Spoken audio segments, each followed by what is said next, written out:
Jingle bell, don't scroll past this site. Like and share right now or I'll steal your waifu tonight. Smirking face. Jingle bell, don't test my holiday cheer.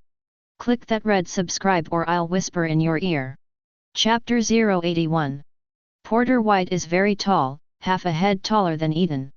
Like most of the 12 earthly branches, in order to match the code name of Qianlong, Porter Bai also made some changes to himself.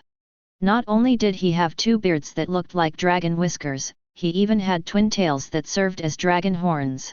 In addition, Eaton could vaguely see what appeared to be scales on the other person's skin. Perhaps to conceal his identity, or to facilitate fighting, Porter White did not wear his iconic red windbreaker today. But Eaton doesn't think it makes much sense. Because Porter had no other changes other than changing his clothes. It can be said that anyone who has seen him will definitely recognize him. Seeing the opponent's silence since he came on stage, Eaton was the first to ask, "Porter, was it the old man Netero who asked you to come?" Porter said solemnly, "No one asked me to come. I want to experience the strength of one of the 5 strongest people in the world. Also, my name is Chen Badabai. Please don't call me by my wrong name, Mr. Eaton." Eaton. What's going on with this tough-mouthed feeling? Eaton really wants to complain, "Man, can you please wipe the facial makeup off your face before saying this?" Porter's last words succeeded in chatting him to death. To this, Eaton could only say, "Okay, as long as you're happy. Please 2 players get ready." Jasmine's voice promptly relieved the awkward atmosphere on stage. Porter's white eyes narrowed, his mental energy stirred up in his body, and he put on a posture and said, "Please enlighten me." Eaton was still standing casually, but his eyes became serious. "Now, the competition begins." As Jasmine finished speaking, Porter rushed towards Eaton. Eaton made no move in response and watched as Porter's fist was about to hit Eaton. The next moment, Eaton appeared behind Porter in a flash, raised his fist high and swung at Porter with his mind energy. Porter Shiraz, who was experienced in combat, did not panic when he saw Eaton disappear, but immediately opened the circle to sense Eaton's movements. Almost within a year, Porter White felt the attack from behind. But being caught off guard, Porter could no longer dodge Eaton's fist, so he had to hurriedly withdraw his mental energy defense and prepare to meet Eaton's attack head-on. Boom! With a muffled sound, Eaton's fist hit Porter White's shoulder. The huge force made Porter stumble forward a few steps. "Excellent attack. Mr. Eaton scored the first point." Jasmine said enthusiastically on the commentary stand. Mr. Eaton suddenly appeared behind Badabai and punched him. Is this teleportation? Or is Mr. Eaton's speed too fast to be seen clearly by the naked eye? Eaton knew that his punch actually had no benefit. When his fist hit Porter White, a force of shock was transmitted from Porter White's shoulder to his hand, causing his right hand to go numb. This should be Porter's Whitenin. Use thought energy to generate vibrations to attack the opponent. It is not difficult to see that Porter White has developed his Nin to an advanced level. Even the defense can use the power of counter-attack to injure the opponent. If it weren't for his strong physique and the fact that the blow just now was just a test, Eaton might have been injured by now. As for Porter, after knowing that Eaton could teleport, he never picked him up within 3 meters of him. Maintaining this circle, Porter White attacked Eaton again. After seeing Porter White's shocknin, Eaton knew that the opponent was a hedgehog, and the melee contact attack was completely asking for trouble for himself. So Eaton switched to ranged attacks. Eaton raised his left hand, and a cluster of orange-red flames appeared in his hand, and then he threw it towards Porter White. This flame is the conjurernin that Eaton obtained from one of the Kurdish thieves.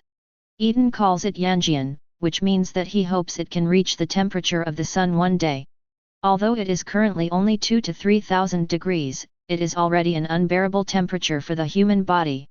Yang Yan flew toward Porter White with a billowing heat wave. However, Porter White just waved his fist forward, and a tangible but insubstantial wave dispersed Eaton's sun flame. Eaton could clearly see that Porter White had changed the local density of the air through vibration, causing the air to distort the refraction of light. Thus a tangible but insubstantial wave is produced. But isn't it a bit outrageous that he just directly disperses his sun flame? If it weren't for the different manifestations, Eaton would have thought that Potter White had eaten the Zhen fruit. But then again, Eaton used Fire Potter to shock in vain, and the fight between the two felt like Whitebeard beating Ace, or a father beating his son. Realizing this, Eaton silently withdrew Cage Flame. Upon seeing this, Porter quickly approached Eaton and launched a violent attack on Eaton. He seemed to want to entangle Eaton in this way so that Eaton would not have the chance to use teleportation. I have to say that Potter's approach was very successful. Initiating teleportation requires the mobilization of mental energy, and all the mental energy Eaton could mobilize within a certain period of time was used by him to parry Potter White's attack. There is really no way to activate teleportation again in a short period of time. But it doesn't matter, he has a lot of Nen, and there are other Nen that can't be used for teleportation. For example, Mage's Hand.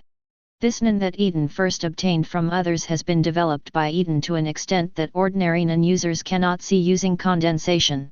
Although Porter White is not in the range of ordinary Nen, he is focusing on attacking Eaton. In addition, Eaton integrated the Mage's Hand into his left hand, and even if Potter discovered it, he would only feel that the air conditioning wrapped around Eaton's hand had become thicker. After summoning Mage's Hand, Eaton did not rush to counterattack, but continued to defend against Porter White's attacks. In the eyes of outsiders, he was beaten so hard by Potter that he could only parry. In fact, Eaton is looking for key opportunities.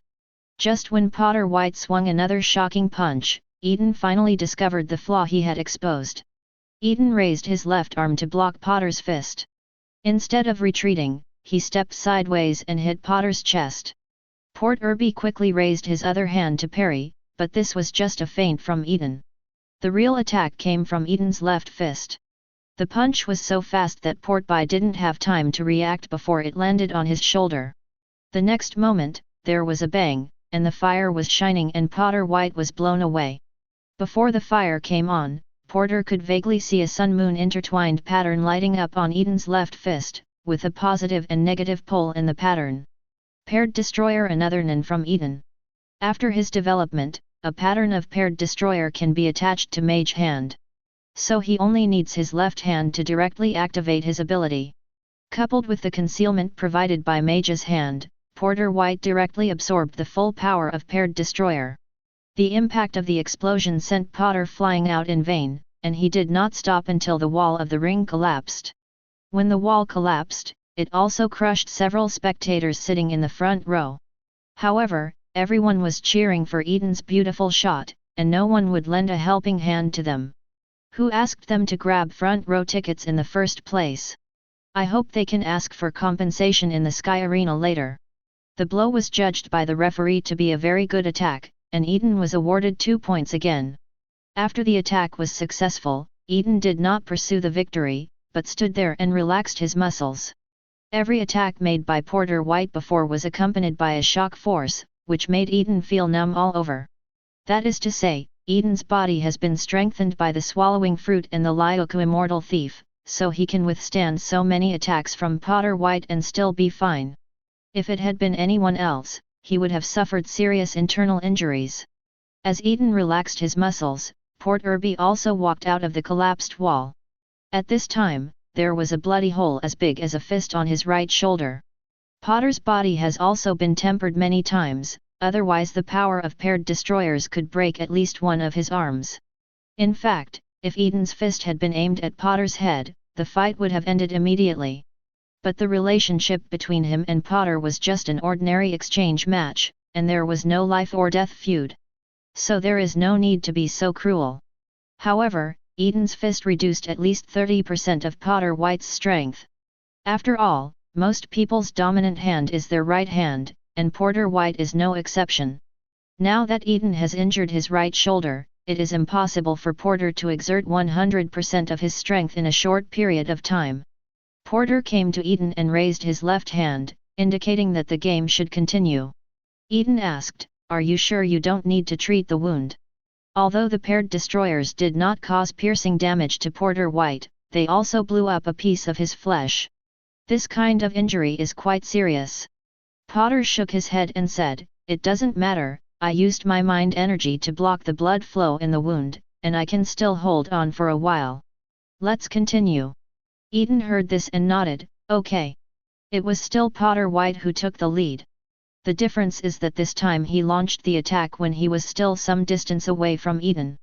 He grabbed the air with his left hand and punched Eaton hard. The tangible but insubstantial wave appeared again, this time the wave was so powerful that it almost covered half of the arena. Such a wide-range attack gave Eaton no chance to dodge. Eaton had no choice but to step forward and cross his hands in front of him to block Potter White's blow. This shocking punch started from Potter White's left fist and caused huge damage to the fan-shaped area in front of Potter White. The floor tiles in the ring cracked, Eaton was pushed dozens of meters away from the shock, and the wall behind him collapsed. Even the people in the front row behind Eaton were thrown out. 963 Fortunately, Potter's control of his strength was pretty good, and none of the spectators were injured. But Eaton is different. As the main recipient of this attack, Eaton appeared to be unharmed. In fact, his whole body suffered a huge impact, and his internal organs felt like they were being displaced. Eaton couldn't help spitting out a mouthful of blood, and complained in his mind, isn't this move called air shock? Will there be two moves, sea shock and earthquake, next? Potter White did not pause after the attack, and rushed straight towards Eaton. Upon seeing this, Eaton mobilized his mind energy to gather in his fists, preparing to confront Potter White head-on. Unexpectedly, Porter stopped 2 meters away from Eaton and hit the ground with his left fist. The next moment, a new shock surged from Eaton's feet, directly shaking Eaton's body. It shook into the air. Eaton also didn't expect that 1 second he was complaining about whether Potter White had an earthquake move, and the next second he would experience it. Potter White's purpose was clear, leaving Eaton in a state of being unable to exert any force in the air, while he took the opportunity to accumulate strength for a decisive blow. He planned to make a quick decision. Otherwise, in his current state, if he continues to fight with Eaton, he will definitely lose. Eaton also saw what Potter was thinking.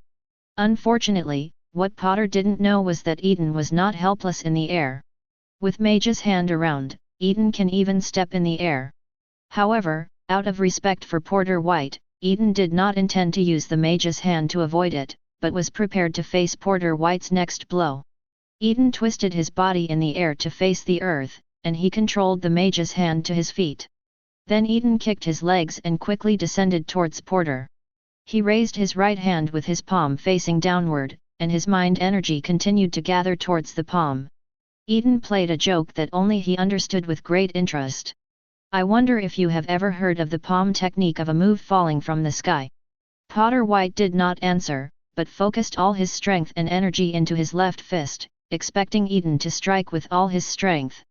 Soon, palms and fists collided, and a huge buzzing sound spread throughout the venue. The two men's attacks only stalled for a second, and the next moment the entire arena collapsed like an earth dragon turning over, centered around the position where Potter was standing. With quick eyes and quick hands, Eaton picked up the unlucky Potter and jumped to the audience seat. This saves Potter White from being buried on the next floor as the ground collapses. Chapter 082. Sky Arena 200th floor. The arena here has collapsed to pieces due to the battle between Eaton and Potter White. The entire arena has been reduced to rubble, falling to the 199th floor. Fortunately, because of today's event, the Sky Arena has suspended games on other floors.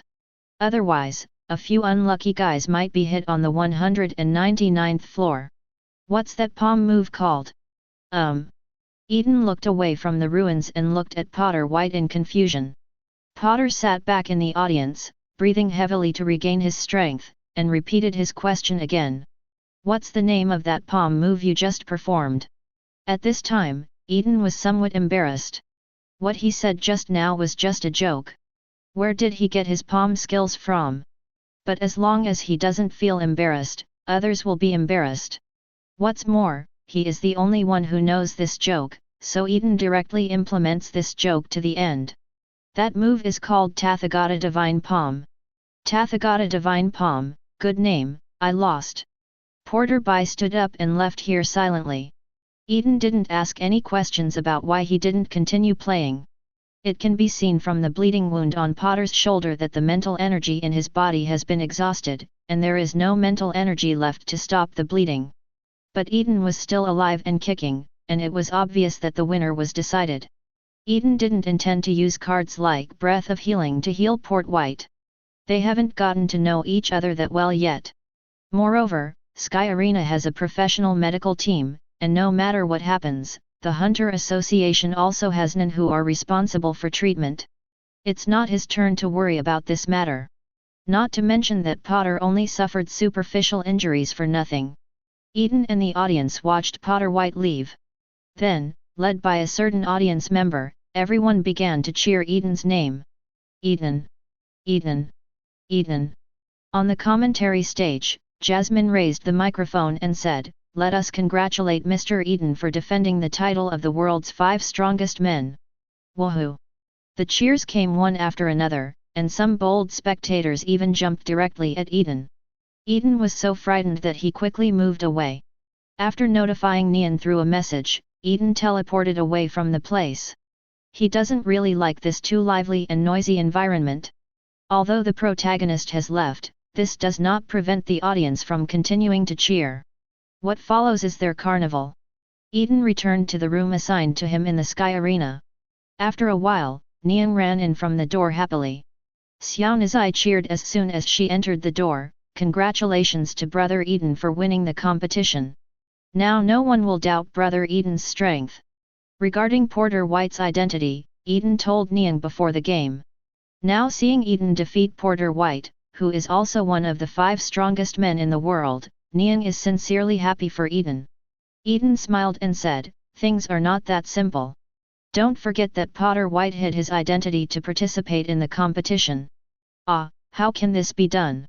Hearing that Eaton's strength might still be questioned, Nian frowned dissatisfied. She said angrily, "Is it possible that Porter White knew that he would lose, so he concealed his identity in advance?" Eaton was also surprised by Nian's whimsy. He shook his head and laughed, "Ha ha ha, do you think Potter is as good at divination as you and can predict his own future?" Just as Eaton said, Potter White can't do divination, so how could he know in advance that he would lose today's game? What's more, even if he knew in advance that he would lose, Potter would not hide his identity. As a conservative among the 12 earthly branches who values balance and stability, and a 3-star terrorist hunter who hates evil, Porter is definitely not the kind of person who cannot afford to lose. It was probably Netero's idea to hide his identity to participate in the competition. Or a requirement. After all, with Potter's character, he wouldn't have refused to admit his identity if Netero hadn't requested it. As for why Netero did this, Eaton didn't know. Dong dong dong. At this time, there was a knock on the door. Eaton is a little confused, who would come to him at this time? Could it be that Jasmine sent him money? As a result, he opened the door and saw that the person who came was not Jasmine, but a girl who was strange yet familiar to Eaton. Strange because they have never met each other, familiar because Eaton already knew each other before traveling through time. She is Maggie Komagina, member number 3 of the Phantom Troupe. This is the first time Eaton has seen Maggie in person. She wore a tall single ponytail, a short-sleeved martial arts uniform with a folded collar, a corset around her waist, and a pair of fingerless gloves on her hands. In addition, there is a sewing kit pinned to the back of his left hand. Being less than 160 centimeters tall, Eaton had to lower his head to look at her, making her look petite and cute. Eaton didn't know why Maggie came to the door suddenly. He asked curiously, "Excuse me, what can I do?" Maggie said expressionlessly, "It's no big deal, I just came to ask if you need treatment, but it seems like you don't." Maggie's nen is to turn mind energy into threads and use them as weapons. And the threads she conjures can also be used to track enemies and suture wounds. In the original novel, she helped Hisoka reattach his broken hands and feet. Unexpectedly, Maggie would start hanging out in the Sky Arena at this time, earning nuns by treating people. "I really don't need treatment?" Eaton asked curiously, but then again, my opponent was obviously more seriously injured in today's battle, right? Why did you come to me instead of my opponent? Maggie replied, my intuition tells me that it will be dangerous to go to that person. In comparison, you are absolutely safe to me, so I come to you to try my luck. And my intuition just told me something, you seem to know me. Good guy. Eaton almost forgot about Maggie's amazingly accurate sixth sense. In the original book, Maggie only glanced at Gon and Killua during the visit to Yukiksen and said that they were related to the chain killer. And this is indeed the case. Because the so-called chain killer is Kurapika, a member of the hunting brigade. It can be said that Maggie's intuition is frighteningly accurate. Eaton nodded and said, your intuition is right. My opponent today is actually Hunter, a 3-star terrorist from the Hunter Association. If you go to find him, you might actually be captured by him. As for the fact that I know you, well, I wonder if Crollo has introduced you to the new members of the brigade. Maggie nodded and said, introduced, but it is said that the new member number 8 is a girl, and you do not fit the leader's description. Eaton explained with a bit of laughter, your new member Shizuku is my sister. Out of concern for Shizuku, I specifically checked your Phantom Troop information, so I know of your existence. Of course, that is said, but in fact Eaton has not specifically checked Phantom Troop's information. He knew Maggie only because he had read the Hunter comics before traveling through time. However, Eaton apparently ignored Maggie's terrifying instinct. Maggie's intuition told her that Eaton's last sentence was half true and half false. She didn't know which half was true and which half was false. But Maggie didn't dwell on this matter. She picked a topic of interest, so you know the identity of your opponent. The implication is that she wants to know information about Eaton's opponent. After all, she is a thief and a criminal, and strictly speaking, she is within the attack range of the terrorist Hunter. Understand the identity of the other party clearly, so that if you encounter them in the future, you can avoid them in time. Eaton did not answer directly, but stepped aside and said, come in and talk. It's not a problem to have people knocking you at the door all the time. It seems rude to him. Maggie didn't refuse and strode into the room. Niang saw Maggie walking in and asked curiously, Brother Eaton, who is this sister? When Eaton heard this, he almost couldn't help laughing. In terms of age, Maggie is several years older than Niang. However, Maggie's height is only 159 centimeters. And Niang has been fed by Eaton, a professional gourmet hunter, since she was a child, and she has a tall and slender figure before she reaches adulthood. In the eyes of outsiders, Niang is definitely bigger. Niang also directly called Maggie her sister based on her first impression. Eaton coughed twice and corrected, Niang, you should call her sister. Oh, then who is this sister? Eaton introduced, didn't Shizuka join a team some time ago? Her name is Maggie and she is also a member of that team. After saying that, Eaton looked at Maggie. Neon and I don't need to be introduced anymore, right? Maggie shook her head, no need. As a new building owner above the 200th floor of the Sky Arena, Maggie had also heard about Neon. Not to mention Eaton. As the only one among the world's 5 strongest men to openly accept the challenge, his name has been spread throughout the world by the Sky Arena. Niang said hello to Maggie, and then was called by Eaton to prepare tea. In fact, you should have heard about my opponent today. Eaton asked Maggie to sit down and then continued, he is Potter White, who was selected by President Netero as one of the 5 strongest people in the world just like me. Maggie's pupils shrank, and her expressionless and indifferent face finally changed. Unexpectedly, what she was watching today was a duel between 2 of the world's 5 strongest men. However, after the shock, Maggie felt that today's game was a little less interesting. Mainly in the battle between Eaton and Porter White, Eaton had the upper hand most of the time. It didn't quite fit her vision of an evenly matched battle between 2 of the world's top powerhouses. In fact, the gap between Eaton and Porter White is not that big. In terms of combat experience, Eaton is not even as rich as Porter White. Eaton has the advantage in this battle because he possesses multiple nin, and Porter White doesn't know Eaton well enough. What Eaton stands out for in this battle is the element of surprise. Porter was caught off guard and was injured in his right arm by Eaton, reducing his strength by 30%. It laid the foundation for Eaton's subsequent victory. In the subsequent fist palm duel, Eaton slightly outperformed Porter White by relying on his mental energy far beyond ordinary people, and defeated the opponent in one fell swoop. The whole battle ended extremely quickly, and there was no feeling of being evenly matched at all. This is why Maggie feels that this battle is a little less interesting. Maggie then asked a lot more information about Potter. Although Maggie always has a cold face, she is actually the kind of brave and straightforward character with a strong character that is inconsistent with her weak appearance. She is one of the few girls whose personality is different from other girls in the same department. By the way, Maggie's character is the moody conjurer who loves to cheat. Eaton enjoys dealing with people with Maggie's personality. If you have anything to say, you can say it directly, go straight to the point, and there is no need to make any detours, Qian Li Zhao. Maggie also seemed to be very interested in Eaton, one of the 5 most powerful men in the world. After asking for information about Potter, she asked many questions related to Eaton. Therefore, the communication between the two can be regarded as a happy conversation. During this period, Eaton also asked about the current situation of other people in the brigade, but Maggie was not sure. After all, most members of the brigade are doing their own thing without gathering. The other side. After Porter took care of his injuries, he called Netero. After the call was connected, Porter said bluntly, "I'm sorry, President, I lost." "Ho ho ho, I already know this." Netero also watched the live broadcast. After all, he planned the battle between Eaton and Porter White. Of course, why Porter went to fight Eaton was because he wanted to see Eaton's strength. What Porter White didn't expect was that he would lose to Eaton. Mainly because Eaton's changeable fighting style is so unexpected. But this is not a bad thing for Potter. After being at the top for many years, he has become somewhat slack. Now that he had been defeated, Potter had regained his enterprising spirit like an apprentice.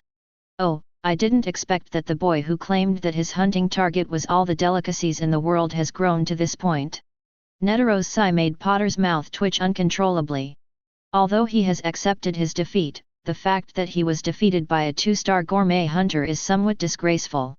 Fortunately, Eaton is one of the top 5 nen in the world selected by Netero.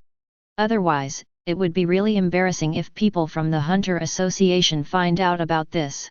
Chapter 083. In order to prevent Netero from saying anything embarrassing again, Porter quickly changed the subject. "President, I don't understand. Why do you have to let me hide my identity?" Netero smiled and said, "Well, I just want to give that boy Eaton a surprise." In fact, there is another reason that he did not say clearly, and that is not to increase the popularity of the Sky Arena. Eaton alone, one of the 5 strongest men in the world, is already so popular. What if there is another Potter White? Isn't Sky Arena making money in the sky? You must know that Netero's original intention of selecting the world's top 5 is to add fresh blood to the Hunter Association. Unexpectedly, by mistake, the Sky Arena was fulfilled. Now that the Hunter Association is doing well without adding insult to injury, how could he take the initiative to add popularity to the Sky Arena? Originally, Netero wanted Porter to reveal his identity after defeating Eaton. This can effectively hit the Sky Arena. After all, if Eaton, one of the 5 strongest players in the world, loses in the first month, many people will definitely be disappointed. As a result, the popularity of Sky Arena will definitely drop sharply. The Hunter Association will wait for an opportunity to announce Porter White's identity. It can not only draw attention to the Hunter Association, but also ensure the gold content of the world's top 5 announced by him. After all, Eaton's opponent is Porter White, who is also one of the top 5 strongest men in the world. It doesn't matter if he loses. This only proves the strength of the Hunter Association. What Netero didn't expect was that the loser was Porter White. This plan of killing 2 birds with 1 stone cannot be carried out anymore. But it doesn't matter. If one plan fails, try another one. Porter White's identity must never be announced again. After all, just as Porter White thought, Hunter, a veteran 3-star terrorist, concealed his identity and went to fight with Hunter, a 2-star gourmet, and lost. It was somewhat disgraceful for this incident to spread. But it does allow Porter to publicly acknowledge Eaton's strength. Some people may say that isn't this equivalent to taking off your pants and farting? No no no. Netero said that despite Porter's poor disguise, almost anyone who knew him would recognize him. But as long as he doesn't admit it, Eaton's opponent is Chen Badabai. As for Porter White's public recognition of Eaton's 753 strength, that was the result of friendly exchanges among members of the Hunter Association. At that time, we will find someone to lead the rhythm and spread the word that 4 of the world's 5 strongest people are in the Hunter Association. So you still worry that the Hunter Association can't recruit new people? Hunter exam candidate, is it possible that the Hunter Association cannot recruit new people because the Hunter exam is too difficult? Netero told Porter White his idea, and Porter White had no objection to it. He had already lost to Eaton, and acknowledging the opponent's strength was not a problem. After hanging up the phone, Netero glanced at a vase in the office without leaving any trace. There is a small listening device hidden there. As for its owner, he is a blond man located in a corner of the Hunter Association. He always seemed to have a hearty smile, but occasionally there would be a hint of sinisterness in his eyes. The blond man took off the monitoring earphones and said to himself, "Did you defeat the 5 strongest men in the world who defeated Porter White? Do you want to play with him? Forget it, let's just become the vice president and have fun as president of Netero."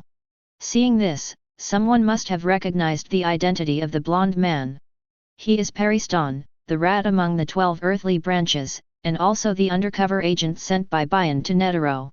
Let's not talk about the love and hatred between father and son Netero and Bianda. Let's talk about Pariston as a whole first. The first impression he gives people is that of a good young man who always has a hearty smile, but anyone who cares about him can see that it is just an illusion after coming into contact with him. Pariston is actually an extremely cunning careerist. It was precisely because Netero knew this that he made Pariston the vice president of the Hunter Association a year later. Because Netero wanted to have the type of opponent least good at dealing with by his side. This is indeed something this old man who loves to cause trouble for himself will do. I just don't know if Netero knows Pariston's identity as an undercover agent.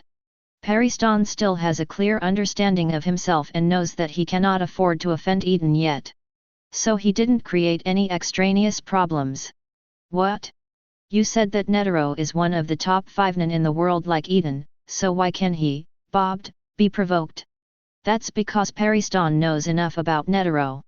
In other words, as the son of Netero, Byang knows enough about his father. With the information he provided to Pariston, and Pariston himself being good at strategy. That's why he dared to tease Netero, the tiger's beard. Pariston also took a fancy to the fact that Netero liked to cause trouble for himself, so he took the initiative to create all kinds of trouble for Netero after joining the Hunter Association. No, since he joined the Hunter Association, he has been rising steadily. First he became one of the 12 earthly branches, and now he is also the acting vice president. If this continues, it is estimated that he will be able to become a regular next year. If the protagonist of Hunter. No, it seems that he actually became the president later. But that will happen later. Back to Eaton. After the battle with Porter White, Eaton left the Sky Arena with Nian within a few days. But when they left, they both dressed up in disguise. Well, not Potter's poor disguise, but an almost complete transformation. After all, one of them is the new owner of the Sky Arena, and the other is one of the top 5 powerful people in the world, and they have already become famous. In addition, Eaton's original name of Tathagata Divine Palm has also been spread. This makes Eaton somewhat embarrassed. He heard there were even plans to make a movie based on Tathagata's palm. As for why he knew this? That's because this topic is quite popular on the internet. After Eaton saw this message, he hesitated for a moment, and finally commented on the other party's social account with the word Kung Fu. I hope the movie he remembers will be reproduced. Back to topic. A few days ago, Nian thought about going shopping with Eaton, but Eaton was recognized as soon as she went out. After that, he was surrounded by enthusiastic fans. In the end, Eaton was able to escape the siege of the fanatical fans by teleporting. After the two returned, they had a consultation and unanimously decided to leave the Sky Arena immediately and continue their journey. The two also made certain changes regarding their travel itinerary. Originally, Eaton was planning to take Niang to broaden her horizons, increase her knowledge, and go to different cities to experience different lives and customs. But with their current reputation, Eaton had to focus on enjoying the natural scenery around the world. To put it bluntly, it means staying less in the city and walking more in places rarely visited by people. Fortunately, there are pots, pans, tents and everything in Eaton's stomach space, so they don't have to worry about food, clothing, housing, and transportation in the wild. Although Niang is the eldest daughter of a gangster, she has never been pampered and developed any princess disease since she was a child. She had no complaints about such a trip. On the contrary, Xiaonazai is very interested in this kind of trip close to nature. Because this is exactly the kind of trip she wants to experience. In Nian's view, her brother Eaton, as a gourmet hunter, should have been wandering into the mountains and forests in search of precious ingredients like he is now. And she also wants to experience what brother Eaton felt like back then, and the current trip is just what she wants. At this time, Eaton and Niang were camping in a forest. The two men set up camp near a stream. Although wild animals may be encountered near water sources in deep mountains and forests, they do not pose a threat to the two of them. On the contrary, these animals that come to drink water near the stream can easily become dinner for two people. For example, right now, Eaton is roasting a deer. Niang was watching the video on her mobile phone. Don't ask why there is a signal in the deep mountains and forests. Nian's black technology mobile phone is awesome. Suddenly, Niang came across a video of Potter being interviewed in a public place. Roughly speaking, after friendly exchanges within the Hunter Association, Port Irby believed that Eaton's strength was superior to his. Although Netero only needs Porter to publicly acknowledge Eaton's strength. But Potter was not the kind of person who couldn't afford to lose. If you lose, you lose. He openly admitted that he is not as good as Eaton. After reading it, Niang only had confusion in her eyes. She looked at Eaton and asked, "Brother Eaton, when did you have any internal friendly communication with Potter?" Eaton was a little confused by Niang's sudden question. Niang handed over the phone. Eaton was still confused after reading it. Didn't he have a fight with Potter White in the Sky Arena? How did it become a friendly exchange within the Hunter Association? After some thinking, Eaton finally figured out why. Good guy, I don't want the Sky Arena to get even a hint of popularity. As long as Badabai refuses to admit it, the person who fought him in the Sky Arena a few days ago was Chen Badabai. It has nothing to do with Potter, who is also one of the top 5 strongest men in the world. As a result, Sky Arena will not be able to catch up to Porter White's popularity. Coupled with Porter's remarks, people's attention will definitely shift to the Hunter Association. Everyone has seen Eaton's previous battles in the Sky Arena. And now, Potter White, who is also one of the 5 strongest men in the world, has admitted it. It can be said that Eaton's strength has been recognized by the public. There will definitely be a sharp decline in the number of people who want to challenge Eaton in the future, and the popularity of Sky Arena will also decrease accordingly. If he guessed correctly, Netero must have arranged for someone to direct people's attention to the Hunter Association. Thinking of this, Eaton took out his mobile phone and checked, and sure enough, there was news in this regard. What about shocking? 4 of the top 5 strongest men in the world are all hunters. Inventory of Eaton's legendary hunter career. What did Hunter's identity bring to them? These news are always consistent. They are all talking about the importance of the Hunter Association and promoting the power of the Hunter Association. Some of them even directly appeal to people with dreams to take the Hunter exam. Eaton called him a good guy after reading it. This is a complete copy of the original promotion of Sky Arena. It can only be said that Netero is indeed an old fox who has become more mature with age, but he was able to win back in this way. One city. Eaton told Niang his suspicion. After listening to this, Ni Wang felt her head was itching, as if she was about to grow a brain. These schemes and calculations were still too early for a teenage girl like her. Eaton didn't force Niang to figure it out.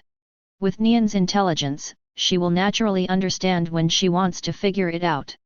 As one of the parties involved, Eaton only intends to be a casual observer. Anyway, this matter will not have any adverse effects on him, let Netero and the others do whatever they want. Facts have proved that eating melon is a happy thing. A few days later, Eaton saw the news on the internet that Chen Badabai's identity was exposed. After all, when Porter challenged Eaton, he only changed his clothes.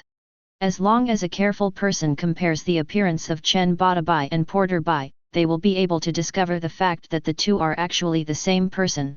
However, Eaton prefers that there is someone behind this to add fuel to the fire. Because the news not only exposed Porter White's identity, but also took a hit to his reputation. If he would do such a thing, Eaton immediately thought of Pariston. As one of the 12 earthly branches, Port Irby has higher qualifications and achievements than Pariston. Pariston is currently only the acting vice president. If he wants to become a regular member, he must gain more prestige in the association or deal with other threatening competitors. Eaton remembers that it was mentioned in the original work that Pariston's philosophy is only when you are hated can you feel happy. So given his character, he would definitely choose the latter. Now that Porter White's reputation has been hit, Pariston must be behind it. But none of this has anything to do with Eaton. As long as Pariston doesn't mess with him, he will just watch the show. Porter White is a conservative. As long as Pariston does not do anything that threatens the balance and stability of the association, he will not take action against Pariston. But Eaton is different from Porter White. If Paris dares to provoke him, Eaton will directly deal with him. He will tell Pariston with his fists that all conspiracies and tricks are futile in the face of absolute strength. Chapter 084. A gap has passed, and in the blink of an eye it has been nearly 2 years again. Not much happened in the world in the past 2 years. Just like the darkness before dawn, everything seems so peaceful before the arrival of a new era. Even Eaton's popularity at Sky Arena has died down over time. Not long ago, Eaton's contract with Sky Arena officially expired. The last arena match was uneventful. After all, compared to 2 years ago, Eaton, who can endlessly become stronger, has gone one step further and reached the level of a 5th level Nin. No matter in terms of combat experience, Nin, mind energy, physical strength, etc., Eaton has reached the limit of human beings and can be called a superclass monster. Even Netero may not be Eaton's opponent. After all, Netero is now over 100 years old and is no longer in its prime. It is clearly mentioned in the original book that in order to fight against the Ant King, Netero not only sat in meditation for a long time to adjust his state. Moreover, before the battle with the Ant King, he also captured many chimera ants and soldier ants to hone his determination to win. If it's Eaton, if he wants to adjust to the best fighting condition, he only needs to sit quietly for a while. It doesn't even have to be so troublesome. As long as the Lyoku Immortal Thief is pushed to the extreme, he can absorb a large amount of heaven and earth energy to put himself into the best state. Although he has not yet played against Netero again, Eaton feels that if he faced him, he would have an 80% chance of winning. Now, Eaton is on the road to fighting Netero. To be precise, he is on his way to serve as the examiner of the 287th Hunter examination. This Hunter exam is the one that the protagonist Gon and Killua and others participated in. Before picking up a fight with Netero, Eaton decided to have some fun. Anyway, the old man from Netero is in the Hunter Association and won't run away. You can find him anytime. And according to the original trajectory, Netero will also serve as the examiner for the final assessment of the Hunter exam. Just in time to save Eaton another trip to the Hunter Association. Although Netero may not appear according to its original trajectory, because Eaton, the examiner, replaced Boera. He is the fat man who partners with Menchi in the original work, the one-star gourmet hunter who can eat a pig in one bite. In the original work, Menchi planned to eliminate all the candidates of this year because of his willfulness, which led to Netero personally participating in hosting the Hunter exam. Now Menchi's partner has been replaced by Eaton, and she will definitely not act petty in front of Eaton, her master. So this time Netero may not necessarily come to the Hunter exam room. However, based on Eaton's understanding of Netero, there is a high probability that the old man will still come. especially knowing that he will be the examiner of this hunter exam. This bad old man will definitely come to have fun like Eaton. Eaton will wait and see. However, Eaton did not go to the examination venue to meet Menchie in advance, but boarded the boat to Whale Island. Before the exam begins, he plans to visit Kim's son Gon. Whale Island, Jin's hometown. It's not that there are whales near this island, but the island is shaped like a whale. Although it is just an island, the terrain on the island is complex, with dense rainforests and bottomless lakes. Various rare and exotic animals are bred here, and there are even intelligent plants. But today's protagonist is not the so-called intelligent plant, but the super-large long-legged monster fish in the lake. He is also known as the king of the swamp. There is a small piece of land in the lake where the king of the swamp is located, on which grows a large tree as thick as 4 or 5 people can hug it. Sitting near the top of the tree was a boy of about 12 years old. The young man was dressed in dark green clothes, wearing a sun hat made of leaves, and holding a fishing rod. He almost blended into the big tree. Eaton sat on the top of a distant hill, looking at the young man in the tree, and sighed at his extraordinary talent. This young man is the purpose of Eaton's trip, Jin's son Gon. Since he grew up in the forest since he was a child, Gon learned almost without any guidance how to control his aura and integrate himself with the environment. At this time, if Gon is not observed carefully, even a third-level nin may not be able to detect his existence. No wonder Gon naturally learned the use of ultimate after opening up the aura nodes in his body. At this time, several strange calls came from Eaton's feet. "SHH, keep your voice down, Mrs. Jet, and don't disturb your friends while they're fishing." Eaton patted the head of the fox-like creature at his feet. The name of this creature that looks like both a fox and a bear is called the fox bear. The name Kitty was given by Gon. Speaking of Mrs. Jet, we have to mention Kim's apprentice Kate. A few years ago, Kim gave Kate a job test and asked Kate to find his whereabouts based on her own ability. As Jin's hometown, Whale Island is naturally the only way for Kate to find Jin. The meeting between Kate and Gon can be said to be inevitable. When Gon met Kate, he was in crisis because he accidentally entered the sphere of influence of the female fox bear. Kate happened to be passing by at that time. He killed the female fox bear and saved Gon. It was also at that time that Gon heard the news about Kim and Hunter from Kate. In addition, Gon simply believed that the female fox bear died because of him. So he decided to take care of the little fox bear left behind by the mother fox bear and named it Jane. It was also a coincidence that Eaton met Mrs. Kit. On his way to find Gon, he met the future king of the forest of Whale Island. At first Eaton was thinking about using it as a snack when he met Mrs. Jet. Fortunately, Eaton remembered that Gon had a fox and bear friend, Mrs. Kitty, in the original novel.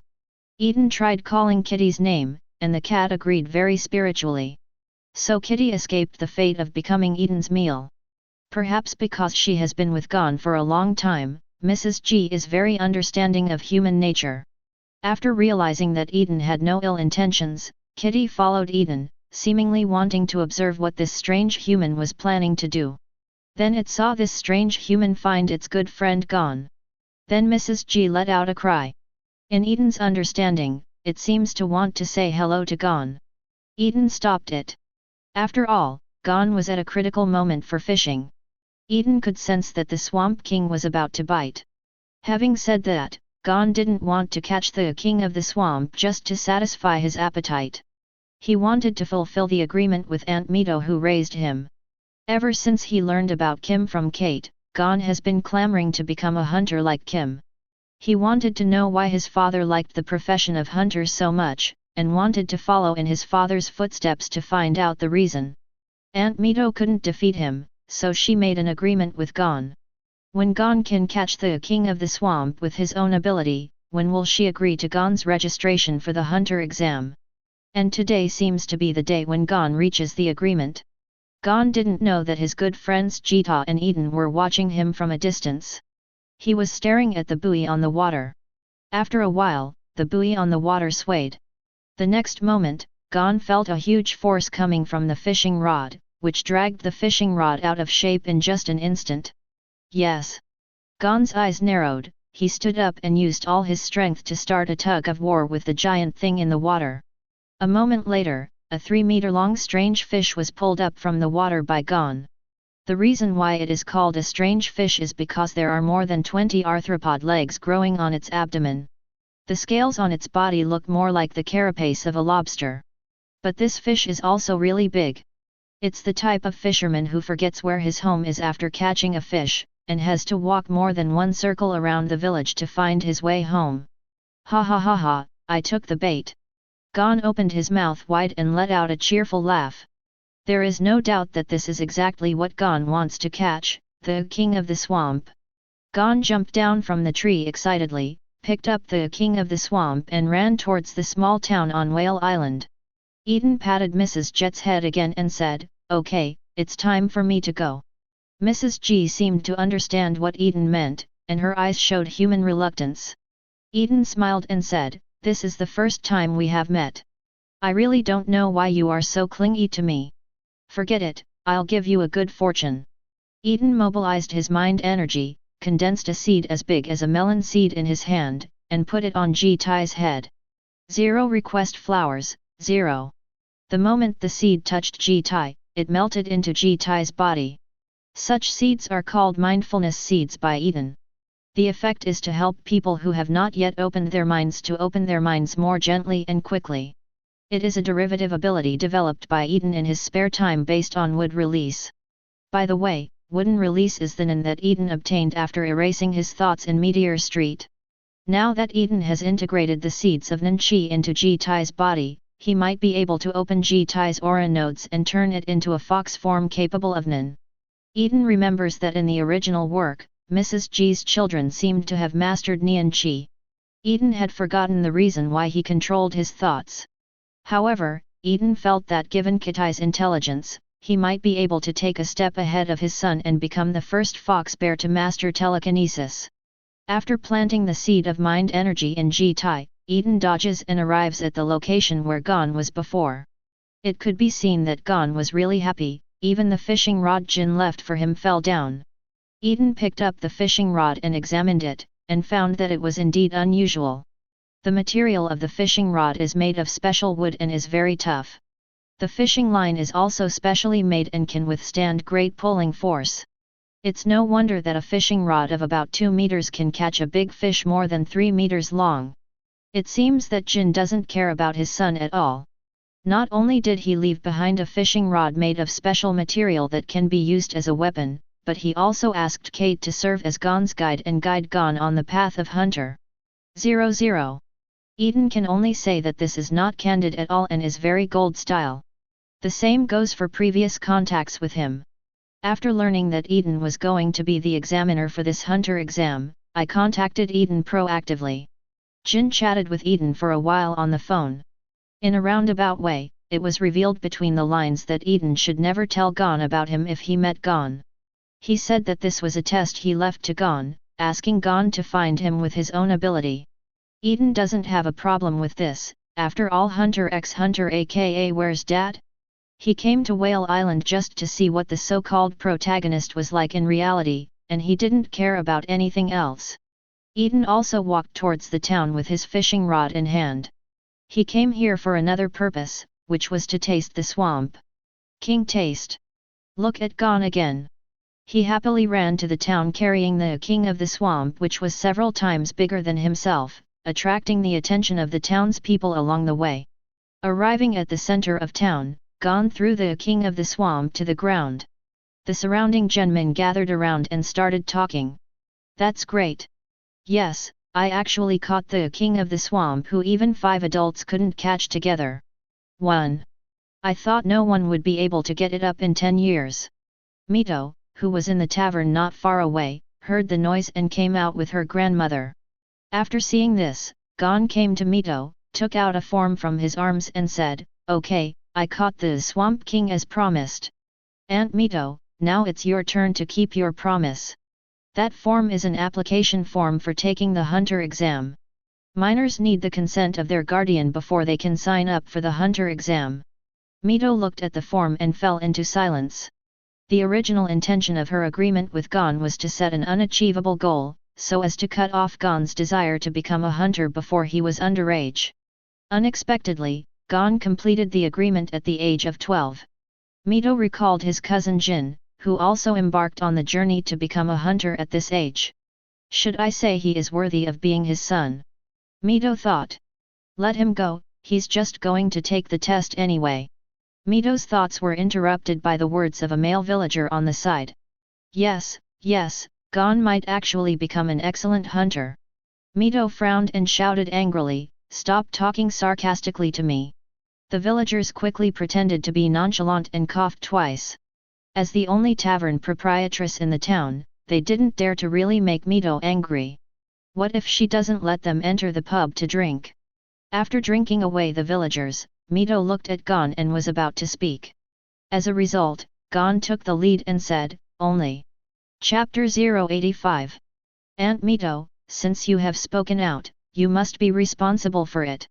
It was you who taught me not to be a person who doesn't keep his promises. Right. Seeing the innocence and expectation in Gon's eyes, Mito was silent for a moment and finally sighed. She took the registration form from Gon and filled in her name in the guardian column.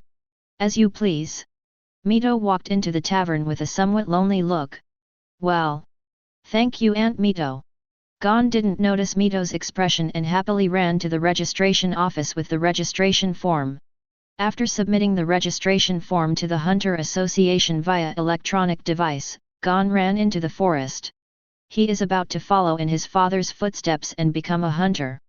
Before that, Gon plans to say goodbye to his good friend Jay. On this side of town, Mito is complaining to his grandmother about his dissatisfaction with Jin. Why is this happening? I obviously never told Gon that his father was a hunter, and Gon never asked me.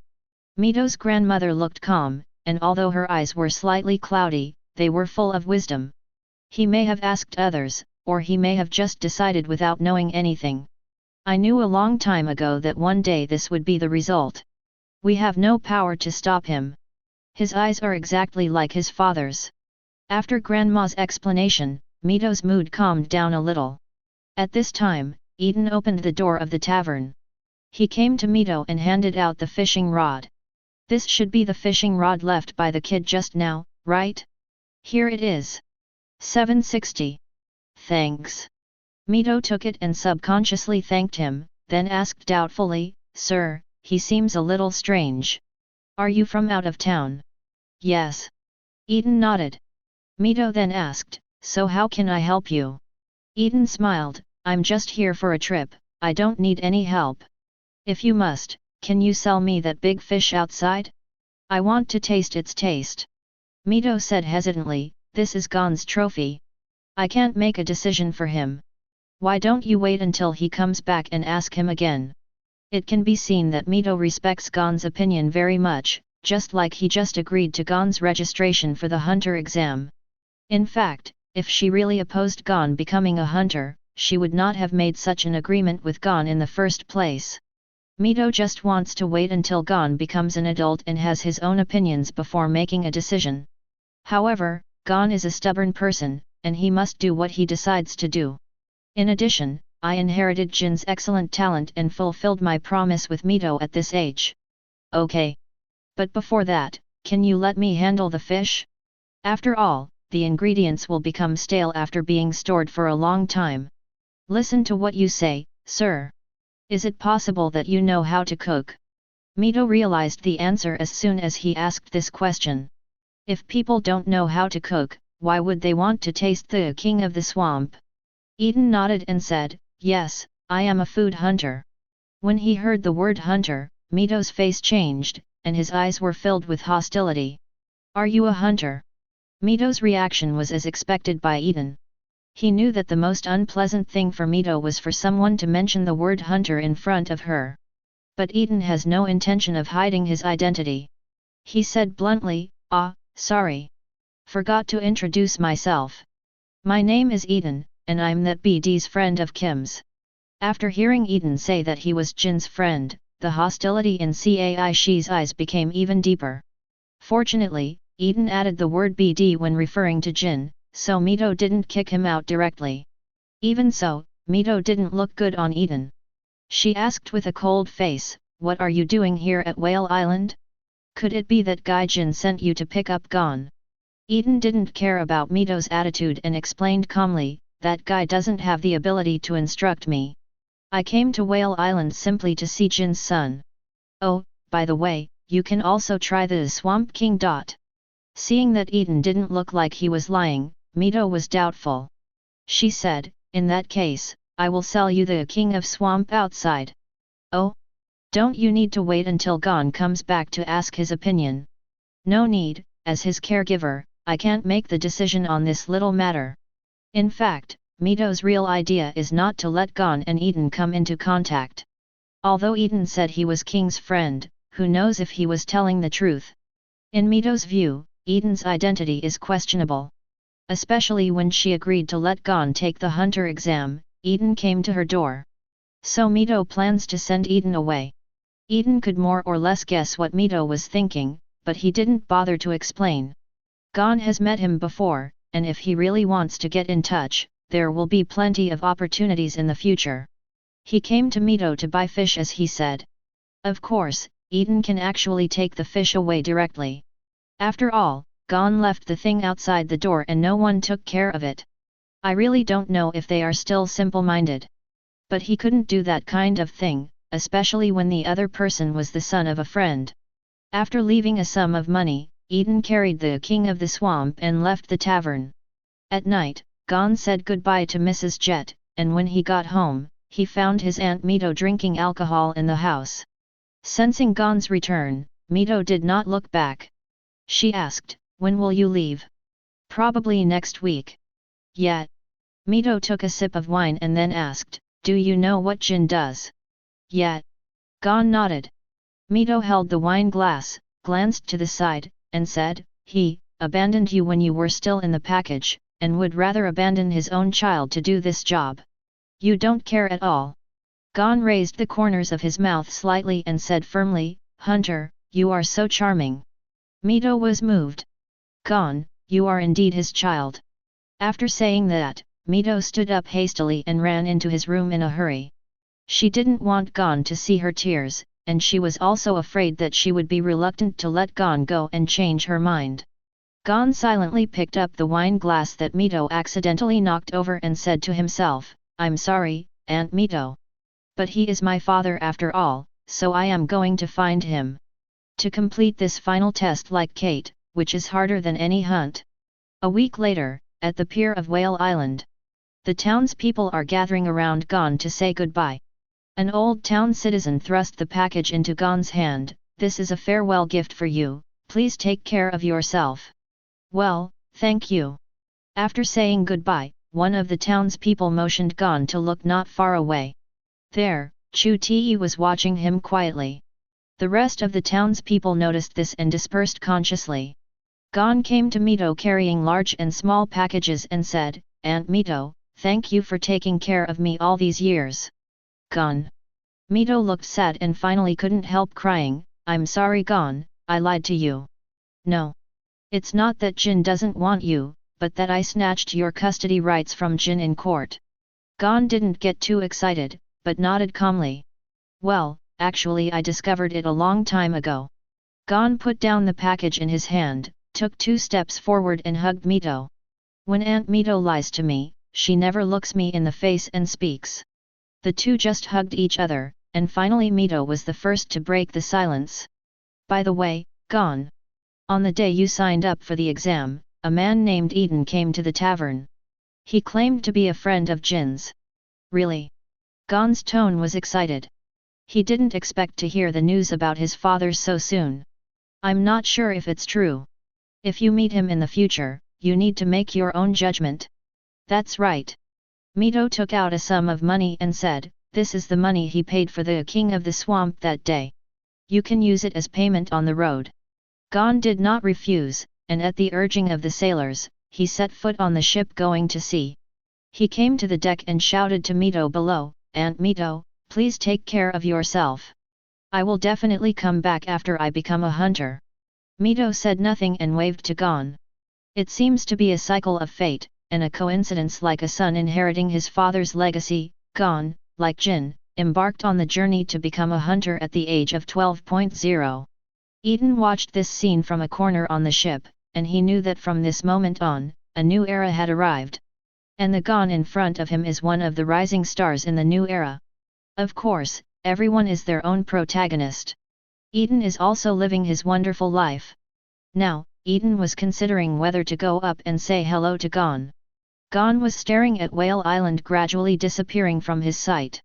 At this time, a burst of laughter interrupted his sadness of parting. He, boy, do you want to be a hunter? Gon looked over in confusion, not knowing what this strange old man with an apple chin wanted to say. The words are better than the songs. There are more than a dozen people on this ship alone who want to be hunters. Hunter Association selects from tens of millions of people every year, and only a handful of people can be selected in the end. This is a profession where colleagues can kill each other without a care in the world. So, kid, I advise you not to talk about wanting to be a hunter. Only then did Gon notice that there were many people on the boat looking at him with unkind expressions. But he was not timid, but looked back. When Eaton heard this, he felt that he needed to protect Hunter's image. Don't make them, hunters, look like they are some evil villains who will do whatever it takes to achieve their goals. Although in Eaton's opinion, there is a high probability that these people will not become hunters. You can't say that, sir. In fact, the so-called hunters are challengers who go to explore the unknown. They are attracted by the unknown and pursue rare and hard-to-obtain items. This is the meaning of the word hunter. Hearing this, the people around him sneered, "You speak as if you are a hunter." "Ah, I'm so sorry. I'm really a hunter." As Eaton spoke, he took out his hunter's license and waved it in front of everyone. All it takes is surprise motherfucker. "Ah. This is a hunter license. He is really a hunter." Facts have proved that there are still knowledgeable people present. Eaton's hunter license. It immediately sparked a heated discussion. Why is there a real hunter on board? Is it possible that the hunter exam has actually started? It's very possible. As someone who has taken the hunter exam, I can tell you that some of the hunter exams are conducted without the candidate's knowledge. Ah? Really? My performance just now wasn't too bad, was it? No, I seemed to have mocked him just now. Shouldn't I be eliminated in 4.6? Ah. Gon took out a card from his arms and said, "So this is the hunter's license." What? How come this kid also has a hunter's license? Could it be a fake? I think it's probably like this. I understand, this is also part of the assessment. Eaton ignored the comments of those around him and explained casually, "The hunter license in this kid's hand is also real. Also, although I am a hunter, I am just passing by and am not responsible for your assessment." After saying that, Eaton didn't care whether the people around him believed it or not. He came to Gon and asked, "Want to chat?" Gon nodded. "Then come with me." Eaton took Gon to find an unoccupied room on the ship. Gon asked first, "Do you know me?" Eaton asked, "Oh? Why do you think so? The way you looked at me just now was like the look of an acquaintance meeting again." Eaton put his hands on his hands and smiled. As expected of Jin's son, his observation skills are indeed excellent. "You know Kim?" "Ah. You are Eaton, that Aunt Mito said." Although Gon is not very good at using his brain, he will not forget what Mito just said to him. So he quickly guessed Eaton's identity. Eaton nodded, "Yes, it's me. Can you show me your hunter's license?" Gon recalled Aunt Mito's words and handed over the hunter license after hesitating for a moment. Chapter 086. Eaton took it and glanced at the number. The last 3 digits were 267. This means that the hunter license was issued in the 267th hunter examination, and it is said that only Jin passed the hunter examination in that session. This is indeed Gon's hunter license, but I don't know why it is in Gon's hands. Thinking of this, Eaton asked directly, "This is indeed Jin's hunter license, but why is it in your hands? Could it be that he came back to see you?" Gon shook his head and said, "Jin didn't come back to see me. Kate accidentally left him behind at Whale Island. The plot of the comic is like this. However, the anime version seems to have changed into Greed Island and Kate personally handed King's Hunter license to Gon. It turns out to be that kid. Is there anything you want to ask? I can tell you everything except Jin's location. Eaton returned the hunter license to Gon and said, but I don't think you want to find gold this way. Well, I want to find him on my own. Gon thought for a while and asked, what kind of person is Jin? Eaton said, if you can sum it up in 2 words, that guy Kim is in a hole. His style of doing things has always been his own way and he doesn't care about other people's feelings, so his character is actually not lovable. There are a lot of people in the Hunter Association who hate him. Of course there are people who respect him. You should have heard that Kid Kate say this, so I won't go into details. Tell me something you don't know. Actually, Jin's character also has an awkward, even shy side. It's just that it's very hidden, and only his friends know. Following Eaton's description, Gon learned another side of his father. In Kate's eyes, Kim is a master worthy of respect. So what Gon learned from him was the greatness and excellence of Jin. As Eaton is a friend of 10 gold, and a very good one, he naturally doesn't need to save face for gold. So Gon learned the truest form of Jin from Eaton. The image of Jin became fuller in Gon's heart. It is worth mentioning that Gon did not ask about the hunter exam. In this regard, Eaton can only say that he is worthy of being a Gon, and that he relies on his own abilities. Okay, since you have nothing to ask, let's prepare for the next test. Well, thank you. Eaton. Eaton waved his hand and left the room. Soon, a strong storm hit the boat where everyone was.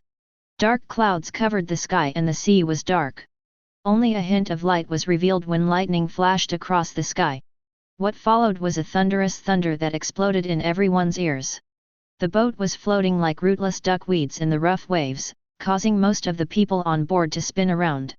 When the storm calmed down, there were only a few people left standing on the ship except for the crew of the ship itself. The old captain came out of the control room, lit his pipe and took a puff. He blew out a smoke ring and asked the crew on the side, "How are our passengers this year?" The crew member said, "It's the same situation as in previous years, almost all of them collapsed." In the cabin, all the passengers were lying on the ground, and most of them vomited everywhere. Many people were even injured in the bumps just now. The old captain straightened his captain's hat and sneered, "It's useless. It's a dream to still get hunters' qualifications like this."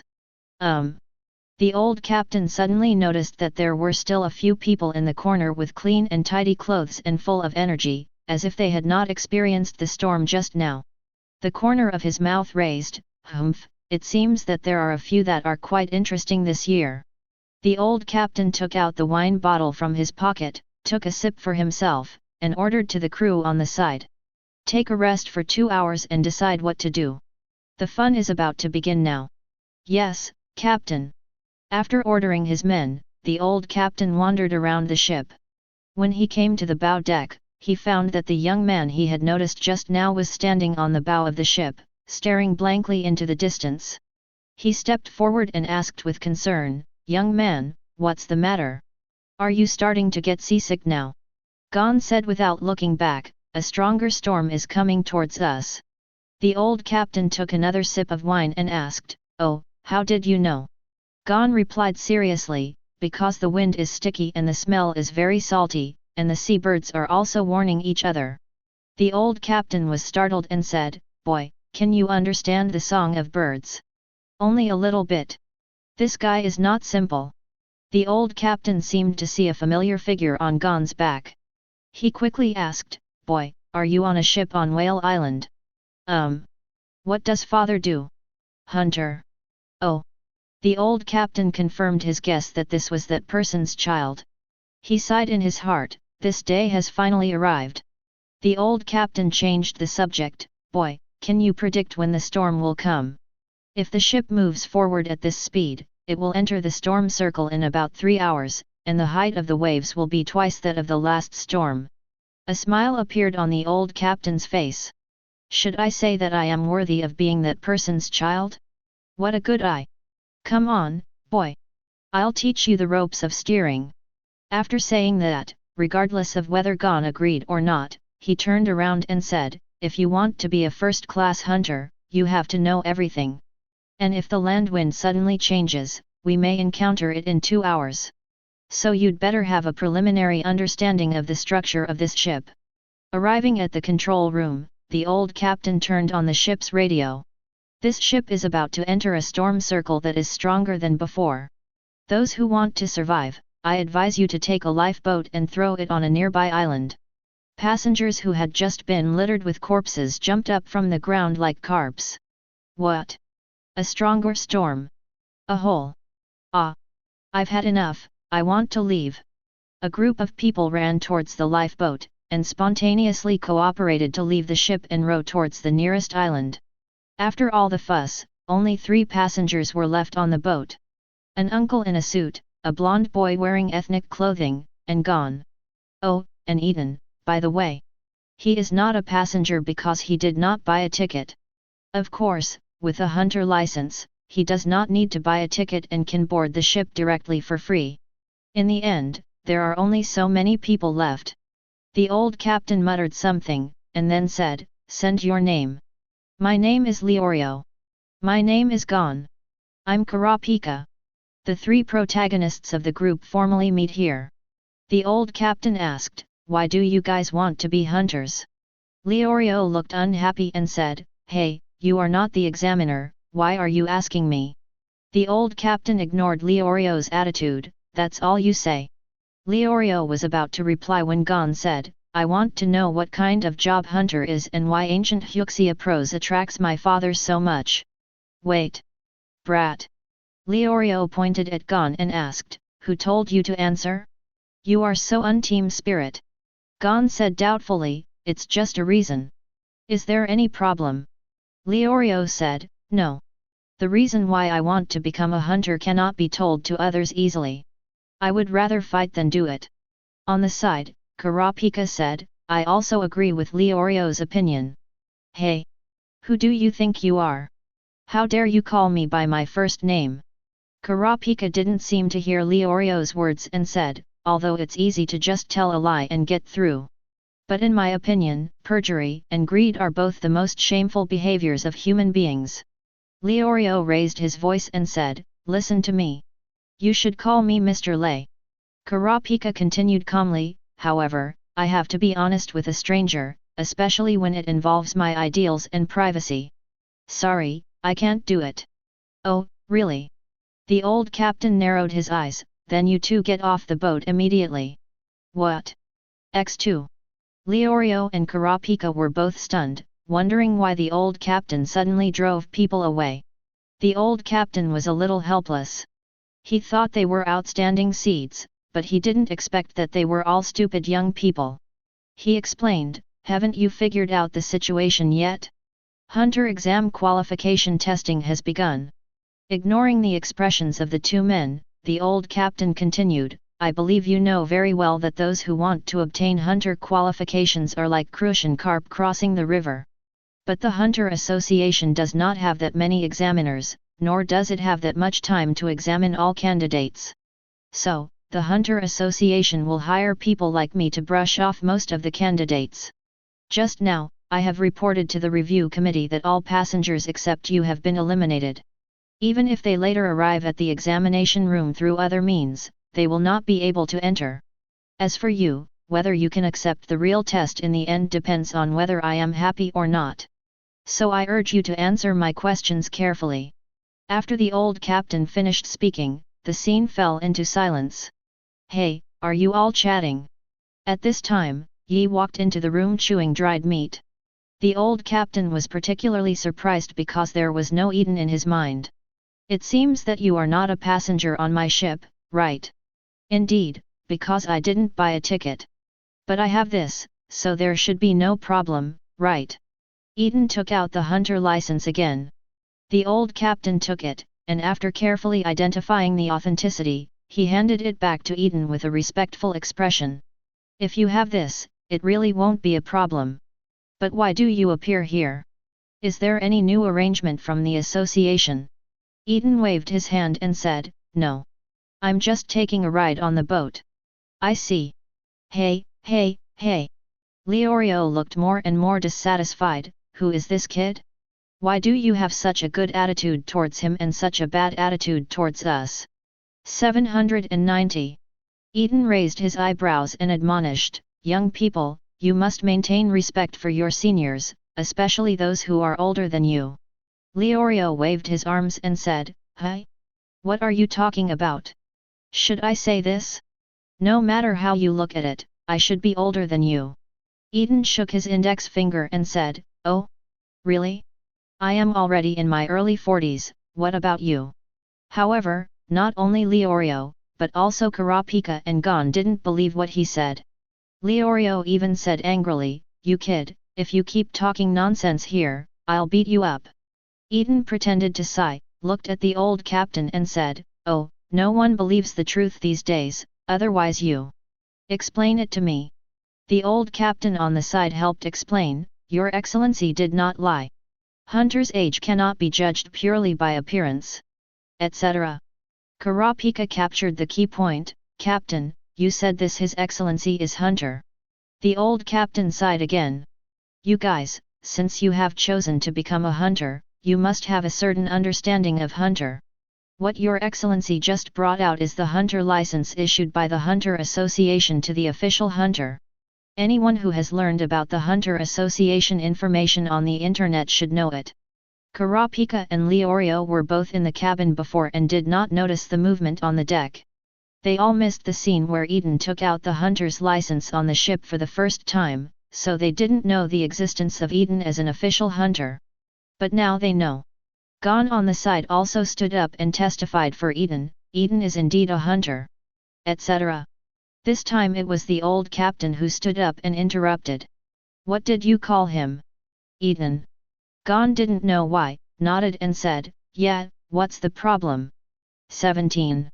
The old captain did not answer, but looked at Eaton, Are you really Mr. Eaton? Without waiting for Eaton to answer, he continued, Yes, you are exactly the same as the image on TV and newspapers. No, I should say you have more temperament. Kurapika asked curiously, Is this Mr. Eaton famous? Of course. Mr. Eaton is. The old captain was about to introduce Eaton's deeds, but was interrupted by Eaton. He reminded, Mr. Captain, don't forget that now is your assessment time. As for my matter, I think it's better to wait until they become hunters to discover it themselves. The old captain said, You are right. After all, the information about you is not a secret. Chapter 087. Leorio on the side muttered, Yeah, it's mysterious, I don't even know about it. This surprised Eaton. Kurapika and Gon live in a remote place all year round, so it is understandable that Eaton has never heard of his name. But looking at Leorio's suit and leather shoes, he doesn't look like someone who has little contact with modern society. Eaton was so popular 2 years ago that Leorio had never heard of it, which is a novelty. But it doesn't matter if he doesn't know, Eaton doesn't want to completely reveal all of his identity. He also wanted to have fun with Gon and the others. It would be boring if all of a sudden the exposure caused them to change their attitude towards them.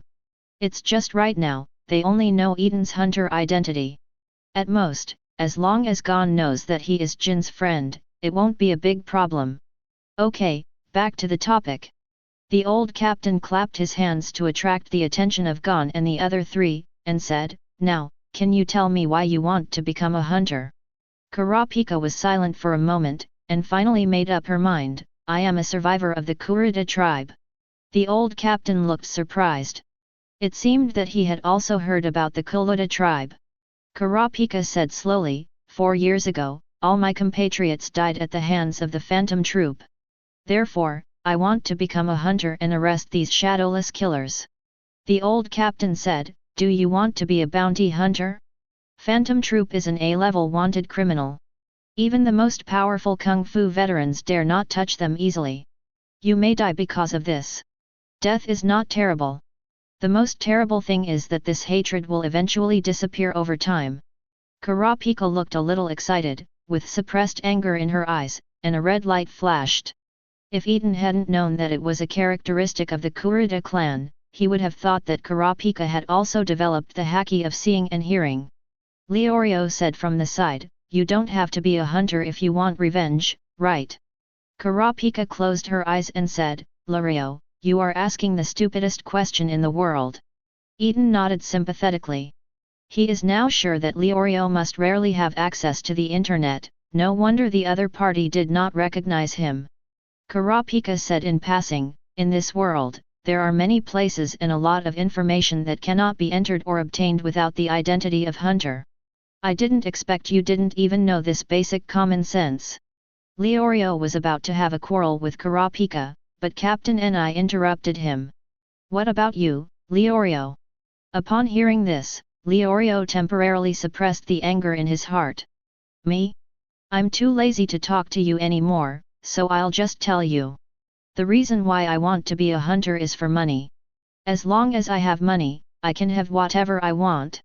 Luxury cars, wine, big house, everything you need. Leorio said as he fell into fantasy about a better future. However, Kurapika ruthlessly shattered his illusions. Leorio, a person's temperament is hard to buy even with money. The smile on Leorio's face disappeared and he looked at Kurapika seriously. This is the third time that I'm going against the grain. I don't seem to have offended you, right? Leorio walked towards the door and said as he walked, Kurapika, come out. Today I will make the Kurapika tribe extinct. Kurapika's face darkened and she said in a bad tone, you are looking for death, Leorio. Please call me Mr. Leorio. Leorio said without looking back, come out. Kurapika took steps to follow. The old captain shouted behind them, hey! I haven't finished speaking yet. Do you two still want to take the exam? At this time, Gon suddenly said, let them go. If you want to understand a person, you must first understand what he hates.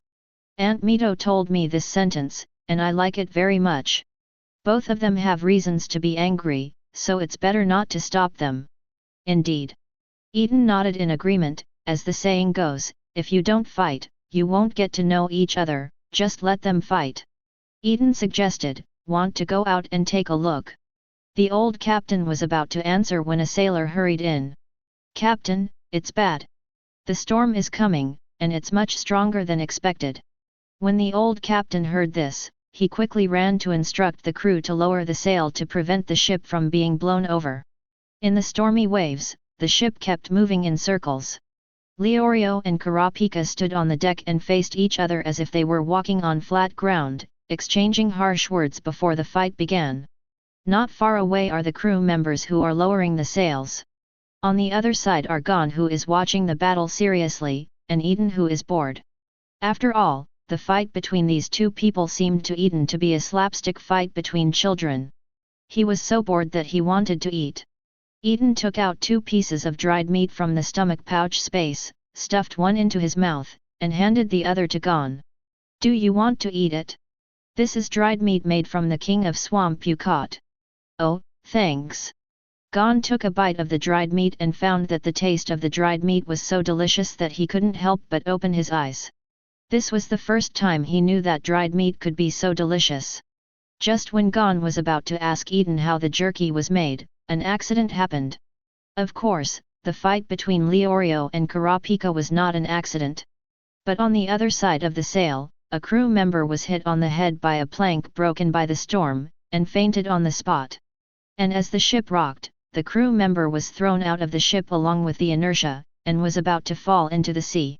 After noticing this scene, Leorio immediately put down his fight with Kurapika and ran towards the crew. Kurapika was stunned for a moment, and then followed her. The two of them grabbed the railing along the ship's edge with one hand and reached out to the crew member with the other. Unfortunately, it was too late, and the two of them failed to touch the crew member. At this moment, Gon swooped down and caught the crew member. Leorio and Kurapika subconsciously grabbed Gon's ankle and finally rescued the crew member who was about to fall into the sea. The other crew members gathered around to check the injuries of the crew members who fell into the sea, and some people kept thanking Gon and others. Well done, boy. I can't thank you enough. Thank you for saving KOU. However, none of the three cared about this. After regaining their composure, Leorio and Kurapika pointed at Gon and cursed angrily. You are too reckless. Don't you see there is a whirlpool below? If you fall in accidentally, even a mermaid will die. If we hadn't grabbed your legs, you would have become an unjust ghost at the bottom of the sea, you idiot. I really don't know how these two people who were dueling in the storm had the nerve to say Gon. Gon said calmly, but you caught me. Leorio and Kurapika looked at each other. Yes, they caught Gon. This guy doesn't look that annoying. The two of them thought in unison. Ha! Kurapika spoke first. Mr. Leorio, I apologize to you. I made a mistake. Leorio waved his hand and said, no need to be polite to me, just call me Leorio. I also take back the outrageous words I just said. The storm at this time had subsided, and the old captain who had his hands free saw this scene and laughed happily. Ha ha ha ha, I appreciate you very much. The old captain took out his wine bottle and took a sip, and said, I am in a very good mood today, so I decided to send you one to the port closest to the review venue. Gon asked curiously, what about the exam? I forget all about it when I'm happy. Come on, I'll continue to teach you how to steer. Having said that, Gon and the other three have actually been recognized by the old captain. The so-called exam is no longer important. Both Leorio and Kurapika heard the implication of the old captain's words. The two looked at each other and smiled, saying nothing. At this time, Eaton came up. Congratulations to you, you passed the old captain's exam, and you still exceeded the task. Leorio made a sound and said, you are just making sarcastic remarks here, and Hunter, I didn't see you coming to help just now. But Kurapika noticed what Eaton said. Mr. Eaton, what do you mean we overachieved? As long as you are here, there is no need for me to take action. Eaton first replied to Leorio, and then explained to Kurapika, you also heard what the old captain said just now. He said he would take you to the port closest to the review venue. It means that he plans to help you skip the middle test and send you directly to the final level. Leorio laughed loudly when he heard this. Ha ha ha, it seems that the hunter exam is not that difficult. I will become a hunter soon. Eaton poured cold water on him mercilessly. Young man, you are still too young. You should pay attention to the questions. What you are about to arrive is only a review venue, not an examination venue. Kurapika asked, what's the difference between the two? Eaton said, the review venue is the place where you are reviewed to see if you are qualified to enter the hunter exam venue. In other words, the real hunter exam has actually not started yet. As soon as these words came out, Leorio and Kurapika were dumbfounded. It seems that they thought the hunter exam was too easy, but this strengthened their determination to become a hunter. They are not people who give up easily, and will face difficulties even if the road ahead is difficult. Port Dory, where the ship carrying Gon, Eaton, and others docked. Before disembarking, Gon said goodbye to the old captain. Captain, thank you for taking care of me along the way. Take care of yourself. The old captain patted Gon on the shoulder and said, well, the same goes for you. Finally, I'll give you a piece of advice. Head towards the cedar tree on the mountain. That's the shortcut to the examination venue.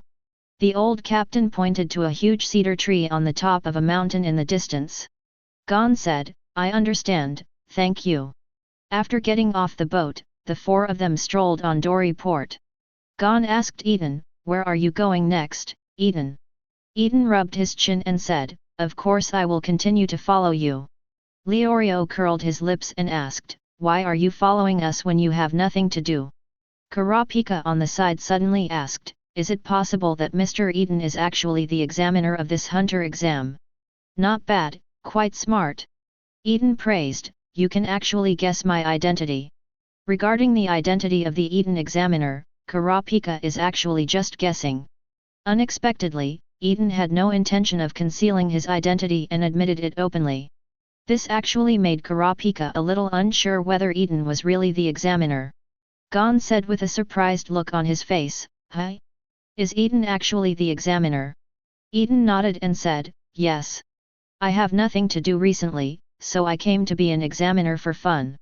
Leorio's face is full of fear. Eaton looked at it doubtfully, why do I not believe it so much? You said before that you were on your way to the boat, so why are you saying that you are an examiner now?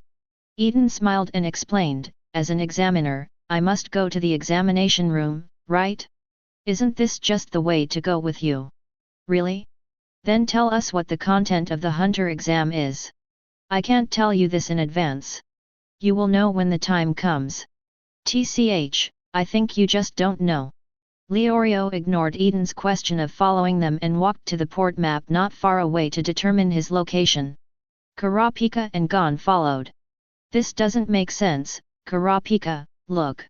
The Saba area where the venue is located is in the city, and there are direct buses from here. Leorio pointed at the map and said, the cedar tree pointed by the captain before was in the opposite direction. Could it be that he remembered it wrong? Gon said, regardless of whether it is wrong or not, I have to go and take a look. I think the captain must have a reason for saying that. Leorio advised, Gon, you'd better not trust others easily. I think it's safer to take the bus. However, Gon didn't pay attention to his words and walked towards the cedar tree without looking back, waving his hand. Kurapika thought for a moment and followed Gon's pace. Leorio asked, Hey, Kurapika, do you also believe what the old captain said? Kurapika replied, I didn't completely believe what the captain said. I was just interested in Gon's actions and decided to follow him. Leorio muttered, Tisk, I didn't expect this guy to be so unintentional. He looked at Eaton and asked, Grand Examiner, what about you? Who do you plan to follow? Eaton said, Of course I will follow Gon. Oh! Chapter 088. Leorio sat on the bus stop and said to himself, I still think it's safer to take the bus, but it's a pity that everyone has to go their own way here.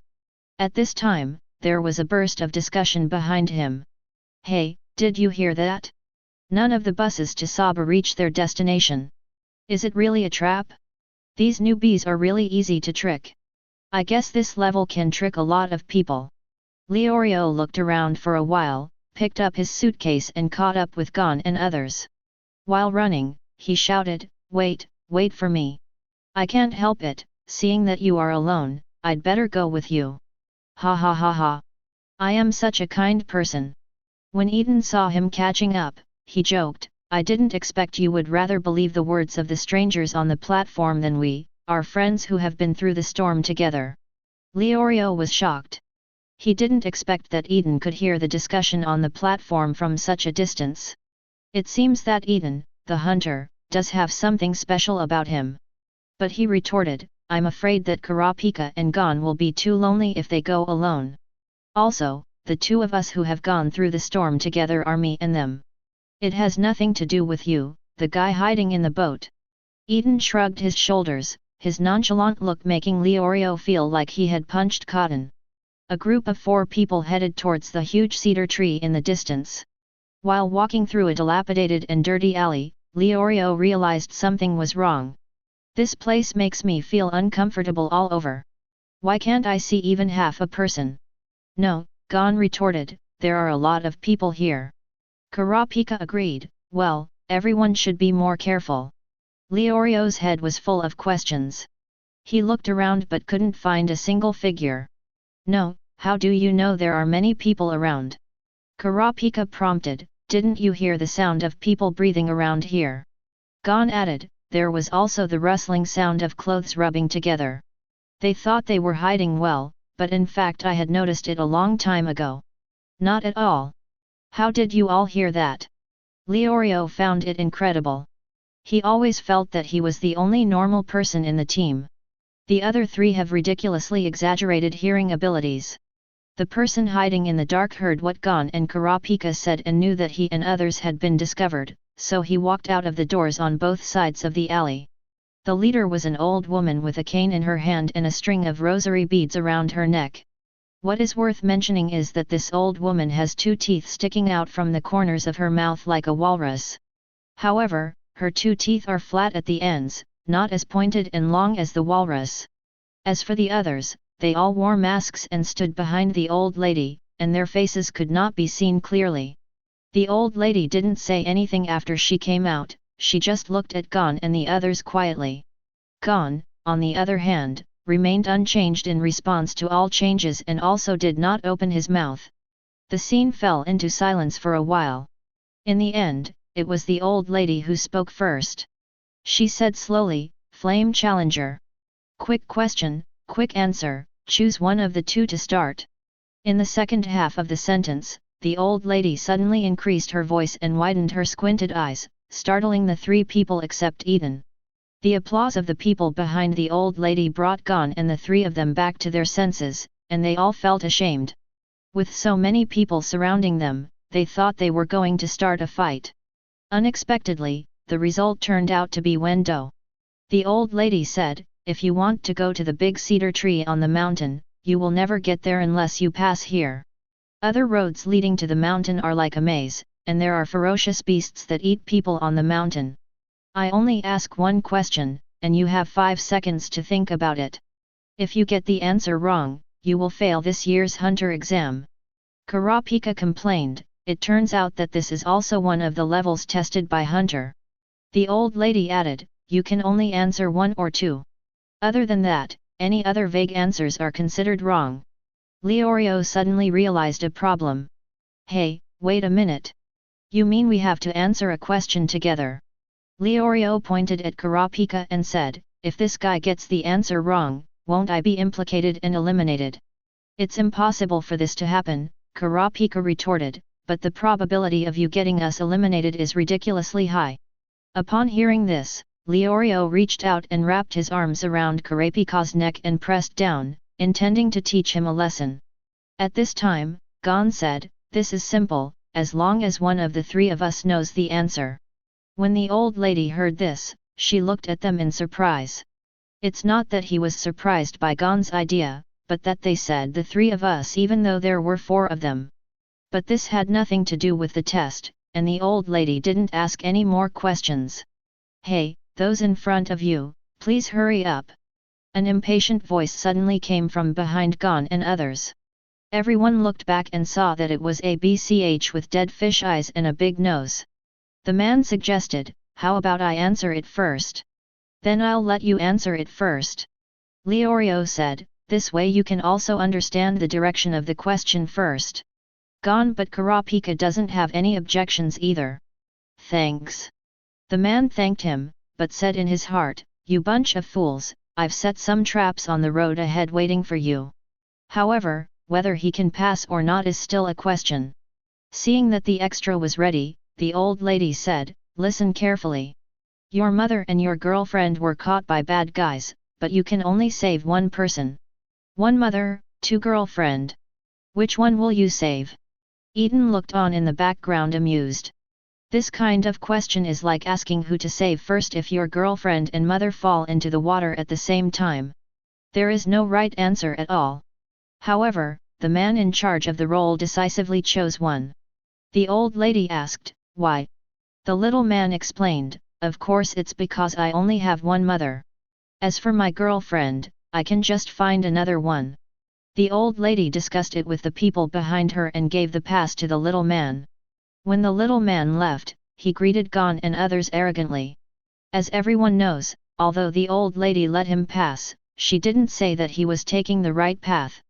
Leorio thought about how he would answer this question. But after thinking for a long time, he didn't know how to choose, or he didn't want to choose between these 2 options. Finally, he shouted angrily, "Do you think I'm an idiot? There's no such thing as an idiot in the world, UBD. What's the right answer for a question that varies from person to person? None of you referees are decent. I'm not going to play anymore, I'm going to take another path." "It's too late," the old lady said. "If you give up answering the questions, you will lose your qualifications for the exam and will not be able to become a hunter." Kurapika was thoughtful and called out to Leorio who was about to leave. "Leorio! What? Do you still want to continue answering such ridiculous questions?" The old lady realized that Kurapika seemed to have understood the meaning of the question, and quickly interrupted, "Stop! Don't talk to each other anymore. From now on, as long as you say one more word, you will be immediately disqualified from taking the exam. Now please listen to the question. Your son and daughter have been kidnapped. You can only save one of them. Will you save the first son, Bada, and the second daughter? 5. 4. Equals. Without saying a word, Leorio silently walked aside and picked up a wooden stick. He thought to himself, you damn old lady is addicted to playing, right? She's even counting down for me. Then your lifespan is only the few seconds you count down. Crack. It was the sound of a stick breaking. It can be seen that Leorio did not hold back at all with this attack. Fortunately, Kurapika used the double wooden swords he carried to block Leorio's attack at the critical moment. Otherwise the old lady would have died on the spot. The old lady is also someone who has experienced strong winds and waves. She said calmly, "Ding, it's time." Leorio ignored it and asked Kurapika, "Why are you stopping me?" "Leorio, calm down." "No, I can't calm down. Let me cut off that damn old woman's head and bring it to the examination venue to ask the examiners what rubbish questions these are. We are already qualified, are you going to ruin it?" "What?" Leorio was stunned and didn't realize what Kurapika meant. Kurapika explained for him, "Silence, this is the correct answer to this question. There is no correct answer to a question like this, and everyone's answer is different. So the correct answer is definitely not 1 or 2. But the reviewer said that we can only answer 1 or 2. In other words, the correct answer is outside the options. Only silence is right." Although Leorio thinks Kurapika's words make sense, he still has a question, but the person just now has passed. At this time, Eaton reminded quietly, "You haven't reacted yet? It doesn't mean that the answer is correct. Did you hear the judge say that he answered it correctly?" Kurapika nodded and said, "I just heard the man's wailing in the distance. He probably encountered a wild beast. So, that's not the right path." The old woman said, "That's right. The right path is here." He directed the people behind him to open a door on the side and pointed to the passage behind the door, "This is the road to the top. It will take about 2 hours to get there." Leorio was silent for a moment, bowed slightly to the old lady and said, "Grandma, I'm sorry. I was rude to you just now. No need to apologize." The old lady waved her hand and said, "I just want to meet talents like you to be a judge. Work hard to become a good hunter." "Phew, I still can't think of it." Gon suddenly said, "I can't answer you." Leorio and Kurapika were stunned and laughed randomly. "Are you still thinking about it?" "Don't think about it." Gon asked, "Huh? Why?" Leorio said, "Ask why, the quiz game is over." "I know this." Gon nodded, and then said seriously, "But if one day, when only one of the 2 relatives can be saved, what should I do? I know that no matter which one I choose, it's not the right answer. But there may come a time when I have to make a choice." Gon's words touched both Leorio and Kurapika. The old lady looked at the little guy who hadn't said a few words from the beginning to now in surprise. Unexpectedly, he was the one who saw the most clearly. "I thought, yes, this is the true meaning of this question. Anticipate as many cruel possibilities as possible. Because when something happens, when the time comes, reality will not give you any warning. You cannot place your hopes on the mercy of others. One day in the future, you will definitely embark on a road of separation. If you can't make a choice, then try to become stronger."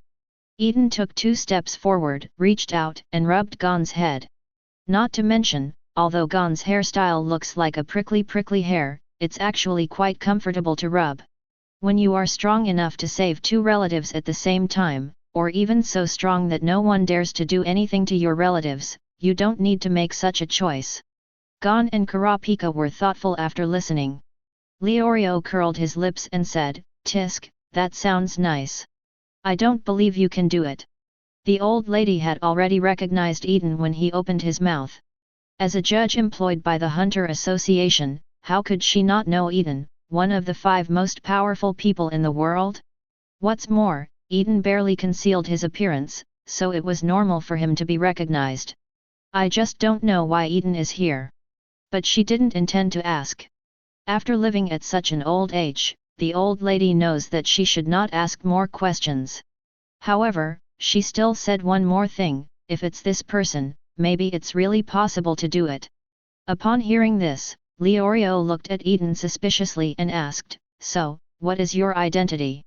Why do you sound so extraordinary and powerful? Eaton smiled and said, didn't I say it before? It's more interesting to wait for you to discover this kind of thing yourself. My identity is not a secret. If you can eventually become a hunter, you can find my information on the official website of the Hunter Association. If you don't tell me, don't tell me. I don't even know about it. Leorio said dissatisfied, gone, Kurapika, let's go and leave this riddler alone. 0. Chapter 089. The top of the mountain where the giant cedar tree is located. When Gon and others arrived here, the sky had already darkened. Leorio breathed a long sigh of relief and said with emotion, "Hi, we're finally here." Kurapika observed the surrounding environment, it's so quiet here. Are there no other candidates except us? Gon stood behind the two men with a fishing rod in hand, looking back at the way they came. I wonder how Eaton is doing now. Why do you care about him? Leorio curled his lips and said, that guy is Hunter, he is much more comfortable in the forest than us. After passing the grandma's question and answer test, Eaton did not go up the mountain with them. Having read the original work, he knew that next, Gon and the others would face the test of the ferocious fox, a monster of war.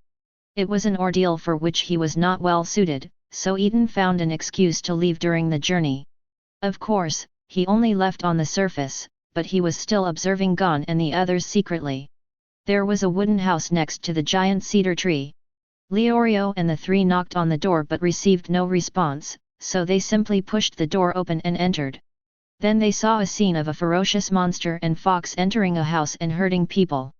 Finding someone breaking in, the fierce fox grabbed a woman and ran to the forest outside the house. The injured person on the ground was dying and said, "Please help, my wife. Hurry up and save people." Gon shouted and rushed out. Kurapika follows closely behind. Before leaving, he told Leorio, "The injured will be left to you, Leorio. I will handle it."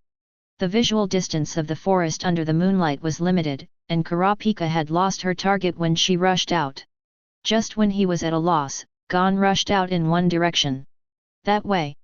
Kurapika was surprised by Gon's keen observation and immediately chased after him. During the chase, Gon was surprised to find that the vicious fox could speak human language. After Kurapika's explanation, he learned that the talking beasts were collectively called Warcraft. Then Gon used words to provoke the vicious fox to distract it, and hit the vicious fox on the head with a fishing rod. With the special fishing rod and Gon's excellent physical fitness, the fierce fox was in pain and dropped the woman in his hand. "Kurapika, you go save that woman." Gon hurriedly left a word and then chased after him. Kurapika helped the woman up and asked, "Are you okay? Is there anything uncomfortable?" "It doesn't matter." The woman shook her head and asked, "Where is my husband? Where is he now?" Kurapika comforted, "My companion is taking care of him, you don't have to worry." The woman grabbed Kurapika and said, "No. Please, take me to my husband." In the moonlight, Kurapika saw the tattoo on the woman's arm. In his memory, it was the proof engraved on the body of an ancient Black Ink clan woman who vowed not to marry in order to become the god's wife. When such a tattoo appeared on a married woman, Kurapika realized something was wrong. At this time, Leorio caught up with him. "Kurapika, are you okay?" "Well," Gon went after the monster. Kurapika asked calmly, "How is the man's injury?" "There is no need to worry. The injury is not as serious as imagined. I gave him painkillers and he should be asleep now." "Yet." Kurapika suddenly got angry and smashed the wooden knife into Leorio's face. Leorio took a few steps back and his face began to change, slowly turning into the look of a ferocious fox. It asked, "How do you know I'm an imposter?" "I don't know if you are a fake." Kurapika said, "It's just that I asked Leorio to take care of the injured, and his reply was that it would be up to him. I beat him because he left the injured and came here on his own, that's all." The fierce fox got the answer and disappeared in front of Kurapika. Kurapika did not catch up, but raised the wooden knife in her hand and looked at the woman beside her. Now, answer me a question, who are you? The woman laughed evilly and turned back into her ferocious fox appearance. Look at Gon again. When Gon came to an open place, he found the vicious fox waiting for him. You can't tell, but you are very agile and can even hurt me half a point. Unfortunately, you will pay a heavy price. The fierce fox spoke one word and attacked Gon with its sharp claws. Gon didn't respond at all, but asked curiously, "Can you tell me who you are?" The fierce fox stopped attacking and asked, "What do you mean?" Gon replied, "Are you a friend of that guy just now? The person I just beat was someone else, not you. But if you want to stop me, I won't show mercy to you." The fierce fox grinned and asked, "How did you know I was the other one?" Gon pointed at the fierce fox's face and said, "Because you two look completely different. Your voices are also different. Your voice is sharper and higher." The ferocious fox was silent for a moment, then burst into joyful laughter. Puff hoo hoo! It rubbed Gon's head and shouted towards the grass nearby, "Hey, old man, come here. I found an interesting guy." After a lot of twists and turns, Gon and the other three reunited. 4 fierce foxes also appeared in front of them. The fierce fox couple surrounded Gon and said, "It's been a long time since I met someone who can tell us apart. I'm very happy." Behind Gon, Leorio asked Kurapika in a low voice, "Do you recognize their voices and looks?" Kurapika looked at the 2 ferocious foxes, one big and 2 small, but they looked exactly the same, and said, "I can't recognize them at all." After chatting for a while, the fierce fox family announced that all 3 of Gon had passed their test. Kurapika relied on her extraordinary knowledge to see through the disguise of the vicious fox's daughter. Gon identified the vicious fox couple with his keen observation. Although Leorio did not discover the identity of the vicious fox family, his superb first aid measures and kind heart were recognized by the vicious fox's son. Just when the 3 of them were happy about passing the test, Eaton slowly walked out of the forest. "Hey, congratulations, you passed another test." Even though Leorio was not good at using his brain, he also noticed something was wrong. Going up the mountain, Eaton made excuses to leave. Then they experienced the test of the vicious fox family. Now that they have passed the test, Eaton suddenly appears in front of them again. How could such a coincidence happen? Leorio looked at Eaton and asked, "You haven't left all this time, but are you secretly observing us? Is this also part of the exam?" By now, Leorio has gradually believed in the identity of Eaton's examiner. Half-guessed. Eaton waved his hand and said, "I am indeed observing you secretly, but this is not the content of the hunter exam. I hid in the dark just to facilitate your leadership," Eaton said, pointing to the vicious fox family on the side, with a somewhat helpless expression. Ever since he appeared, the fierce fox family had been trembling after recognizing him. "I don't know since when, there have been rumors circulating within the Hunter Association that Eaton eats everything, especially World of Warcraft and rare beasts. So much so that those Warcraft that cooperated with the Hunter Association would avoid him when they saw him. Although he does like to eat, he doesn't eat all monsters. You see, don't the bean-faced people have nothing to do?" "Bean-faced man, Mr. Eaton, thank you." Eaton can only say that people's prejudices are a big mountain. And he planned to find an opportunity to move this mountain away. Eaton is ready to find the person who spread the rumors and solve the problem from the source.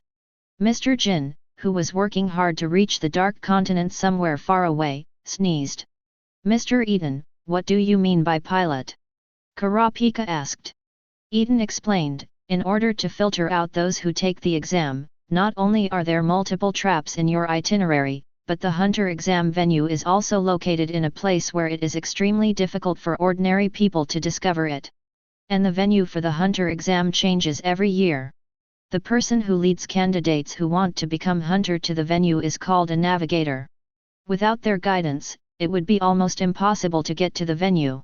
In other words, if you want to arrive at the exam venue smoothly, the first thing you need to do is to find the navigator and get their approval before you pass. 0 Please ask for flowers."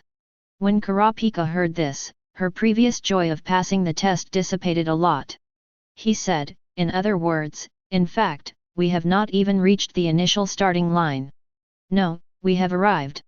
Eaton reminded, you have passed the test of the fierce fox family, and they will take you to the examination venue next. But it looks like we're going to have to part ways for a while. The ferocious fox can fly. Originally, Eaton wanted to experience the feeling of being carried through the air by a vicious fox. But looking at the shivering appearance of this family, it was obvious that they were unable to experience it. Eaton was afraid that they would crash when they were flying with him because they were too nervous. That's it, I'll wait for you at the exam venue first. After Eaton finished speaking, he waved his hand and activated teleportation and left here. Kurapika looked shocked and asked Gon, did you see how Mr. Eaton left? Gon was also very surprised. He shook his head and said, I didn't see it clearly at all. It disappeared all of a sudden. That guy appears and disappears. Could he be a ghost? Leorio shuddered and asked the vicious fox family, hey, do you know what happened to that guy? The vicious fox family all shook their heads and said, I don't know. In fact, they know that this is probably the effect of Eaton's order ability. 0. However, they did not dare to disclose Eaton's information without consent. In addition to not easily revealing the reason for Nan's existence to non-hunters, he is more afraid that Eaton will eat them if he finds out. The fierce fox family, who had recovered from their fear, quickly carried Gon and the three of them to the examination venue. The ferocious foxes threw Gon and the others down at the entrance of the examination venue and left in a hurry. He didn't say anything about continuing to serve them next year. From the perspective of the fierce fox family, these three people knew the ferocious man Eaton, and passing the hunter exam was probably not a problem. It's unclear whether we will need their services next year. And they don't want to continue serving them, mainly because they don't want to be associated with Eaton. Eaton didn't know that his reputation had been murdered, and he was now in the wetland. It is also known as the lair of the trickster. Most of the rare birds and animals in it are cunning and greedy by nature, and they make a living by eating human flesh. It can be said to be extremely dangerous. Of course, for Eaton this place is no different from his own back garden. Merely rare birds and animals are nothing more than his meal. Deep in the wetland, there is an unexpected man-made house. The building materials of the house are very fresh and it looks like it was built not long ago. And this is indeed the case. This is the venue built by the Hunter Association for the exam, and it is the examination room for the second exam. The people in charge here are none other than Eaton and Menchie. Although the exam has not yet started, Menchie has already arrived here first. It's not because she is very responsible and prepared in advance. But as a gourmet hunter, come to Shimile wetland to find fresh ingredients. Seeing Eaton's arrival, Menchie greeted with a smile, Master, you are here. Come and try my newly developed dishes. Although she travels around the world all year round, with Eaton's teleportation ability, there is no chance that she has not seen her for many years. So after meeting Eaton, Menchie didn't get too excited. Eaton took a bite of the dish made by Menchie and commented, this is the front leg meat of the strawberry turtle, right? The meat is firm, elastic and chewy. However, there is a little delay in the process of collecting the juice. The meat of this creature needs to be stewed for a day and night before it can taste. But I have to say, you cooked it very well with the strawberries on its back. Even I, who don't like salty and sweet food mixed together, think it tastes good. Menchie wasn't too pleased with Eaton's praise. This dish was made to cater to Eaton's appetite, but now Eaton says it's not tasty enough. Menchie, who has always been strict with himself, decided to do it all over again. Eaton didn't stop this either. Striving for excellence is a good thing. Chapter 090. Hunter Exam Venue. To be precise, it was in the elevator leading to the Hunter Exam Venue. It's hard to imagine what kind of mental state the people in the Hunter Association must be in to actually convert a private room in a restaurant into an elevator leading underground. Gon and the three of them are not bored enough to explore this kind of problem. After a day of hard work, they were already hungry. Fortunately, there was food provided in the private room, and the three of them were eating happily. During the dinner, the three of them discussed whether they could pass the exam. Only one is born in 3 years. Kurapika swallowed the beef in her mouth and said, "This is the probability of the Hunter Association's novices passing in recent years. It is said that some of the newcomers collapsed due to excessively harsh tests, and there are even more who were severely injured by the torture of veterans and were unable to take the test again." Gon stuffed a mouthful of food into his mouth and said vaguely, "That's strange. Why do you want to become a hunter at all costs?" This sentence silenced Kurapika and Leorio, and even stopped eating. After coming back to his senses, Leorio roared at Gon, "How dare you come to take the hunter exam without knowing anything? Hunter is the most profitable profession in the world, don't you know?" Kurapika retorted, "Correction, it is the noblest profession." Leorio glared at Kurapika, and Kurapika glared back. Protecting the order of humans and nature is hunter's most important job. Hunting animals and treasure hunting are things only second-rate hunters do. Eaton, no, that's what Saturn Hunter would do too. 7th. Once a truly first-class hunter discovers valuable cultural heritage and rare animals, the first thing he will consider is how to protect them. In addition, arresting wanted criminals and unlicensed criminals is also an important responsibility of hunter. To accomplish these tasks, it goes without saying that you need profound knowledge, strong body and mind, and firm faith. Isn't this kind of hunter noble? Leorio disagrees with this. He is more concerned about the benefits that hunter's identity can bring to him. As long as you have a hunter license, you can travel almost unimpeded in a country, and most public facilities are free for you to use. And among the top 100 richest people in the world, 60 are hunters. Even if you sell your hunter license, you can get 100 million nijas. Isn't this profitable enough? In the end, the two couldn't argue and decided to seek help from a third party. Gon, what kind of profession do you think hunter is? What kind of hunter do you plan to become? Gon was very surprised. He didn't expect that hunter's license was such a valuable thing. Surprised and distressed, he didn't know how to answer Leorio and Kurapika's questions. Finally, after thinking about it for a while, Gon came up with a good idea. He persuaded, "Okay. Let's wait until we become hunters to talk about that kind of thing. And then we can also ask Eaton." Leorio curled his lips and complained, "Tisk, that guy doesn't look reliable." Kurapika said, "I hold the opposite opinion to you. Mr. Eaton is an official hunter, and he looks very powerful." Looking back on the journey, everyone seemed to be respectful to Eaton, including the old captain, the old lady, and the vicious fox family. Kurapika feels more and more that Eaton is not simple. Just when Leorio wanted to ask Kurapika if she wanted to contradict him in everything, the elevator to the private room finally arrived. Leorio glared at Kurapika and said, "We will discuss this topic later." The elevator opened slowly. The three of them cleaned up the food on the table and walked out of the elevator. This is a dark underground passage, like a subway passage, you can't see where it ends. Seeing the arrival of new people, the candidates who had been waiting here looked at Gon and the other three. The eyes with different thoughts reflected on the three people, which brought huge pressure to the three people. Kurapika knows that all the candidates who can reach here are masters, and they must have something special. Leorio also observed the crowd with a solemn expression. Only Gon seemed not to feel the oppressive atmosphere here. He looked around and said, "I don't know how many people are here. There are 405 people including you." A kind voice came from the corner. Gon and the other three looked over and saw that it was a middle-aged fat man with a distinctive nose. There was a sign with the number 16 on his chest, indicating that he was the 16th person to arrive at the examination venue. "Hi, my name is Tonpa, hello." The middle-aged fat man, "Oh no," Tonpa said hello to Gon and others. "Is it the first time for any of you to take the hunter exam?" Although it was a question, Tonpa's tone was very certain. Gon asked curiously, "How did you tell?" Tonpa explained with a smile, "Because I have been taking the hunter exam since I was 10 years old and have passed it 35 times so far." 35 times? Gon exclaimed. "Yes."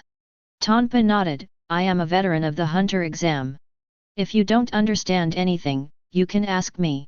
Seeing Tonpa's proud look, Leorio and Kurapika looked at each other, both confused. Is this something worth showing off? Gon asked, you should know many people here, right?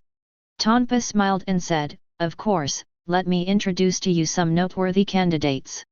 Number 103, the snake charmer Scarping. That guy tends to hold grudges, and whoever offends him will be in trouble. Number 76, martial artist Chen Li.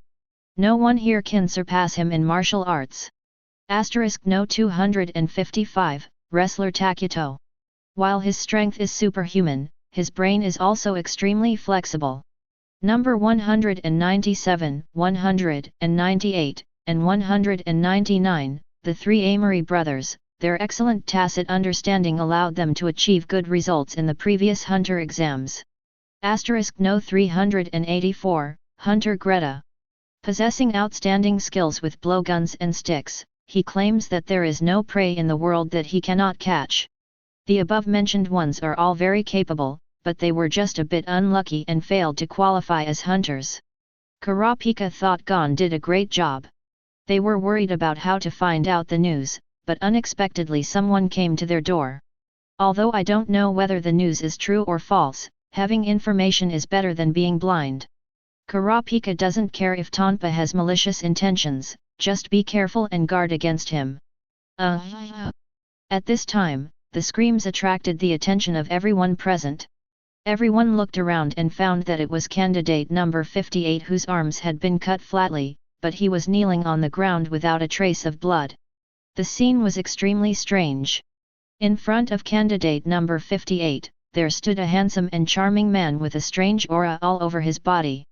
The man's face is made up of teardrops and stars, his hair is raised, he is tall, his muscles are smooth, and he has a slim waist and long legs. Wearing clothes printed with the 4 colors of playing cards, he looks a bit like a clown in a circus. If you could restrain the perverted smile on your face, it would definitely be the rich woman's favorite. He spread his hands and said in a casual tone, "Oh, it's incredible. There is no fraud or mechanism, how come your hands disappeared out of thin air? Be careful in the future, and remember to apologize if you bump into someone." After saying that, he walked aside humming a song. Tonpa looked over there with a solemn face, last year's dangerous elements are here again. He spat and introduced Gon and others. Number 44, Magician Hisoka.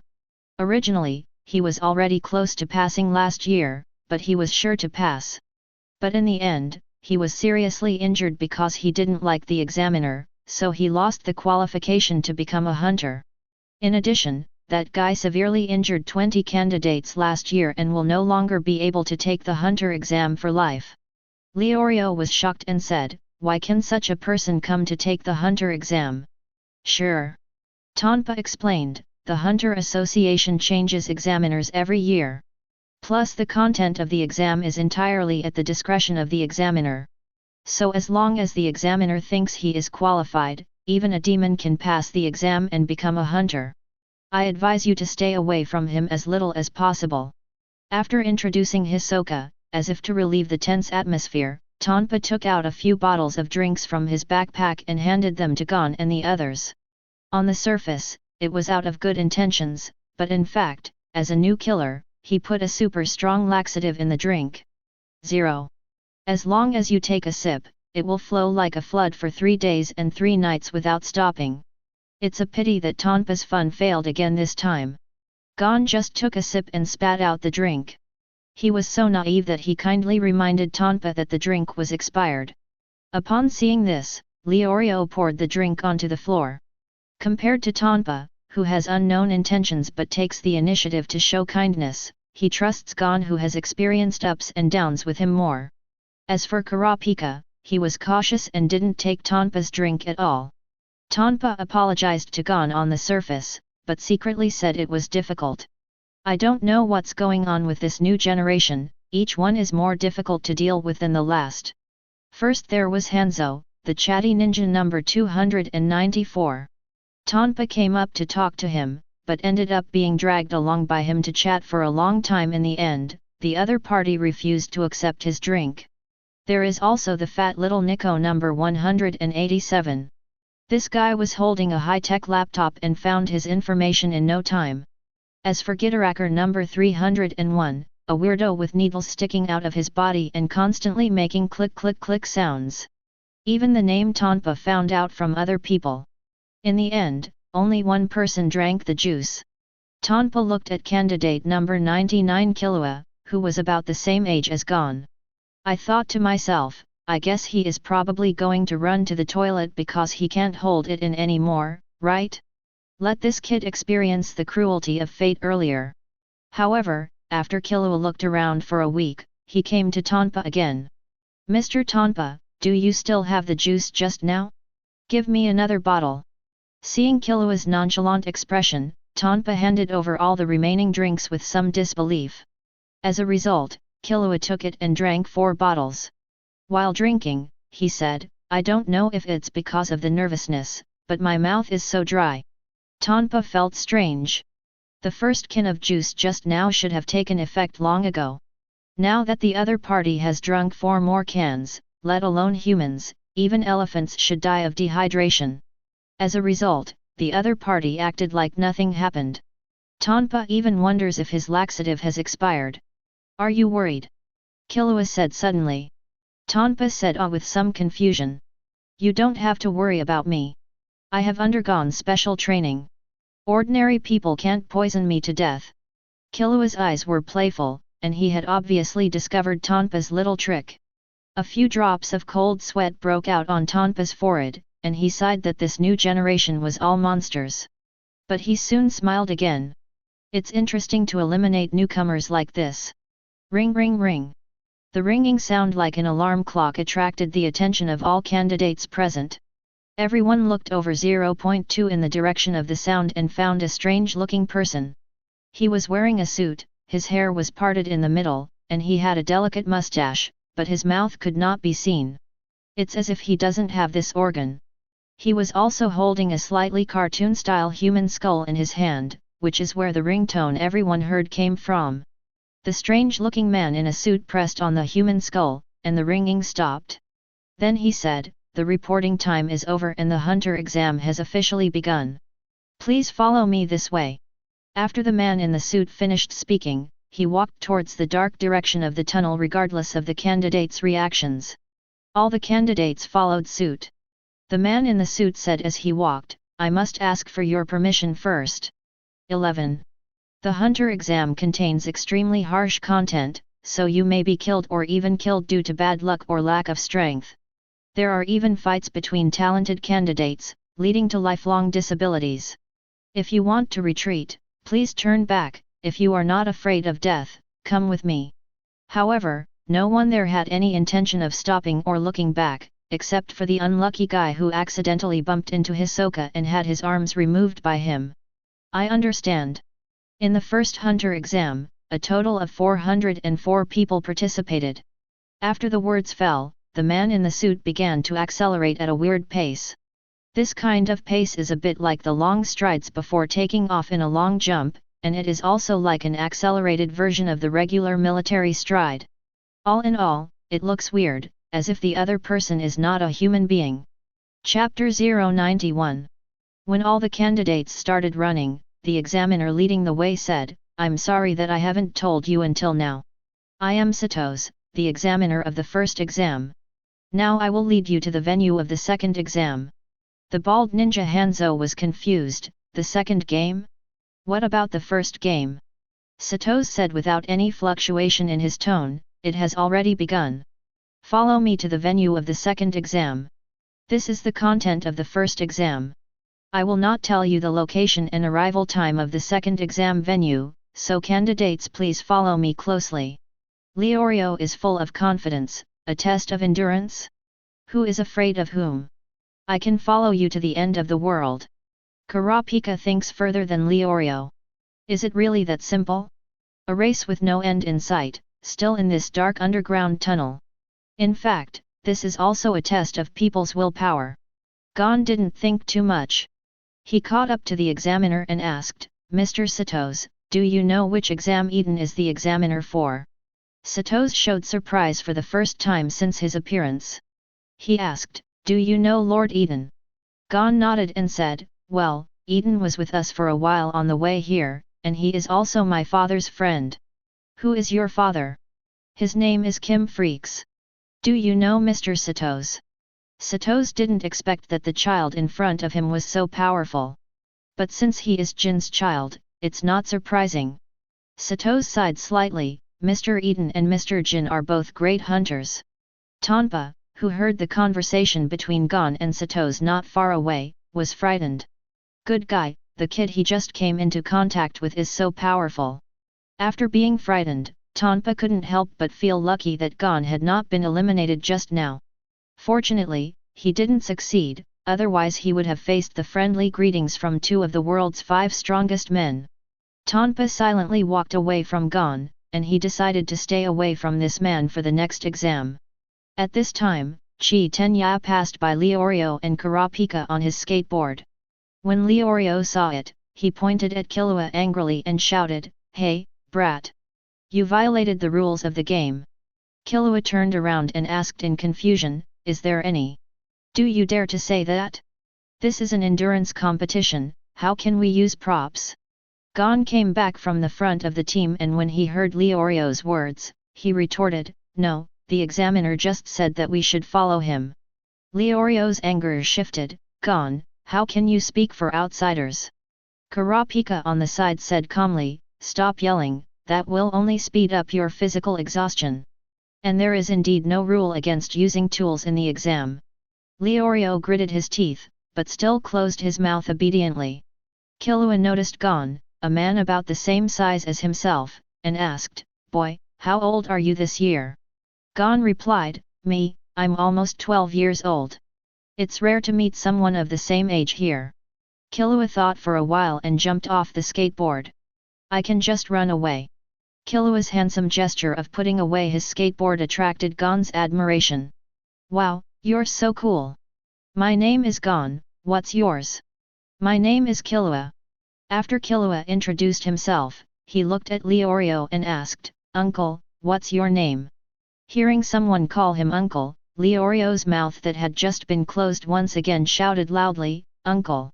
I'm a teenager just like you, okay? No way! Leorio, I always thought you were in your 30s. Gon was almost stopped in his tracks by Leorio's age. Kurapika speeded up silently, he didn't want to be the same age as an uncle who looked to be in his 30s. Leorio pointed at Gon and shouted, "You even say that, Gon, that's too much. I want to break off our relationship with you." "Okay, this does sound like something a teenager would say." Only after Leorio took out his identification did Gon and Killua believe his age. "I still think your and Eaton's ages should be reversed," Gon complained. Leorio was deeply shocked, and he really couldn't argue with this, because Eaton did look younger than him. However, Eaton said he was in his early 40s. Killua asked curiously, "Who is Eaton you talking about?" Gon introduced, "Eaton is an official hunter, he." For the next time, Gon and Killua whispered to each other in low voices. The entire team of candidates followed Satos. Kurapika silently calculated that they had been running for more than 3 hours and the distance was about 40 kilometers. However, this tunnel seems to have no end, and I don't know where it leads. After a while, Leorio was already a little weak, but he still followed the team with strong perseverance. Until 60 kilometers, no one in the entire team of candidates was lagging behind. Most people still had the energy to speak, and a small number of people didn't even break a sweat. It can be seen that the physical fitness of humans in Hunter's world is far better than that of people on Earth. Running long distances is not difficult for most candidates, and Satos, an examiner, also sees this. But it doesn't matter, they will soon face the real test of the first exam. When the candidates ran to 90 kilometers, Hanzo, who was running in front, suddenly shouted, "Look!" Some candidates even exclaimed in disbelief, "Hey, are you kidding? What did they see?" They saw that the road ahead was no longer smooth, replaced by stairs that continued to extend upwards and still had no end in sight. When they arrived here, Satos had no intention of warning him, but instead quickened his pace again. Some candidates exclaimed, "This guy is a monster. He looks like an ordinary person walking, but he takes several steps in one step." As we all know, going upstairs is a very physically demanding job. Some people may get out of breath after climbing the 6th floor. Although the people in the hunter world are physically strong, the candidates who can take the hunter exam are even more talented. But don't forget, they have just finished a 90-kilometer marathon. If you continue to climb stairs in this situation, many people are destined to be unable to keep up due to lack of physical strength. The first batch of eliminated people is about to appear. At this time, Leorio was covered in sweat and his breathing was no longer even. He simply took off his shirt and tied it around his waist, leaving him shirtless to make himself more comfortable. Perhaps because she was bored after running for so long, or perhaps to help Leorio divert his attention, Kurapika asked. "Leorio, are you okay?" Leorio gasped for breath and said, "You can tell by the look on my face. If I don't care about it, I should be able to hold on for a while. But even if you are naked, I will follow you. Kurapika, if you are afraid of being laughed at, I advise you to stay away from me now." Seeing Leorio's desperate look, Kurapika was somewhat touched in her heart. He asked, "Leorio, can I ask you something?"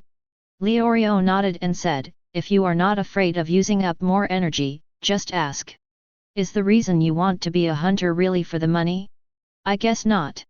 Although I've only been with you for a few days, I can tell. It's true that you are frivolous and simple-minded, but you are definitely not that superficial." Leorio clenched his fists and said, "Thank you, you don't have to say the first half of it." Kurapika ignored it and continued, "I have met many people who regard money as their life. You are different from them. TCH, it sounds like you understand me very well." Fiery eyes. What? Kurapika decided to open her heart to Leorio. This is why the Kurapika tribe was massacred. Fire red eyes are a characteristic of the Kuluta people. When they are emotionally excited, the color of their pupils will turn into a fiery crimson. If you die in that situation, the crimson color will stay in your pupils forever. That bright red color is known as one of the 7 most beautiful colors in the world. Leorio was silent for a moment and said, "Is this why you were attacked by Phantom Troop?" Kurapika did not answer, but said, "I saw at that time that not a single eye of the murdered tribesmen was left, all were gouged out. Their empty eyes seemed to speak of the unquenchable resentment in their hearts. I vow to catch the Phantom Troop with my own hands and return the eyes of my compatriots to them." Although Leorio wanted to ask Kurapika if he could identify who each pair of eyes belonged to, but he still stopped this behavior of rubbing salt into other people's wounds. He turned to analysis. "I guess they have sold their eyes to the black market a long time ago. And the buyers must all be powerful, and it is difficult for ordinary people to get close to them. That's why I wanted to be hunter." Kurapika said, "Once you become a contract hunter with a wealthy man, you can get more information from them." "Sign hunter?" Leorio said in surprise, "The kind of hunter who relies on others has no dignity. Don't you hate that kind of hunter the most?" Kurapika sighed, "What does my personal dignity mean compared to the pain endured by my people?" Leorio looked forward, his eyes deep. "I'm sorry. My reason for becoming a hunter is not as great as yours. My purpose is still for money." "You lie!" Kurapika scolded, "Do you think you can buy everything in the world with money?" Leorio gritted his teeth and said, "It's okay. Not only things, but also dreams and hearts can be bought. Life is also something that can be bought as long as you have money." Kurapika said angrily, "Take those words back, Leorio." "Why? It's a fact.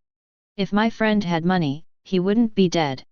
Kurapika was shocked and asked softly, "Is it because of illness?"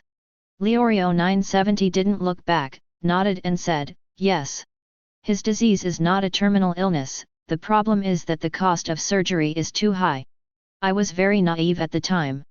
I thought I could become a doctor in the future and heal my friends. But he failed to wait until I became a qualified doctor. My dream is to cure a child who has the same disease as my friend, and then when his parents want to pay for the medical bills, I will wave my hand and say no money." "Oh, that's really ridiculous." Leorio laughed at himself. "For such a dream, to become such a doctor, I have to spend a huge amount of money that I have never seen in my life. Understood?" Money, money, money, I am a hunter just for the money. Kurapika smiled slightly and said no more. Such a great dream does not need his evaluation. The staircase part was not as long as a marathon, only about 10 kilometers, but it eliminated a full 37 people. Including one candidate who was eliminated from the marathon, there are a total of 38 people. Compared with the overall number of people, it is less than 1/10. It can be said that the elimination rate is not high, but the first exam is not over yet. The candidates returned to the ground through the stairs, but they were only halfway through the experience. Sato's gave all candidates a break. During this period, he introduced the candidates. This is the Wetmelly wetland, which most people call the fraudster's lair. There are many rare and exotic animals in this wetland that are not found in the outside world. Most of them live by eating human flesh and are cunning and greedy by nature. This is the only way to enter the second examination venue. Please follow me closely. Once you fall into the trap, you are doomed. As soon as he finished speaking, a loud shout came from behind the examinee. He is a liar, this man is lying. Everyone looked over and saw a short-haired man with ragged clothes and scars all over his body. He was also holding a monkey-like corpse in his hand. The strange thing is that the face of this corpse is somewhat similar to Sato's. After the short-haired man appeared, he pointed at Sato's and said, "This man is a fake. He is not the examiner, the real examiner is me. If you don't believe it, just look at it." The short-haired man shook the corpse in his hand and said, "This is the human-faced ape that lives in the Shimile wetland. Human-faced apes like to eat human flesh, but because their limbs are slender and weak, they often pretend to be humans, lure people to wetlands, and then join forces with other creatures to hunt. This guy's purpose is to catch you all in one fell swoop." Chapter 092. Swish, swish, swish. As soon as the short-haired man finished speaking, several playing cards were inserted into his face and penetrated 3 points into his skull. On the other side, Sato's also caught several playing cards coming towards him. Everyone looked towards the direction where the playing cards flew out, and Hisoka was shuffling the remaining playing cards in his hand. At this time, the body of the short-haired man turned into a human-faced ape suddenly jumped up and then ran away into the distance. Hisoka slowly threw out a playing card, turning the opponent into a real corpse. Then he said, "That's it. The correct answer has been revealed, and this is the real examiner." The examiners of the Hunter Association are all official hunters appointed by the association. It is impossible that they can't even dodge my attacks. Sato's threw down the poker in his hand and said, "Thank you for your recognition of my strength. But next time, regardless of any reason, as long as you have any offensive behavior against me, it will be regarded as resistance to the examiner's order, and I will immediately cancel your exam qualifications. Candidate number 44, do you understand?" Hisoka's tone was perfunctory, "Yes, yes, I understand." Just then, the sound of flapping wings sounded. Everyone looked up and saw that many vulture-like birds were landing on the dead short-haired man, pecking away at his flesh and blood. The scene was extremely bloody. With this case, the candidates put away their contempt and followed Sato's footsteps. However, reality is often not what people want. The wet and muddy ground requires candidates to spend more energy on every step of running. Not only that, as they marched, thick fog began to gather around them, and the people running behind the team began to lose sight of the head of the team. Various rare and exotic animals hidden in the wetlands are also hunting with the help of fog. As for their prey, they are naturally the candidates passing through. Some candidates were attacked and killed by a strawberry turtle using strawberries on its back. There were also candidates who passed by a lazy frog disguised as a grass mouth and were swallowed in one gulp. Some candidates were deceived by bluffing crows and fell into natural traps in the wetlands. Those who stepped on thunder mushrooms were blown up, those who were hypnotized by hypnotic butterflies. In short, there were all kinds of unlucky ways to die. Of course, the most unlucky person was the candidate who met Hisoka. This pervert felt that the first session of the hunter exam was too boring, so he played the examiner game on the road. As the name suggests, it helps examiners determine whether candidates are qualified to take the next exam. With Hisoka's strength, among the candidates this year, only Ilmi, who is disguised as Jitereku, will be his opponent. It's a pity that the two of them know each other, so the probability of fighting is almost zero. Unless Hisoka kills Killua now. If he really did that, Yimi, a younger brother who was even more perverted than the skunk next door, might go berserk on the spot. During this period, it was not that no one united and tried to resist Hisoka, but unfortunately he killed them all with a 4 of hearts. Of course, the dead candidates did not include Gon, Leorio, and others. Although they also played against Hisoka, Hisoka saw that they were excellent seeds. To use Hisoka's metaphor, the best time to eat the apples is when they have grown into ripe and delicious apples. In other words, Gon etal passed his examiner game here at Hisoka. Half an hour before noon, Sato's brought most of the candidates, or to be precise, most of the candidates who were still alive, to the venue of the second exam. Thank you for your hard work, we have passed through the Shimile wetland safely. Sato's introduced, this is Biscayne Forest Park, and it is also the venue for the second exam. 17. Then I'll take my leave and wish you all good luck. After Sato's finished speaking, he turned and walked into the forest. He said he was saying goodbye, but in fact Sato's did not leave. Before he left, he glanced at the number of candidates. There were probably about 150 people left. This has far exceeded his expectations. Originally, Sato's estimated that the number of candidates who could reach here would not exceed double digits. It seems that the quality of this year's candidates is very high. Sato's said to himself, I happen to be curious about your Excellency's assessment, so I'll stay and read it before leaving.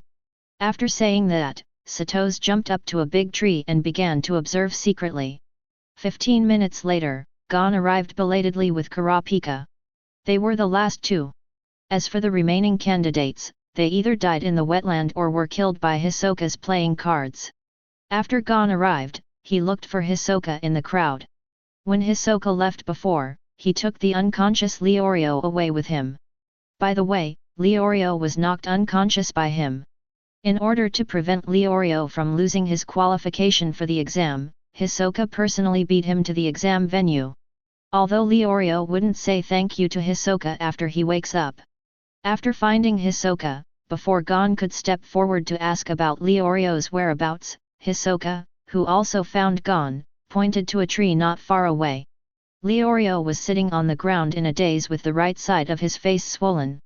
Kurapika stepped forward to check, except for the wrist being cut by Hisoka's playing cards, everything else is fine. Leorio said vaguely, You didn't see my face. Gon asked from the side, when did you wake up?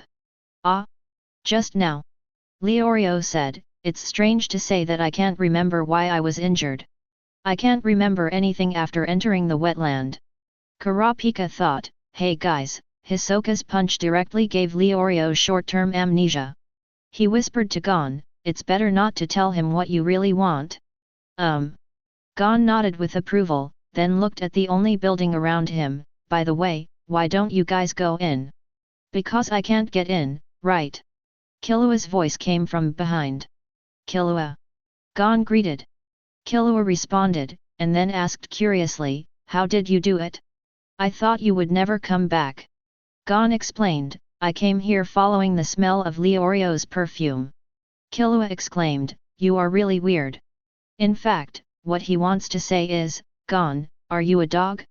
But after Killua thought about it, it seemed that dogs couldn't do this, so he gave up the description. It has to be said that Gon's sense of smell is indeed very exaggerated. Not to mention that Leorio had been running for a long time before, and the sweat smell on his body had covered up most of the perfume smell. What's more, they are still in a wetland filled with mist and mixed smells. It was under this circumstance that Gon could still find the exam venue by following the smell of perfume on Leorio's body. Such a sense of smell can only be described as abnormal. Why can't we go in? Gon returned to the previous topic. You can tell just by looking there. Killua pointed to the sticker on the door, which read, the second exam will start at noon today. The clock on the door showed that there were still a few minutes until noon. After waiting for a while, noon arrived. The door of the building slowly opened, revealing neat and orderly stoves inside the house. At the very end, there are two young men and women, at least they look young, sitting on the sofa. Eaton. Seeing an acquaintance, Gon said hello. Eaton looked over and nodded. It's Hunter's exam time now, so let's wait until the exam rules are announced. Menchie on the side asked Eaton, Master, are you coming or am I coming? You do it. He'd been through something similar a few years before, so Eaton gave the opportunity to Menchie. Menchie nodded, stood up and announced, How do you feel? I believe most of you are already hungry, right? After being reminded by Menchie, everyone felt the hunger in their stomachs. What's more, there was a gurgling sound in my stomach. Menchie continued, So, the question on the second exam is cooking. Candidates, please prepare delicious food to satisfy our two gourmet hunters.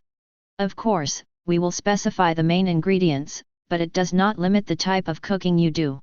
That is to say, you can cook whatever you want. Warm reminder, be sure to cook it carefully.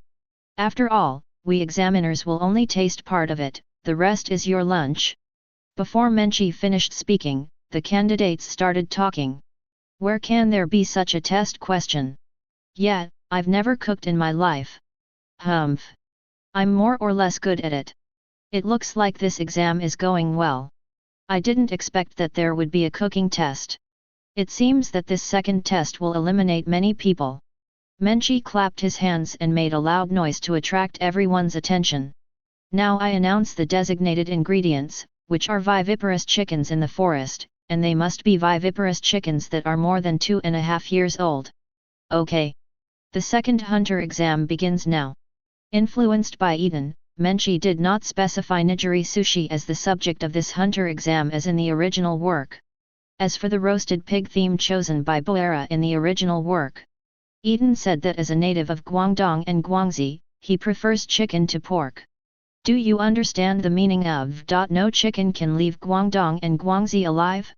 As soon as Menchie finished speaking, the 148 candidates present rushed out in a rush. However, Gon and others stayed behind, seemingly preparing to say hello to Eaton. Menchie asked, Master, do you know them? Do you need to release the water? Eaton nodded, then shook his head, pointed at Gon and said, That kid with the hedgehog head is the son of that guy Jin. The partners around him are also good, and he can pass the exam without giving up. Oh! Menchie was slightly surprised, Mr. Jin's son? No wonder, Master, you took the initiative to apply to be the examiner of this hunter exam. President Netero's wish to add new blood to the association will finally come true. It's funny to say that Eaton became popular all over the world 2 years ago, attracting a large number of people to sign up for the hunter exam. As a result, no one passed the hunter exam for 2 consecutive years. Now that the popularity of Eaton has subsided, the number of applicants for the hunter exam has returned to the normal level of previous years. On the contrary, some good seedlings have emerged. Gon and his team came up and said hello, we meet again, Eaton. Eaton congratulated, Congratulations, you all passed the first level of the hunter exam. Leorio said, I didn't expect you to be the examiner of the hunter exam. Your look is quite unique. Eaton first commented on Leorio, and then continued, but then again, you never believed in my identity before we co-authored it. Leorio pouted, I only believe what I see with my own eyes. In fact, he had already. I believed what Eaton said, but the reason why I didn't admit it was just my habitual stubbornness. Eaton didn't care about this, but made a little joke, if you put it like this, good, you can only believe half of what you see now. The right half of Leorio's face was almost completely swollen, and even his vision was affected. Now he can only see with his left eye. That's why Eaton made such a joke. What does it mean? It's a pity that Leorio seemed to have been seriously injured by Hisoka's punch, and he didn't hear Eaton's teasing. Nothing. Eaton did not intend to explain, but changed the subject and said, as a friendly reminder, you should go look for ingredients now. After all, there isn't much time left for you. Gon asked in surprise, Huh? Why? The ant just now didn't say there was a time limit, ah. Star. Before he finished speaking, Gon was punched in the head by Menchi. "You brat, who do you think you call auntie? As long as you are a woman, there is no skin that does not care about your age." Menchi was young and beautiful, and it would be strange not to be angry when he was suddenly called aunt by an 11 or 12-year-old child. Regardless of whether he was Gon's son or not, Menchi suddenly wanted to give Gon a little more intensity in his assessment. Eaton patted Menchi on the back, comforted Menchi, and introduced Gon. "Her name is Menchi, and she is my apprentice. She is only in her early 20s, so don't call her by the wrong name again." Gon rubbed the bag on his head and apologized, "I'm sorry, I thought you were the same as Eaton, you just look young, you are actually quite a bit older." The second half of the sentence was from Gon's heart and was not spoken out loud. Instinct told him that if he spoke out, something very bad would happen. With Eaton's comfort, Menchi did not pursue the matter any further. But she turned her head to the side, obviously not wanting to talk to Gon and the others anymore. Chapter 093. Actually, Menchi just mentioned the time limit. Eaton returned to the previous topic and reminded, "Menchi just mentioned the word lunch, so when is lunch usually?" Kurapika said, "Lunch time is usually between 11:30 and 13:30, and now it is already 12 o'clock. That means we still have an hour and a half to find ingredients, and we also have to count the time for cooking them." Leorio gritted his teeth and said, "Damn it, you actually set up a language trap in a place like this. Time is running out. Gon, Kurapika, let's go." After saying that, Leorio rushed out. Gon and Kurapika quickly followed. Menchi turned his head, looked at the back of Gon and others leaving, and said meaningfully, "This is not the only trap I have set." Although she said that the designated subject must be viviparous chickens that are over 2.5 years old. But it doesn't say how to tell the age of viviparous chickens. Of course, in addition to traps, Menchi's words also contain hints. That warm reminder is the key to passing the exam. Everyone has their own ambitions, and not everyone will develop towards becoming a food hunter. Menchi doesn't require everyone's dishes to be delicious. As long as the other party can cook it carefully and the dish is edible, it is enough. It is not difficult to achieve this point, because as long as the viviparous chicken reaches 2.5 years of age, its meat will undergo a transformation. Even after simple cooking, it tastes very good. Except for General Thunder, no one can make a viviparous chicken difficult to eat. Of course, except on purpose. Eaton commented, "The blonde young man's name is Kurapika, and he is quite knowledgeable. Your test should not be difficult for him." Menchi didn't care, it was just a small test, and the bulk of the work was cooking. But when it comes to Kurapika, Menchi is more concerned about another issue. Looking at the pattern on his clothes, that kid must be a member of the Kuluda tribe, right? Although Kurapika is knowledgeable, in fact, a one-star hunter like Menchi has far more knowledge than Kurapika. In addition, after Xiao 697 joined Phantom Troop, Menchi also specially collected information about Phantom Troop out of concern. It is not surprising to be able to identify the Luda people of Kurapika. Eaton nodded, confirming Menchi's guess. Menchi then asked, "Aren't you afraid of the trouble that boy will get from Shizuku after he becomes a hunter?" Eaton did not answer, but asked, not to mention whether Kurapika can become a hunter, even if he does it. "Do you think he, a novice, will be a match for a 4th-level Nin master like Shizuku?" Besides, when the Kuluda clan was exterminated, Shizuku had not yet joined the Phantom Troop. If Kurapika really doesn't know the difference between right and wrong and wants revenge on Shizuku, I don't mind ending this kid's dream of revenge. He has always been a person who helps relatives but not others. In the forest not far from the examination room, Kurapika was unaware that Eaton was discussing her with Menchi. At this time, he was educating Gon and Leorio about viviparous chickens. Viviparous chickens are different from other chickens. As the name suggests, they are viviparous mammals. The way to tell whether they are 2.5 years old is also very simple. Viviparous chickens that are 2.5 years old will undergo a metamorphosis, and their chicken feet will turn black. After listening to Kurapika's introduction, Leorio felt confident. That is to say, we only need to catch a few viviparous chickens with black chicken feet. It's very simple. Kurapika reminded, don't be happy too early. Viviparous chickens move so fast that even experienced hunters find it difficult to catch them. And Biscayne Park is not a habitat for viviparous chickens. In other words, the viviparous chickens here are released by the Hunter Association, and the number must be limited. What you said before, Leorio, is right, we really don't have much time. Then what are you waiting for? Act quickly. Leorio screamed strangely and rushed out. Although most of the other candidates cannot tell the age of viviparous chickens, they also know that the older animals are, the larger they are. So when they hunt, they focus on the large viviparous, Beifa, chickens. However, less than half of the candidates ultimately captured viviparous chickens. Kurapika's guess was correct. Menchi only asked the Hunter Association to arrange for the release of 80 viviparous chickens. Among them, 50 are over 2.5 years old. The test questions set by Menchi are already very loose to some extent. But she didn't expect so many people to reach the second level this year. Those candidates who failed to catch the viviparous chicken could only count themselves as unlucky. The candidates who caught the viviparous chicken returned to the examination venue again and started cooking in full swing. Most of the people who can catch viviparous chickens are smart people, and they have noticed Menchi's warm tips. So they also pay special attention when cooking. Of course there are exceptions. One candidate did not do anything to the viviparous chicken and threw it directly into the fire. The other man's situation was similar. He just plucked the feathers of the chicken and did not deal with the internal organs. These two sleeping dragons and phoenix chicks were invited out of the exam venue in advance by Eaton.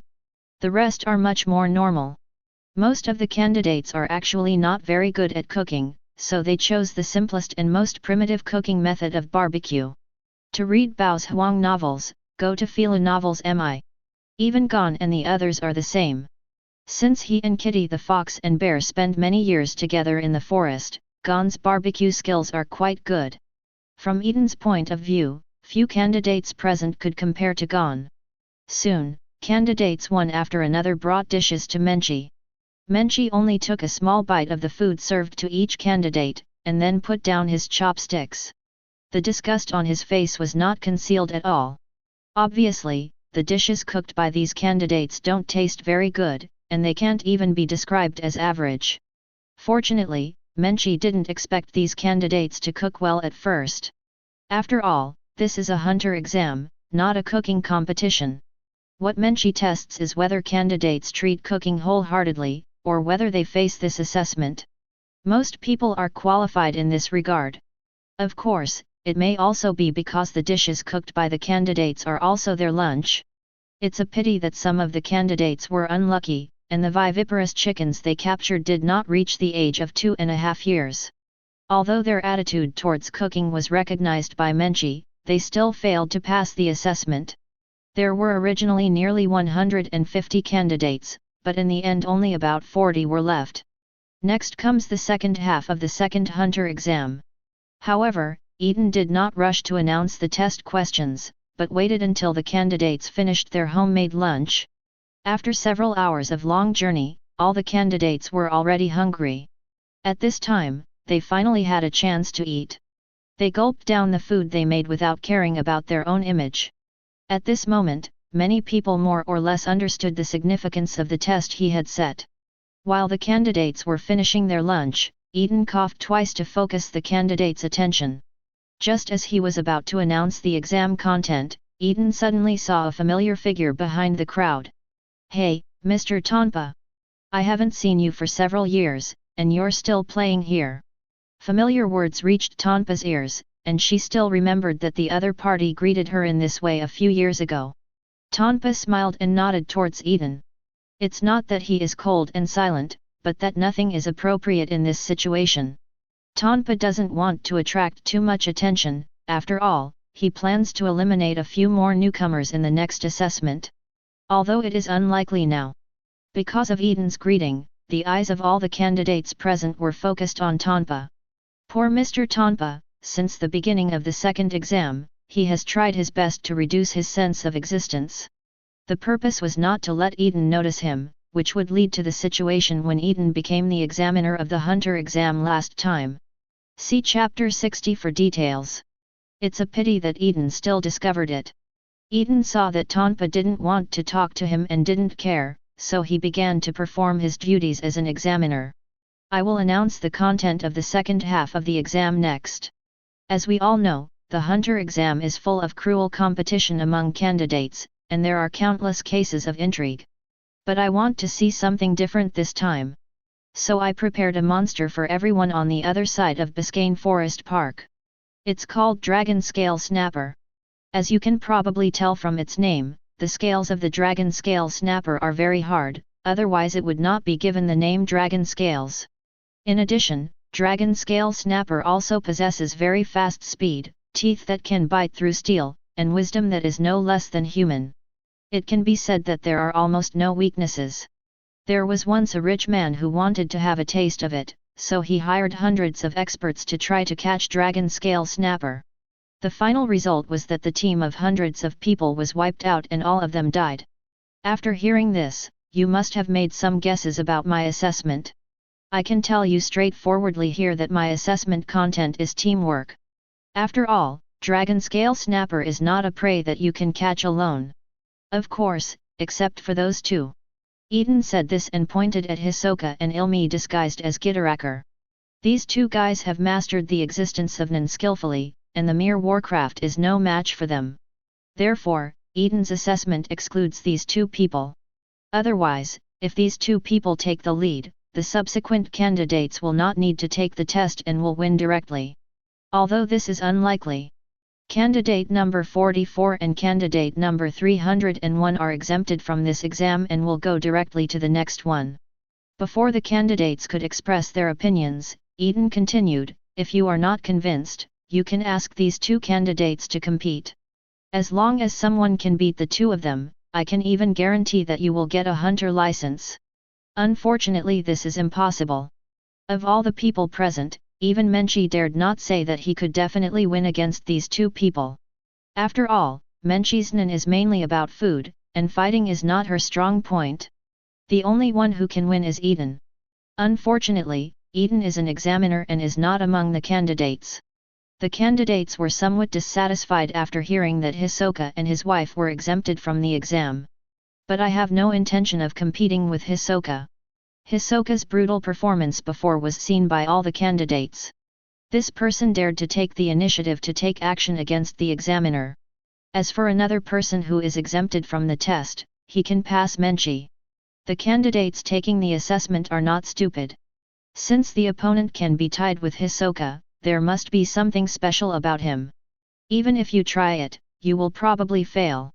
Of course, there are also people who don't believe in evil and go to find trouble with Yimi, and then they are knocked down by the other party. Fortunately, Ilmi doesn't often kill non-mission targets. In the words of the Zaldik family, the other party is not worth dying. Therefore, those who challenged Yimi had a chance to escape, but they would definitely not be able to continue participating in the next assessment. The original lineup of more than 40 candidates dropped to less than 40, which is slightly less than the number of candidates who passed the second exam in the original work. Next, the candidates except Hisoka and Ilmi went to the location of the Dragon Scale Snapper under Eaton's instructions. Eaton followed suit. Mainly because he saw Hisoka looking like she wanted to come up and talk to him. Eaton was so frightened that he teleported Menchi away from the examination venue. He didn't want to be entangled with this pervert. Seeing that picking up a conversation failed, Hisoka found his true love again. I didn't expect you to come to take the hunter exam. I always thought you wouldn't be interested in this kind of game. Ilmi didn't intend to return to her original appearance, so she answered in her current tone with a clicking sound. It's just needed for the next work, and having a hunter's license will be much more convenient. You just wanted to contact that Eaton, right? Hisoka nodded, what's the problem? Yimi said, I advise you not to target him. The other person is an existence that my grandfather would not easily provoke. Hisoka's tone was frivolous, oh? Are you caring about me? I just don't want to lose a good partner. Don't worry, I didn't intend to provoke him, I just wanted to say hello. The world's top 5 worthy people. Although the fruit is extremely tempting, I can't bite it at the moment. It is not difficult to hear from Hisoka's words that he actually has some ideas. It's just that I don't have the ability to act in a short period of time. Chapter 094. Eaton doesn't know that Hisoka and Ilmi are discussing him, and even if they knew, they wouldn't care. At this time, he was standing on the top of a big tree, looking at the candidates not far away who were at a loss as to how to deal with the dragon scale snapper. Beside him were Menchi and Satos. Menchi wasn't too interested in how the candidates would hunt for dragon scale snapper. She looked at Satos aside and asked, "By the way, Satos, your work has been completed, right? Why are you still here?" In fact, the examiners responsible for the hunter examination can move freely as long as they have fulfilled their duties, that is, after completing the corresponding assessment. Even just leaving directly is okay. But most of them will stay and pay attention to the number of people who passed the current exam. So Menchi is actually asking questions knowingly. Literally translated, it means asking Satos, "Why don't you leave here?" Satos heard the implication of Menchi's words, and he said in a calm tone, "Your Excellency, Eaton is my idol, I want to stay and pay tribute to him." Eaton looked away and asked casually, "Oh? Why do I remember that your idol should be that guy Jin?" Satos explained without changing his expression, "There can be many idols, and Mr. Jin is also my idol." Eaton had some familiarity with Satos, his colleague. It is said that the other party was a relic hunter who was seeking fame and reputation in his early years, and his personal style was not very good. It wasn't until later that he heard about Jin's achievements, and he felt ashamed and changed his ways. He even made a restriction and an oath. The reason why he doesn't have a mouth is said to be related to the restrictions and oaths he made. Since then, Satos has targeted gold and devoted himself to the preservation and restoration of the ruins. However, due to his early experiences, Satos is also a thick-faced and sinister person. Eaton was not surprised that Menchi had the audacity to stay despite Menchi's suggestion of eviction. As for Satos' purpose of staying, Eaton also knew that it was just to give him a meal. Dragon scale snapper is different from viviparous chicken in that it is a high-end ingredient. For food hunter, it is natural not to hand over such high-quality ingredients to this group of candidates who cannot cook. Therefore, after the assessment, this dragon scale snapper will definitely fall into the hands of Menchi and Eaton, 2 of the world's top gourmet hunters. It is rumored that Eaton's cooking skills, like his martial arts, have long been perfected. There are also rumors within the Hunter Association that Eaton once competed with the eldest hunter in the association, the 2-star gourmet hunter Lin Chun Odette Pool. The credibility of this rumor is quite high because it came from the mouth of President Netero. Netero also claimed that Eaton is the most promising food hunter to become a 3-star hunter in the past century. Other delicacies in the association hunter once regarded Eaton as a model. In fact, the achievements Eaton has accumulated in the past 2 years are enough for him to be promoted to a 3-star hunter. But like Jin, he was too lazy to apply because the process was too cumbersome. Back to business. It is rare to see Eaton, one of the top 5 Nin people in the world, and Satos naturally wants to have more contact with him. Satos didn't dare to think too much about discussing things. As long as the other party gave him a few pointers, he would be able to benefit from it for life. Even if there is no guidance, even if he can eat a meal cooked by the other person's own hands, it can become his usual bragging rights with his colleagues. So Satos said he wanted to stay. He was extremely fortunate to be appointed by the association as the examiner for this hunter exam, which gave him the opportunity to get in touch with Eaton. Just as Satos' thoughts were racing, the candidates also started taking action. Most of the people who have made it this far are smart people. Although there were not always disagreements between them, they did not lead to conflicts. After all, Eaton has made it very clear that this assessment tests teamwork. If anyone fails due to fighting, everyone present will be resented. After some discussion, everyone decided to work together to get the dragon scale snapper out of the water so that it would not be able to exert its home field advantage. Eaton can only say that they are a little naive. Although the dragon scale snapper has the word fish in its name, it is even less fishy than the king of the swamp on Whale Island. Not only does it have chelicerae like arthropods, it can walk on land. The fins on both sides of the body are like butterfly wings and can fly briefly in the air. It can be said that it is a three-dwelling animal in the sea, land, and air. Otherwise, dragon scale snapper has almost no weaknesses. What? Why didn't Eaton tell the candidates this information, you ask? Please, he is an examiner, not a nanny. This obvious feature can be discovered by candidates as soon as they see the dragon scale snapper. There was no need for him to remind him at all. No, after Gon and others dragged the dragon scale snapper out of the water with a fishing rod, the candidates immediately discovered something unusual. The first person to react was candidate number 53. He took out an arrow from his back, aimed it at the wings of the dragon scale snapper, and shot it. It's a pity that it didn't have any effect. Eaton has already said before that the scales of dragon scale snapper are extremely hard, even if pistol bullets hit them, they will not leave any marks. One hit failed, and the other candidates also reacted. Before the dragon scale snapper could fly with its fins, they swarmed up. For a time, the scene could be said to be that of the 8 immortals crossing the sea, each showing their magical powers. Although most of the candidates' attacks seemed childish to Eaton, there were some that made Eaton's eyes shine. Just like a girl controlling a bee. On her head is an oversized hat, which is actually a bee's hive. Eaton remembers her name being Pence. The reason why I have an impression of her is because of the tragic way she died in the original work. Oh, no. Eaton thought about it carefully and realized that the real sufferer should be her future teammates. That is the candidate number 53 mentioned before. In the original book, during the final fight, Baku was automatically qualified to become a hunter because Killua didn't bother to fight with him. It can be said to be good luck. But luck will eventually run out one day. In the Chimera Ant chapter, Baku was brain-destroyed by Catwoman Nephibit, and controlled him to reveal the concept of Nen and its training methods. As a result, the strength of the Chimera Ants has once again risen to a new level. Thinking of this, Eaton thought about whether to eliminate him early now. This idea only existed in Eaton's mind for a moment, and then was dismissed by Eaton. Even without Bokuer, Nephibit will probably be able to get information about Neon from other hunters in the future. Unless Eaton kills the Chimera Ant Queen when it first arrives, there is no point in eliminating Bokuer. Furthermore, Nen's Chimera Ants would probably have a very poor feel when playing.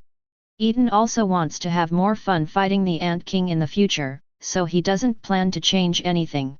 What? The Ant King is a born nemesis? That's okay. It doesn't matter whether Bokuer lives or dies, it just depends on his own luck. While Eaton was thinking, Peng Si controlled the bee to find the weak point in the Dragon Scale Snapper's defense. Although Dragon Scale Snapper is said to have almost no weaknesses, weaknesses do exist after all. It's not a perverted creature like the Ant King. There is a distinctive scale on the inside of the Dragon Scale Snapper's lower jaw, which is protected by the Dragon Scale Snapper's chelicerae. This scale is its weakness, and some people call it the reverse scale. Regardless of whether it deserves the name, this is the weakness of Dragon Scale Snapper. After Peng Si found out, he controlled the poisonous bees to inject the poison from the gaps in the scales. Soon, the Dragon Scale Snapper's movements became sluggish. After verifying the weak point of Dragon Scale Snapper, Peng Si told all the candidates. Everyone swarmed forward again. Some of them entangled the Dragon Scale Snapper, and the rest worked together to attack the weak point. In the end, the scaled snapper was left out. What? This isn't that difficult. Okay, I finally killed this strange fish. People call it Dragon Scale Snapper. Also, it's forbidden. Phew, it's over. Just now, the teeth of the Dragon Scale Snapper were less than 2 centimeters from my head. I almost thought I was going to die. FK. My leg is injured, I don't know if I can hold on until the end. Everyone cheered. Well done. Except for a few unlucky ones. Eaton appeared in front of everyone again. The unlucky guy he spoke of was a young man who looked quite young. The opponent was knocked to the ground by the tail of the newly appeared Dragon Scale Snapper, and his head just hit a stone. 0 request flowers. 0. Still haven't woken up. Obviously, he must have been eliminated because he did not contribute any effort throughout the whole process. As for the rest of the group, Eaton announced, "You all performed well, and I'm very pleased with it. All those who are still standing now have passed the assessment." At this point, including Hisoka and Ilmi, there are still 36 candidates for this year's Hunter exam. The candidates cheered again. After their emotions calmed down a bit, Eaton continued, "Next, all candidates are invited to return to the previous meeting venue. There is an airship prepared by the association and will take you to the next examination room." After Eaton finished speaking, he walked up to the dragon scale snapper and put it away with a wave of his hand. This move caused everyone to scream. Gon came up to him with bright eyes and asked, "Wow, Eaton, how did you do that? A fish that big disappeared in a flash." Eaton smiled and said, "You will know this when you truly become a hunter." That being said, it will probably take some time before Gon becomes a hunter before he knows about Nin. After all, if nothing else happens, Gon will have to go to the Kurula mountain to bring Killua out of Zaldik's house. Only later will they meet Wing in the Sky Arena, who teaches them how to read. When Eaton boarded the Hunter Association's airship, he accidentally discovered Netero's figure appearing on the airship. 0. Sure enough, regardless of whether Menchi was negligent in his duties or not, the old man would appear here. Most likely, they left their clerical work in the association aside and ran away. When it comes to laziness, Netero is serious. At this time Netero is introducing himself to the candidates. "Hello, all candidates. I am Netero, the head of the Hunter Examination Review Committee. I was supposed to show up during the last exam. However, arriving early means." Having said this, Netero lengthened his tone. It was as if some bad news was about to be announced. "All candidates will inevitably be nervous because of my early arrival." However, the next words made the candidates breathe a sigh of relief and gritted their teeth. Everyone who has come along the way has experienced strong winds and waves. Who would be nervous about this? Netero was completely unaware and continued with a smile, "But now that I'm here, I will accompany you all the way from now on." Perhaps finding the atmosphere a bit awkward, the bean-faced man next to Netero stood up and said, "The expected arrival time at the next examination room is 8 o'clock tomorrow morning. Before then, candidates can move around freely." Hearing this, Killua greeted Gon and said, "Gon, let's go explore the airship." Gon followed, leaving Leorio and Kurapika looking at each other. Leorio said with emotion, "The spirit of these two people is so good. Unlike me, I just want to lie down and sleep." Kurapika rarely echoed Leorio's words, "Yes, today is the longest day I have ever experienced." The two were silent for a moment, and Kurapika suddenly asked, "There is one thing I don't understand." Leorio asked, "What's the matter? How many levels are there in the Hunter exam? Yeah, it seems like no one has ever told us about this." Apparently Leorio only realized this problem now. Regarding this question, Tonpa originally told them the answer. And Tonpa will also try to use language skills to keep Leorio and Kurapika on their toes to consume their energy. However, since Tonpa knew that they knew Eaton, he made up his mind to stay away from these people. Although Tonpa heard Kurapika's question, he had no intention of stepping forward to answer it. Fortunately, Eaton was also present at this time and answered their questions. Hunter exams usually have 5 to 6 sessions, depending on the current examiner and the exam content. Leorio felt ashamed and said, "So we still have 3 or 4 levels to pass. The first 2 levels alone are already difficult. It's hard to imagine what the next levels will be like." In order to have enough energy to cope with the upcoming exam, Leorio and Kurapika had something to eat in the restaurant of the airship and then fell asleep. Chapter 095.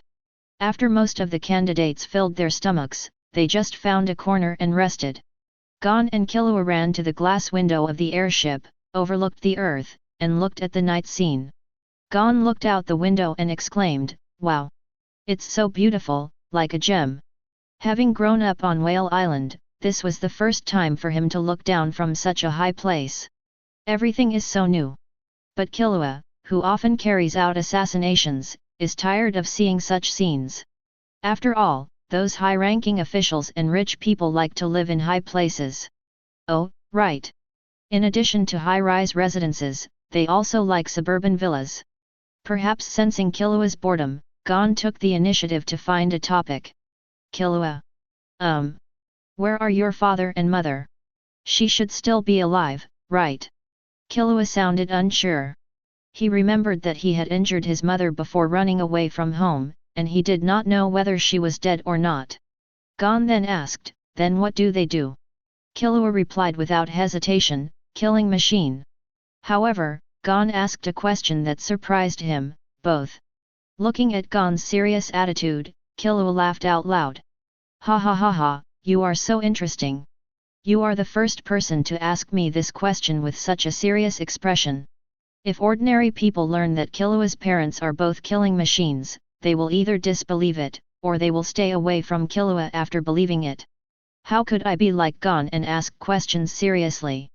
So 680 Killua finds this person of the same age whom he has only known for less than 2 days very interesting. Maybe he could become good friends with the other person. Gon smiled confusedly at Killua, why do you say that? Gon, I'm not kidding you. Killua emphasized, lest Gon think he was joking about the killing machine. However, Gon nodded and said, I know, what you just said is true. How did you tell? My gut told me so. Killua was also puzzled. He thought that the most attractive thing about him was that people couldn't tell whether his words were true or false. Why did it not work when it came to Gon? Unable to understand, Killua decided to change the topic and told Gon about his family. My family has been killers for generations, and so have all my sons. And it is said that I am the most qualified person of my generation. But I didn't want to follow the path that was laid out for me, so I told them what I wanted to do. As a result, they were so angry that my mother said that I was born to be a killer. Later on, the conflicts became more and more intense, and I stabbed my mother in the face, and then I just understood and ran away. At this point, he laughed wildly and said, they have forgotten it now. If I get the hunter qualification, the first thing I will do is catch them all and make a lot of money. Gon couldn't understand the way the Killua family got along. He could only suggest with a smile, well, how about we go to other places to take a look? At this time, there was another scene in the room where the examiners were. After Eaton got on the airship, he used the kitchen here to cook the dragon scale snapper. The moment the fish came out of the pot, the old man Netero came smelling the aroma. If Eaton hadn't pressed it, he might have started on the spot. However, it was no different from eating it on the spot. As soon as the dragon scale snapper was brought to the table, a large piece was missing. Menchi on the side could only see after images, disappearing fish meat, and a belated I'm starting.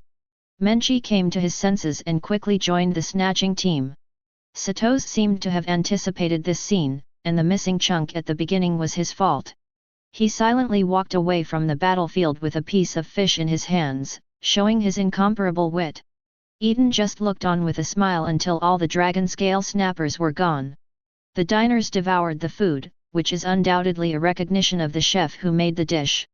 Especially this dish is an innovative dish that he carefully prepared and even added ingredients. Soon the 3 people present discovered the extraordinary nature of this dish. The first one to react was Netero. He found that his energy were constantly rising, and he seemed to be on the verge of returning to his peak. The second person to notice was Menchi, who ate the second most food in the room. She found that her power of thought had improved to a certain extent. Although it wasn't much, it was very pure and could even be worth her month of hard training. Sato's feelings are similar to Menchi's. Because his foundation is not as good as Menchi's, the effect is even more obvious than Menchi's. He thought that it was indeed right to stay. He didn't need any advice. He just ate a dish cooked by the other party and gained such a harvest. At this moment, Sato's has a clearer understanding of the world's top 5 nin. He is worthy of being a person at the top of the world. Even if he slips something casually through his fingers, it will be enough to benefit him a lot. Menchi exclaimed, Master, how did you do it? She was naturally referring to the increase in mental energy after eating dragon scale snapper.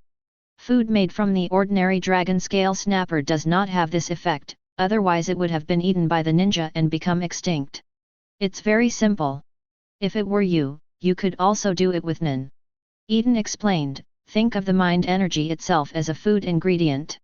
After processing, the characteristics left in the mind energy are eliminated, and the energy is transformed into pure energy that anyone can absorb. Finally, it's blended into other ingredients to make a dish. It can bring different levels of reinforcement to the eater according to the eater's own situation. Menchi thought for a while, and Hernan chef's food space can indeed do this. After all, it was a space completely under her control. But she most likely won't do that. Isn't this just wasting my own energy to help others? I won't do such a stupid thing. Menchi realized something was wrong before he finished speaking. Isn't this calling Eaton a fool? She sneered quickly and said, hey, just pretend I didn't say anything. Although Menchi's words are a bit crude, they are indeed true. Most people would not do such things that harm themselves and benefit others. If Eaton's mental energy had not grown to a very terrifying level over the years, the amount of mental energy consumed in making a meal would be a drop in the bucket for him. He won't do it either. Netero said with emotion, it seems that since you competed with Lin Nai, your cooking skills have improved a step further. Eaton smiled and said, thank you for your introduction, old man, otherwise I wouldn't be able to contact Senior Lin Chun. Eaton respects this veteran from the bottom of his heart. Although Lin stopped carrying out hunter activities a few years ago, Eaton still came into contact with him through Netero's introduction. That visit to Eaton remains vivid in my memory. As someone who had traveled to the Dark Continent with Netero and Jaeger Zaldik, Killua's great-grandfather, Lin had gone much farther in the culinary arts than Eaton. Rather than saying it was a competition, it was better to say that Lin Nai gave him a cooking instruction. The end result is that Eaton has benefited greatly. Not only that, Eaton also learned a lot of information about the Dark Continent from Lin Nai. If Jin knew about this, he would probably scream with envy. After all, that guy has been collecting information about the Dark Continent for more than a day or two, but unfortunately he has gained very little so far. Ho ho ho, to Lin Nai you are a senior, but to me you are an old man. Who told you, a bad old man, to be disrespectful? Don't look at the way Netero was seriously competing with Menchi just now. In fact, the bad old man kept glancing at Menchi. Fortunately, Eaton has paid attention to Menchi's education in this area over the years. Nowadays, Menchi's dressing style tends to be conservative and not as open as in the original work. There are no camisole vests, transparent gauze clothes, or hot pants. Even if they do, they would only wear it like this when there are no outsiders at home. So Netero didn't take any advantage. Netero just smiled and did not refute. He does like looking at girls, but is there anything wrong with that? In his words, I see girls to keep my body and mind happy, which is the secret to health and longevity. Eaton said that he has a long life and does not need to do these bells and whistles. However, if there are beautiful women, you still have to appreciate them. This is out of respect for beautiful things. After having enough wine and food, Netero suggested, would you like to play with me, an old man? Eaton smiled and nodded, OK. 0. Isn't that why he put so much effort into cooking dragon scale snapper? In order to have a good fight with Netero, Eaton specially injected enough pure thoughts into the dish made of dragon scale snapper. This is to ensure that Netero can return to its peak state. Eaton wants to see if there is still a gap between himself and the world's recognized best. At this time, the door to the room suddenly opened, and Gon and Killua barged in. Eaton, so you are here. Gon first said hello to Eaton, and then greeted the others, hello. Everyone present knew that Gon was Jin's son, so they all nodded in a friendly manner. Netero is no exception. As the president of the Hunter Association and the general person in charge of the Hunter Examination Review Committee, Tantiruo knows the information of all candidates. Especially a seated player like Gon. Netero suddenly became interested. He looked at Eaton and asked, do you mind if I warm up first? Are you sure they're enough to warm you up? Eaton heard what Netero meant, and he just wanted to play with Gon and Kiwan.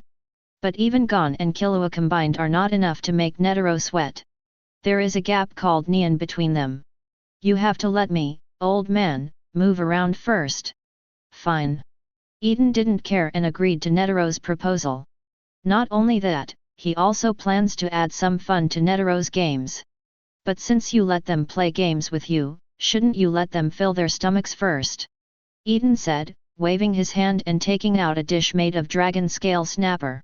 The dragon scale snapper is so big that Eaton cooks it completely and most of it fits into the stomach space. Even though Netero, Menchie, and others ate a lot, it was actually only 1/10 of the dragon scale snapper. Although most Nen people eat much more than ordinary people, they are not so exaggerated that they have a stomach in another dimension like Eaton. Oh, right. Boera is not among the majority of Nen. His Nen is related to eating, and he can eat 70 extra-large porcupine pigs in one sitting. Although Gon and Killua are still young, they are both smart children. From the conversation between Eaton and Netero, they heard that Netero seemed to want to play games with them, while Eaton was going to treat them to food. Gon and Killua couldn't refuse. Because the dishes Eaton serves are so delicious. The alluring aroma seemed to be all-pervasive, entering their nostrils crazily. The two of them were growing taller and had no resistance to these 2.6 kinds of delicacies. Now it's good to be able to restrain myself from losing my temper. If it were an ordinary person, he would have lost his mind and pounced on him. How about it? Do you want to play with me, an old man?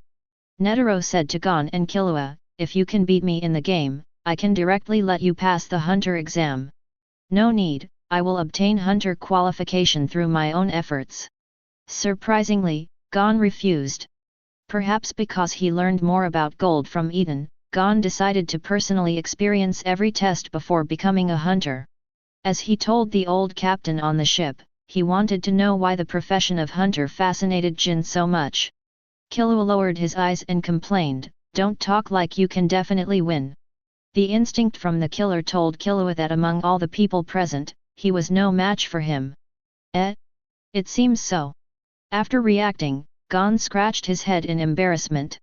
Netero reminded with a smile, if you refuse, you won't be able to taste the food made by Eaton. Hearing this, Gon and Killua both looked at Eaton. However, Eaton did not give Netero face. He rolled his eyes and said, this old man is not qualified to decide the ownership of my food. I can treat whoever I want to eat.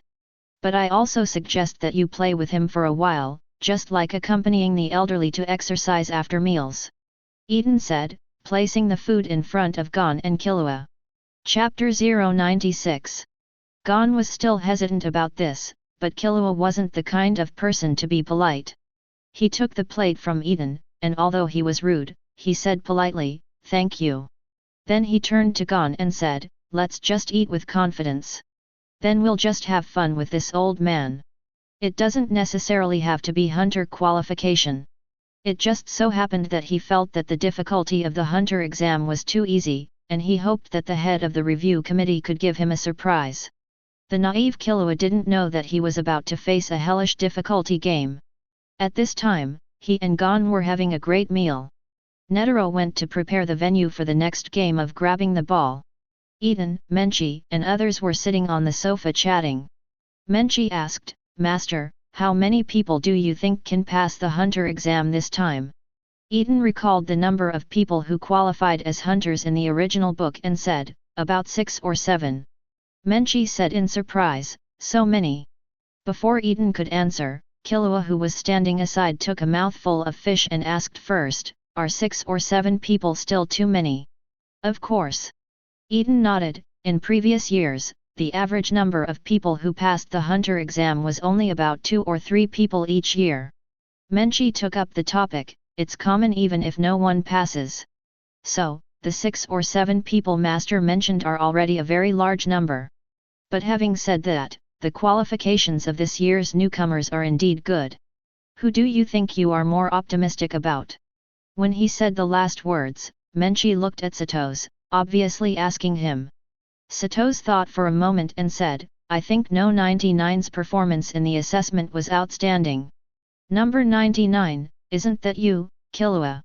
After Gon reminded him, Killua realized that Sato's was talking about himself. No way, although this number plate has been stuck on my chest since the beginning of the exam, it has never had any sense of existence. Killua has almost forgotten its existence. Menchi looked Killua up and down, curled his lips and said, "Yeah, he's just a selfish brat." I have to say that Menchi has a very accurate eye for people. The current Killua does have a cold-blooded and ruthless character. Although Killua rejects the identity of a killer, he has already developed the habit of only looking after himself since he was raised as a killer. Hearing Menchi's comments, Killua gritted his teeth.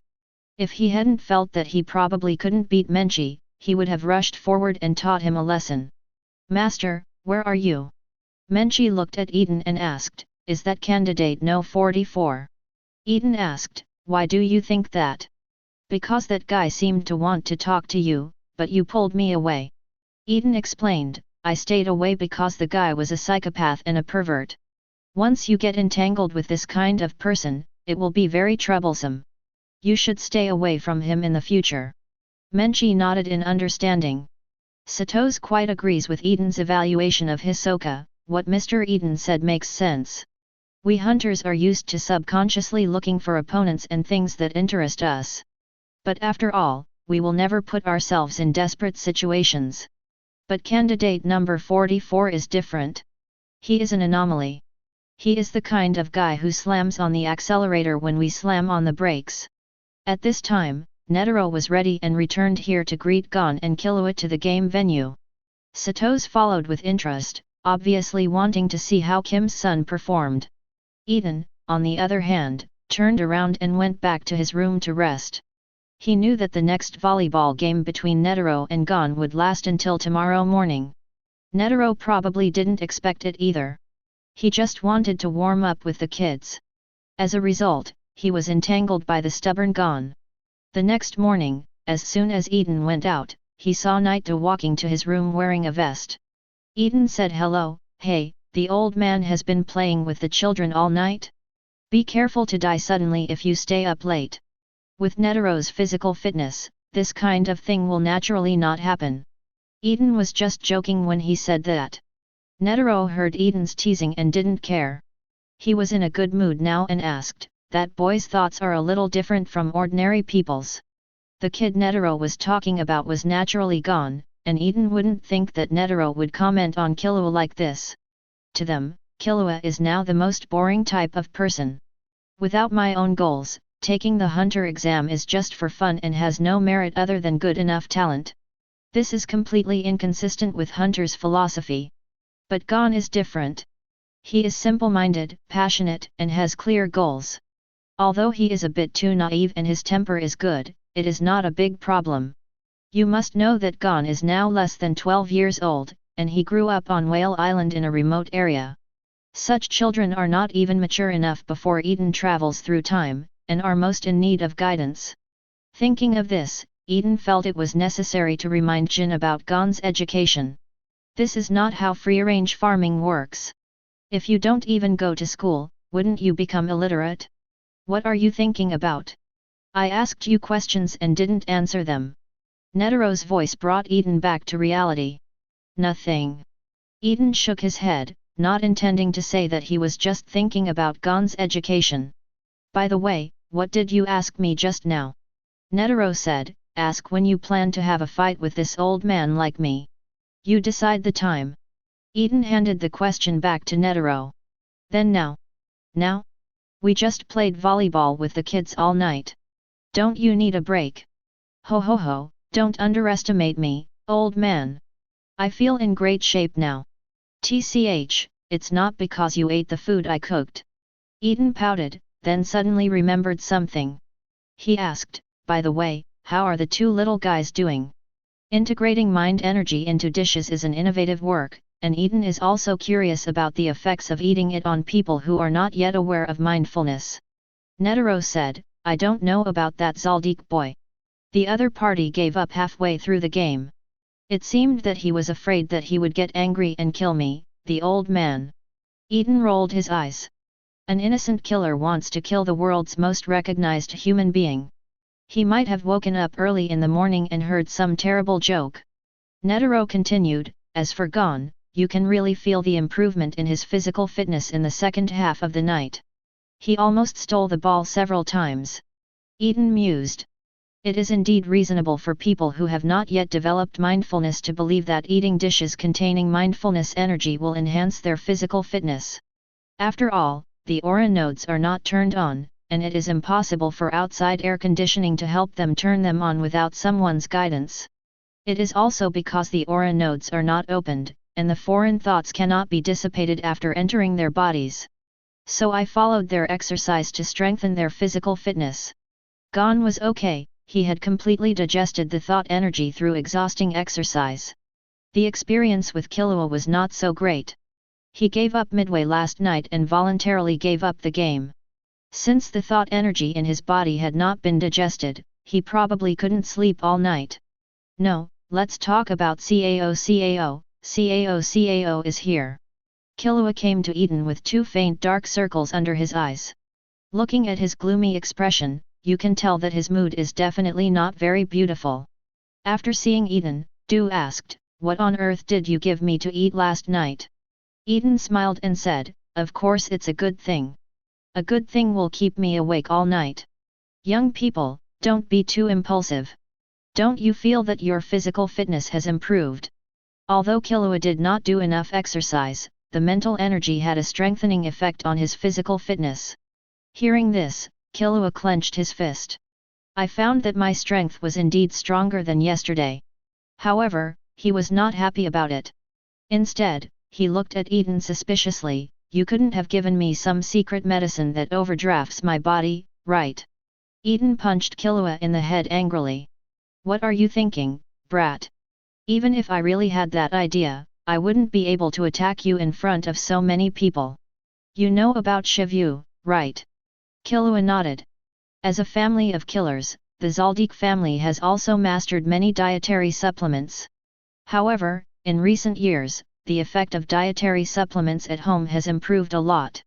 I heard that I got an update from a gourmet hunter. And it seems that the other party is also included in the list of people that the Zaldik family will not target as a mission. Thinking of this, Killua suddenly said in shock, "Wait. You are that Eaton?" Eaton raised his eyebrows. It was not easy. The Zaldik boy finally recognized him. If you're talking about Eaton on the Zaldik's white list, it's really me. At first, Eaton's name was only listed by Maggie as someone who would not easily accept related tasks. It was not until later that Eaton became one of the top 5 nin in the world and proved his strength. Since then, the entire Zaldik family has whitelisted Eaton. Regarding Eaton's orders, they will never take them unless necessary. In addition to Eaton, there are 4 other people on this whitelist who are also among the top 5 nin people in the world. As well as some leaders of major countries who would cause unnecessary losses or even destruction to the Zaldik family if they were disturbed. The Zaldik family is able to put their address openly, not only because of their strength, but also because they know how to assess the situation. They will not take the initiative to provoke those who will bring disaster to the family. We will even cooperate with them if the situation permits. Those dietary supplements are the Eaton that Zaldik found through the Maggie line. Back to topic. After Killua recognized Eaton, he was so surprised that he couldn't speak for a long time. In the end, it was Eaton who spoke first. Speaking of which, how is that guy Su doing lately? Killua came to his senses. Since Eaton is on the family's white list, it should be true that the other party said that the food last night was a food supplement. As for why it takes effect so quickly and the effect is so good? Chi 683 Ya can only attribute it to a higher level food supplement method. Regarding Eaton's question, Killua thought back to his second brother's home-like daily life and complained, "What else can I do? I disappeared for a while a few years ago. After I came back, I lost a lot of weight and felt a lot more energetic." Everyone in the family thought the guy had finally changed. As a result, the next day he returned to his behavior of staying in the room eating snacks and playing on the computer. But it's strange. He's obviously just a fat pig, but I can't help it. Hurt him. Killua remembered the scene when he ran away from home. He gave his mother a knife and ran out of the house when Maggie happened to be out of the room. Originally, Killua wanted to stab his second brother, but unexpectedly he was dodged by him. It seems that his second brother is not as useless as imagined.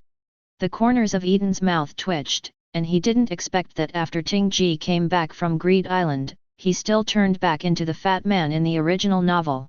Maggie did not clear Greed Island, but exited the game through the ship ticket. But fortunately, Maggie has not slacked off in Nan's practice. At least he dodged Killua's attack. What? You said Killua's mother knew how to Nan, but why was she injured by Killua? Eaton said he didn't know. The brain circuits of people born in Meteor Street are different from ordinary people. He couldn't understand what Killua's mother was thinking at that time. Maybe it's because a mother loves her so much that she doesn't want to use Nan to deal with her son? Recalling the neurotic performance of Killua's mother in the original work, Eaton felt that she might have a lot in common with Hisoka. Okay, the next exam venue is coming soon. Go and wake up Gon, eat something to fill your stomach, and then prepare for the next exam. Seeing that the airship was about to reach its destination, Eaton sent Killua away. Then he asked Netero, "Do you need to explain to the bean-faced man?" "It's not necessary." Netero replied, "The bean-faced people will know what to do when they see I'm not around." Eaton was speechless. How many times did this happen before Damian took over Netero's job so skillfully? Isn't it possible that a bad old man like Netero spends all his time fishing in the association and never does anything serious? If you think about it carefully, it's really possible. Wasn't the establishment of the 12 earthly branches done by Netero in order to liberate itself from the tedious association work? Oh, right. In addition, there is also the idea of treating them as opponents for fun in one's spare time. Eaton was suddenly very happy that he had not agreed to Netero becoming one of the 12 earthly branches. Chapter 097. In a leafy forest, there is a strange terrain. There is a huge independent rock standing here, like the magic tower mountains of the earth, as if a huge tree has been cut down, leaving only the stump. The entire rocky mountain is bare without any plants. There is a column-like building standing in the center of the rocky mountain. This building looks like a stick standing straight on the outside, but it is countless times thicker than the stick.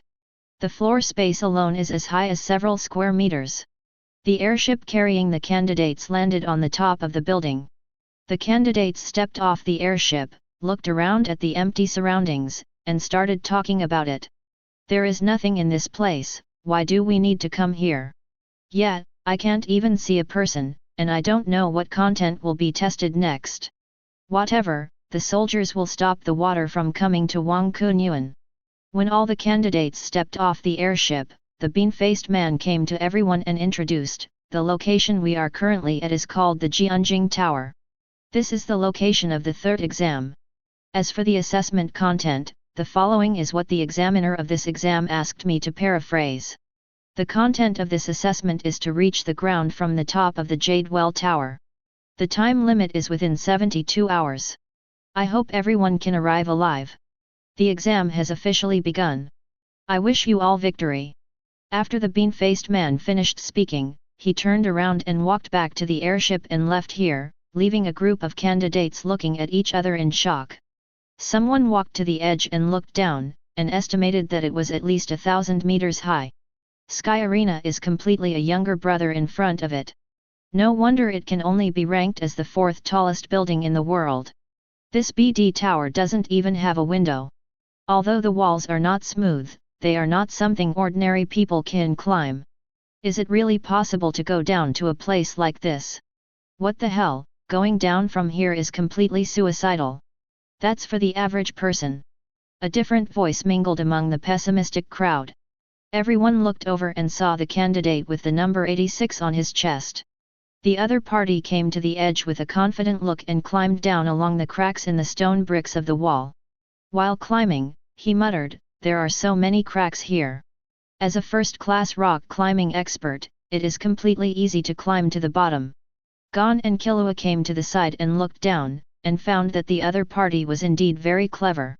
"In a short time, I climbed down dozens of meters. Then the two of them saw a group of big birds bigger than elephants flying from not far away, tearing the candidate apart and eating them. Many candidates saw this scene and gave up the idea of climbing down with them. There are many smart people here. Since they know that there is no way to climb down from the edge, there must be a secret door leading to the lower level somewhere. And this is indeed the case, there are many floors here with rotating mechanical doors. With the strength of the candidates, it is not difficult to find the location of the secret door. Just as the candidates stepped into the secret door to begin the third exam, Eaton and Netero also selected the battle venue. Just over 10 kilometers away from the G&G Tower.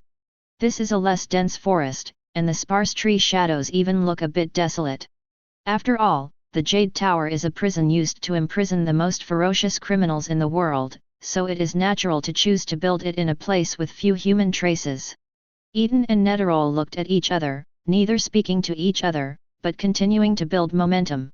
In an instant, as if the spring was squeezed to the limit and began to rebound, the momentum and commanding energy of Eaton and Netero exploded. The two collided, causing a storm. It can be clearly seen that Eaton's thoughts are full of majestic vitality and are endless. Although Netero's mental energy was constantly colliding with Eaton's mental energy, it seemed as calm as an ancient well. Feeling Eaton's monster-like huge power of thought, Netero finally spoke. Ho ho ho, young people today are really amazing. In terms of energy, I am far inferior to you, boss. Netero has been the president of the Hunter Association for so many years, and he has seen so many Nin people. But this is the first time I have seen someone as exaggerated as Eaton. And looking at the endless supply, it is estimated that the recovery speed will not be too slow. Netero's veteran fighting experience allowed him to see at a glance that he would never be able to fight Eaton for a long time. The opponent's battery life is estimated to be ridiculously strong, and his old body is weak in this regard. As everyone knows, the amount of thought energy displayed by Eaton is only 1/10 of the total amount. The continuous operation of Lyoku Immortal Thief over the years, coupled with the digestive capacity of the stomach bag space, is no joke. Eaton's mental energy has reached a terrifying level. I'm afraid that among the 5 great sages in the world, the other 4's combined energy is not even half as much as his. In martial arts parlance, Eaton now possesses thousands of years of internal power, and it is extremely pure. This is to put it mildly. After all, there is a word immortal in Lyoku Immortal Thief, which crushes most martial arts techniques. Eaton opened his mouth and teased, "What, do you need me to let you make the first move?" What he didn't expect was that Netero agreed immediately. "Okay, let's see what happens." Before he finished speaking, Netero, who was a few meters away from Eaton, instantly came to Eaton and hit Eaton with a straight punch. Eaton quickly mobilized his mental energy to defend himself. Although he had no hands, he was still pushed back a few steps by Netero. "Good guy, the old man doesn't have martial ethics." As he complained about Netero, Eaton didn't stop moving his hands. He appeared behind Netero in a flash and whipped his leg towards the opponent's waist. Netero activated Xin Drop Quan Ting, anticipated Eaton's movements, and turned sideways to avoid Eaton's kick. Then another punch struck Eaton's weak defensive position. Eaton also didn't expect that Netero would get serious just after it started. However, he didn't panic at all. He was able to predict Netero's movements as soon as he saw and heard his domineering attitude. And as a stronger ability than Heart Drop Fist listening, the Haki can perceive more information. And it can also block Netero's detection of him. After all, Zinda Quanting is essentially the illusion of time created by the moment when masters fight each other. And if you want to detect your opponent's thoughts, you need to reach a state of empathy with your opponent. Eaton's domineering attitude is different. The spiritual energy is emitted. Not only can you sense any disturbance within the coverage area, but you can also isolate the opponent's mental impact on you. No, in Netero's opinion, Eaton just had a flash of red in his eyes. Then he lost consciousness of Eaton. However, Netero is not a vegetarian. Through his perception of airflow, he can barely predict Eaton's next attack. Although it is very difficult to deal with it. As the saying goes, I predicted your prediction. Eaton is also constantly anticipating Netero's movements under the influence of the Haki of seeing colors. Therefore, the angle of his attacks is often very tricky, and he often suddenly changes his moves in the middle of the fight. Netero was caught off guard and needed to spend more energy to deal with Eaton's attack. After dozens of moves, it was obvious to outsiders that Eaton had the upper hand. However, the fact is that neither of them suffered any harm. Although Netero is not as good as Eaton in terms of air conditioning capacity, it is worse than Eaton in utilizing every bit of air conditioning. Eaton could sense that Netero's thoughts were frighteningly silent. If it weren't for the insight and domineering power, it would be difficult for him to deduce from the flow of mind energy on Netero's body how the opponent will attack next. Long-term practice has allowed Netero to reach a state of not being happy with things and not being sad with yourself mentally. Faced with Eaton's strange offensive, he didn't show any flaws. However, his weaknesses are also obvious. In terms of energy consumption, Netero will definitely not be Eaton's rival. Netero knows this too. So after another 100 blows with Eaton, he began to fight back. Netero tried to attract Eaton's attention with a feint. Although Eaton was not fooled, he fell into Netero's scheme. Eaton crossed his arms to block Netero's fist, but unexpectedly there was a surge of energy from the opponent's fist. This is Netero's mental energy hidden in his body. It is blocked by the external mental energy, and even Eaton's seeing, hearing, and color are not aware of it. Caught off guard, Eaton was blasted away by the dark energy that exploded like a fist. Moreover, this dark force also overcame the defense of the mental energy on the body's surface, causing some damage to Eaton's muscles. As for the internal organs, which have the weakest defense in the human body, there is nothing wrong with them. After all, while the Ryoku Immortal Thief is functioning, it is also constantly strengthening Eaton's internal organs. So if someone wants to use a move like hitting a cow across a mountain to injure Eaton, it is almost impossible. Netero's blow was not to hurt Eaton, but to distance himself from Eaton. He finally figured out that there was no benefit in fighting Eaton at close quarters. Now that the martial arts competition has almost progressed, it's Nin's turn to compete. Netero clasped his hands together, Yin Wang's energy gathering behind him. A gleaming golden statue of 100 Styles of Guanyin appeared out of thin air. This is Netero's Nin. Eaton looked at the appearance of 100 Styles Guanyin. He is nearly 100 meters tall, dressed in very simple clothes without any decoration, and has a Buddhist bead hanging around his neck. There was a compassionate look on his face, and there were 2 traces of tears under his drooping eyelids. It does seem to have a somewhat compassionate charm. But the question is, who Guanyin has her ears pierced and still wears earrings? There is also the crown, a small Guanyin face in the front, and 2 arm-like decorations extending down to form a shape of hands clasped together. The most outrageous thing is that the dozens of hands on both sides of the body of 100 Style Guanyin are actually doll-like jointed hands. No, to be precise, those arms are more like the arms of some kind of arthropod plus the palms of a puppet.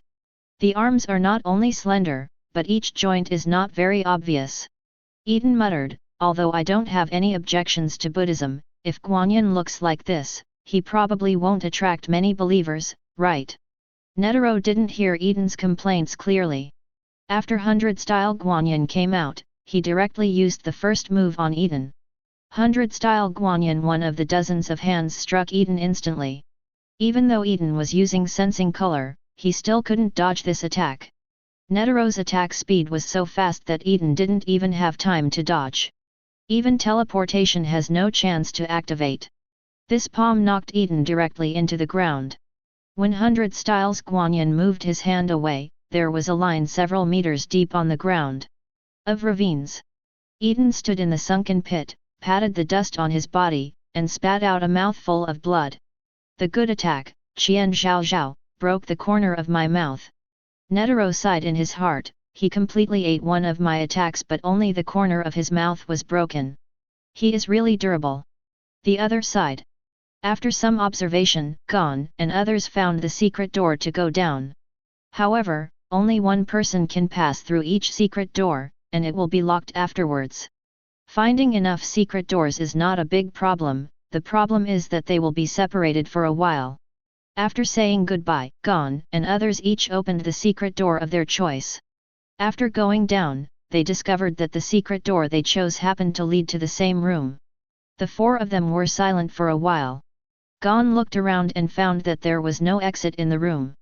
There is a sign on one wall that reads, "The path of the minority obeying the majority."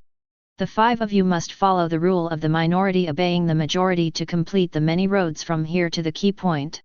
There are 5 watch-like objects placed under the sign, which display the remaining time of the exam. Different from the watch, there are 2 buttons on it. I guess this is the function used to decide whether the minority obeys the majority. Kurapika put on the watch and speculated, do we have to wait for another person to come down from above before we can start moving forward? Because there are only 4 of them now. The sign clearly said that this is a game for 5 people. You guessed right. At this time, a sound came from the wall-mounted speaker in the corner. There are many different paths preset in this tower, and each path has different pass conditions. The path you have chosen for the minority to obey the majority is a super difficult task that requires mutual help to pass. First of all, I wish you all a smooth customs clearance. Chapter 098. Etc. Kurapika suddenly realized the seriousness of the problem. If no one comes down from the last secret door next, wouldn't we be trapped here forever? The speaker on the other side said, yes. This is also a part of the test. Whether it can proceed smoothly depends on your luck. Leorio shouted angrily, how can there be such a childish test? The speaker retorted, this is no joke. Hunter is a profession that requires luck. Sometimes, just a little bit of luck in hunting can lead to mission failure or even death. After he finished speaking, no matter how much Leorio yelled and cursed, the speaker stopped making any sound. Leorio sat down on the ground and said, Tisk, it seems we have to wait. As a result, for 2 full hours, no one came down from the final secret door. Leorio was full of complaints at the beginning, but gradually became impatient. Just when his patience was about to be exhausted, the secret door above his head finally moved. With a click, a figure fell from above. After the man came down, he scratched his head in confusion, and then turned around to see Gon and the other 4 looking at him quite speechlessly. The expression on his face seemed to say, why is this guy? Tonpa didn't expect that he planned to avoid these people during the next exam. As a result, he was placed with them in the exam. Tonpa sighed, it looked like the next 3 days would be very boring. After all, he was afraid too. He was afraid that something would happen to these people, and Eaton blamed him. What should he do if he wanted to settle the score with him? Therefore, he could only cooperate with these people to pass the next test. Maybe I'll be able to help them out when the time comes. Tonpa sighed helplessly, not letting him eliminate the newcomers would be even more uncomfortable than killing him. Of course, compared to causing trouble for the newcomers, your own life is more important. However, his sigh made Leorio mistakenly think that he looked down on them. Leorio stepped forward and pulled Tonpa's collar and asked, what? Mr. Tonpa, the famous new 210 killer, has any opinions about us? Not long ago, on the airship, Leorio also found out Tonpa's name from other candidates. Naturally, Leorio didn't have any good impressions of this newcomer killer who wanted to eliminate him before the hunter exam even started. No. Tonpa quickly defended, I just think that you are all too good, and I sigh that I will not be able to help you in the future. However, no one present would believe Tonpa's lies, including the simple Gon. But there's nothing they can do about Tonpa. Now that the other party has become the last person on this road, they can only temporarily accept this temporary teammate. In this way, the 5 people embarked on the path of the minority obeying the majority. The other side. Eaton has personally experienced the power of Netero 100 Styles Guanyin. It has to be said that although it remains to be discussed whether 100 Styles Guanyin is worthy of the word Guanyin, the 2 words 100 Styles in front of it are definitely worthy of its name. 100 Style Guanyin indeed has hundreds of moves, and each move has its own uniqueness. Eaton has personally learned 99 of the moves, and has a lot of scars on his body. But these are all skin injuries. With Eaton's recovery speed, he might be in a state of complete recovery before the fight is over. By now, Netero is already a little out of breath.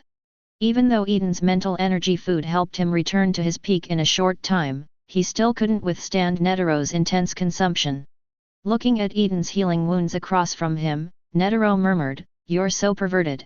Sometimes I wonder if you are even human." Eaton's sensitive ears heard Netero's words and complained, "Old man, who are you calling someone who is not a human being?"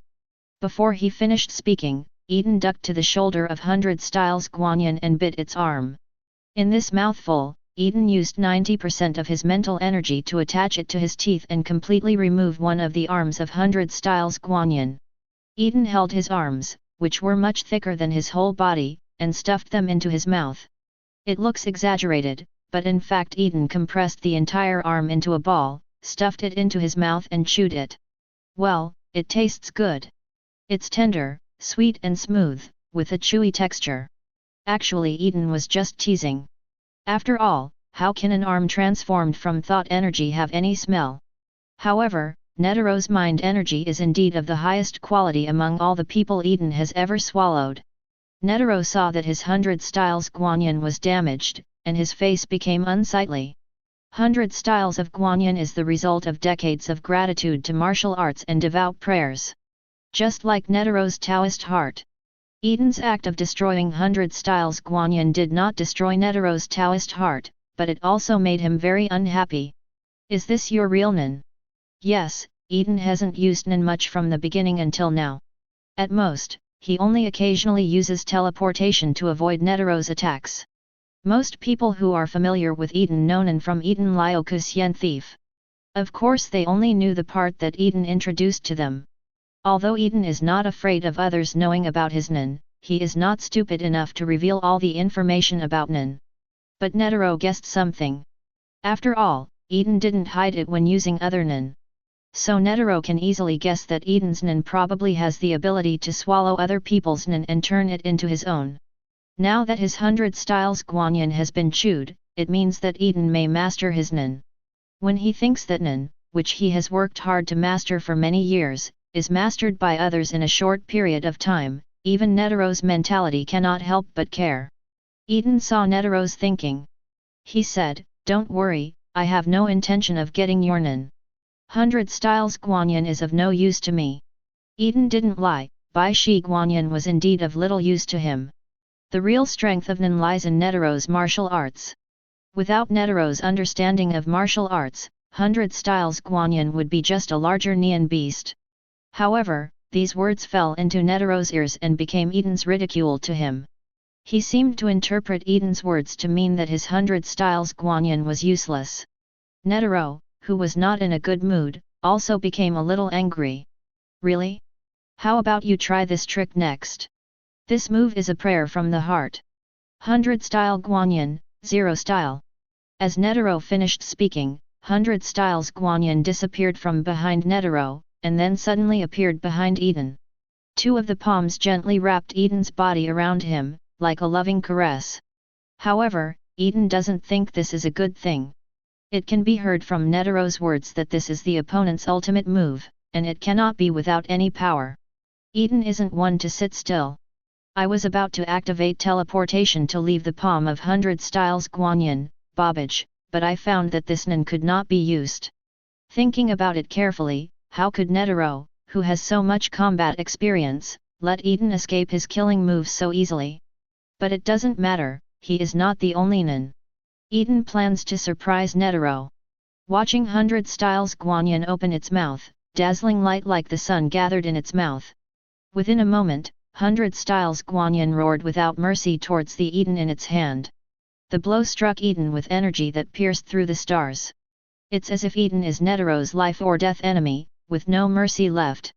Because Netero knew that this blow would probably not kill Eaton. However, what Netero doesn't know is that there is a law called the law of smoke without harm.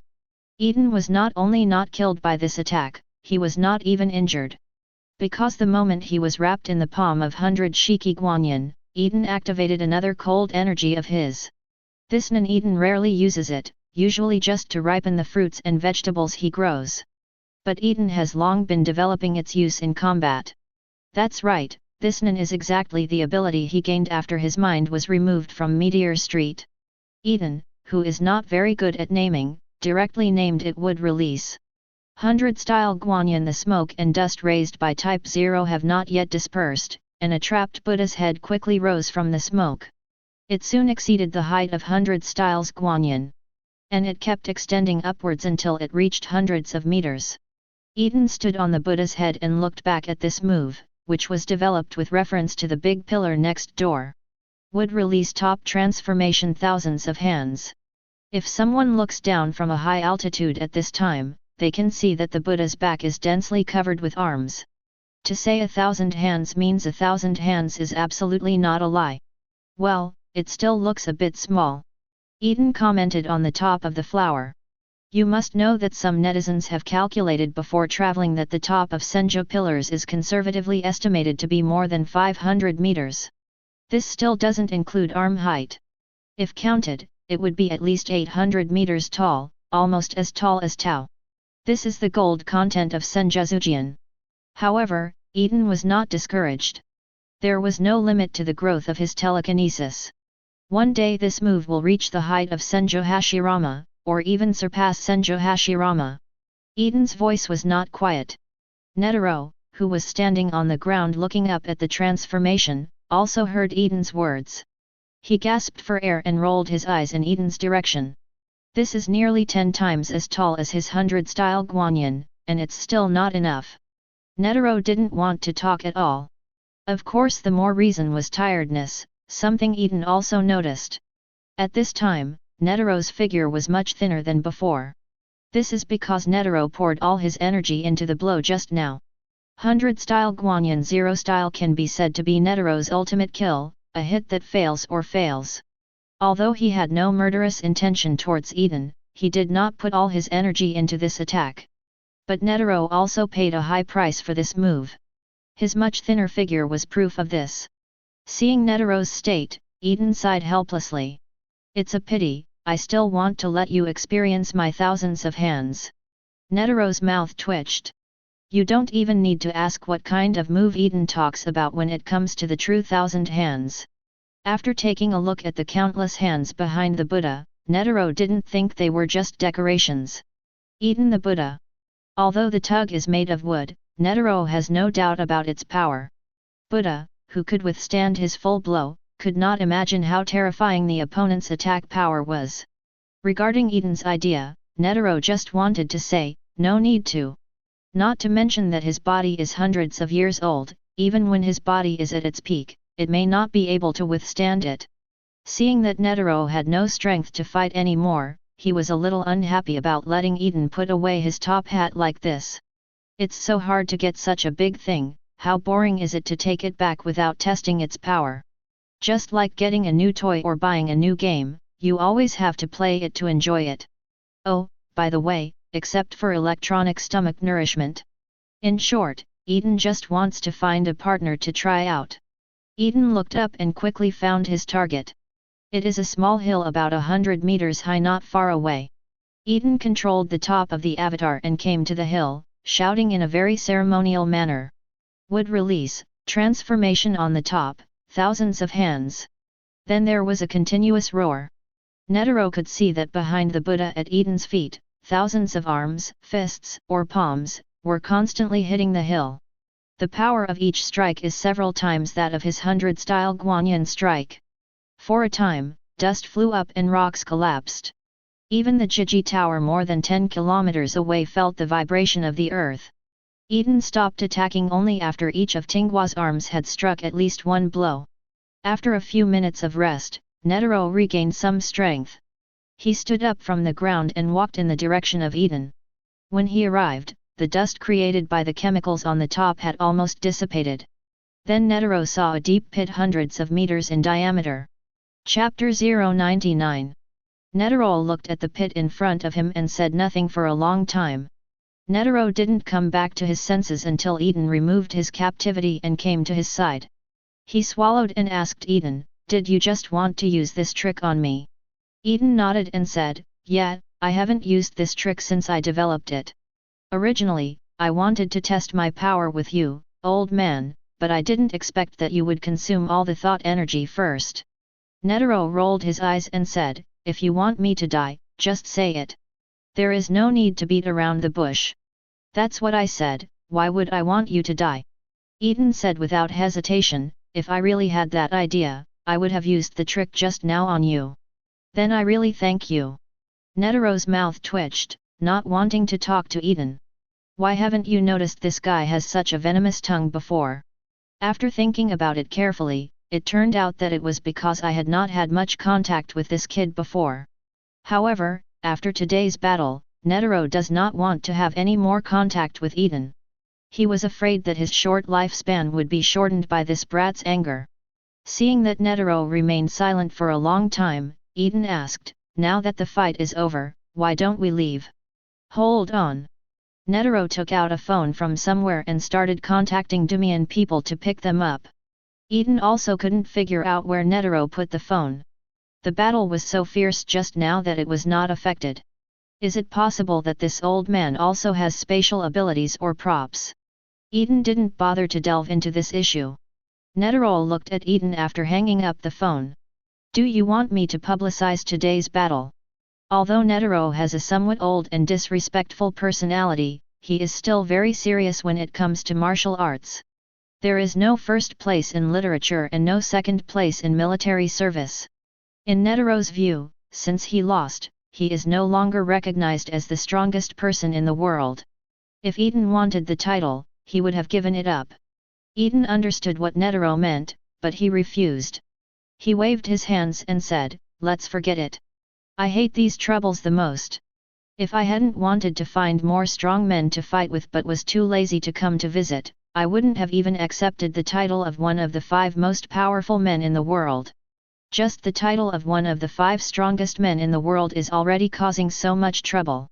Eaton couldn't imagine how much trouble it would cause for him to be recognized as the strongest in the world. Although he is not afraid of this, there is no need to find something to do for himself. There is a difference between people in Eaton and Hunter worlds after all. As a person from an ancient Oriental country with rich cultural heritage, he adheres to the principle of not causing trouble and not being afraid of it. It's not in line with his style to cause trouble for himself. That's what Netero would do. Netero suddenly felt a sense of offense, but he didn't know where it came from. The fatigue coming from his body made him put this feeling behind him. Netero sighed in his heart, it seems that he is really old, and it will not be long before the world is dominated by young people. But today's battle also satisfied him. Netero knew that Eaton had been letting him go. Based on his guess about Eaton, it is impossible for the opponent to only have 1 or 2 nin. But Eaton only used it and fought him openly. This kind of fighting experience is undoubtedly excellent for a martial artist. Being able to experience such a hardy battle in his old age, Netero has no regrets in his life. For a moment, he actually had the idea of retiring. Thinking of this, Netero looked at the ancient Eaton. However, he gave up this idea the next second. Forget it, he probably won't accept it, let's go with my original idea. Netero thought about the agreement he had made with his son, and also thought about the grand occasion of this year's hunter exam. This world will not be peaceful anymore. Eaton didn't know why Netero suddenly made this comment. If you knew it, you would probably be impressed by Netero's foresight. The cheap well tower.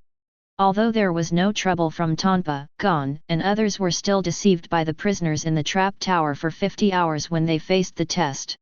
To be precise, Leorio, a guy with a simpler mind than Gon, was deceived by a scammer for 50 hours. They will be unable to move for the next 50 hours, and will not be able to continue to break through the level until 50 hours later. In other words, there is only less than 20 hours left for the 5 people to break through. Even so, under the aura of the powerful protagonist, they still arrived at the bottom of the cheap well tower in the last few minutes. After this test, the original number of candidates was wiped out by 1/3. The examiner of the 3rd exam finally appeared in front of the candidates.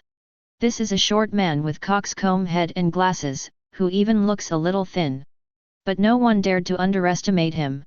Candidates who have passed the Jianjing Tower all know that this is a cage for prisoners. As the person in charge of the Jianjing Tower, it is natural that he cannot be incompetent. After the coxcomb-headed examiner appeared, he didn't talk nonsense and went directly to the topic. Congratulations to all of you for safely stepping out of the pitfall tower. You only have the 4th exam and the final test of strength left to pass the hunter exam. Now let me introduce the content of the 4th exam. The location of the 4th exam is on Sebaisu Island. Having said this, the coxcomb-headed examiner pointed to the island not far away that was visible to the naked eye. Because the Jiji Tower is located on a tall rocky mountain, all candidates can see the island. Okay, without further ado, candidates, please start drawing lots. The candidates were all a little confused. Aren't they introducing the content of the 4th exam? Why did the lottery suddenly start? One candidate asked, what is this lottery used to determine? He who decides between the hunt and the hunted. The coxcomb examiner changed the topic, pointed to the lottery tube on the side and said, this lottery tube contains slips of paper corresponding to the number of candidates. Now please follow the order of clearance just now to draw the slips of paper. Seeing that the coxcomb-headed examiner refused to say more, the candidates had no choice but to step forward and take out the slips of paper. After everyone got the slips of paper, the coxcomb examiner went on to introduce the rules of the 4th exam. The number on the note you are holding now is the prey you need to hunt. You can get 3 points by finding the candidate with the corresponding number and taking away their number plate. Keeping your number plate until the end of the 4th exam can also count as 3 points. Any other number plate counts as 1 point. And the minimum score required to pass this exam is 6. That is to say, you need to get a number plate with a total of more than 6 points on Saibai Island to participate in the final test. The candidates had all put away the number plates on their chests before the examiner with the coxcomb head finished speaking. The purpose is to prevent the opponent from easily finding the target. Only a few people who are confident in their own strength do not make any moves. The coxcomb examiner finally reminded, the numbers on the slips of paper that the candidates just drew have been recorded. So you can destroy the notes in your hands now. After the examination rules were introduced, the candidates were led onto the ship to Tobisaki Island. As for the coxcomb-headed examiner, he returned to the Jianjing Tower. As the warden, he needs to be in charge of the Jade Tower. Naturally, it is impossible to move around freely after completing the assessment like Eaton and others. Saibiluo Island, also known as Glasses Island. Because this island looks like a pair of glasses from a high altitude. After 2 hours of sailing, the ship carrying the candidates arrived here. Under the guidance of the instructor, the candidates entered the island one by one. It is worth mentioning that, perhaps due to the mutual attraction between fruit farmers and high-quality fruits, Gon's hunting target is still Hisoka. So in order to successfully obtain the number plate, Gon did not go to Hisoka immediately. Instead, he took advantage of the forest environment and started special training for Hisoka. In other words, Gon is extremely talented and can play like this. If it were anyone else, he might not be able to achieve anything in just 1 week of training. Oh, no. To be precise, it should be 1 day. Yes, it only took Gon 1 day to master the technique of hooking moving objects with a fishing rod. After mastering this technique, just when Gon was thinking about how to find Hisoka, a group of bloodthirsty butterflies appeared in front of Gon. 0 request flowers, 0. These bloodthirsty butterflies followed Gon's palms that were bruised from training. Seeing these bloodthirsty butterflies, Gon quickly thought of the wounds on Hisoka's body. Hisoka didn't have much difficulty in the low trap tower. The reason why he was injured was because the examiner who was injured by Hisoka in the hunter exam last year came to seek revenge on him. In order to avenge Hisoka, the opponent practiced the unlimited 4-sword style. However, in Hisoka's opinion, they were just 4 sickles, and they were agricultural sickles with short handles. After playing with him for a while, Hisoka got bored and killed him. Fortunately, the other party was not the examiner of the hunter exam this time, so Hisoka was not disqualified from the exam. Although Gon doesn't know how Hisoka was injured, this does not affect his use of bloodthirsty butterflies to find Hisoka. Gon tied 2 bloodthirsty butterflies with 2 silk threads and followed them on a journey to find Hisoka. Along the way, I found several candidates who had been eliminated. Although there were some twists and turns, I finally found Hisoka. After discovering Hisoka, Gon did not act rashly, but stood firm. As a child, he spent many years in the forest and learned a truth from animals: the most relaxed moment for a hunter is the moment when he catches and obtains his prey. So he hid near Hisoka, waiting for an opportunity. Little did he know that when he, as a mantis, was eyeing his prey, the oriole had already been eyeing him from a higher place. 0. As early as the moment he entered the forest, Gon was already being targeted by other candidates. However, Gon was still unaware at this time. He was watching the candidate named Gitaraker transform into a living person in front of Hisoka. After the other party pulled out the needle on his face twisted and turned into a very beautiful face. After chatting with Hisoka for a few words, the other person just found a place to bury himself in. Gon was amazed when he saw it. This is the shortcoming of the Niankai system. The circle range of non-perceptual ninja is usually not too large, and usually no one uses it as a passive skill. Therefore, as long as one is practicing well enough, everyone has the opportunity to get behind Netero. Netero, so why are you using me as an example? Eaton, don't ask me, I use the color of knowledge. At this time, Hisoka still doesn't know that if he and Ilmi say a few more words, the love affair between them will be exposed in front of Gon. After a lot of trouble, Gon briefly got Hisoka's number plate. The reason why it is said to be short-lived is naturally because the oriole finally took action. The candidate named Greta has been following Gon since he entered the forest. After Gon successfully got Hisoka's number plate, he didn't run far before he was knocked down by Greta with a blow dart containing a powerful anesthetic. Gon could only lie on the ground unwillingly. As a result, it didn't take long for Hisoka to find Gon with Greta's head. I'm surprised. Have you been holding your breath since the beginning of the exam, waiting for the moment when I attack others? Did you practice the breath-holding technique yourself? It's almost like an animal. It's amazing. 11. Faced with Hisoka's question, Gon didn't answer. Hisoka doesn't care about that either. The timing of the attack just now was just right, mixing the momentum of my attack with my murderous intent. It's really powerful. Hisoka threw his number plate to the ground and continued, the poison on that guy's blow dart will make people unable to move for 10 days. But if it's you, I believe it won't take that long. I look forward to your next performance. After Hisoka finished speaking, he turned around and prepared to leave. Gon lay on the ground and yelled, "Wait, number plate!" Hisoka turned around and said, "I'll give you that number plate, otherwise you may not be able to get to the next level." "I do not want," Gon said as he struggled hard to get himself moving. Hisoka smiled and said, "Don't say that. Just consider it a loan from me and pay it back to me next time. Bye now." Hisoka hadn't taken a few steps when he suddenly heard movement behind him. Looking back again, I found that Gon had actually stood up. He held Hisoka's number plate in his hand and said, "Give it back to you, I don't want to borrow my talent from you." Chapter 100. Hisoka was silent for a moment and showed a perverted smile. He, I refuse to accept it. I think you need to understand one thing. You can only survive because of my blessing. Before you become an opponent worthy of being killed by me, your life is my charity." Hisoka casually threw off Greta's head, came to Gon and punched him away. "When you can punch me like this, don't give me the number plate." After Hisoka finished speaking, he left here without looking back. Gon was left sulking alone.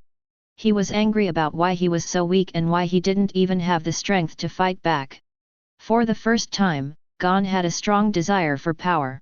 On the other side, Killua's target is one of the three Amory brothers.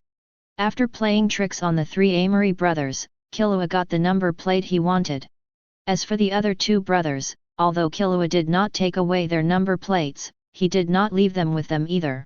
He threw the two people's number plates directly. It is almost impossible to find two number plates that are within reach on such a huge island. This means that the three brothers have lost their qualifications.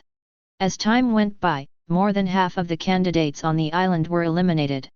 There is only the last day left before the end of the fourth exam. Gon, who barely adjusted his mood, found Leorio and Kurapika. After some inquiries, I learned that among the three, only Leorio had not reached 6 points. His 770 target is Pengxi, the beekeeper girl mentioned before. Leorio and Kurapika have been looking for her for several days, but they haven't found her yet. So Gon decided to use his super sense of smell to help. Although Leorio had doubts about whether this method was feasible, he had no other choice but to let Gon try it. Fortunately, Kurapika had noticed that Pengxi had a medicinal smell before. Following this characteristic, Gon indeed found Pengxi. It's a pity that the other party is trapped in a cave, which is full of venomous snakes called turtle shell flowers. This is a venomous snake controlled by snake breeder Scarpeng. It's also very dramatic. Scarpeng is Pengxi's prey. As a snake breeder, he considers himself lucky to have found this poisonous snake cave of turtle shell flower. Pengxi, who was following Scarpeng, didn't know that this was the venomous snake cave. After Scarpeng entered, she released sleeping gas into the cave. Scarpeng, who knew something was wrong, set up a poisonous snake trap in advance and tried to fight back in this way. In the end, he was killed by the poisonous bee on Pengxi's hat. Scarpeng's cause of death was anaphylactic shock, which is simply a severe allergic reaction caused by repeated exposure to allergens. Pengxi probably didn't expect that this scar had been painted by the same kind of bee before. Then things came to a standstill. Pengxi wants to go out, but the poisonous snake trap set by Scarpeng will prevent anyone who wants to go out or touch his body. The venom of the turtle shell flower viper is not very venomous. If there is an antidote, it can be carried out of the cave. But Pence had no antidote. And she wasn't sure whether Scarpeng had it on him. Even with Pengxi, there is nothing you can do, because contact with Scarpeng will cause you to be attacked by poisonous snakes. This is almost an unanswerable question. Some people may ask, why doesn't Pengxi take a gamble? She could have used the venom of the turtle shell flower viper to find the antidote on Scarpeng, and injected it into herself before the poison erupted. In fact, the problem is very simple. Pengxi is not a doctor and does not know how to inject the antidote correctly. Even if he knew Pengxi, he wouldn't dare to bet. There are at least 1,000 venomous snakes in this cave. Although the venom of the turtle shell flower snake is not strong, if the amount of toxin is sufficient, it can cause a person to faint instantly. Pengxi didn't have a monster physique like Gon and Killua, so she couldn't withstand such strong toxicity. So she could only wait in the cave until the Hunter Association sent someone to rescue her after the competition. Originally, the situation in the cave would have remained at a stalemate. As a result, Gon found Pengxi with his strong sense of smell. You have to know that the whole cave is filled with the fishy smell of turtle shell flower venomous snake. I don't know how Gon did it. After finding the cave, Leorio proposed that he go in first to explore. As a result, once I went in, I couldn't get out. Although the entire cave is not very deep, it still takes several minutes to run even if you run at full strength. In order to remind Gon and Kurapika not to come in, Leorio ran a distance outside the cave, trying to spread his voice out. Then he was bitten by a venomous snake with teeth marks all over his body. Gon and Kurapika also rushed in because they were worried about Leorio. After some twists and turns, Gon and Kurapika figured out the cause and effect. With his extraordinary physique, Gon endured the bite of the poisonous snake and found the antidote. Fortunately, Kurapika knows how to inject, so Leorio escapes. After getting rid of the poison on Leorio, Gon and Kurapika began to think of a way to leave the cave. It stands to reason that at this time, Kurapika, who is responsible for the wisdom, should come up with the idea. However, this time it was Gon who thought of the solution first. He proposed to use Pengxi's remaining sleeping gas to stun the poisonous snake, and then let him take everyone out. Because among the 4 people present, he was the only one who could hold his breath for nearly 10 minutes. Perhaps it was Gon's act of sacrificing himself to save others that moved Pengxi. Pence agreed to Gon's plan without hesitation. She didn't think about what she would do if Gon abandoned her on the way. Perhaps this is the protagonist's own aura of wisdom. The moment Gon rushed out of the cave, the fourth exam time had just ended. The sound of a ship's whistle came from outside the island. Then there was a broadcast that resounded throughout the island, the fourth exam is officially over now. Candidates please quickly return to the starting point to gather. The buffer time is 1 hour from now. Anyone who cannot return to the starting point within 1 hour will also be deemed to be disqualified. In addition, any change of number plate owner after returning to the starting point will be invalid. If this happens, you will also be disqualified. Candidates please pay special attention. After listening to the broadcast, Gon took off Peng Si's number plate. I'm sorry, just think of this as luck. After saying that, regardless of whether Peng Si heard it or not, she picked up Leorio and Kurapika and ran towards the starting point. On the airship heading to the final examination venue, Netero was looking at the list of candidates who passed the fourth assessment with a smile on his face. Hoo ho ho, what a bumper harvest this year is. It can be seen that Netero is really happy. As soon as Eaton walked in, he saw his expression with a smile on his face. But if you think about it carefully, Netero has put a lot of effort into recruiting new people for the Hunter Association in recent years. Although the publicity that 4 of the world's 5 strongest people belong to the Hunter Association has attracted many people to take the Hunter exam. But only the number of people who signed up to take the exam increased. No one was able to pass the exam and obtain a Hunter license. I had some hope last year, but I met Hisoka, a pervert who almost killed the examiner. This year, the popularity of the world's top 5 powerhouses has subsided, but many newcomers with good qualifications have emerged. It can be considered that the flowers planted intentionally do not bloom, but the willows planted unintentionally create shade. However, this year in addition to the newcomers, Hisoka is here again. Netero showed up early for the second exam, presumably to keep an eye on it in person to prevent accidents from happening.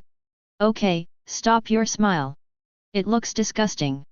Eaton said with a look of disgust. Originally, the old man Netero seemed a bit benevolent.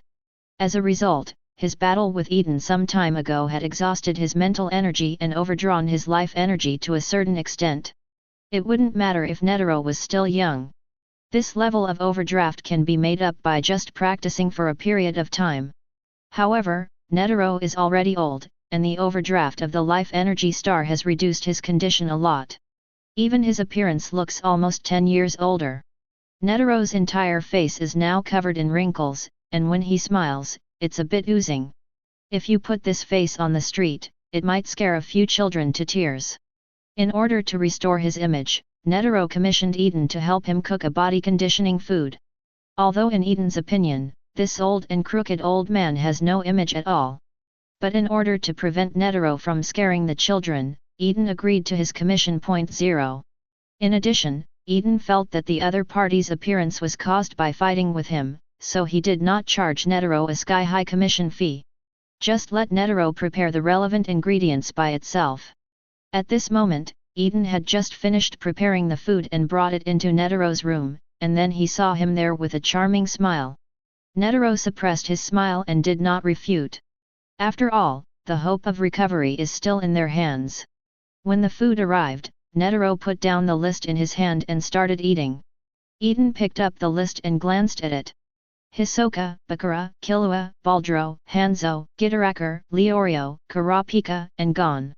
Oh, it's still the person used in the original work. Eaton asked knowingly, you are responsible for the last exam, right? How do you plan to assess them? Netero stuffed a mouthful of food into his mouth and said while chewing, I plan to chat with them first, and then arrange a unique duel. The old man's ideas are always so wild and unconstrained. If Eaton hadn't read the original work, he might not have guessed what the other party called the unique duel. Okay, then come on. Eaton replied casually and left the room. Netero looked at the direction Eaton left and raised his eyebrows, as if he was surprised that Eaton didn't ask him what kind of duel it was. If Eaton knew Netero's thoughts, he would probably tell Netero that he already knew the content of the duel. As for why you know? He didn't bother to explain this. Candidate resting cabin of the airship. The thoughtful Kurapika noticed that Gon's mood was not right and was providing psychological counseling to Gon. The remaining people were fooled by Hanzo's words and began to improvise. In fact, it can't be regarded as cheating, because Hanzo just analyzed it and said that the next exam might be a written exam. Several candidates thought about it and realized that the previous exam had tested their abilities in all aspects. It is really possible that the last exam will be a written exam. Thinking of this, several people hurriedly rushed into the library on the airship. Yes, you read that right. There is a library on the Hunter Association's exclusive airship. I don't know what kind of psychology Netero had in mind for actually preparing a library on the airship. Is it possible that the achievement was just for this moment? Netero. There was no way of knowing what he was thinking, and no one on the airship cared about this issue. A few hours later, the candidates running in the library heard the broadcast from the airship. Next, the president will interview you, and the candidates whose numbers are called are asked to go to the first reception room on the second floor. The first one called was Hisoka 4.3.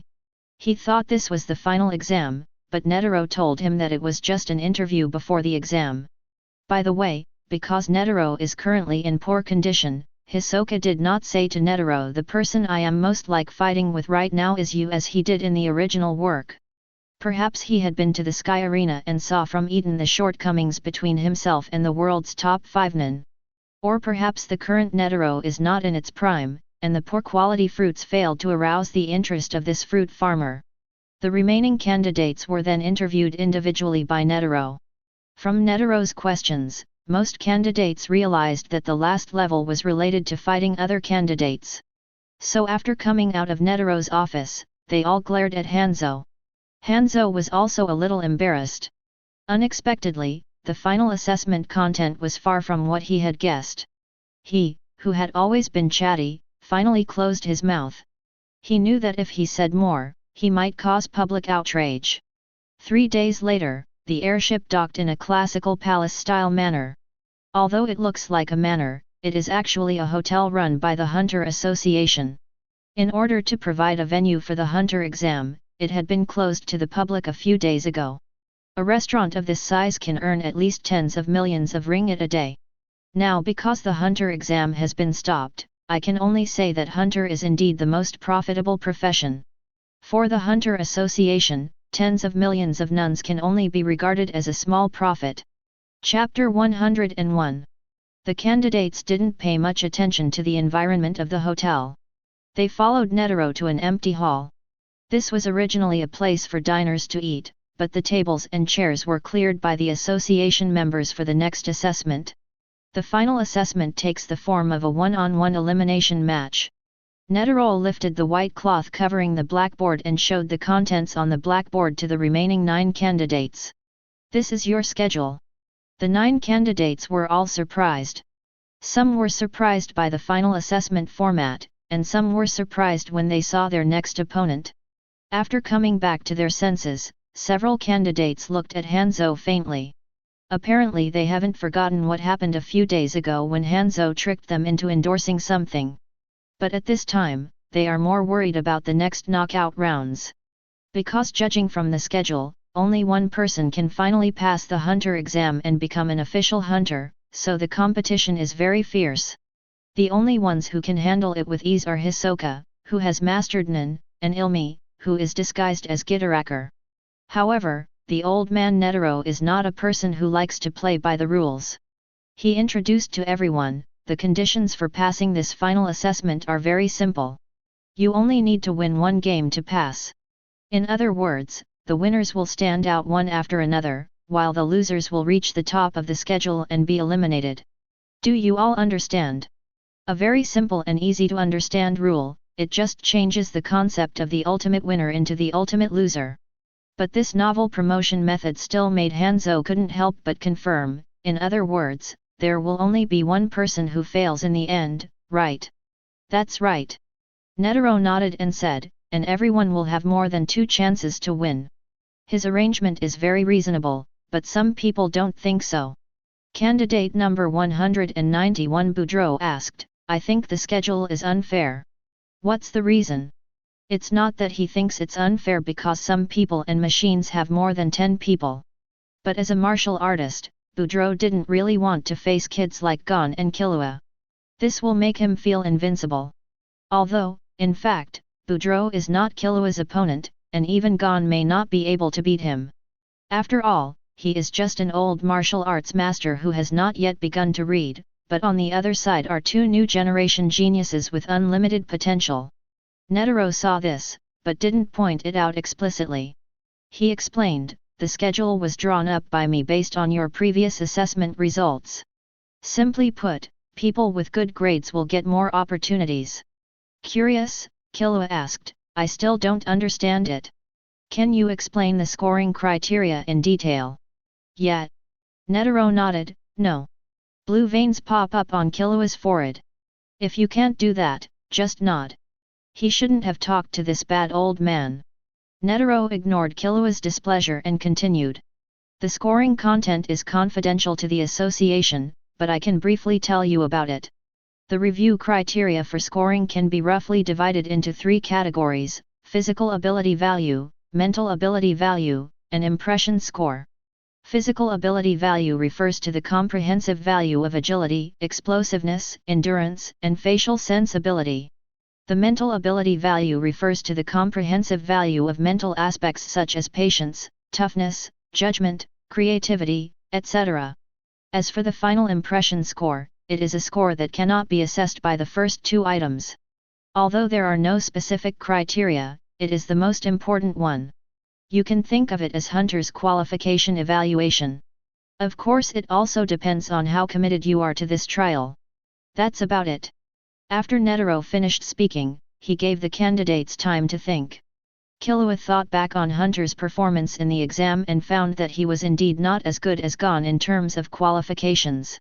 No wonder Gon had 5 chances and he only had 3. Others also recalled their previous performances and estimated their qualifications. The rules of the game are also very simple, there are no rules. You can use any weapon, as long as the other party says the word admit defeat, you will win. Eaton on the side heard this and rubbed his chin. He was thinking that since he could use any weapon, what would be an interesting scene if he lent his RPG to Gon? Will his opponent, the talkative Hanzo, simply admit defeat? 80% yes? After all, the profession of ninja is quite similar to that of a killer. Most ninjas will not fight an uncertain battle.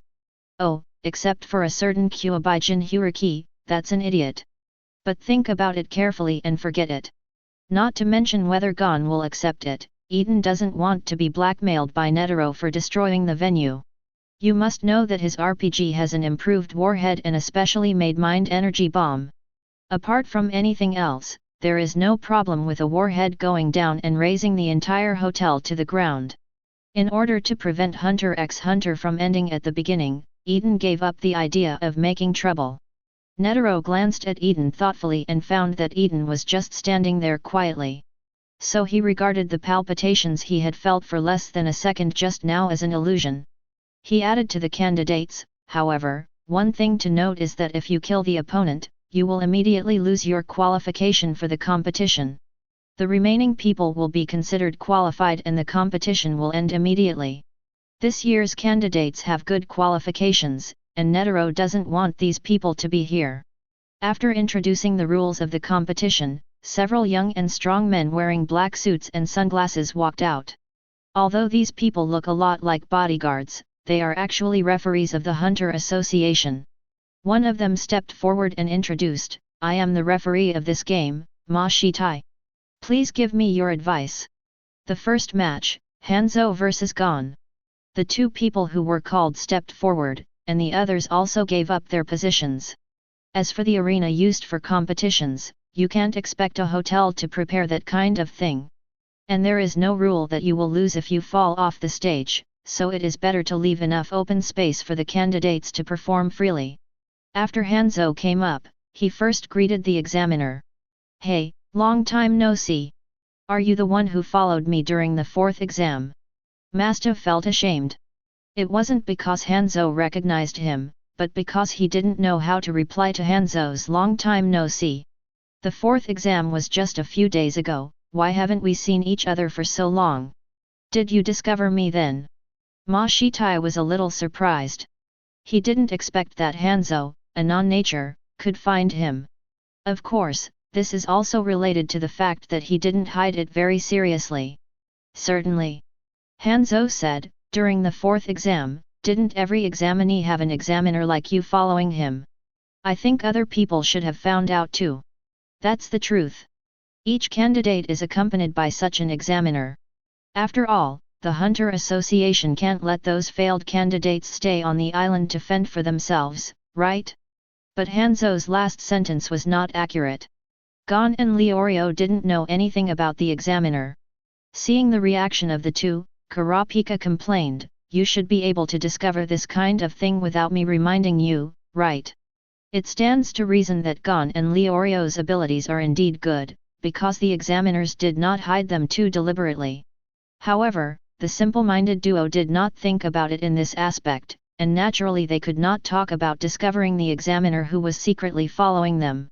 "Let me say thank you first." Hanzo smiled and said, "My rating must be so high because of your wise review." Mastiff forced a smile. The schedule was drawn up by President Netero and had nothing to do with him. But he didn't refute Hanzo. President Netero can say so much because he is the president. He, a small referee, is not qualified to reveal the secrets of the association. Fortunately, Hanzo did not dwell on this topic. He instead asked, "But I have something to ask you." "What?" Ma Shitai responded while complaining in his mind that Hanzo talked too much. To determine victory or defeat, does it only require the opponent to shout "admit defeat"? Even if the opponent is injured and faints, it doesn't count. There is no time limit, right? Well, that's right. Ma Shitai raised the corners of his mouth slightly. As expected, those who have made it this far are all elites, and they have discovered the hidden conditions for winning or losing the game so quickly. Only by shouting the word "admit defeat" can the winner be determined. This means that even if someone is weaker than his opponent, he still cannot defeat the opponent with his extraordinary perseverance. As long as the opponent shouts "admit defeat" impatiently, it is considered a victory. Of course, the premise is that your opponent will not be angered and have the idea of killing you regardless of disqualification. If it does, then you can only ask for blessings. Hanzo was obviously aware of this. He looked at Gon, knowing that this opponent would be very difficult. After several exams, Hanzo was not impressed by Gon, but he still had some understanding of him. He knew that this kid was a strong-willed and difficult type. But Hanzo is still confident. The ninja's skills included interrogation, and he was confident that it would not be difficult to make a kid admit defeat. "Ready, go." After the two were ready, Mursta announced the start of the game. Before he finished speaking, Gon ejected and ran towards the left. He tried to use speed to disrupt Hanzo's rhythm, waiting for an opportunity to find a breakthrough point. Eaton looked amused in the audience. So in the final analysis, it was a consequence of being uneducated. Gon didn't know that one of the things ninjas were best at was speed. Before Gon and Hanzo could distance themselves, Hanzo appeared in front of Gon. The speed was beyond Gon's expectation.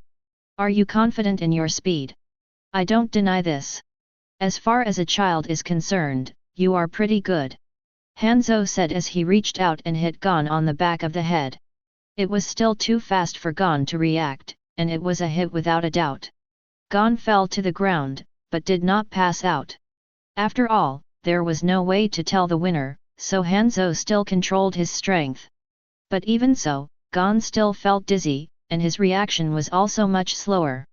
The protagonist's family and friends on stage were all worried about Gon. "If this was just a normal game I would have won." Hanzo lifted Gon up, held him in his hand and made a wish. "Hey! Are you awake?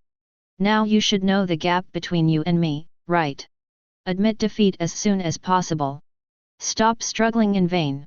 Gon regained his composure, stuck out his tongue and said, "No." Before he finished speaking, Hanzo slapped him again. "If you admit defeat now, it will have little impact on your next game. Showing off your strength will not do you any good." Hanzo's voice. The crazy trembling of his brain reached Gon's ears. After calming down a bit, Gon gritted his teeth and said, "I don't want to surrender." 11. What followed was another punch and kick from Hanzo. Leorio on the side could not help but persuade Gon to surrender. However, he only tried to persuade him before being stopped by Kurapika. In fact, both of them knew that if the person on the stage were replaced by themselves, they would not say the word admit defeat like that. But they just want Gon to surrender. The conflicting and heavy feelings left the two of them speechless. 3 hours passed during Hanzo's violent beating of Gon. Eaton took Menchi to lunch and came back, but Gon still didn't admit defeat. Finally, the grumpy Leorio couldn't bear it anymore, and he said angrily to Hanzo, "Hey! If you dare, let me fight you instead of Gon, and see if I don't kill you." UBD. Hanzo turned sideways and looked at Leorio and said, "If you can't stand it, just walk away. Anyway, as long as this brat doesn't admit defeat, I will keep fighting." Leorio couldn't bear it anymore and rushed forward, but was stopped by the referee before he could take 2 steps. Ma Shitai said, "This is a one-on-one duel, and other people are not allowed to interfere in the game. If you help the Gon player will be disqualified." Upon hearing this, Leorio could only stand there and watch with gritted teeth. "I'm okay, Leorio." Gon's voice came from behind Hanzo. "I'm not afraid of such trivial tricks at all. I can still persist." Hanzo slapped Gon to the ground again without using much force. Hanzo admitted that he underestimated the brat's resilience. He was tired of struggling for so long, so he was ready to give Gon a hard slap. He pushed Gon to the ground, twisted Gon's left hand and said, "I'm going to break your hand." Oh! Chapter 102. I'm going to break your hand. Gon was unmoved. Seeing this, Hanzo emphasized, "I am serious. If you don't admit defeat, I will break your hand." "Don't want." Hearing Gon's refusal, Hanzo twisted his hand without hesitation. Ah! The pain of broken bones made Gon arch his body. This was probably the most serious injury he had suffered since leaving Whale Island. However, in the eyes of the Nin people present, this was probably not even considered a minor injury. After all, Hanzo is made by folding, not pinching. If it is the latter, it will be a bit difficult to handle since the bones are broken into several pieces. But anyone with a discerning eye can see that Hanzo used his skill to break Gon's bones without breaking any bones at all. In other words, if the position of the bone is straightened and a cast is placed, it will be fine. Although it took 100 days to break his muscles and bones, with Gon's monster physique, he would be almost healed in less than a month. Of course there is a premise for all this. That is, this game should end as soon as possible so that the medical staff can quickly reattach the bones. Otherwise, if this delay continues, Gon's hand may not be able to fully recover. In fact, even Eaton couldn't figure out why Gon was so insistent. It's not a bad thing to do what you can. Although it is said that it is vigorous at one time, it will decline again and again, and it will be exhausted after 3 times. But this is not a life and death battle, and the desperate approach does not apply here. Even if we lose this game, won't there be opportunities later? Oh, maybe I will be interested in orthodoxy later?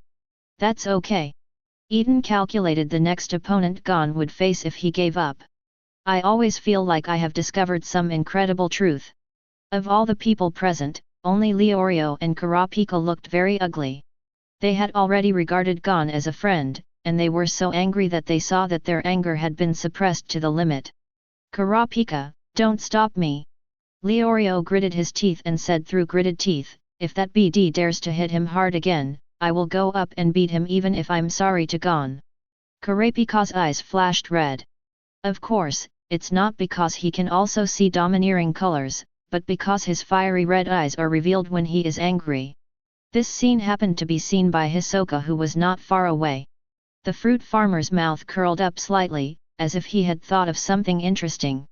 Kurapika is no less angry than Leorio, but he is more rational than Leorio. "Don't worry, that guy won't kill you again." Just as Kurapika said, Hanzo had stopped. He even started to stand on one hand and talked about his past as a ninja. To outsiders, Hanzo was showing off his past achievements. But in fact, Hanzo was putting pressure on Gon through words. Physical blows could not defeat Gon, so he had to attack from other aspects. Otherwise, we can't let him continue beating him until he beats Gon to death, right? So Hanzo tried to hit Gon with words and make him admit defeat. However, Gon, who was uneasy about playing tricks, took advantage of Hanzo's distraction and jumped up to kick him. Since Hanzo was in an inverted position, Gon's kick hit Hanzo's face. This kick caused Hanzo's nose to bleed, but it was not a serious injury. He quickly stood up, wiped his nosebleed and said, "I was kicked by you on purpose." For some people, after their bodies are taken away for cremation, their bodies may still be hard after being burned to ashes. Even Leorio wouldn't believe such a low-level excuse. Everyone present could see that Hanzo accidentally missed Gon's attack. Faced with Gon's stubborn behavior, Hanzo said, "You still don't understand the situation. I'm not advising you, but ordering you." Hanzo raised his right hand flatly, and the half-length sword blade of Hindu stretched out from his wrist. "This time I'm going to cut off your feet, maybe so you can understand the difference between us. If you don't want to never stand up again, hurry up and admit defeat now." Gon was silent for a moment, then said, "It's bothering me that you're doing this. I don't want to have my legs cut off, but I don't want to surrender either. So, let's fight in another way." Hearing Gon's serious suggestion, Hanzo was almost out of his mind with anger. Many people in the audience couldn't help but smile. After all, he is just an innocent child, and his unconstrained ideas always surprise people. There is really no limit to this game that must be decided by force. But who would agree to an opponent giving up their own advantage when victory is certain? This is obviously impossible, and Fat Zhang cannot be that kind of person. Stop making weird decisions on your own. If you don't admit defeat, I will really cut off your feet. Even if you really do this, I won't surrender. Gon said seriously, "And if you cut off my foot, I will bleed to death. Then you will be disqualified from the competition. This is not a good thing for both of us, so we'd better use other methods." As the saying goes, when a scholar encounters a soldier, he cannot explain why.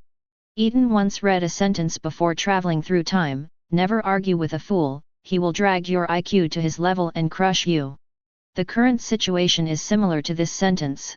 Gon is not a fool, but he tries to pull Hanzo into his own rhythm and use his 12-year-old thinking logic to solve problems. However, Hanzo is not like Jazzy. He thrust the sword blade forward and stabbed Gon between the eyebrows. "You still don't understand. If you die, you will have nothing. Even if I kill you and disqualify you, the worst thing I can do is come back next year. It's not a big loss to me. And you're different. You'll never have a chance to be a hunter again. Why don't you understand?" Hanzo yelled out at the end. He really couldn't understand why this kid was so stubborn and even risked his life just to stay strong. Yes, in Hanzo's eyes Gon is trying to show off his strength. However, Gon answered Hanzo's question seriously. "I want to see my dad. He is a hunter, and he is far away now. But I believe we will meet one day. However, if I give up here, I feel that I will never see him in my life. So I can't give in." Eaton has a different opinion. Although that guy Jin doesn't meet Gon, he often pays attention to Gon's movements in various ways. Just like this hunter exam. Although Jin did not come, he was paying attention to the hunter exam in his own way. As for Gon may never see Jin in his life, Eaton can't guarantee that. This is really something Jin might be able to do. Of course the premise is that Gon gives up here. In fact, Eaton is also curious if Gon gave up the game but won later. Or maybe if you don't become a hunter this year, you will become one next year. In this case, will you still meet Gon? Unfortunately there is no if. Maybe Hanzo was moved by Gon's determination, or maybe he really had nothing to do with Gon. Hanzo retracted his sword. "I admit defeat. I really can't make you say the word admit defeat, so I lose this game." However, Gon didn't seem to appreciate it.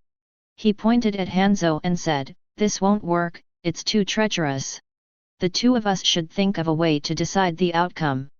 Hanzo turned around, poked Gon's head with his finger and shouted, "Let's decide the outcome. You won't admit defeat no matter what, so what's the point of continuing the competition?" But I won't be happy at all if I win casually like this. Then what do you want to do? Let's find a solution together. Hanzo laughed angrily. In short, we have to come up with a way to win the game that makes you reasonably happy, right? That's right. Gon smiled and nodded, thinking that he had finally brought Hanzo to the same level. However, the next second Hanzo hit him with an uppercut and knocked him away. This time Hanzo knocked Gon unconscious. He was really too lazy to tangle with this stubborn brat anymore. Hey, referee, I surrender. But I need to make it clear to the committee first. The matter is not over yet. You have also seen that guy's stubbornness. He will definitely not accept my surrender after he wakes up. You guys have to figure out how to deal with him. Don't let him bother me again.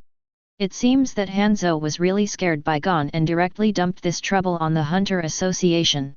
Netero smiled and nodded to show that he understood, but what he was thinking was that this scene seemed familiar. This seemed to be the case when Kim took the Hunter exam. No, that guy Jin is much more powerful than his son. The kid in front of me seems to have inherited only one thing from his father. A slovenly middle-aged man who was watching Hunter's exam from a distance suddenly sneezed. A referee took Gon down. Killua curiously asked Hanzo when he passed by him, "Why did you lose to him on purpose?" "Deliberately. You should be able to think of a way to make him surrender without killing him. Once a person is bullied or tortured, his eyes will definitely be fixed on his opponent with a fierce look on his face. That hatred is difficult to eliminate even after training. But there is no hatred in that little devil's eyes. So I admire him very much.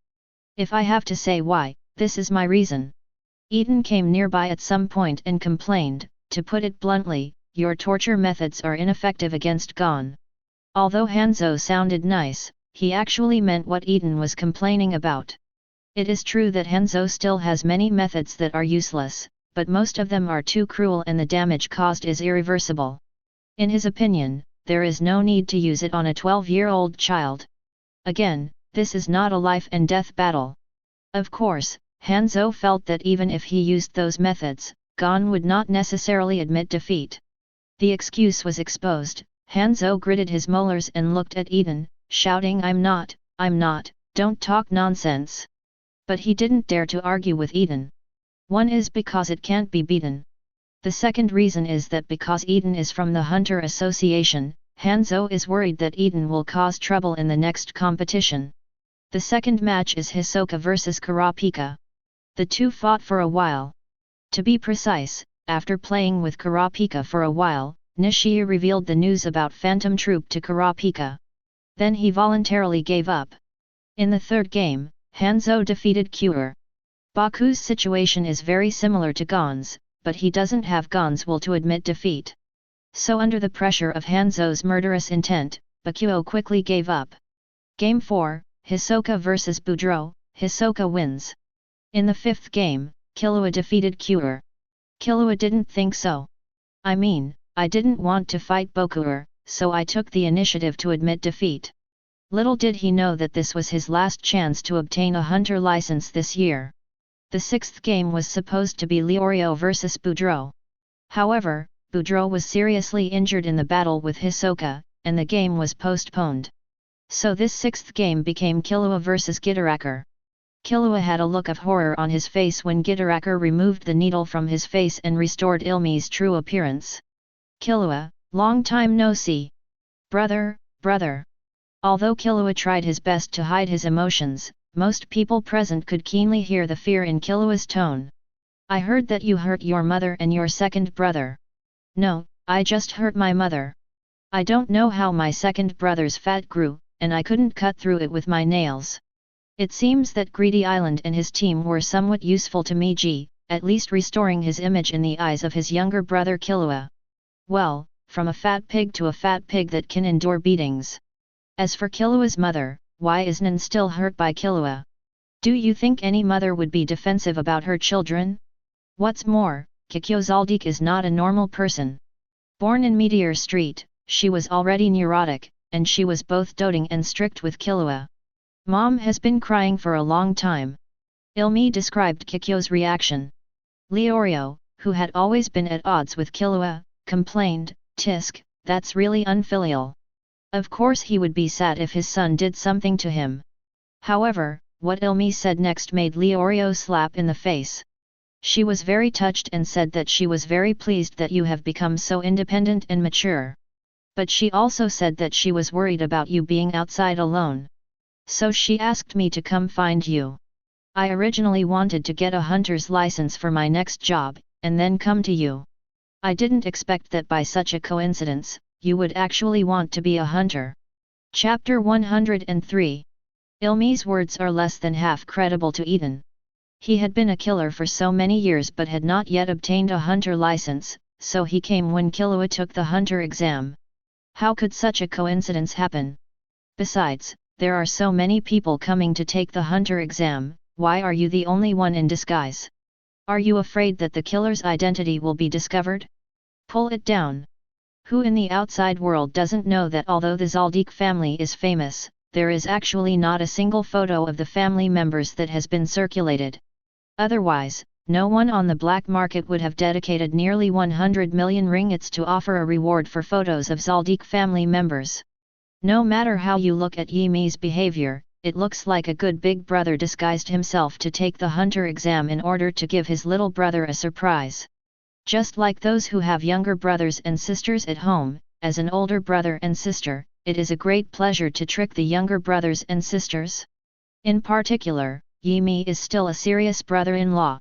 Here Eaton is thinking divergently, while Killua is rebutting Ilmi. I don't want to be a hunter, I'm just here to have fun. That puts me at ease. Although Yimi's face was expressionless, his tone sounded like he was relieved. I want to advise you, you are not suitable to be a hunter. Killer is your calling. You are a dark puppet with no humanity, using darkness as the power to survive. You have no desires, no intentions, and your only happiness is killing people. That's how you were raised by Dad and me.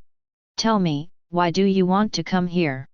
Yimi has said so much, but actually the last sentence is the key point. Killua said, I really don't want to be a hunter, but I also have something I want. You have not. Before Killua could finish his words, he was interrupted by Ilmi's flat tone. Yes. I do. Killua emphasized. Really? Yimi asked, what do you want, please tell me. Killua hesitated to speak, and finally said, I want to make friends with Gon. I'm tired of killing people. I want to be friends with Gon and play with him like a normal person. As Killua continued to speak, Ilmi's resentment became heavier and heavier. Of course, this is all stuff that Eaton, who was just sitting there, was thinking about. As a killer, it is impossible for Yimi not to be able to control his own 360-degree aura. But there is definitely resentment. The feeling in Yimi's heart now is almost like that the baby cabbage that she worked so hard to raise was bitten by the pig outside. What angered Yimi the most was Killua's words, I want to be like ordinary people. This is like a billionaire who has raised his son as an heir since he was a child. As a result, when he was almost growing up, his son suddenly ran away from home, and even went to the construction site to move bricks with the energetic boy. In the eyes of Yimi, Gon is such a spirited young man. You must know that every generation of Zaldik family heads are born with white hair. In other words, as the only one among the brothers who was born with white hair, Killua will definitely be the next head of the family. As a result, he now told Yimi that he wanted to be an ordinary person. Let alone a killer family, an ordinary family would not be able to accept Killua's behavior. No way. You can't have friends. There was anger hidden under Yimi's calm tone. You can only judge whether and how to kill someone because we have only instilled this concept in you. You don't know how to make friends. Wanting to be friends with Gon is just an illusion on your part. It's because Gon is so eye-catching that you have this illusion. Killua broke out in a cold sweat when he was told this. He was about to retort, but Yimi interrupted, be with him, and you will kill him one day. You will want to try your ability to kill him. This is your natural instinct as a killer. Yimi is right when he says that Killua doesn't know how to make friends. Because no one ever taught him. Killua doesn't know yet that Gon has considered him a friend. But it doesn't matter, someone will always tell him. Just like Leorio now. He stood up and said, Killua, listen to me, I don't care if he is your brother or not, in my eyes he is just a BD. Don't listen to his farts.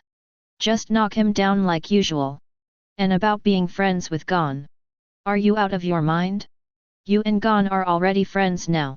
At least Gon thinks so, Baji. Hi. Yi Mi confirmed, really? Leorio shouted, nonsense. UBD. Yi Mi held her chin in her hand as if thinking, the other party has already regarded you as a friend, which is not good. Then I'll go and help you kill him. Yi Mi looked serious when she said this, not like she was joking. A killer doesn't need friends, that kind of thing will only get in the way. Hisoka, so, love disappears, right? Oh, we are lovers. That's okay. Yi Mi turned around and walked out, where is he? A referee stood up and stopped him, wait a minute, the competition is not over yet. Whoosh! In less than a blink of an eye, 3 more needles appeared on the referee's head. Along with the distortion of his facial muscles, the referee began to make incomprehensible sounds. Yi Mi repeated his question, where is he? The referee replied with a ferocious expression, the lounge next door. Thanks. Yi Mi politely thanked him, but had no intention of releasing the control and continued to move forward. Kurapika, Leorio, and even Hanzo moved to stand in front of Ilmi. The remaining referees also moved closer. Yi Mi stopped and said, it's so nerve-wracking. I must get the hunter license.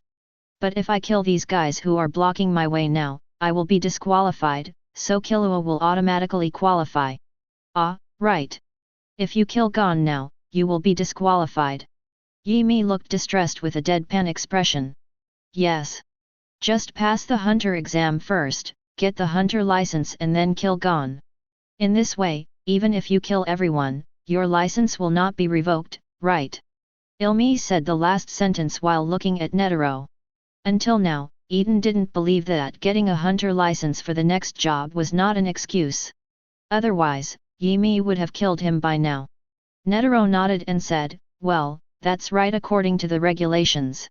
Eaton, who doesn't mind watching the excitement, added, although there is nothing wrong with the regulations, it is not recommended that you do this. Gon's father is Jin Freaks, who is one of the top 5 strongest men in the world along with your grandfather. I guess you don't want to cause such trouble to your family, right? Yi Mi never thought that Gon would have such a big background. To follow the previous metaphor, the spirited young man transformed from a bricklayer to the prince of a construction company with a market value of tens of billions.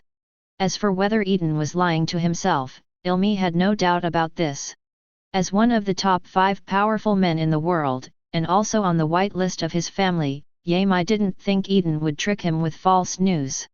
Since Gon has an extraordinary background, it is not impossible for Killua to make friends with him. The premise is that Gon will be as good as his father in the future, or prove that he has that potential. But there is a premise for all this, which is to reverse Killua's unrealistic idea of being an ordinary person. So Ilmi still insisted on taking Killua home to undergo transformation. I didn't expect Gon to be that child. It's really hard to kill him. But, Killua, listen well. Yi Mi turned around, you are not qualified to make friends, at least not until you defeat me. How about it? Will you turn against your brother for the sake of your friends? It's impossible, because you already have the answer in your mind, right? As Ilmi spoke, he stretched out his hand to Killua. In Eaton's eyes, he could see a faint thought coming from Yi Mi's hand and drilling into Killua's head. There was a telepathy needle pierced into Killua's scalp. Your strength is not enough to defeat me. Don't fight a battle that has no chance of winning. This is the rule I have repeatedly told you. Come on, if you choose to fight me, take a step forward. Killua looked as if he had seen something terrifying, his face was frightened, and he was sweating profusely. His feet couldn't take that step anyway. Just as Yi Mi said, Killua didn't dare to do anything to him at all. It took a long time, until Killua's feet were wet with cold sweat, and then he slowly spoke. I surrender. Yi Mi smiled for the first time after regaining his appearance. Although his eyes were still dull, it could be seen that he was really happy. Yi Mi applauded, ah, great. This way you don't have to fight. He stepped forward and rubbed Killua's head. Now it seems that you are indeed not qualified to make friends, and there is no need for it. You just need to listen to Dad and me and carry out the mission well. Don't look at Ilmitha's harsh words, but treat Killua like a tool. In fact, Ilmi loves Killua very much. After all, Killua is also his younger brother and the next head of the family, so naturally he cannot be just a killing tool. Ilmi just had too much control over Killua, to the point of perversion. He also hopes that Killua will grow under his own plan. Instead of getting rid of one's own control and doing things that have nothing to do with the killer. Killua did not respond to Yimi's words. He lowered his head and walked aside, not knowing what he was thinking. In the 7th game, the repaired Boudreaux faced Leorio. As a result, just after the referee called the start of the game, Killua rushed forward and pierced Boudreaux's heart with his hand. Faced with this unexpected situation, the Hunter Association naturally disqualified Killua. There is no need to compete for the rest of the competition, they all automatically pass. I don't know whether Killua knew that he would definitely be taken back by Yimi, or whether he felt it was boring to stay here any longer. Or maybe both. So Killua ended the game this way. And he himself walked out of the hotel silently. Ilmi is not worried that Killua will not go home and continue to run around. Based on his understanding of this younger brother, Killua now has only one option, to go home. As for Ilmi himself, he and others have to stay and wait for the Hunter Association to issue a hunter license. However, Kurapika and Leorio believed that Killua was controlled by his brother before killing him, and the Hunter Association should not disqualify him. So the two found Netero to lodge a complaint. This matter has been left to tomorrow. Okay to solve. After a few games, it was already dark outside. The Hunter Association is not a shady company, and its staff also need to rest. Let's talk about anything tomorrow. The next morning. In Gon's lounge. I have to say that Hanzo's punch was something, and it directly put Gon into a coma for nearly a day. Perhaps out of admiration for Gon, Sato's took the initiative to stay in Gon's room and wait for him to wake up. Of course, it may also be because he is afraid that Ilmi will take action against Gon. Although Yimi will not kill again after knowing that Gon is Jin's son, it is still possible to use some tricks. People in the killer family cannot be viewed with normal human thinking.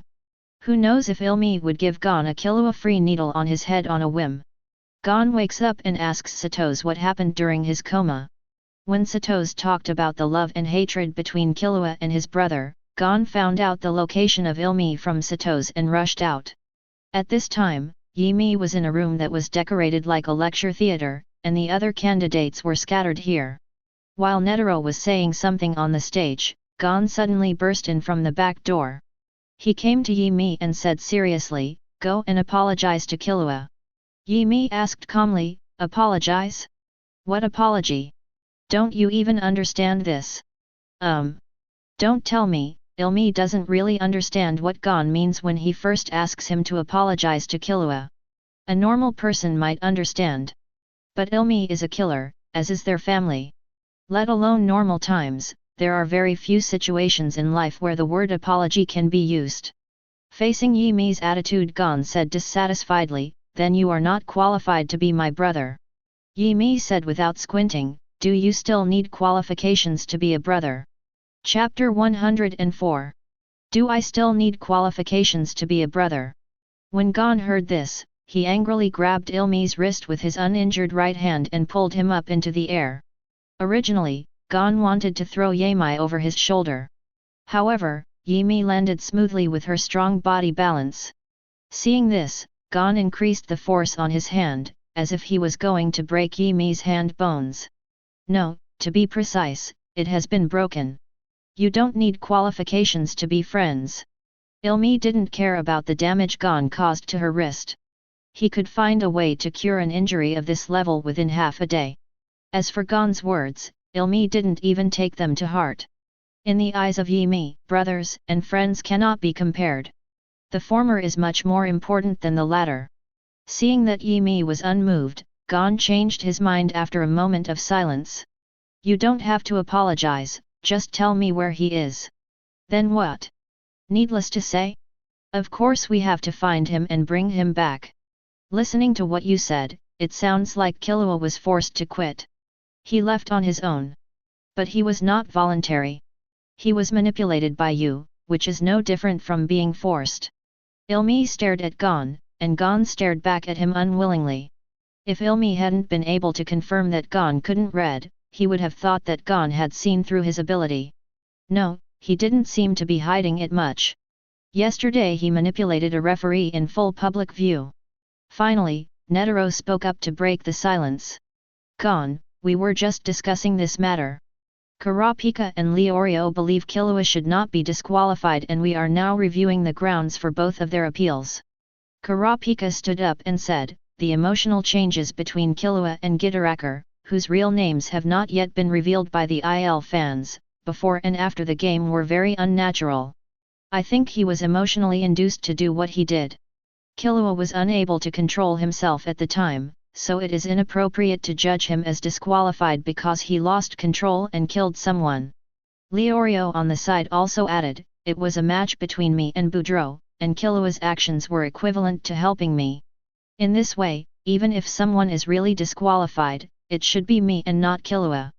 Netero stroked his beard gently, and halfway through he found that he still couldn't get used to the unfamiliar feel. He silently glanced at Eaton sitting beside him. If he had known better, he would not have fought with him. Not to mention the benefits, I also included the beard I had maintained for many years. Eaton was confused by Netero. If he knew, he might find an opportunity to help Netero burn clean. Instead of leaving a handful that is neither long nor short like now.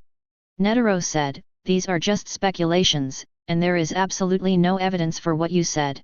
In other words, from the surface, there is no indication that Gitaraker gave orders to Killua. There is no evidence that he hypnotized Killua before.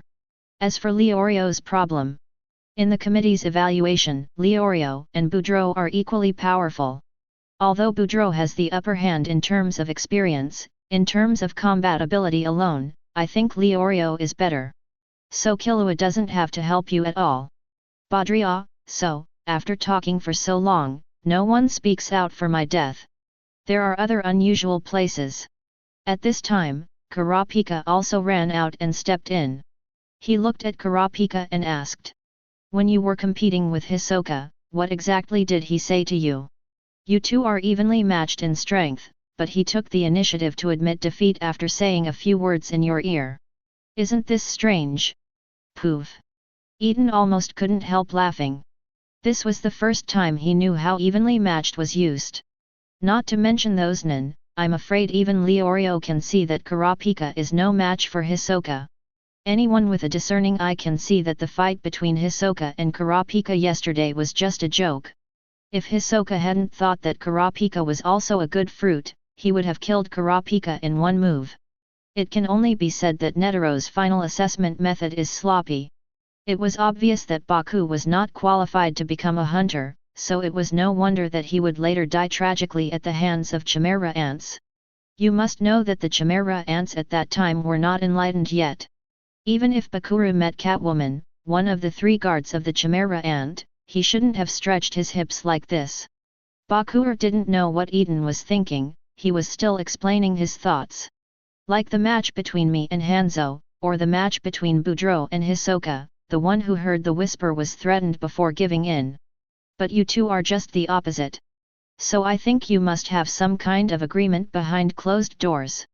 There's also a problem with your qualifications. If you think you have nothing to hide, could you please tell me the contents of your conversation with Hisoka? Of course, Kurapika couldn't reveal the information Hisoka told him without any reason. He retorted, I have no obligation to tell you. Baoker refused to give up, I think you have the responsibility to answer. Bakur said he was right, but in fact it was unknown what he was thinking in his heart. You should know that the association committee has not spoken, so in what turn will he, the informal hunter, speak? Besides, why does he, a person who gained qualifications by surrendering to Killua, say this? Kurapika seized this point and counterattacked, if there is a problem with my qualifications, then it is even more unreasonable for you to win without a fight. Bakura was poked at a painful point and stood up with a snap. What did you say? Hanzo behind them sighed and said, Hey, stop arguing. I want to finish it quickly and go back. You all don't have to argue. Gon suddenly said, if you feel that you are not qualified yet, then just train hard and improve until you are satisfied. It doesn't matter what anyone else says. After Gon finished speaking, he turned his gaze back to Ilmi. At this time, his hand was still rubbing Yimi's wrist tightly. Although it is a pity that Killua lost the qualification this time, with his ability, he will definitely pass if he takes the exam again. The important thing is, if you had forced Killua to kill people in the past, I would never let you go. As if she couldn't feel the pain of the fracture, Yimi asked, You won't let me go? What do you want to do to me? Not much. Gon said, It's just that I want to bring Killua back and not let you see him again. As a brother-in-law, Yami couldn't bear to hear this. Not allowing him to see his brother is worse than failing the assassin mission. Moreover, Gon said this as if he was Killua's family and the Zaldik family had become the bad guys. Dissatisfied, Ilmi didn't say anything, and stretched out the hand that wasn't caught by Gon. At the same time, evil thoughts emanated from his body, scaring Gon so much that he took several steps back. Have you guys discussed this? Netero stood up and concluded, as Gon said, it is up to you to decide whether you are qualified to be a hunter.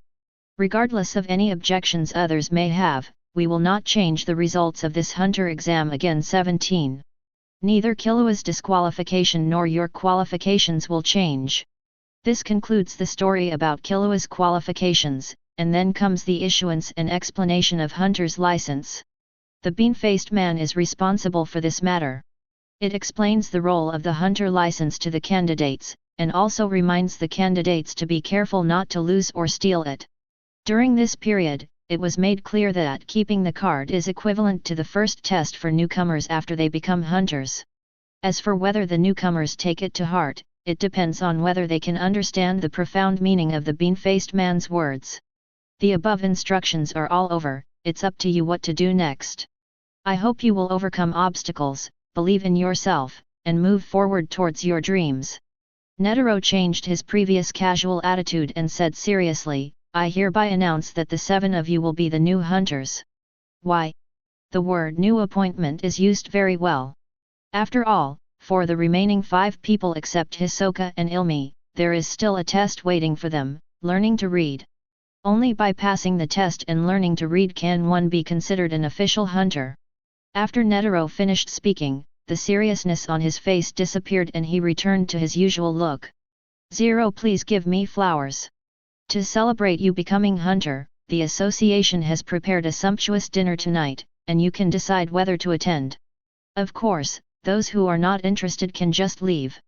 In fact, it doesn't matter even if all the newcomers don't attend. This dinner is essentially used to reward the staff responsible for the hunter exam. The newcomers are just a passing item. After all, the dinner party is held almost every year, but not every year there are qualified newcomers.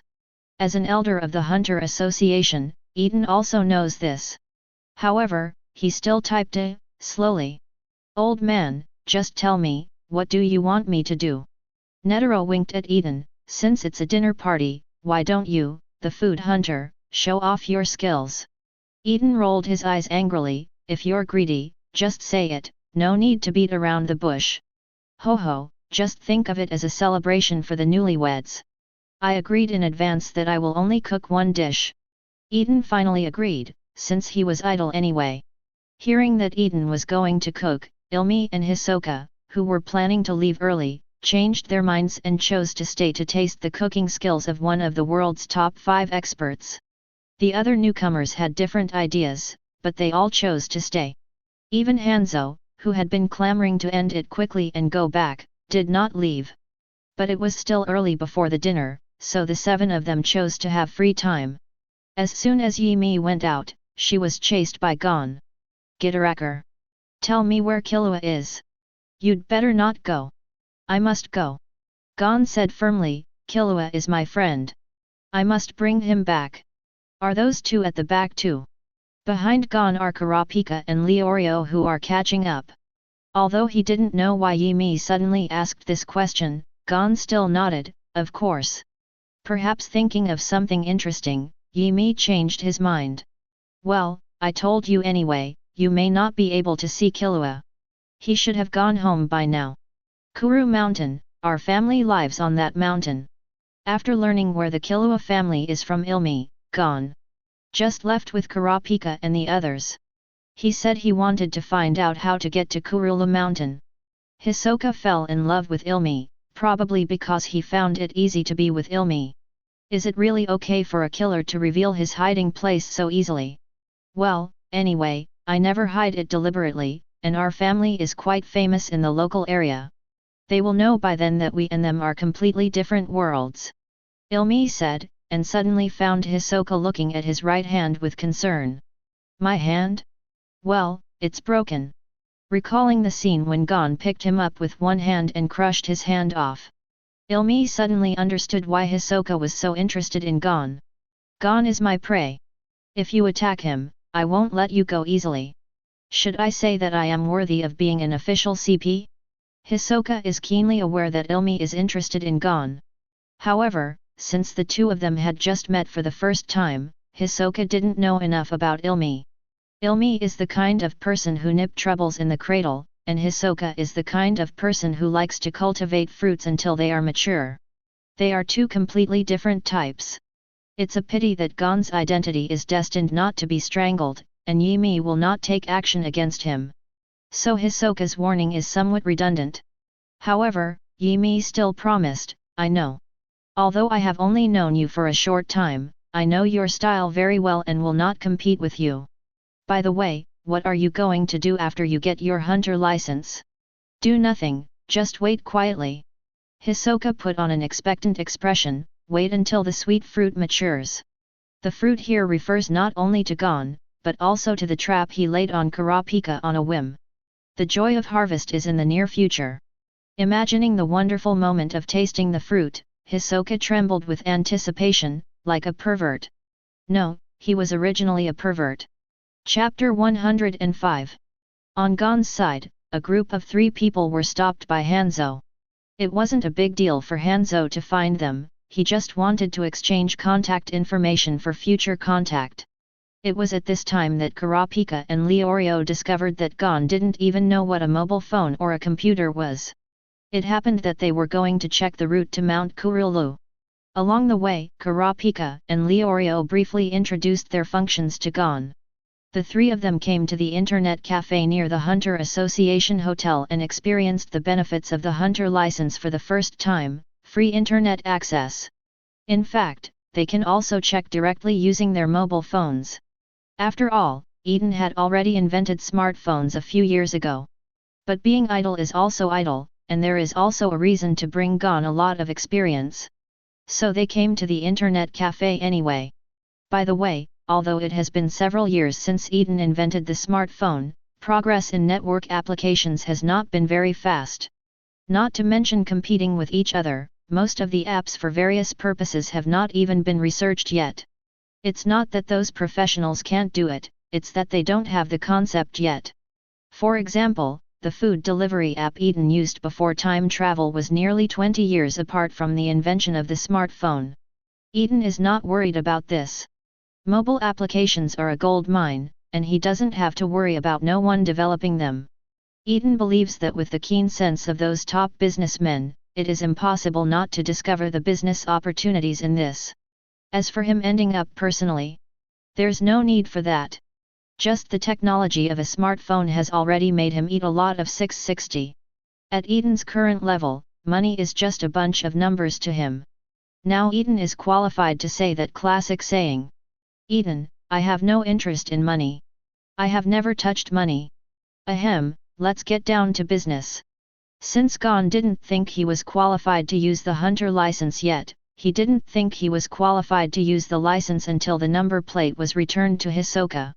In addition, he didn't know how to use a computer, so the 3 of them only turned on one computer after arriving at the internet cafe. Let's check out Kukulu Mountain first. Kurapika typed these 4 words on the keyboard and pressed enter to get the news they wanted. Kulu Mountain, located in the Dentora region of the Republic of Patosia, with an altitude of 3,722 meters. Then Kurapika checked how to get to Mount Kurulu from here. Huh? I didn't expect that this is an attraction that allows tourists to enter. It can be reached by airship in 3 days. Why? When do we leave? Gon and Leorio said in unison, let's leave immediately tomorrow.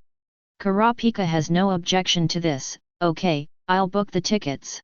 After booking the tickets, Gon asked Kurapika to log into the official website of the Hunter Association to check gold-related news. Although he had learned a lot about King from Eaton, he wanted to know more. The result left Gon disappointed. After all, how could someone like Kim, who had presidential-level authority, be able to inquire about it that they, who had just taken charge of Hunter? Gon suggested again, check Eaton again. Kurapika and Leorio have no objection, they are also very curious about it. Eaton's authority was no lower than King's, but he did not completely block his related information like King did.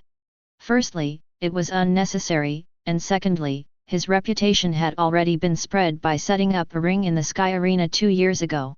Anyone who wants to find his information will definitely be able to find it. Therefore, on the official website of the Hunter Association, Eaton only blocked part of his own information. Then Gon and the three saw Eaton's long list of achievements since becoming a 2-star gourmet hunter, including gaining the title of one of the 5 strongest people in the world. For a moment, the 3 of them were all shocked. Even Kurapika, the calmest among the 3, was so surprised that she couldn't open her mouth from ear to ear. Gon exclaimed, I didn't expect Eaton to be even more powerful than I thought. After coming back to his senses, Leorio began to think about whether he had offended Eaton in his previous conversations. Then he recalled that when he first met Eaton, his attitude didn't seem very friendly. Leorio broke out in a cold sweat, and he suggested tremblingly, how about we change the time of the airship ticket and leave today? Gon didn't know why. Leorio has something important to do. The thoughtful Kurapika saw Leorio's thoughts. He felt that Eaton wouldn't care about these little things, otherwise he would have eliminated Leorio by secret manipulation. However, Kurapika did not tell her guess, but said, why, are you scared? A simple sentence directly aroused Leorio's rebellious psychology. You're kidding. What do I have to be afraid of? Leorio said loudly, isn't it just that I have achieved more? I can do it if you give me time. After such an interruption, the 3 of them also digested their shock. For Gon and Leorio, 2 big-hearted people, no matter how strong others are, that is their business and will not affect their determination to become stronger. But Kurapika had some thoughts about Eaton. Of course, it's not that he wants to use Eaton's power for revenge, but that he wants to ask Eaton for advice on how to become stronger. Time came to night in a blink of an eye. It's still the Hunter Association's hotel lobby, but the difference is that the lobby is now brightly lit, and there are many more gorgeous and exquisite furnishings around it. The desks and chairs that had been moved away for the Hunter exam were returned to their original locations. The clean and tidy dining table is filled with a variety of delicious dishes. The bean-faced man stood in the center of the hall holding champagne and said, well, distinguished guests, please enjoy this dinner prepared by the association. Unlike those business dinners held for social purposes, there are no stinky and long speeches here. There will also be no scene where the food is just a simple display and a group of people are walking around holding champagne. Everyone was enjoying the food, and the most popular ones were naturally the dishes prepared by Eaton. Of course, there were so many people attending the dinner, and it was impossible for Eaton to prepare Niankai dishes for them without relatives. To ensure that everyone can enjoy it, Eaton's dish is paper-wrapped chicken. It is made with chicken as the main ingredient, mixed with spices and vegetables, then wrapped in paper and steamed. The chicken cooked in this way is tender, juicy and fragrant. The most important thing is that this dish is easy to portion. Eaton is based on 1 chicken per person, which can ensure that everyone can eat. Everyone here is not an ordinary person. They are physically strong and eat more than ordinary people, so there is no problem of running out of food and wasting it. Even ordinary dishes become no longer ordinary under Eaton's superb cooking. For most of the people present, this is a delicacy they will never eat more than once in their lives. Fortunately, Eaton's dishes are served as the finale, and the last dish is dessert. Otherwise, it is really possible that after eating Eaton's dishes, you will lose interest in other dishes. Although the main purpose of the dinner is to fill our stomachs, socializing is inevitable. After all, not everyone exudes the aura of keeping strangers away from them like Ilmi and Hisoka. New hunters have endless questions to ask. Although things about Neon cannot be disclosed easily, as a senior, it is still okay to tell them about your own experiences and give them some experience.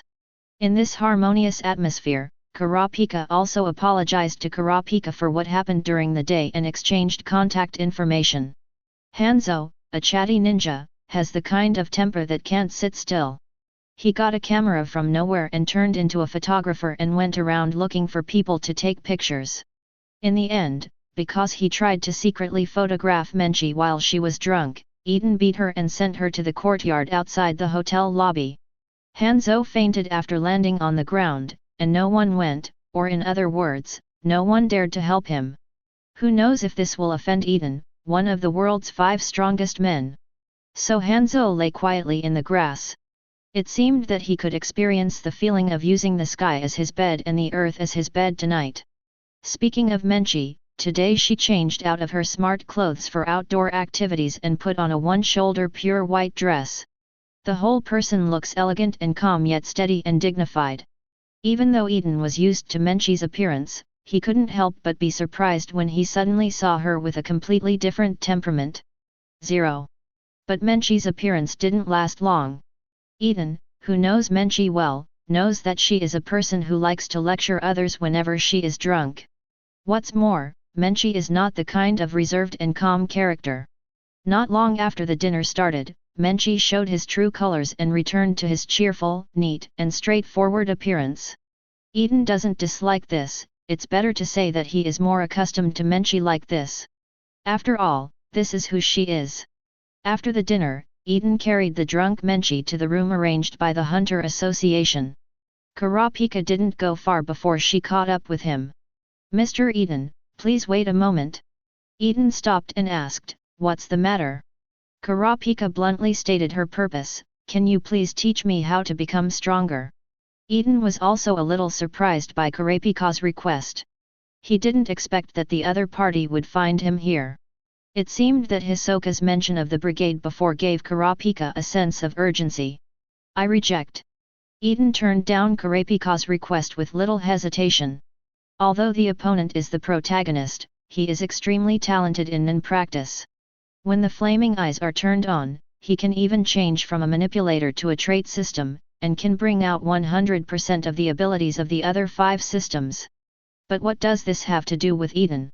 In terms of talent, Menchi and Shizuku are no worse than Kurapika, and Neon's talent is much higher than him. If you really think about it, Eaton has already taught an outstanding disciple. He no longer had any interest in teaching his disciples. What's more, Kurapika and Phantom Troop have a bloody feud. Although Shizuku did not participate in the genocide of the Kuluda tribe, she was still a member of the brigade. Eaton and Kurapika are still enemies to some extent.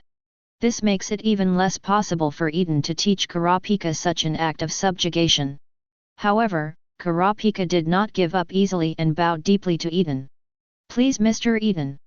I really need the power." Faced with the persistent Kurapika, Eaton had to make an exception and reveal some news to him. "I don't have the time to teach you, and you don't have to beg me. Actually, the test for you newcomers is not over yet. If you can pass the final test, then you will naturally get the power emperor you want." After Eaton finished speaking, regardless of Kurapika's reaction, he hugged Menchi and left. Back in the room, Eaton had just put Menchi in his arms. Putting him on the bed, his cell phone suddenly rang. "Why are there so many people looking for me today on May 6th? Eaton muttered and took out his cell phone, looking at it and found that it was Jin's phone number. After answering the phone, Jin's voice came from the other side. "Hello, Eaton. How was the hunter exam, was it fun?" Aren't some people paying attention to you all the time? Don't you know what's going on in hunter's exam?" In other words, Jin was making a phone call and not a video call, otherwise he would definitely have seen Eaton's contemptuous eyes. It is undeniable that King's contribution to the world is unquestionable, but he is definitely not a good father. How can any father give his son to his sister and ignore him for more than 10 years? Fortunately, this guy still had some conscience, and he cared for his son secretly after he knew that he had gone out to wander around. As for letting him meet Gon? Then forget it. With this guy's awkward and shy character, this would probably be more difficult than letting him fight 4 other people among the top 5 strongest men in the world at the same time. In comparison, it is more reliable to let Gon continue his "Where are we going, Dad?" Jin was not embarrassed after being exposed by Eaton. He laughed and said, "Ha ha ha ha, I just want to ask you how you feel. If it's fun, I'm going to try to be an examiner in the future." Eaton joked, "Really? Then I have to worry about the candidates of that class. Hey, don't underestimate me, okay? With my strength, it's not easy to design an assessment level. Pull it down. Look at the games you asked IHAMP to design. Which one of them can be played by normal people?" Chapter 106.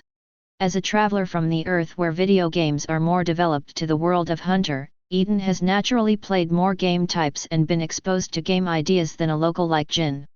Perhaps knowing that he could not compete with Eaton in this regard, Jin took a different approach and developed a series of games that were extremely unscrupulous, focusing on the difficulty of the game. These games are extremely difficult to operate, the map terrain is complex and full of traps, and the gaming experience is extremely poor for most of the playing time. To put it bluntly, it is not a game that normal people can play. When the first such game was produced by King, Eaton once thought that King had obtained the true biography of the old thief Miyazaki. No, to a certain extent, Jin's perversion level should not exceed that of Miyazaki. Because even a strong person with strong reflexes may not be able to easily challenge the Success Gold game. Sometimes Eaton would worry whether Jin had become mentally ill because he couldn't find news about the Dark Continent for so long. Or does it mean that he already has this problem? Otherwise, how could he come up with a game like Greed Island that kills people? So, let's just forget about letting Jin preside over the Hunter exam. Eaton was afraid that all candidates in that class would fail at the level presided over by Jin. After chatting with Jin for a few words, Eaton got straight to the point and said, "Tell me, what do you want from me? Don't tell me that you called me late at night just to chat with me." With Jin's character of never going to the Three Treasures Palace, Eaton didn't believe that he would be so boring. Jin replied, "I recently discovered a mysterious ruins, which may be related to that continent. I would like to ask if you are interested in exploring it with me." Eaton asked suspiciously, "How could you be so kind?"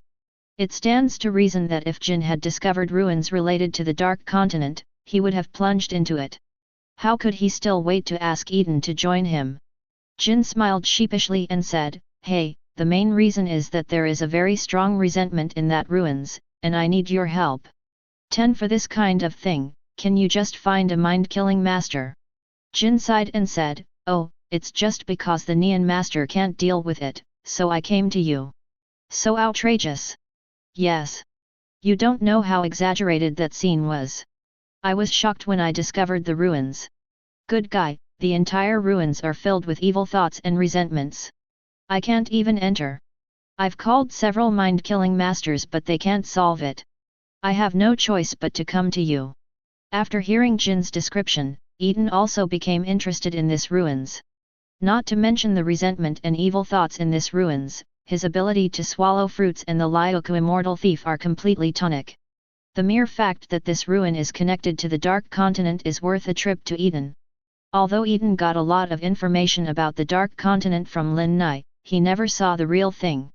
Since the ruins Jin discovered were filled with evil thoughts and resentments, it was probably used for protection. Maybe there are things inside that were brought back from the Dark Continent by the predecessors. So Eaton agreed to King's request. "Okay, when do you need me to come over and help?" Jin was not polite to Eaton and said bluntly, "Of course, the sooner the better." "Okay, you can send me the address. If everything goes well, I can arrive tomorrow." With Eaton's current strength, teleportation across the 6 continents is not a problem at all. Of course, the premise is that Eaton has been to that place before, or the destination is within Eaton's perception range. So Eaton didn't promise Jin that he would be able to arrive tomorrow. After hanging up the phone, Eaton was about to leave Menchie's room when his wrist was suddenly grabbed. Eaton turned around and found Menchie sitting up from the bed and looking at him blankly. Eaton asked, "What's the matter?" Menchie's eyes were blurry and he was half drunk and half awake at this time. She said in a lecturing tone, "You are such a stinky uncle. Can't you tell that I like you after all these years?" As Menchie grew older and noticed that Eaton's appearance had remained the same, she felt it was inappropriate to call Eaton uncle anymore. So she changed her tune and called Eaton master. At least it doesn't sound like she is really Eaton's junior. Unexpectedly, she called him uncle again tonight, but it reminded Eaton of the time when Menchie first learned Nen from him. What Eaton didn't expect was that Menchie would express his emotions directly to him while he was drunk.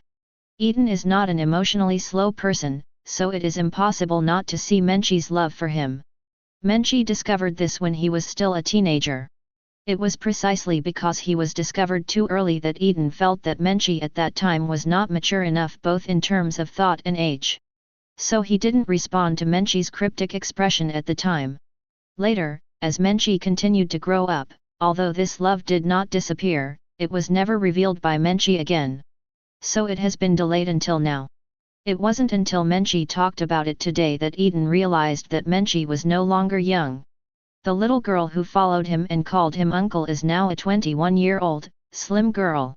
In his heart, he lamented the past time, but in Menchie's eyes, he became silent and unresponsive. Feeling annoyed, she simply pulled Eaton over while she was drunk. Eaton was caught off guard and was actually knocked down by her. "Hey, uncle!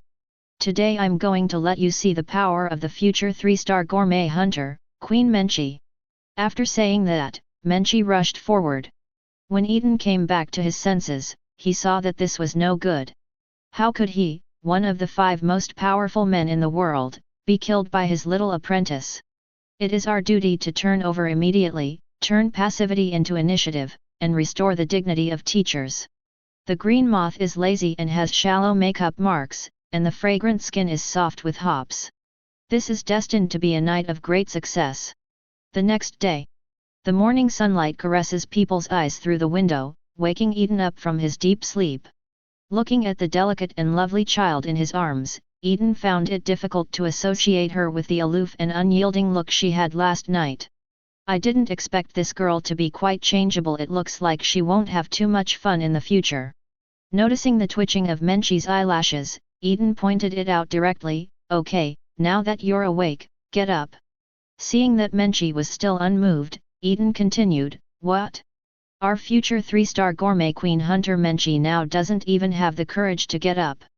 Being so provoked by Eaton, Menchie not only did not jump up to retort, but instead covered his head with a quilt and curled up.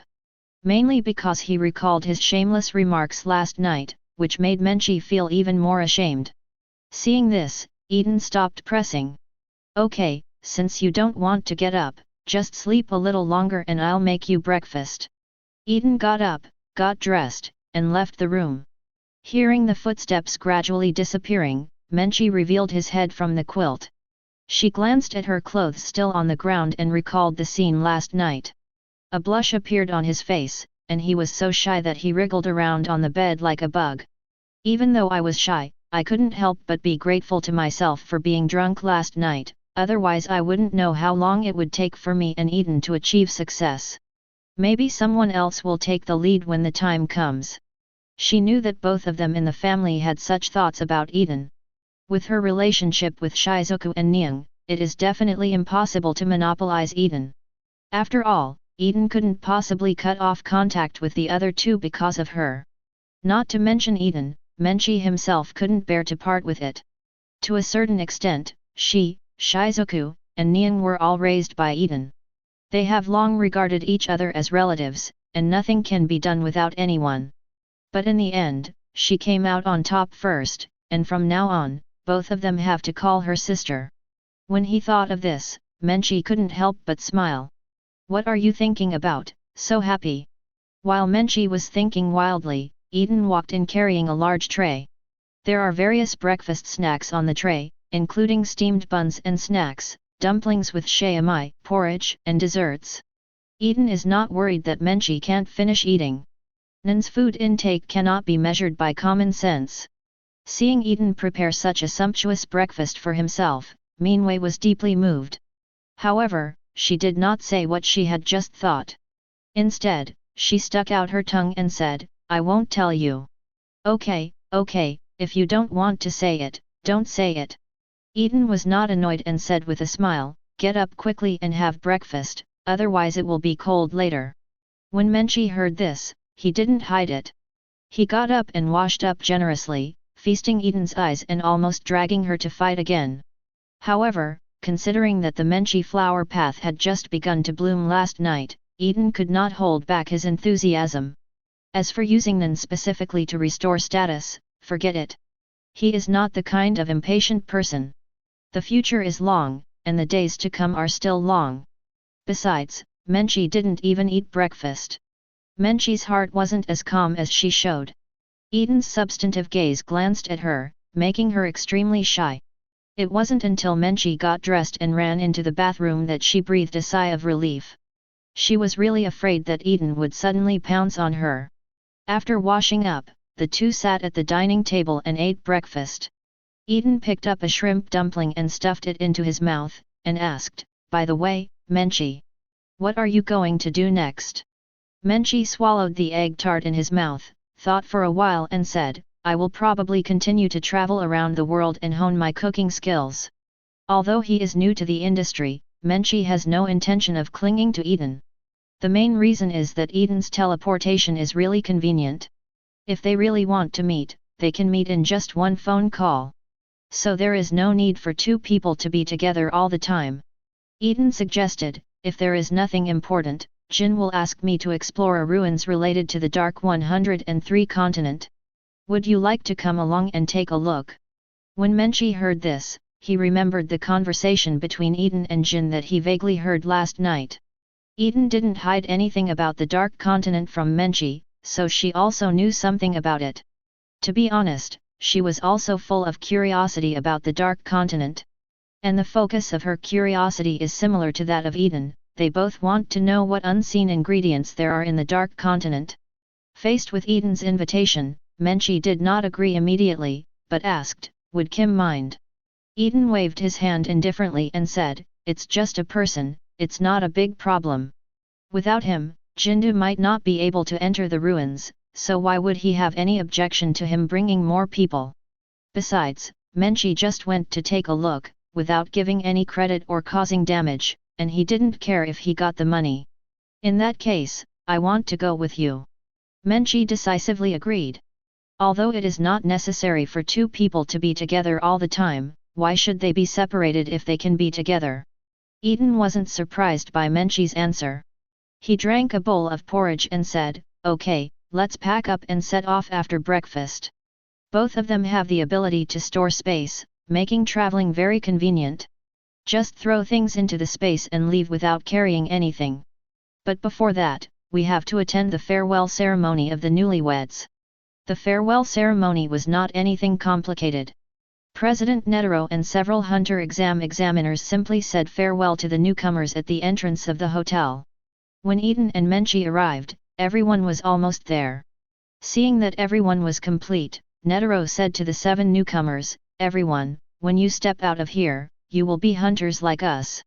We are not only partners, but also competitors. Anyway, I hope everything goes well for you all until we meet next time. Okay, we can disband." Hisoka and Ilmi left first without saying a word. Baku said hello to Kurapika and the others before leaving. Hanzo actually invited Gon and the others to travel to his country when they had time. Gon, Kurapika, and Leorio were at the end. Gon said goodbye to each examiner very politely.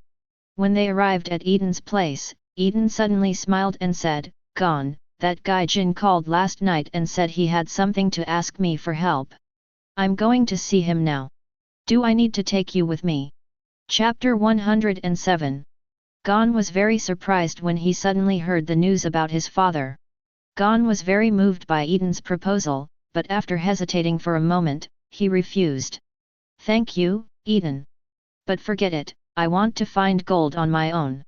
Okay, then I wish you a pleasant journey. Gon's answer did not surprise Eaton. He just mentioned it casually. It didn't matter whether Gon answered or not. If he agrees, he can bring Gon to Jin to see Jin's unexpected expression. It doesn't matter if he doesn't agree, and Eaton won't lose anything. Well, bye Eaton. Gon and Eaton waved goodbye, and boarded the airship to Mount Kuru with Kurapika and Leorio. Eaton said to Menchi beside him, let's go and see what the ruins in Chrysostom look like. Menchi nodded and was about to speak when Netero on the side suddenly interjected, ho ho ho ho, are you going to find that guy Jin? Eaton nodded and said, yes, old man, do you have any questions?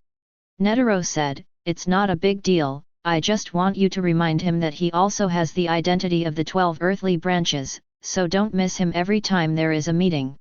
Eaton recalled the cartoon where Jin simply placed a doll in his place during the meeting of the 12 earthly branches. I thought it was just an exception, but I didn't expect that he didn't attend even a single meeting of the 12 earthly branches. Okay, I will remember to remind him. But I can't guarantee whether he will listen. It doesn't matter, you just need to convey my words to him. Okay, then I'll leave first. After Eaton finished speaking, he took Menchi and activated teleportation and left the hotel directly. Netero looked at the place where Eaton disappeared and sighed with a smile, hoo ho ho, it's really convenient nan. Whoosh. Eaton and Menchi appeared in a deserted alley. Unless necessary, the destination of Eaton's teleportation will usually be in such an uninhabited place to avoid unnecessary impact. The two walked out of the alley. Outside was a clean and beautiful city. Menchi looked at the streets with cars and the surrounding buildings, and found that there was no place she was familiar with. This should be a city she has never been to. So she asked Eaton, Master, where is this? Eaton introduced, this is the port of Garzan in the Talala Point region of the Republic of Patoja. The address Jin gave me is in the Anna Rainforest in Talala Point.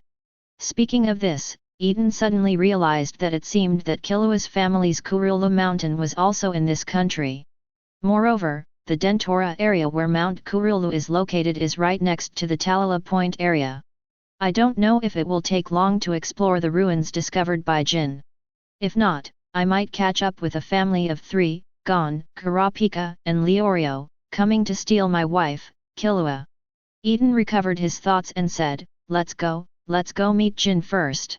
Although the continental plates of the Hunter world are formed after being disrupted and reorganized based on the Earth's world map, its world climate type distribution has nothing to do with the Earth. For example, Port Garzan, where Eaton is currently located, is located in the northwest corner of the Hunter world, similar to Iceland on Earth. It stands to reason that this place should be covered in ice and snow all year round. However, this city, this region and even most of this country have a hot and rainy climate all year round. There is even a large tropical rainforest area, which is Eaton's next destination, the Anna Rainforest. The Anna Rainforest is the second largest tropical rainforest in the world. It has dense forests, rich species of animals and plants, and very complex terrain. For hunters who are inclined towards plants, animals, fantasy beasts, warcraft, etc., this is a treasure-like paradise. Of course, danger often coexists with opportunity, especially in this world with extraordinary abilities. The closer you get to the depths of the Anna Rainforest, the more aggressive the animals and plants you encounter become. Yes, you read that right, even the plants in this rainforest will actively attack people. If you don't have enough strength, going deep into the Anna Rainforest is undoubtedly an act of seeking death. However, these have nothing to do with Eaton. With his strength, he can use any rainforest on the 6 continents as a back garden, or a food collection place. When they came to the rainforest, Eaton did not rush to find Jin. Instead, he took Menchi and walked slowly in the direction of Jin.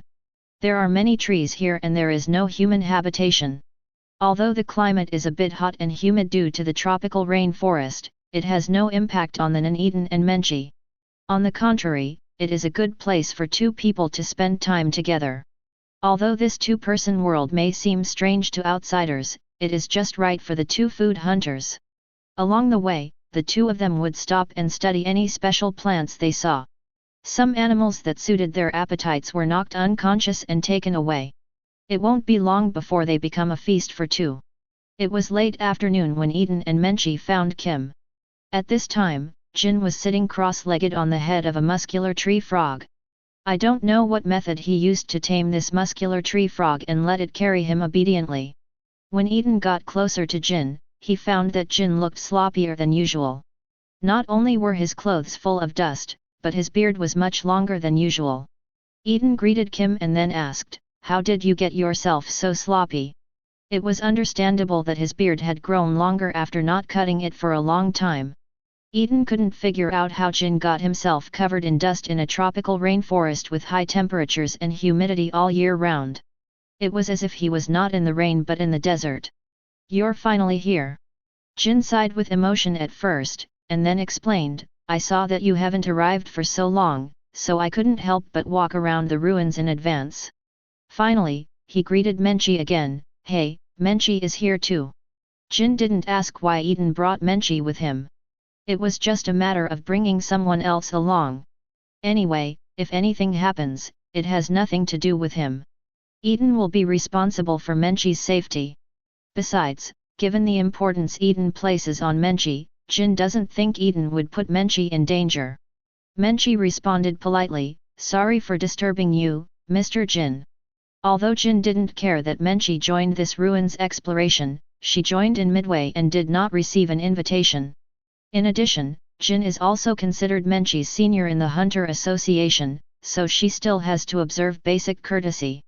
Jin waved his hand nonchalantly, indicating to Menchie not to be so polite.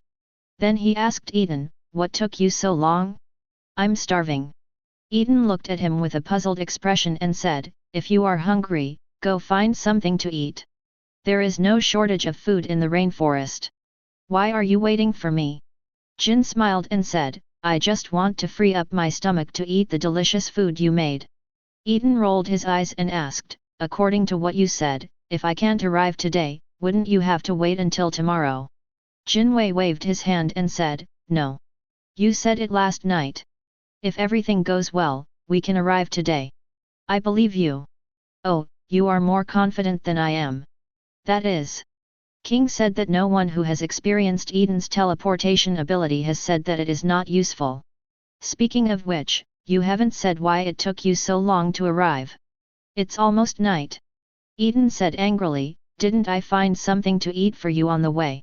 He can't honestly say that he and Menchie are living in a world of two, right? Although falling in love between teachers and students is not a big problem in this world, Eaton didn't really want Jin to know. Because he knew that if Jin knew about it, he would make fun of him for eating young grass. So it would be better if Jin knew about his relationship with Menchie later. "Oh, what should we eat tonight? How about fried bullfrog?" Eaton glanced at the muscular tree frog under Jin's body with interest. Speaking of which, the muscular tree frog was the first rare animal that Eaton ate after coming to this world. He never expected to see it again in the Anna rainforest. As soon as Eaton finished speaking, the muscular tree frog under Jin's feet suddenly began to tremble. "Oh!" Eaton was a little surprised, "Where did you catch this tree frog? It looks like it has a very high IQ. Although the common muscular tree frog has some intelligence, it is not smart enough to understand what people say. I caught it in this rainforest. I thought it was smarter than ordinary muscular tree frogs, so I used some methods to tame it," Jin said, reaching out and patting the muscular tree frog on its head to calm it down. "At least it has saved me a lot of time during this period, so don't take any chances with it." "Fine." Eaton shrugged. He was just joking. "Menchie comes to help, let's make dinner." Eaton greeted Menchie and found an open space to prepare for a picnic. Dinner is a simple barbecue.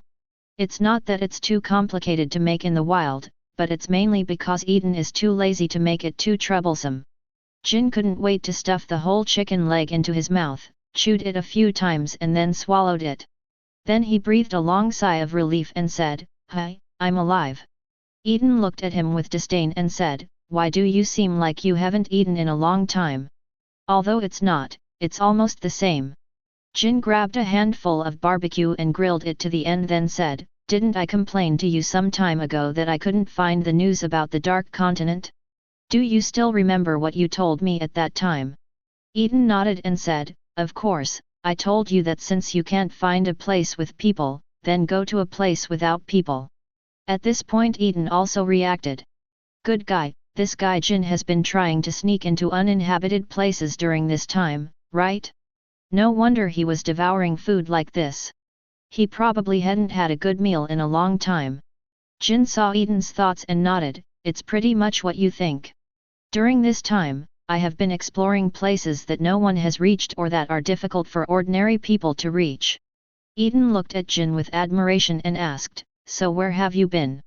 Jin said while eating, "Before coming to the Anna rainforest, I went to the Abasa Desert, Sibit Island, and the bottom of the inland sea of Yutong Continent. Oh, by the way, there is also the Sea Bowl." Eaton calls him a good guy. He has heard of all these places, because these are mysterious places spread around the world that are difficult for ordinary people to reach. The Orbasa Desert is the largest desert on the 6 continents, and its center is often covered by sandstorms. Sibit Island is a mysterious island in the sea.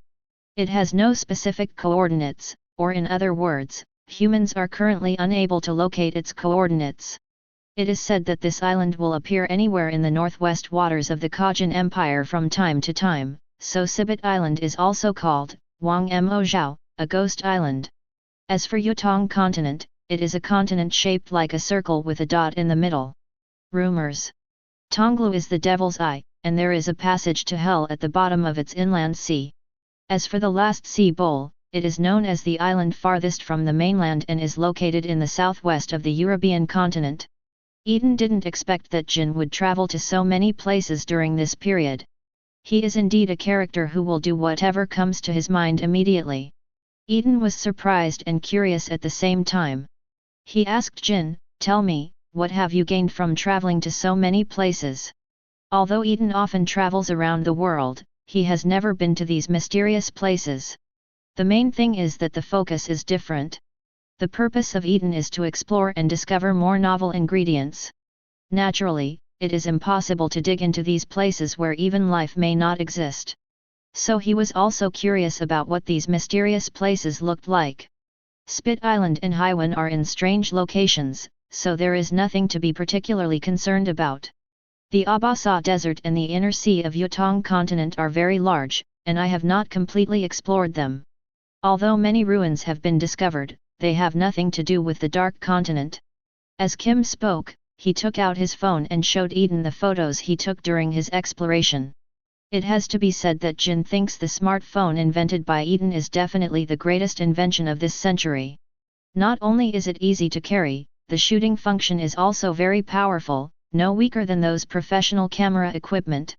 Whatever he discovers while exploring the ruins, he can take photos and record them in time, which greatly facilitates his exploration of the ruins.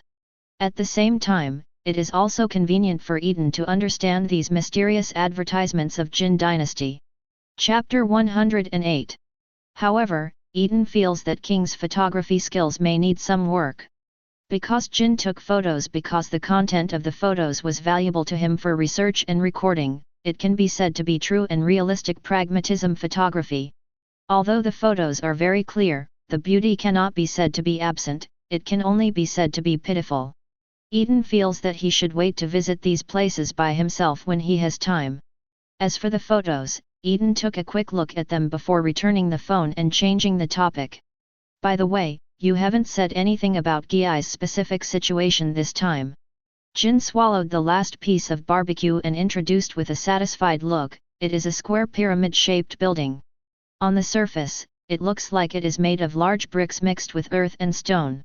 I actually checked and the bricks themselves, which look like they've been weathered by time, are harder than modern concrete.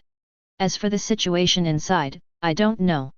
As soon as I opened the door to this ruins, I encountered resentment and evil thoughts inside. You don't know how exaggerated those resentments and evil thoughts are. Good guy, the darkness blocked my sight. I couldn't see anything inside at all. And these resentments and evil thoughts are corrosive to life.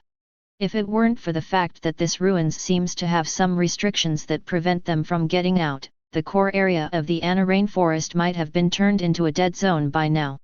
Oh, by the way. During the day, I saw you hadn't come yet, so I walked around the ruins. When I almost climbed to the top of the building, a warning suddenly came from the bottom of my heart. It seemed like something bad would happen if I climbed up, so I stopped. Other than that, there is nothing special to discover. Eaton asked, then how did you determine that this ruins is related to the Dark Continent?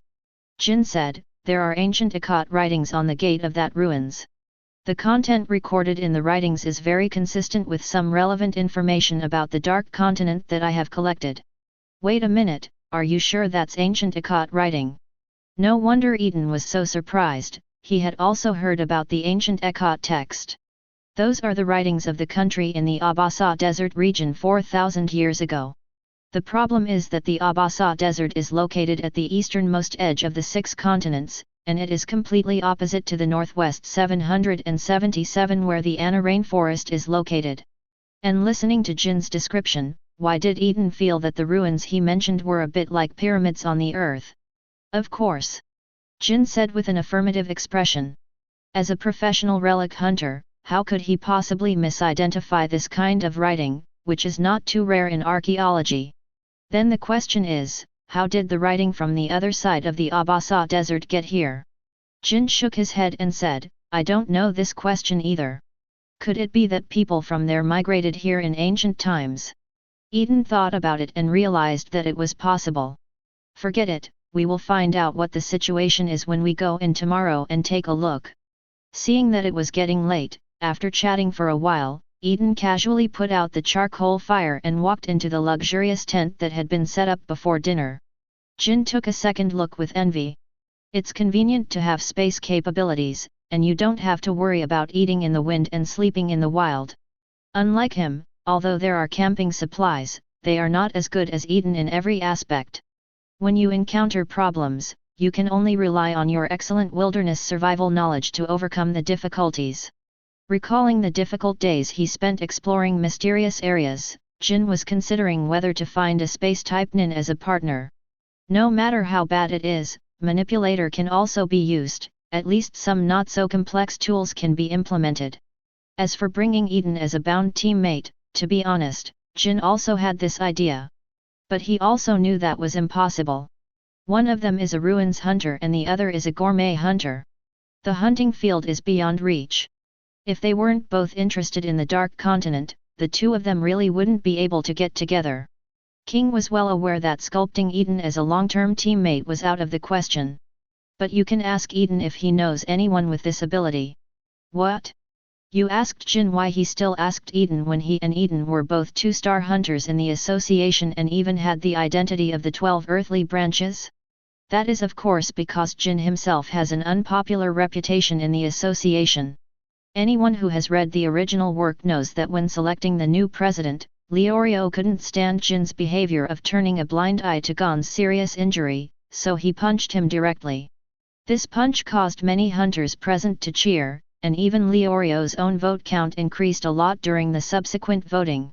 This shows how unpopular this guy Jin is in the Hunter Association. But Eaton is different. As the saying goes, food is the most important thing for the people, and no one will have trouble with someone who cooks, especially someone who cooks delicious food. Didn't you see that Beerus, the god of destruction next door, gave up destroying the earth because of delicious food? Laughing. What's more, Eaton is one of the still active gourmet hunters in the association with the best cooking skills. If word gets out that Eaton can make food that can increase mind energy, his popularity will probably rise to the next level. This is based on the premise that Eaton doesn't like ineffective social interaction. If Eaton were more skillful, he might not be the next president of the Hunter Association without any controversy. After staying for a while, the blonde also got into his tent to rest. When people are still, a shadow flashed in front of Eaton's tent and got in almost without a pause. Hearing the noise, Eaton opened his eyes and discovered that the person coming was actually Menchie. Tasting the forbidden fruit for the first time, she knew the taste by eating the marrow, so she secretly came to find Eaton again in the middle of the night. In order to prevent being discovered by gold not far away, Menchi even used the utmost craftsmanship. Seeing the passionate expression of the beautiful woman in front of him, Eaton naturally couldn't refuse. He opened his mind to wrap the entire tent until everything in the tent, including sound, was isolated, and then slowly hugged Menchi. It's another night of singing in harmony. The next day, Eaton woke up to the sound of forest birds chirping. He stretched out outside the tent and took a deep breath of the moist and fresh air in the forest. As for Menchi, she woke up shortly after Eaton. However, in order to avoid letting Jin see the two of them coming out of the same tent, she was shy and asked Eaton to use space movement to send her back to her tent first. It turned out that Menchi's worry was right. When Eaton looked up, he found that Jin was already reading the sunrise in the book. Eaton greeted him, "Hey, morning." "Morning." King responded to Eaton as he jumped down from the tree. He asked, "Speaking of which, aren't you so domineering? Why do you still use circle as a warning when sleeping?" Jin didn't think much about it, he just thought that Eaton's behavior of wrapping the tent with mind energy was to maintain vigilance. Eaton explained without changing his expression, "Seeing and hearing haki tends to be an active skill, and it consumes my spiritual power. So I usually use circle as a warning when sleeping." Jin nodded, "That's it." Menchi, who had just left the tent, heard the conversation between the two and a blush appeared on his face. Fortunately, Jin had his back turned to her and didn't notice anything unusual about Menchi. Jin didn't dwell on the topic of caution. Eaton called, "Beak." Menchi made a simple breakfast. During the meal, Jin suddenly remembered his plan last night, so he asked Eaton, "By the way, Eaton, do you know any non people related to space? Preferably one that can store items like you do." Eaton thought for a while and said, yes, but why do you suddenly ask this?" Although Eaton didn't know him personally, he knew there were people out there who met Jin's needs. Jin's eyes lit up and he said, "Tell me, I plan to find a teammate like this. It will be more convenient for me to take equipment and tools with me when I go out in the future." Eaton had a strange expression after hearing this, but he still introduced it to Jin. "As far as I know, there is a glasses man named Nobu in the association, and his NAN is called Fourth Dimension Apartment. The effect of NAN is to place entrances and exits anywhere within reach to the rooms he creates. The room he created is not in the real dimension, and only the key also created by him can open the entrance and exit door.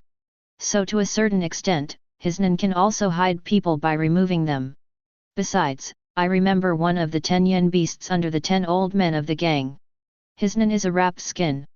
The effect seems to be to shrink items or people and package them for easier transportation or capture."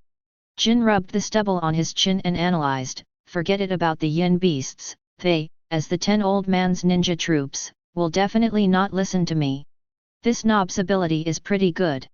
Since it's called fourth dimensional apartment, does it mean there's no problem if people live in it? However, I see that you have a strange expression. Is there something wrong?" Jin also noticed that Eaton had a strange expression when he introduced him. Eaton said in a faint tone, "If you want to carry a large number of items more conveniently, can you improve the card function of Greed Island soon? Creature cards and item cards in Greed Island can become entities." In Eaton's opinion, the function of this card is the same as the storage scroll of the Hokage next door, or even more advanced than it. After all, the scroll in Naruto cannot store living creatures. When Jin heard this, he was stunned at first, and then he suddenly realized it, like waking up from a dream. That's right. Can't he just turn the things he wants to bring into cards? This is much easier than finding a teammate with NAN who has space. If you are looking for a teammate, you not only need to consider his opinions when taking action, but you also need to take into account the safety of your teammates. This is simply a torture for Jin, who has always had his own way of doing things. But now it's better.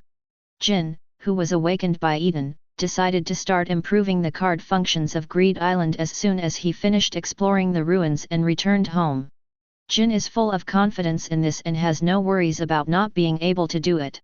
Originally, after clearing Greed Island, you can take 3 cards out, which shows that the cards in Greed Island can also be used in the outside world. It's just that the conditions for use in the outside world are harsh, and the energy that needs to be consumed is too huge. That's why only 3 cards are given as rewards to players who have passed the game, and there is no limit to choosing only designated cards. In other words, as long as the usage conditions and consumption issues are solved, the card function can be used as a storage capacity. Jin suddenly realized something. He looked at Eaton and asked, "Since you proposed this method, does it mean that you have actually done it?" Eaton nodded and said, "I can't say it's done, at least the prototype is already there." He originally stripped one of the Kurdish gang of thieves from a share of the storage space. Often. Later, it was made into a bag for Nying. The technology on the bag was modified by Eaton based on the card function. It's just that Eaton himself has spatial abilities, so he didn't do in-depth research and focused his main energy on the development of function cards.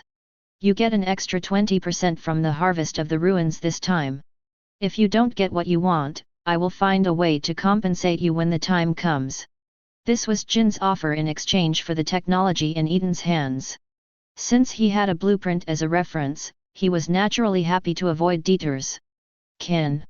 Eaton did not hesitate and nodded directly. He didn't care much about Jin Kai's conditions.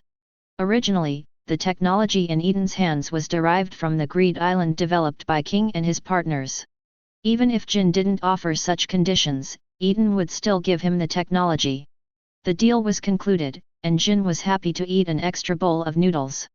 In this way, he will be more prepared to explore the ruins in the future, and he will no longer have to worry about carrying too many items. By the way, I also want to find a chance to get to know hunter named Norbu. The Dark Continent is no better than the 6 continents where humans live today. Judging from the information collected so far, Jin Neng can infer that that place is extremely dangerous. Norbusnan can hide people in different dimensions, provide a safe resting place in dangerous places, and can also be used to divide the battlefield during battles. This is something that even the space in Eaton's stomach bag cannot match. So Jin planned to meet Nob when he had time. As for whether to develop into teammates, we have to wait until we meet each other and understand each other. Chapter 109. Breakfast time passed quickly. After briefly tidying up, Eaton and Menchie walked towards the ruins under the leadership of Jin. After passing through a thick bush that completely blocked the sun, Eaton finally saw the ruins in Chrysostom. Eaton looked shocked, not because the ruins in front of him were scary, but because it was really, as Eaton guessed yesterday, a pyramid standing in the rainforest. The pyramid is visually estimated to be 200 to 300 meters high.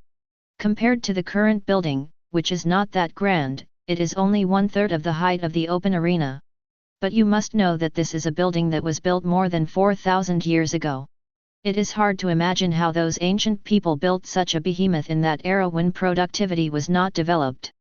But when Eaton thought about it, in this world with extraordinary power, it didn't seem surprising that he could do this. A red light flashed in Eaton's eyes, and he saw the thunderous energy heading towards the pyramid. Eaton couldn't help but let out a cry of surprise when the visual feedback came back. King also noticed Eaton's movements and asked, "How's it going? Did you find anything?" Jin knew that Eaton's haki of knowledge was different from that of Yuan, so he was curious about what made Eaton make a sound of surprise. Eaton shook his head first, then nodded. "There is a layer of unknown material on the surface of the pyramid that blocks my perception, and I cannot detect the situation inside. However, I unexpectedly discovered the remains of many buildings buried underground in the surrounding area." Jin rubbed his stubble-covered chin and said, "Pyramid? It's a good name.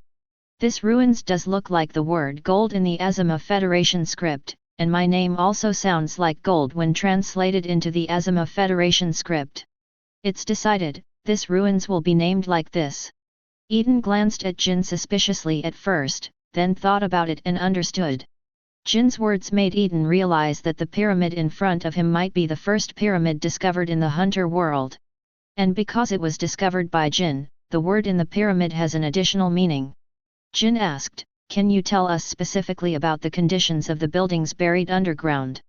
Eaton pointed to the pyramid and said, "With this ruin as the center, there are buildings buried underground in a radius of more than 40 kilometers. The shape is probably about 20 settlements of various sizes built around the canal. What? Didn't you detect the surrounding situation before? Faced with Eaton's inquiry, he scratched his head in embarrassment. He explained sheepishly, haha, I was mainly excited when I saw the buildings related to the Dark Continent, so I didn't detect them properly. As Jin said, the news about the Dark Continent made him so excited that he forgot Hunter's most basic common sense about detecting the ruins underground. Of course, Jin still carefully explored the situation around the pyramid. Eaton joked, fortunately you didn't notice, otherwise you would have had more dirt on your body when we met yesterday. You do not say. With Jin's temperament, if he discovered those ruins buried underground, he would definitely dig them out before waiting for Eaton to arrive. Jin changed the topic slightly awkwardly, by the way, is your domineering perception range so perverted? It is not difficult to tell from Eaton's words that a radius of more than 40 kilometers is within his perception range, which is more than 5,000 square kilometers. And looking at Eaton's relaxed demeanor, it seems that's not his limit. For ordinary people, this is simply an incredible existence. It has a wide range of perception and is not easy to detect. It is countless times more useful than circle. For a moment, Jin almost wanted to learn from Eaton how to master the haki. Just do what you say, Jin is always an activist in what he wants to do. So he added, can you teach me? In response to Jin's question, Eaton shook his head and said, my situation can only be regarded as a special case. The range of ordinary people's perception of seeing, hearing, color and domineering is not that broad. The domineering version he developed is linked to mental power, and mental power is often related to physical fitness. After more than 10 years of nurturing the ability to swallow fruit and the Lyoku immortal thief, Eaton's body and spirit have already reached an inhuman state. His powerful mental power allows him to spread his power over an extremely wide range.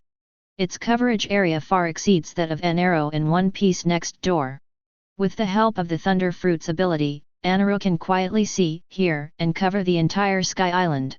Some netizens once calculated that the total area of the entire Sky Island is approximately more than 400 square kilometers. Eaton's sights and sounds can easily cover more than 5,000 square kilometers, which is more than 10 times that of Alnirode. Jinzui asked, then if an ordinary person learns to see and hear haki, how far can it be perceived? It's hard to say. Eaton made an estimate and said, it could be as small as a few hundred meters in radius, or it could cover less than half of the city. What Eaton is talking about here is just the situation of ordinary people. It is not impossible for some geniuses to train to cover the entire city. Holy shit! Jin couldn't help but curse. The minimum area of a city is generally tens or hundreds of square kilometers, which can be converted into a radius ranging from a few kilometers to several 20 kilometers. Is this what Eaton calls not that vast? King said he really believed Eaton's lies. You must know that in the basic ability of Neon, the standard for applying circle is to expand the Neon chi to more than 2 meters around oneself and maintain it for more than 1 minute.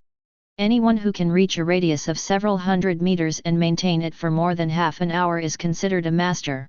And Eaton's domineering power of knowledge starts at hundreds of meters. Compared with the domineering power of Wien Wentz, Yuan is simply weak. If one learns the haki of seeing and hearing, wouldn't it be easy to detect the ruins buried deep in the ground in the future? Thinking of this, Jin repeated the previous question, so can you teach me? I can share with you another 20% of the gains from exploring the ruins this time.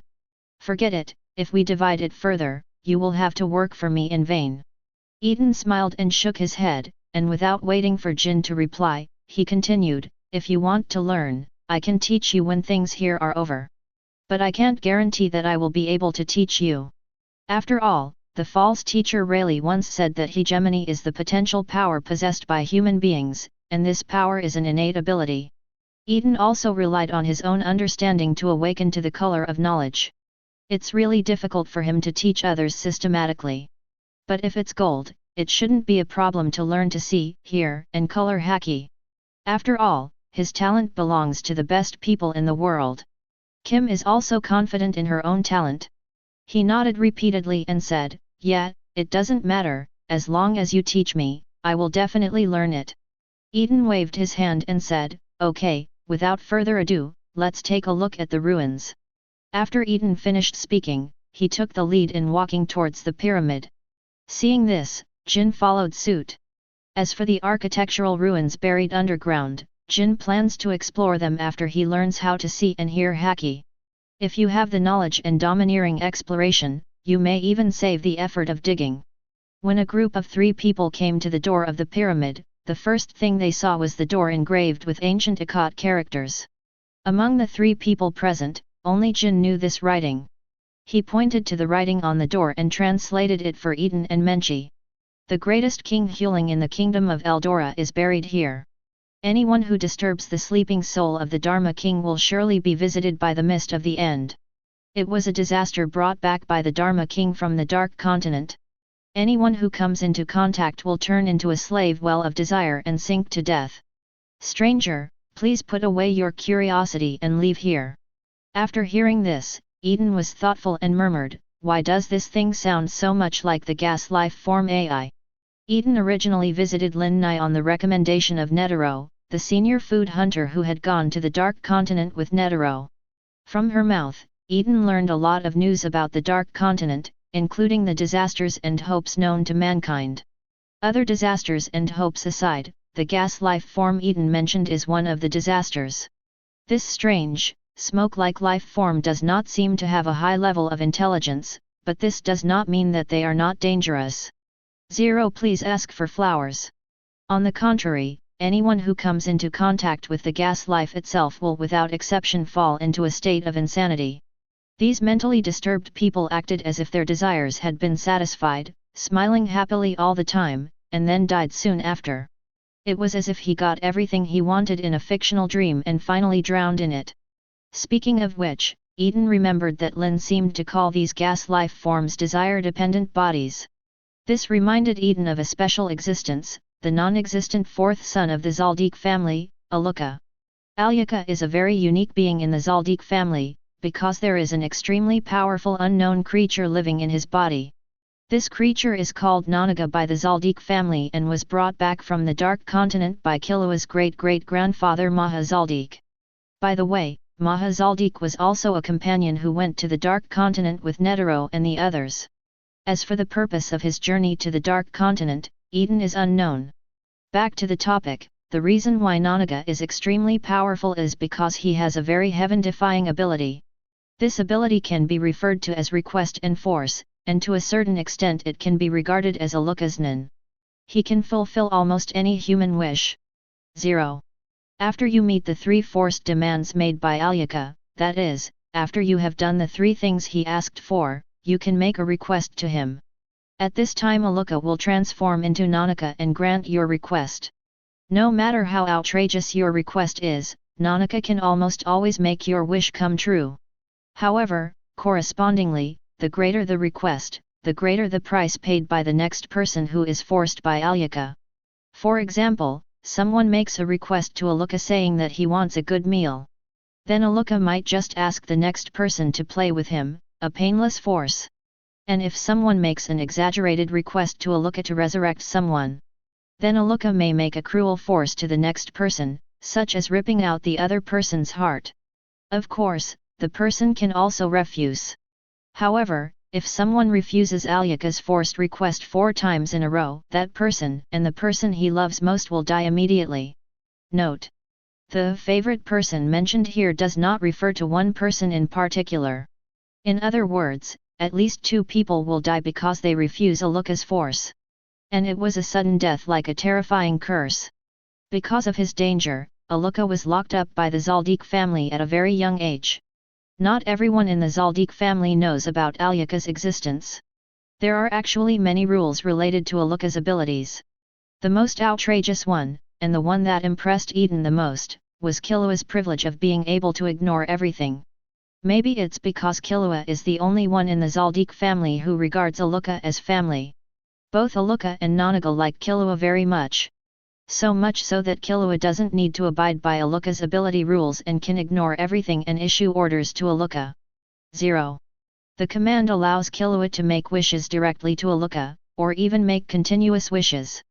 Currently, Only Eaton and Alyaka know this in the world, not even Killua. Because Killua still has Ilmi's needle inserted in his head. This made Killua forget that he even had a younger brother like Alyaka. Speaking of younger brothers, Killua has actually always regarded Alyaka as his younger sister. Although Aluka looks like a girl in her dress and behavior, she is actually an out-and-out boy. In the original work, Butler Zaldik calls Aluka master. And the official introduction also says that Alyaka is the fourth son of the Zaldik family. So Aluka must be male. As for why Killua regards Aluka as his sister, and why Aluka behaves like a girl, it can only be said that this may be caused by Kikyo's personal hobbies. Chapter 110. The hostess of the Zaldik family seemed particularly keen on dressing up her sons like girls. The fifth son of the Zaldik family, Kalito Zaldik, is a good example of this. Kalito usually wears a dark purple women's kimono, and also has a girl's doll hair, making him look particularly delicate. The most terrible thing is that Kalito also has a beauty mark at the corner of his mouth. If those copper smelters knew what Kalito looked like, they would risk their lives to break through the dry mountains. Ahem, that's too far off topic. Back to topic. The reason Eaton thought of Aluka was because he, or Nanaga, was similar to the gas life form A in some aspects. Whether it is forced or requested, it can be regarded as a desire originating from people's hearts. The gas life form AI can make those who come into contact with it sink into desire, and it is also called a desire-dependent body by Lin. Looking at Nanaga again, isn't it the mysterious life that depends on Aluka? As for why Nanaga showed the ability to request and demand that was different from the gas life form AI? Eaton speculates that this may be the change that occurred after Nanaga AI came to Aluka. Just like the Chimera ants that will appear later, didn't they also gain greater potential and strength after contacting Nin? Nanaga's change may also be related to Aluka's own Nin. Regardless, Eaton believes that there must be some connection between Nanaga and the gas life form E. In other words, his predecessor was the gas life form AI. After all, there are currently only 5 disasters known to mankind in the May 23. The plant weapon gold and silver ingot is the guardian of the mysterious ancient ruins of the Dark Continent. The twin-tailed snake can emit hell bells and infect murderous auras, and hunt for life. Poo-poo, the nurturing beast feeds on happiness and life, and uses this to give birth to its human beings. Although the immortal disease called Zaba allows patients to feed on themselves and maintain life, the patients themselves can no longer be called human beings. The above 4 disasters have little to do with Nanaga, and only some characteristics of the gas life form AE are consistent with them. Of course, it cannot be ruled out that Maha Zaldik brought back a new disaster from the Dark Continent. Or perhaps the danger of the mysterious creature Nanaga has not reached the level of being called a disaster. Before Eaton could think more, Jin's voice pulled him back from his thoughts. What gas life form? Do you recognize the disaster described above? Eaton asked doubtfully, don't you know? Jin's eyes were confused, should I know? Eaton was at a loss for words, so what has this guy Kim been doing all these years? He thought that Jin, who had been pursuing news about the Dark Continent for so many years, would at least gain something. Unexpectedly, until now, Jin may not even recognize the 5 major disasters and hopes known to mankind. There was no other way. Eaton just opened his mouth and introduced the 5 disasters and the 5 hopes to Jin. As for Aluka and Nanaga, Eaton did not say anything. He planned to find an opportunity to go to Kukula Mountain to see it by himself. It's not that he doesn't trust Jin, but that Eaton is afraid that Jin will do something outrageous if he finds out about this. Like calling the Zaldik family and making some outrageous request to Aluka. Don't tell me, it's really possible. With Jin's terrifying mobility and unlovable personality, the Zaldik family are not normal people. Eaton couldn't even imagine what it would be like if this group of people got together. After listening to Eaton's introduction, Jin was thoughtful at first, and then suddenly realized. Then he looked at Eaton with a suspicious and even slightly resentful look. So why do you know so much information and don't tell me even if you know it? Seeing how pitiful he was, he worked hard all over the world, and so far he has only found 1 relic related to the Dark Continent. In response, Eaton spread his hands and said, you didn't ask me. As for why you know this information, you can't know it by asking people who have been to the Dark Continent. Jin asked, who are you looking for? President Netero? It's not like I haven't looked for him before, but the old man refused to say anything. Eaton understands Netero's reticence. After all, he has traveled to the Dark Continent twice and seen how dangerous and cruel the Dark Continent is. For example, Papu, the nurturing beast, once had an investigation team of 1,000 people go there, but in the end only one person came back alive. Netero once said that the Dark Continent is all about fighting against the cruel nature, and listed traveling to the Dark Continent as a taboo for the association. In fact, when Eaton visited Lin Nai, at first Eaton asked her for information about the Dark Continent, but Lin Nai refused to disclose it. It wasn't until later that Lin Nai saw Eaton's strength and talent in cooking that he relaxed. If the old man at Netero refuses to tell you, why don't you ask others? Eaton looked caring for people with low IQs. There was more than one person who went to the Dark Continent with Netero. Jin looked suddenly enlightened again, and then suddenly came to his senses. That's not right. It's not like I didn't think about looking for those people at the beginning, but President Netero is very strict in his words, so I couldn't find them even if I wanted to. If you think about it carefully, it is indeed true. Netero can even hide the fact that he has a son, let alone the people who went to the Dark Continent with him. But that didn't stop Eaton from continuing to despise King. Are you stupid? Are your presidential-level permissions just for viewing? Wouldn't you use your permissions to check online? Although with the popularization of computer technology, the application of electronic digital information has just begun to rise, Jin may not be able to find relevant information about the Dark Continent online. But Eaton didn't believe he couldn't find the existence of the International Ferry Licensing Office. The International Ferry Licensing Department is also known as the Foreign Ferry Licensing Department and the International Environmental Licensing Department, referred to as the Licensing Department. But Eaton is accustomed to calling it the Ferry Hall. The ferry office's job is to manage, investigate, and enter entry-exit information from around the world into a database. Taking into account the political and social situation of each country, the habitat distribution changes of animals and plants, climate change, etc., the navigation risks and natural protection levels are calculated, and the safety index is finally made public. There is a special ferry section in the ferry hall that specializes in managing the 5 continents. This special ferrying section requires staff to conduct various investigations, training, and strict inspections on people who want to go to the New World in accordance with regulations. Staff must accompany those who are ferrying and try their best to protect those who are crossing. But in fact, to put it bluntly, it is to prevent anyone from going to the Dark Continent. Oh, right. They call the Dark Continent the New World. Sometimes, in order to prevent voyagers from traveling to the New World, they would even put restraining collars around their necks. Speaking of the special ferry class, Eaton suddenly remembered that many victims of the disaster in the Dark Continent were kept, or rather imprisoned, in their basement. Eaton is ready to find a chance to see it. As for how to see it, it depends on the attitude of the ferry hall. If you have a good attitude, Eaton will go and visit according to normal procedures. If the attitude is bad, don't blame Eaton for visiting them through legitimate channels. As for whether the ferry hall will be very powerful, there is no need to worry about this. If they were strong, they might have started exploring the Dark Continent earlier than everyone else. After all, human greed is unlimited. Although there are endless disasters in the Dark Continent, they are often accompanied by hope. Whether it is a medicinal herb that can cure all diseases or a single plant of nitolami that can live for hundreds of years, they are all treasures that the human world can only dream of. There is no reason why the people in the ferry hall, including the leaders who rule them, should not yearn for these hopes. However, Eaton will not act unscrupulously just because the ferry hall is weak in his eyes. After all, the ferry office is an organization directly under V5, the 5 most powerful countries in the world. Even the Hunter Association is under their jurisdiction. Eaton is not stupid enough to go against the 5 most powerful countries in the world for no reason.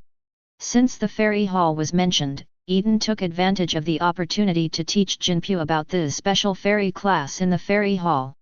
Jin almost cried in his arms after hearing this. He is so familiar with the Fairy Hall. As an organization that covers the whole world and is responsible for entry-exit intelligence management, Jinping has lots of dealings with them. 0. He should have told you that there was news he wanted in the Fairy Hall. If it had been told earlier, would he still be running around the world like he is now? Oh, yes. It seems that even if he knows about the special fairy course, he will continue to travel around the world to collect more information. But that would at least have a direction. It's better than being like this now, like a headless fly. This feeling of being in a treasure mountain but not realizing that the treasure is around me suddenly made Jin, who was always optimistic, feel autistic. The golden head was pressed against the door of the pyramid, exuding a deep aura.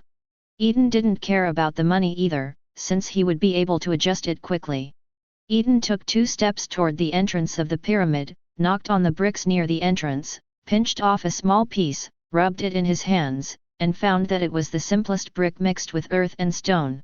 So how did these bricks persist for more than 4,000 years without weathering and collapsing? And it was able to block his perception of the domineering nature. Eaton was very curious about the structure of these bricks. After studying for a while and finding no results, Eaton turned back to Jin and asked, "Jin, I want to take down a piece of brick and take a look. Is it okay?" The reason why I asked Jin first was mainly because I was worried that Hunter would pay attention to the protection of his tongue for relics like Jin. Jin lowered his head and replied, "Whatever you want, just don't cause too much damage." Although he, like archaeologists, pursues the restoration of the buried and unknown historical truths in the ruins. But it is not like those rigid archaeologists who strive to keep everything in the ruins intact. In Jin's view, if we don't study everything in the ruins thoroughly, how can we understand the most authentic and detailed aspects of that era? Besides, Jin knew that Eaton wasn't the kind of person who didn't know his limits. He believed that Eaton would not cause any irreversible damage to the pyramid. And Eaton lived up to King's trust in him. Eaton attached his mind energy to his hand, like cutting tofu with a sharp kitchen knife, and easily removed a piece of brick. Menchi, who was on the side, came over and discovered that there was a golden coating on the side of the masonry facing the inside of the pyramid. "What's this?" Menchi said, and wanted to reach out and touch it, but was stopped by Eaton. It is better to be cautious when coming into contact with such unknown things. So Eaton chose to use the haki of insight to detect. Then Eaton discovered that the blocking feeling coming from the coating was related to the domineering way he had used his power to scan the gold letters. It's exactly the same feeling of being isolated in the tower. 1.2 Eaton judged, "Well, it seems that it is this coating that blocks my perception." Menchi was surprised, so this thin coating actually has the effect of mind energy metal. Eaton shook his head and said, "There is a difference between the two. The mind energy metal interferes with the means of perception by absorbing the mind energy. This coating seems to not exist in my perception, but it also gives me a contradictory sense of isolation. Very magical." Eaton clicked his tongue in surprise. If we find a way to remove that feeling of isolation, wouldn't it be possible to 100% avoid the nin's perception? I just don't know what the material of this coating is, or what the formula is, so it's so magical. But it doesn't matter, Eaton has a way to parse it.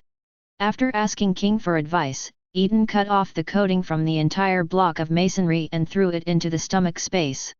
Not long after Eaton ate the Tuntun fruit, he had the ability to analyze matter.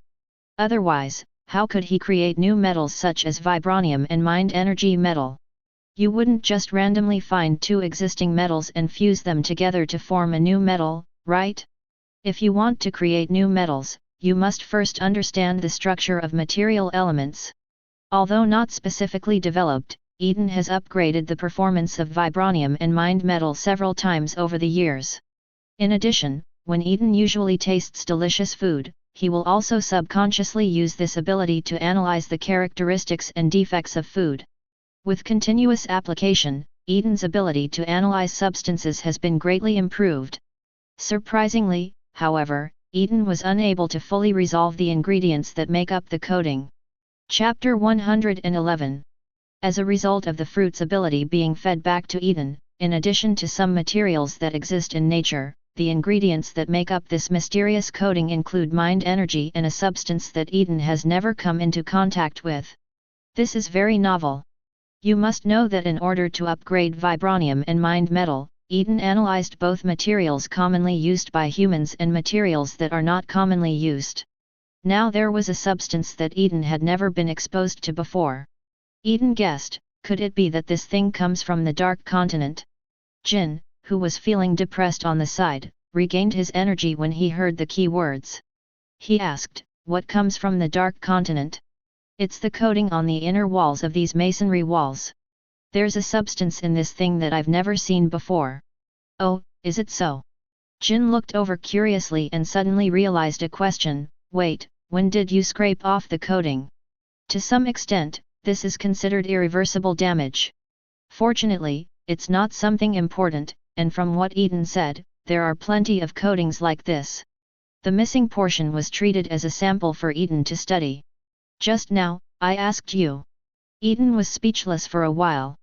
When he asked Jin for his opinion just now, this guy was too self-centered and his attention was not focused on it at all. Forget it, that doesn't matter anymore. Let's deal with the things that are disturbed inside first. After Eaton finished speaking, he looked at the gap he just made.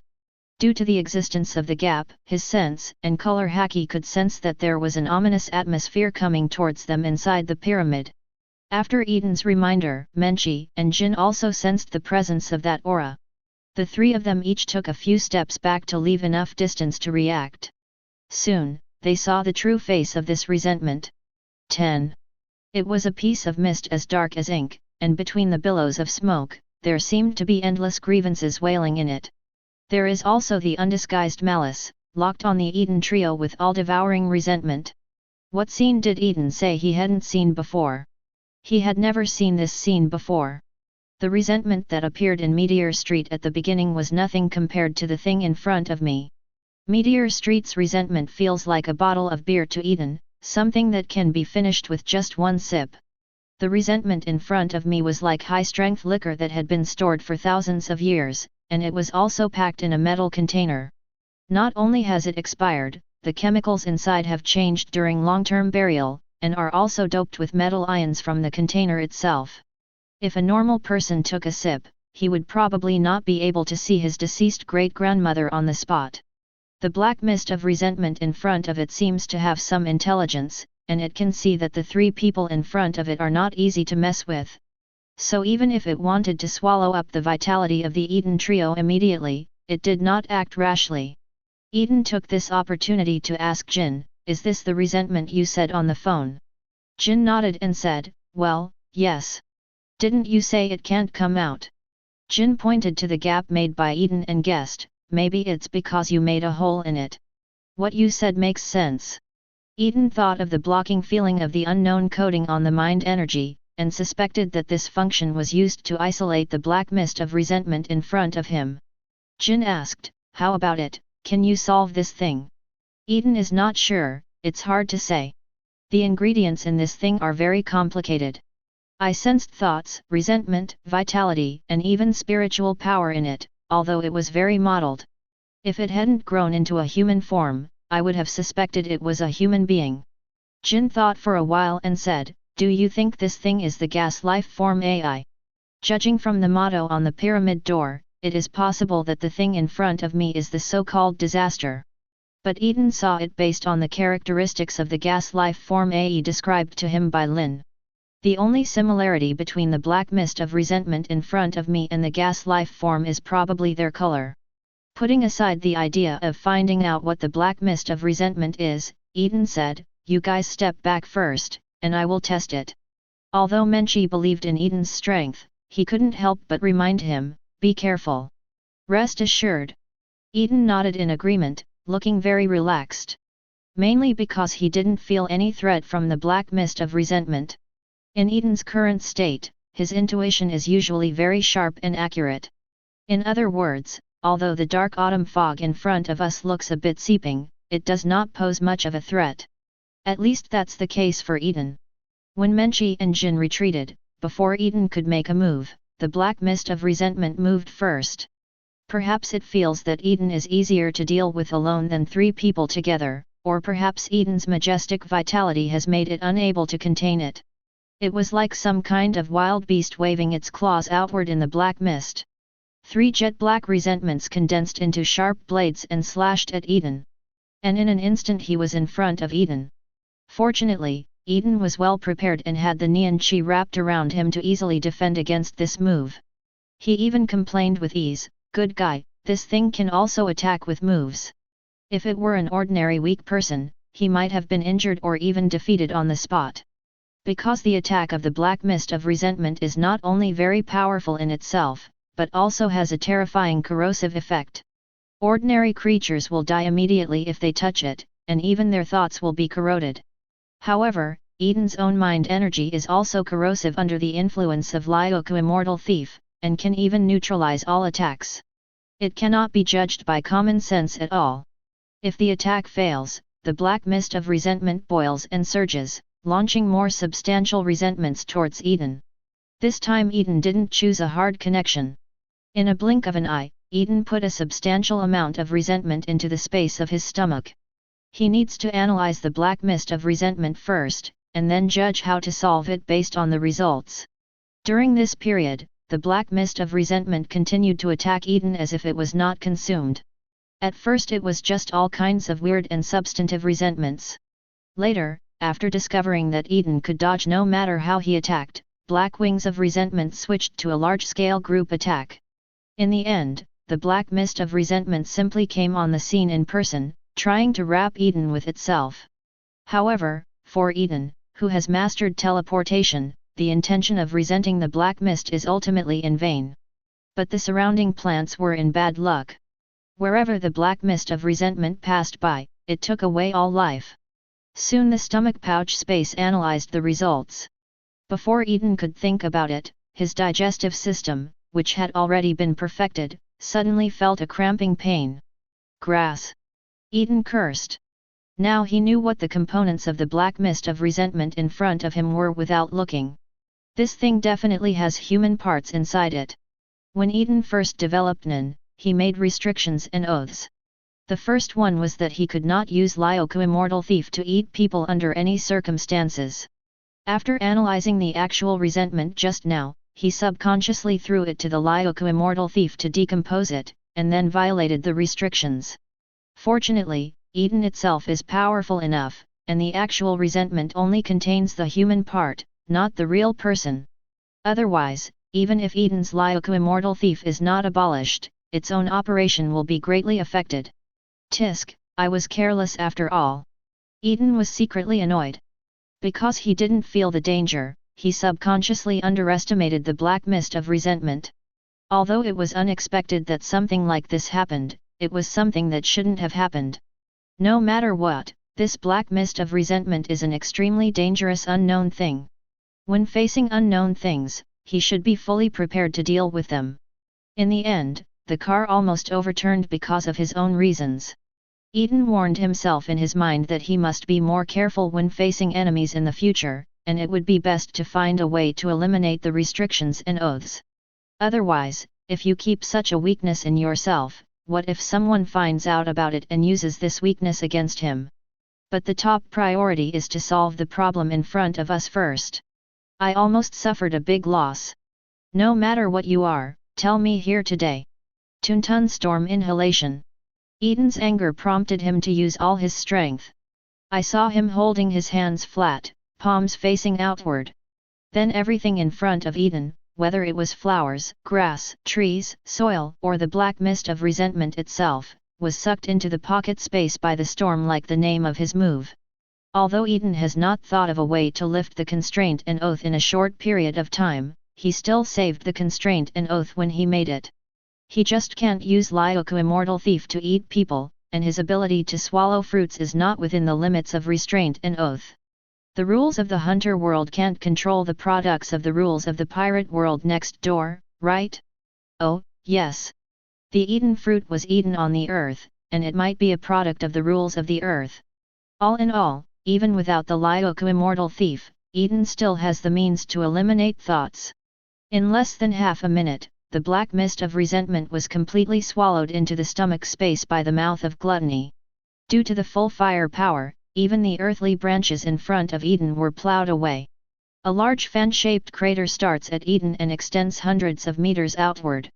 This is the result of Eaton controlling his strength. Otherwise, even the pyramid might have to be stuffed into the stomach pouch space by Eaton. After the battle, Jin Himankai, who was not far away, came over. Jin sighed and said, "Oh, you guys should have warned me if you enlarge your moves." He happened to be standing in that direction watching the battle just now, and he almost got involved.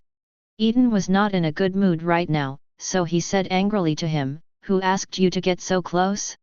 I told you to step back." In this regard, Menchi was very obedient and stayed far away. Mainly because Menchi felt unable to deal with the black mist of resentment. In order not to cause trouble to Eaton, Menchi always kept a very safe distance between himself and the black mist of resentment.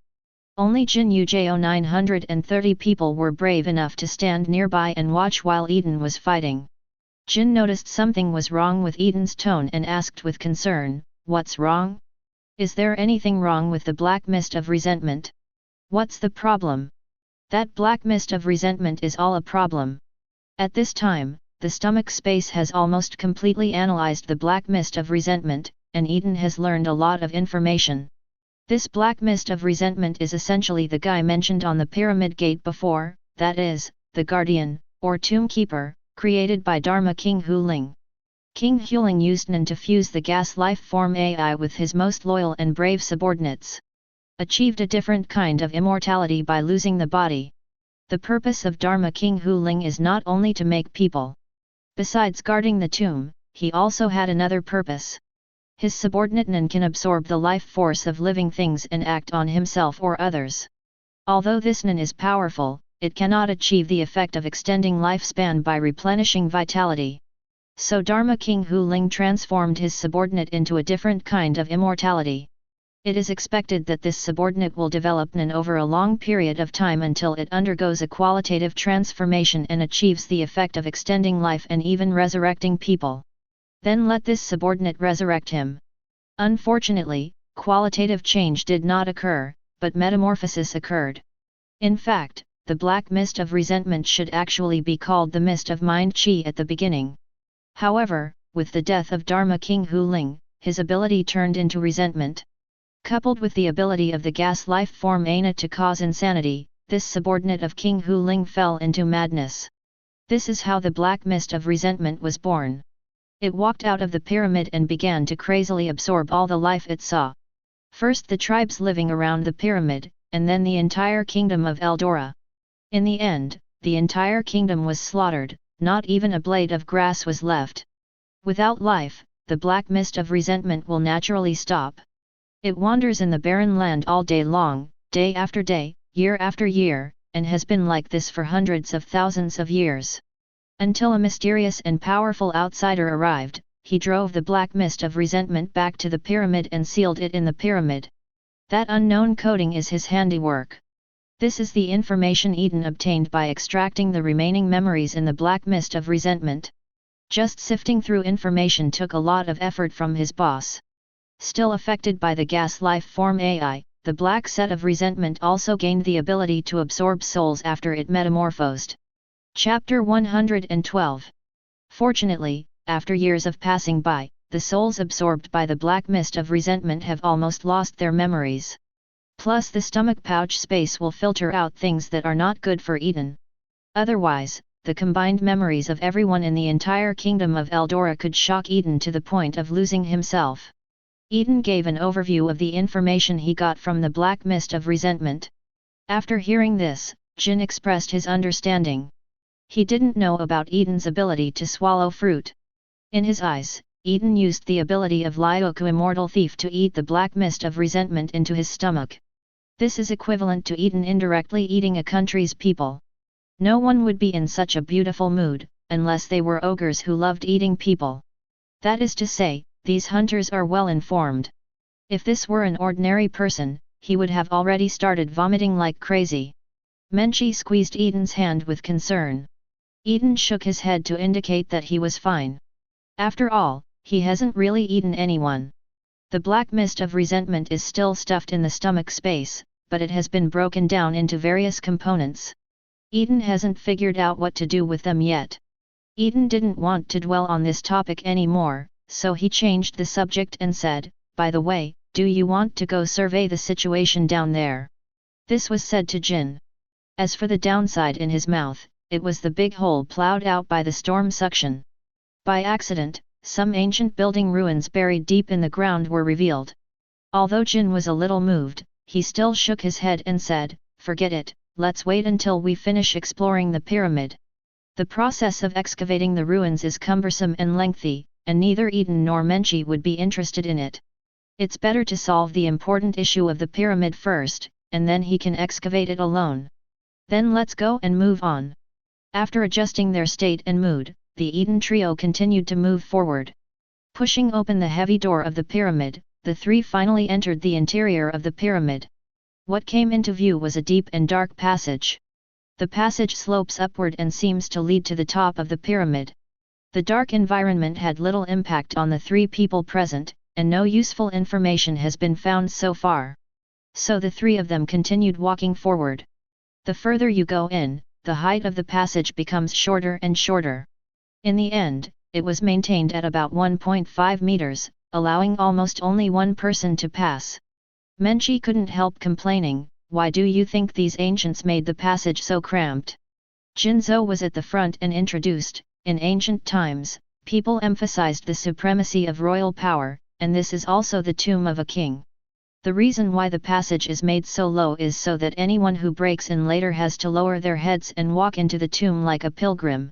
"That's not necessarily true," Eaton retorted casually, "it could also be to make room for more mechanisms." His eyes glanced at the walls in all directions, and the results of his sensory perception told him that the road back from now on would be a series of traps. Jin nodded and was about to express his agreement when a rumble suddenly came from the front. He looked up and saw that a rolling stone that almost occupied the entire passage was heading towards them. The current position of the three people is like this: Jin is leading the way at the front, Eaton is standing in the middle, and Menchie is walking at the end. There is no doubt that the first person to face the stones is king. Fortunately, this was not a big problem for Jin. He concentrated his energy on his fist and easily shattered the rolling stone with one punch. However, the rumbling did not stop, and several rolling stones rolled down from above one after another. However, they were all shattered by Jin Yi. Until the last one, Yi stopped Jin's punch. "Let me do this." Under Kim's confused eyes, Eaton stuffed the last rolling stone into the stomach space. Then he explained, "This last rolling stone is hollow and contains some kind of poison. If you break it, maybe we will all suffer." Jin clicked his tongue and said, "This Dharma King Hu Ling is quite insidious. If I had known about it, I would have let you go at the front." The sense and color haki is really useful, as is the space storage capability. Jin is looking forward to acquiring these two abilities more and more. If he had these two abilities, he could directly sense the problems inside the rolling stone just now, and then directly take the rolling stone away. How can it be like this now? Although the trap has been solved, there are still rocks blocking the road. Push aside the stone and continue moving forward, but after a few steps there is another trap. This time it was densely packed with small arrows like blow darts. To be on the safe side, Jin directly dismantled the mechanism that fired the blowgun. Then there were various traps, including pits that suddenly sank, spikes that pierced the ground from bottom to top, and extremely corrosive liquid jets. In short, there are all kinds of traps, and there are more types of traps than the traps in the cheap trap tower. Eaton also found it novel. "I don't know how these ancient people designed it. Although they didn't see any obvious trigger mechanism, they could trigger it accurately when they passed by." After solving many traps, the three of them arrived at the door of the tomb. Just as he opened the door and walked in, there was a loud noise behind him. The three of them looked back and found that a huge stone blocked the door. Eaton looked out and estimated the weight of the stone based on its size, at least in dry tons. I couldn't help but murmur in my heart, could this be the legendary dragon severing stone? None of the three people present paid much attention to this stone. It's just a matter of Jin throwing a few more punches. If it doesn't work, Eaton can just put it away. Now let's take a look at what's in the tomb. Surprisingly, there was no gold or silver treasure in the tomb, nor was there any body in a coffin. What caught the eyes of the three people was a small pool of water. Unknown plants growing on the shore of the pool are emitting a faint blue light, rendering the entire tomb into a harmonious blue tone. There is a paved gravel path in the center of the pool, and a patch of grass growing in the direction leading to it. Jin took a breath, scratched his head and said, "In all my years of exploring ruins, this is the first time I've seen someone turn their tomb into a farm." Talent. Eaton, who has spatial abilities and is more acutely aware in this regard, was the first to notice something was wrong. It's truly a talent. Even the tomb itself was made with spatial nin. Why? After being reminded by Eaton, Jin discovered that the space of this tomb was surprisingly large. At least it doesn't look like the capacity the pyramid can hold. Jin was amazed. It seems that the ancient kingdom of Eldora once used nin quite prosperously. However, even if there is space nin support, how do they grow plants alive in this enclosed space? Jin looked at the dark environment around him, and it didn't look like it was suitable for planting. It's actually not closed here. Through inspection, Eaton could see that there were very delicate vents in some corners. If there was no ventilation in this tomb, it was not certain whether they could enter now. That is to say, the black mist of resentment is not very smart, otherwise it would have gotten out of the vent long ago. As for issues such as sunlight and nutrition, after the mysterious nemesis sealed the black mist of resentment, he left some methods here. This method can slowly extract the vitality from the black mist of resentment and use it to supply the growth of plants. This is also the information Eaton saw from the memory of the black mist of resentment. The other party probably wanted to use this method to kill the strength of the black mist of resentment, and he did it. Judging from the remaining memories of the black mist of resentment, Eaton was far from his peak state when he encountered it. Imagine that the entire kingdom of Eldora has a combined population of at least 1 million people. The vitality of millions of people is concentrated on the black mist of resentment. Even if it doesn't know how to make full use of it, just its superficial fur is enough to cause huge damage and harm. Even Eaton could only avoid the edge temporarily when faced with that situation. If Jin encountered the black mist of resentment in his heyday, he might not be able to escape without paying a price. Let's go back to the tomb in front of us. It can be said that the reason why this tomb is what it is now is mostly due to the work of that mysterious nun. Those plants were also seeds left by the other party, and they grew into what they are now after many years. Eaton outlined what he knew. Jin looked curiously at the grass plants not far away. So what on earth did the mysterious nin plant here? How could it consume so much vitality? In Eaton's description, the original black fog of resentment covered an area that was overwhelming. When they encountered the black mist of resentment, it was at most the size of a football field. The gap between the two is more than a tiny bit. Eaton guessed, probably, it's Nitolo. Grass plants look very similar to rice, and the grains of their fruits are plumper than those of rice, but there are only about 10 seeds on a rice ear. The appearance of this thing is completely consistent with the image of Nitolami that Lin originally described to Eaton. What? Those are Nitolami? Is it what you said before, the Nitolami that can extend your life for hundreds of years if you eat one? Jin screamed out loud. It's not that he acted like he'd never seen the world before, the main reason was that the scene in front of him was too shocking. Although it was difficult to see clearly in the dim environment, the grassy plants in front of me were at least an acre in size. If these plants were really Nitolami, Jin couldn't imagine how long all the Nitolami here could add up to extend his life. If this were to be known to the outside world, I'm afraid it wouldn't shock the whole world. It would be trivial to start a world war by then. In comparison, Eaton was much calmer, and he dared to do things that Jin couldn't even imagine. He did the math. Judging from the density of rice in front of us, there are about 15,000 plants in 1 acre of land, and each plant has at least 1 or 2 ears of rice. Even if we take the minimum value, it is still 1.5 million years. What is the concept of 1.5 million years? On Earth, 150 years ago, human ancestors were H. erectus and had just evolved the ability to walk upright. If someone were to find someone in the hunter world to eat all the Nitolami in front of him, he would not be able to survive until humans could explore the entire Dark Continent, unless something unexpected happened. Of course Eaton knew that was impossible. Everything has a limit. Just like taking too much medicine can lead to drug resistance. Although we don't know how long a person's life can be extended, at most if enough Nitolami is available, there is definitely a limit. But that's obviously not an issue Eaton needs to consider.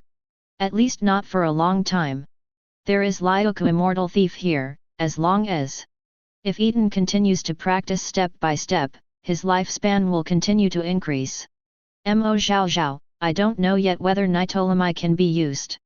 So Eaton is also the calmest among the three. Menchie, on the other hand, couldn't help but want to rush forward after hearing Eaton say that those grass plants might be Nitolami. Even Jin's eyes were very fiery, wanting to go forward and study the strangeness of this plant from the Dark Continent.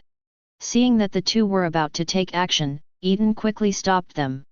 You two wait a minute, there are twin-tailed snakes underwater. This time, it was not what Eaton saw from the memory of the black mist of resentment, but what he perceived through the domineering force. There are snake-like creatures at the bottom of the pool. Unlike snakes, they have two tails. The heartbeats of these snake-like creatures are very slow, beating only once every more than a minute, and the vitality they exude is extremely weak. If Eaton hadn't used his sense of sight to scan the surroundings from time to time after entering the pyramid, he might not have been able to find them. Eaton's words made both Jin and Menchie's eyes widen. Jin asked, "This is not the Dark Continent, how can there be such a thing as a double-tailed snake?" Eaton was stunned for a moment and said, "Hi? Didn't I say that?" "Say what?" "Disasters and hopes in the Dark Continent often go hand in hand." "When did you say this?" "Even so, I still said that. This is not their place of origin. How did these two things come together?" Jin had a look on his face that said, "Are you kidding me?" Eaton shrugged his shoulders and said, "How did I know this? This is also the first time I have seen Khan, a species from the Dark Continent." However, the existence of this suspected double-tailed snake further confirmed the authenticity of those grass plants being Nitolami. Chapter 113. The double-tailed snake, also called Hell's Ringer, has mottled and disorganized patterns on its body. There is a shell-like bulge in its 7 inches, where the heart is, which is the protective cover for the heart and the organ that emits the hell bells. The sound emitted through this organ is murderous and will cause the creature who hears it to fall into a state of mental madness. Creatures in this state do not recognize any relatives and only know how to kill. Moreover, the hell bell sound emitted by the two-tailed snake is also contagious and will continue to spread to more creatures like a biochemical virus. A country once sent thousands of people to search for Nitolami, but 99% of them became prey to the two-tailed snake before reaching their destination. In the end, only 11 people managed to survive, and they only brought back a small amount of Nitolamia. Since then, the two-tailed snake has been defined as a new disaster. After being told that there were two-tailed snakes at the bottom of the pool, Jin suggested, "What should we do now? How about killing the two-tailed snakes before they wake up from hibernation? Then you may be too late. Your scream just now has woken them up." Eaton's visual perception can detect that the twin-tailed snake's heartbeat is accelerating, which proves that they are about to wake up. "Then I can only leave it to you." King said he really couldn't kill all the twin-tailed snakes underwater quickly. Unless he doesn't consider that it will cause a lot of damage to the tomb, then he can directly use a range of killing moves to solve the problem. "Fine." Eaton nodded, and an invisible hand activated. The invisible big hand grasped the heart of a double-tailed snake and squeezed it hard. Eaton was surprised to find that he couldn't crush it. "Oh, it's quite hard. You must know that the force he used just now can leave considerable injuries even if he pinches a 4th-level nin. It seems that this hard shell-like protrusion can provide good protection to the double-tailed snake. However, it can protect against the outside but not the inside." Eaton broke the invisible hand into pieces, got into the body of the two-tailed snake from the mouth of the snake, and easily broke their hearts. After killing all the two-tailed snakes, Eaton clapped his hands and said, Okay, done. Jin Jing 190 said in surprise, is this solved? What Jin saw in his eyes was a wave of mental energy coming from Eaton. A few seconds passed before Eaton said the problem had been solved. It was so fast that if Jin didn't know that Eaton wouldn't joke about this kind of thing, Jin would have thought that Eaton was teasing him. The reality is that the invisible hand has been developed to a very high degree by Eaton. With the current invisible hand, even a person with the same strength as Eaton needs to concentrate to discover its existence. Only at the moment when the ability is activated, there will be some fluctuations in mind energy, which is inevitable. Of course, if you don't believe me, just take a look. In order to prove that he was not joking, Eaton controlled the invisible hand and pulled up the tail snake from the bottom of the pool. The densely packed corpses of the two-tailed snakes formed a grave more than 1 meter high, which made Menchie's scalp numb. Not that I was afraid. There are so many snakes, and they are all strange snakes piled together, which is more or less invasive. Jin stepped forward and poked around, discovering that the double-tailed snake, apart from its strange shape, didn't seem as scary as the disaster described. It's really a two-tailed snake, but it doesn't look that powerful. Jin said, picked up a snake and shook it. Ring ring ring. The melodious bell sounded in the dark tomb, but it brought people burning pain and torture.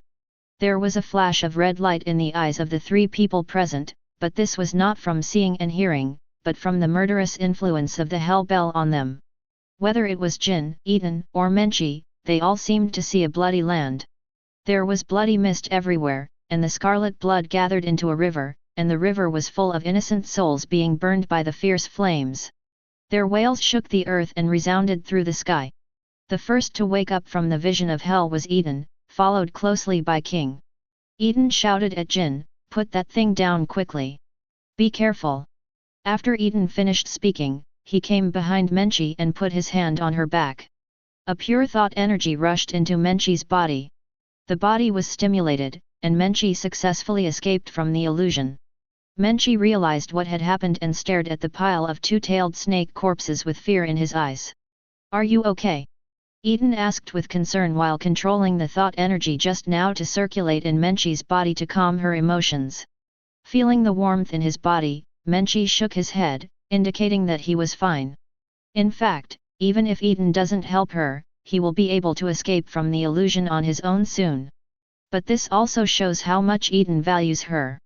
Thinking of this, Menchie felt that Eaton's thoughts seemed to flow into his heart, which was extremely warm.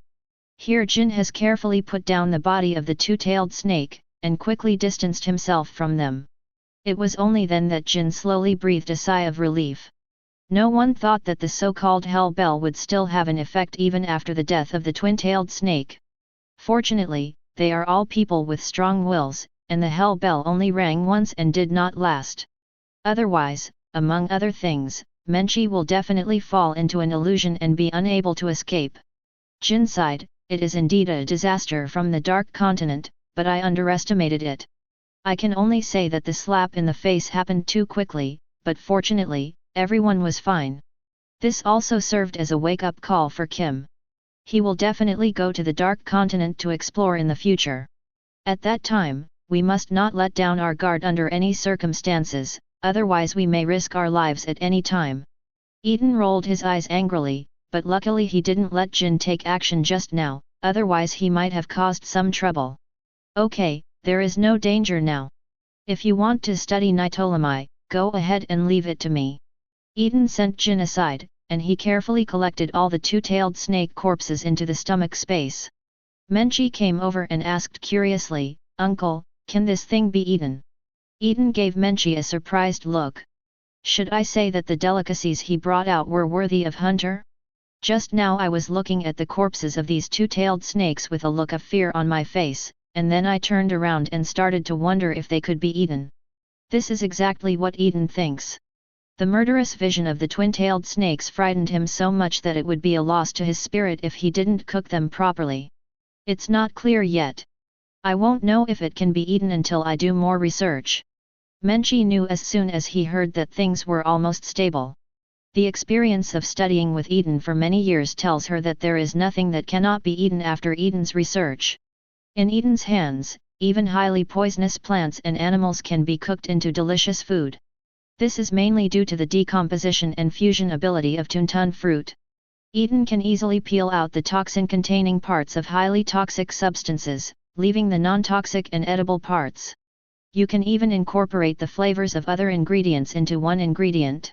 Molecular gastronomy is nothing compared to this. All the bodies of the two-tailed snakes were collected into the stomach pouch space, and Eaton took out one of them for decomposition and analysis. At this time, Jin's call suddenly came from the front, "Eaton, come on. This thing is really a Nitolami." Eaton led Menchie across the gravel path over the pool and came to Jin's side. "How did you confirm it?" "I tried to take one pill and found that my whole body felt warm after eating it. And I can feel that my body is more energetic, as if I am 10 years younger." "No, it's not like I am 10 years younger," Eaton complained. "You guys are really not afraid of something happening to you?" Jin Pendua waved his hand and said, "Don't worry, I'm sure of it. Not to mention that the appearance of the two-tailed snake has indirectly confirmed the authenticity of Nitolami. Even if it wasn't Nitolami, but something highly poisonous, Jin would be sure to spit it out the moment it was poisonous. As for the remaining toxins in the body, you can also use mind energy to force them out." Eaton also knew this, so he just complained and stopped caring about Jin. He plucked off a Nitolami and examined it carefully in his hand. Golden chaff envelopes plump rice. No, perhaps Nitolami should be described as plump. Because a grain of Nitolami is at least the size of half a finger knuckle. Peeling away the golden chaff, the electric polo rice, as white as jade, was revealed in front of Eaton's eyes. It feels slightly warm and moist when held in the hand, and smells of a rich and fresh rice fragrance. Eaton muttered, "This thing?" Kim asked, "Any questions? Maybe we can use it to make porridge." Jin also thought that Eaton would have something to say, or that there was something wrong with Nitolami. Unexpectedly, what came out of Eaton's mouth were such simple and unpretentious words. In response, he said, "Okay, give me one." After knowing Eaton for so many years, Jin has already understood a truth: Eaton's cooking is never bad. Even a simple bowl of white porridge can be smooth, mellow, and fragrant. Not to mention that now, Eaton plans to use nitrile rice to make porridge. It really lives up to that saying, not just eating it, but smelling it can also prolong your life. Eaton raised an eyebrow and asked, "Do you really want to eat it?" Jin nodded and said, "Of course." "Okay, then the task of harvesting Nitolami will be left to you. Why do you think this means he needs to work alone? There is more than an acre of land here. If an ordinary person harvests with a sickle, he has to work for 8 to 10 hours. Even if he is a nemesis, it will take a lot of effort, not to mention he doesn't have a sickle." Jin pointed at himself in disbelief and confirmed, "I'm here to harvest the rice, so what are you doing?"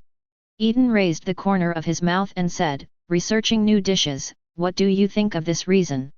"Gold." "Okay, you are the cook and you have the final say. What about Menchie?" Jin suddenly remembered that there was another person among them. Before Menchie could ask for help, Eaton spoke first. "Menchie was frightened just now and needs to rest now. Jin, if you want to see me work alone, just say so." In the end, Jin said no more and silently cut Nitolami. Not long after, Menchie, who felt sorry for himself, also joined the harvest team. As for Eaton, he stood aside and watched them work. It's not that he meant to be lazy, the reason he just told Jin was not an excuse. Eaton is really planning to figure out how to make the double-tailed snake delicious. His initial idea was to combine the two-tailed snake and Nitolami into one. Start cooking a dish. Since disaster and hope are born together, it happens that they are inseparable from life to death. At this moment, the stomach pouch space has also finished analyzing the two-tailed snake.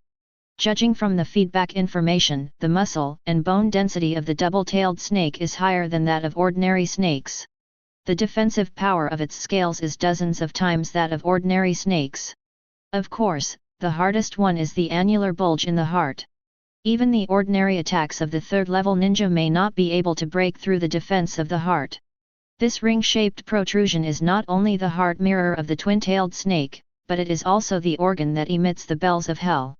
Except for the heart, its interior is really just a bell-like structure. This is why, after the death of the two-tailed snake, Jin can still make a sound when it shakes its body. In addition, Eaton also got a message. The ringtone of hell cannot be blocked by blocking the ears, and any creature exposed to the sound wave of the ringtone will be affected. It is estimated that the only way to survive is to isolate the sound waves with thoughts. It is worth mentioning that after Eaton digested and absorbed the two-tailed snake, he also gained the ability to ring in hell. Just like when he first traveled to this world and gained the ability to spit water arrows from the water monkey after eating the water monkey. But there is no comparison between the two. The ability to spit water arrows requires storing water in advance, otherwise you can only use the water in your own body. This ability has long been thrown into the dust by Eaton in the skill library. But Hell Ringers is different. You only need to control the body to change the corresponding organs, and shake it gently to cause large-scale damage. And this ability is not like those ultimate moves on top of Huabo, which can cause widespread damage. In certain specific scenes, such as the current pyramid tomb, it is an extremely practical ability. Chapter 114. Back to topic. Since the muscle density of the two-tailed snake is much higher than that of ordinary snakes, its meat is expected to be very firm and chewy. So making snake soup is a good choice. The cooked soup can also be used to make porridge. Or you can just soak the nitolo rice in the twin-tailed snake soup. High-end ingredients often require only the simplest cooking methods. Eaton has decided to give it a try after going out. After sorting out the information about the two-tailed snake and confirming how to cook it, Eaton looked up and found Jin standing motionless not far away. He was holding a handful of nitolomized straw in his hand, staring blankly at the ground, not knowing what he was looking at. Eaton went over to take a look and found that what Jin was looking at was a stone tablet. Judging from the muddy appearance of the stone tablet, it must have been dug out of the soil by Jin Cai. Surprisingly, the content on the stone tablet was not recorded in the ancient Akkad script 4,000 years ago. But the one who is much closer to now is the general civil servant of Hunter Continent more than 300 years ago. It seems that it was left by the ninja who sealed the black mist of resentment. Eaton has traveled extensively over the years and learned this writing in order to restore some ancient recipes. Jin's translation was not needed for him to understand the content. Latecomers, if you can see this stone tablet, it proves that you have defeated the disaster from the Dark Continent.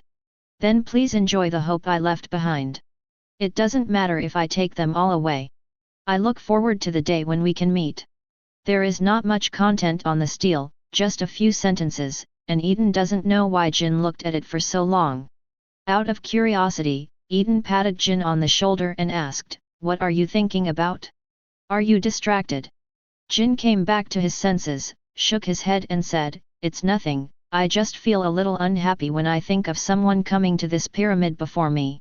Eaton asked in confusion, "Shouldn't you have been aware of this matter as early as when I told you the origin of the black mist of resentment? Why is this emotion still delayed?" King explained, "I'm not upset because he got there first. It's what he did in the pyramid after he arrived. The transformation of this tomb is to seal the black mist of resentment. I won't say that. But he also left such a stone tablet, as if he was showing off to us latecomers. In Jin's opinion, this kind of behavior is as bad as leaving a visit here in a historical and cultural scenic spot." Eaton scratched his head and looked at the stone tablet again. "I found that there is indeed a sense of showing off between the lines, and there is also a trace of arrogance as a pioneer. Eaton doesn't care much about this. People were able to find this place more than 300 years ago, which is indeed a great thing. It's okay to be arrogant. Besides, there was no cultural relics protection law even 300 years ago. It is not up to others to do what they want to do."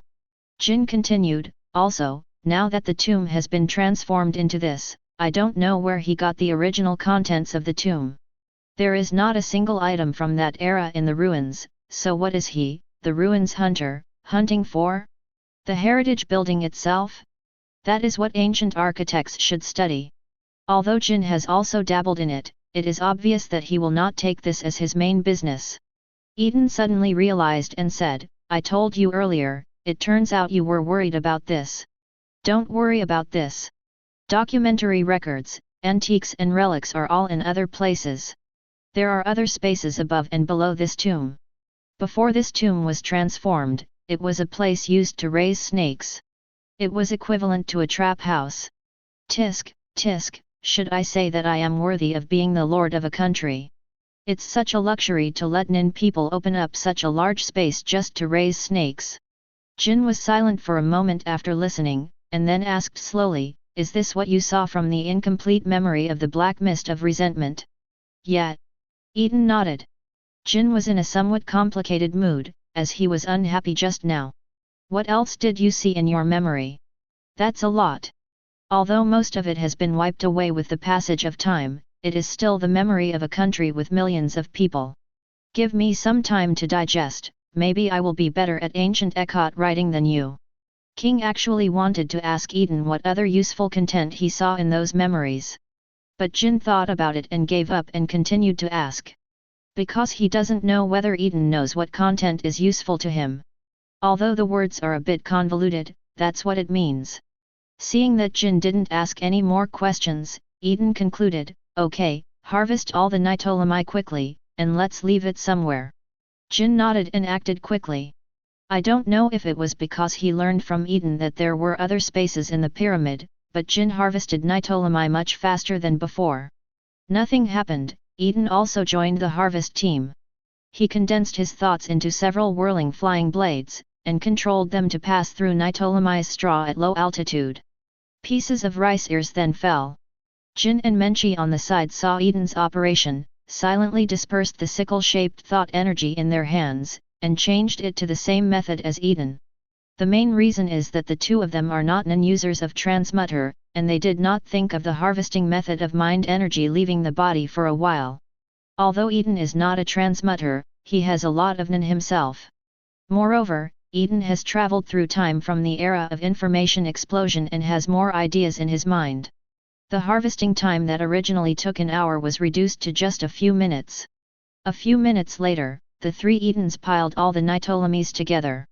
Jin thought for a while and said, Eaton, please put these Nitolami away first. We will divide it up after we get out. Eaton teased, oh? Aren't you afraid that I'll reveal some of my secrets? Jin rolled his eyes and said, come on, I don't know you yet. I'm afraid you are the one who has the least need for Nitolami among the three of us, right? Although Jin didn't know that Eaton's Lyoku immortal thief had the effect of immortality. But he could guess that Eaton must have a way to extend his life. After all, Eaton looked like he was 18 years ago, and he will still look like this 10 years later. At most, he has a more mature and calm temperament. Nothing else has changed at all. Kim sometimes wondered if Eaton had somehow fixed his age. But when I think about Eaton studying under Biscuit, an elderly Lolita, it all makes sense again. Eaton didn't know what King was thinking, and he didn't answer King's question. Sometimes not answering means acquiescence. As for what the truth is, let Jin imagine it. Eaton put all the Nitolami in front of him into his stomach space and asked, should we go up or down first? Jin did not rush to answer, but asked, what are the places above and below? Eaton spread out the information and scanned it around, saying, it should be the place where the king's achievements are recorded. There is also a sarcophagus of King Hu Ling there, but it is just a tomb used to confuse people. The real coffin is underground. Jin said decisively, go to the top first. Comparing the two, the top one is obviously more valuable. As for underground, who wants to see what a corpse that has been dead for 4,000 years looks like? Okay, let's go.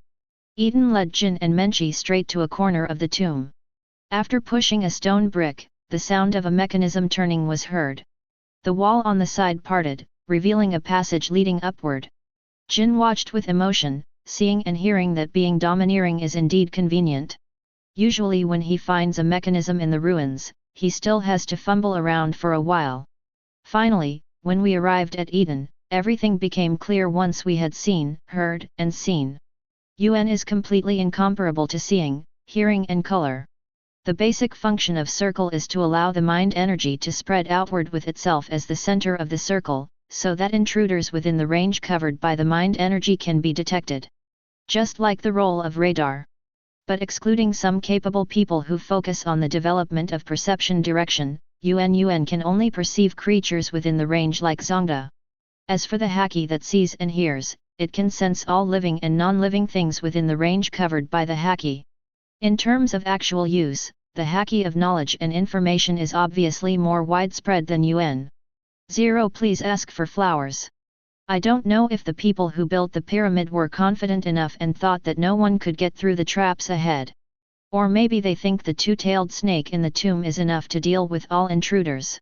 In short, the Eaton trio moved forward smoothly on the road to the top without encountering any obstacles. Of course, we don't rule out the possibility that this place has been settled by the Nen who got there first. Unexpectedly, no. It should be said that what surprised Jin was that the decoration of Hu Ling Dharma King Xion's house on the top floor was very simple. It is not decorated with splendor, nor is it piled with gold and silver treasures. Some are just a simple and elegant room made entirely of marble. The top of the room is carved with many human and animal patterns, as well as some symbols like constellations. There is also ancient Ekot text on the side, which seems to be an introduction to the pattern. The surrounding walls are also engraved with ancient Ekot script. There are various pots and pans of different shapes on the ground. Gold, copper, iron, ceramics, all types are available. In addition, there are many strange sculptures, ornaments, furniture and so on. The overall look is like a room decorated in a unique style, not at all like the specifications of a king's tomb. Eaton had already known the situation here through seeing and hearing. As for why this tomb looks like this, the answer can be found in the ancient Ekot text on the wall. 0. What is recorded here is none other than the great achievements of the King of Spiritual Dharma. By retrieving the memory of the black mist of resentment, Eaton also mastered the writing of ancient Ekot. He introduced the content on the wall to Menchi, the only one present who did not understand this language, and said, King Huling is the greatest founding king of the kingdom of Eldora, but he is also the last king of this kingdom. Thousands of years ago, King Huling led the original subjects of the kingdom of Eldora out of the Abasa desert. They built ships and went to sea from the eastern coastal areas of the desert. They embarked on a journey to find a new home. They went all the way east and finally arrived at the Dark Continent. They thought it was a pleasant new home to live in, but they didn't expect that they would be greeted by endless dangers and disasters. In just a moment of contact, countless people died in the disaster of the Dark Continent. After paying a painful price of nearly half of the population, King Huling led his heroic warriors to overcome the disaster. And gained the hope that accompanies it. But this also made King Huling realize that this is not a place suitable for his subjects to live. So he took the remaining people and set sail again to continue looking for a new home. During the voyage, King Huling figured out the role of Nitolamai and became the first immortal in the kingdom of Eldora. This also gives him more time to lead his subjects to find a new home. After sailing all the way, they came to the Anna rainforest, which is where we are. After experiencing what happened in the Dark Continent, Dharma King Huling has become more mature and cautious. He observed and explored the Anna rainforest for nearly half a year. After confirming that there was no disaster like the Dark Continent, he finally decided to settle here. The kingdom of Eldora has taken root in this land. The kingdom of Eldora thrived under the leadership of King Huling and quickly recovered its vitality. And because of the rich species resources in the Anna rainforest, the kingdom has developed to an unprecedented level of prosperity within hundreds of years. There is no doubt that His Holiness Huling is a wise king. But he will eventually come to an end. Dharma King Huling only harvested a few Nitolamai plants in the Dark Continent, and extending his life to hundreds of years is the limit. He has never thought about returning to the Dark Continent to look for Nitolamai to extend his life, not even the idea of sending soldiers there. His Holiness Huling, who has experienced everything personally, knows that it was a long and difficult voyage. Not to mention whether we can reach the Dark Continent successfully. Even if we do, we still have to face disasters from the Dark Continent. Even if we succeed in bringing Nitolamai back, we may still face the possibility of accidentally bringing disaster back with us. Oh! Chapter 115. His Holiness Hu Ling, who loves his people like his own son, naturally does not want his subjects to suffer such a disaster again. In addition, after living for hundreds of years, he himself has turned away from death. Of course, looking away does not mean that he can face death calmly. Normal people hope that they can live longer. Before the end of his life, Dharma King Hu Ling suddenly had an idea in his heart. He decided on the magical Nen. So he started a series of sexy operations. Build a pyramid and use two-tailed snakes to guard your tomb to protect your body from intrusion after death. Turning his subordinates into a mist of resentment in the hope that the other party can resurrect him one day in the future. Eaton's explanation ends here. In fact, there are many great achievements of King Huling on the wall. However, Eaton estimated that Menchi would not be interested, so he did not elaborate. Menchi exclaimed, "This Dharma King Huling is so powerful. It is not easy to become a wise king, and it is extremely difficult to maintain a wise state for hundreds of years without falling into mediocrity. At least Menchi didn't know of any king in the history of the world who could do this. After all, it is difficult for anyone to achieve the prerequisite of a lifespan of hundreds of years." Eaton nodded in agreement. It's indeed quite impressive. Eaton does not know how much the records on the walls of King Huling's great achievements have been embellished. But if nothing else, Eaton was very impressed by the fact that he could create something like the black mist of resentment. You must know that Dharma King Huling's Chi San does not have the fusion ability to swallow the fruit. Not to mention that this guy actually kept a two-tailed snake in his tomb. This proves that King Huling has at least mastered the method of dealing with the two disasters of the gas life form AI and the two-tailed snake. Otherwise, Dharma King Huling would not be able to keep the two-tailed snake in his tomb with confidence.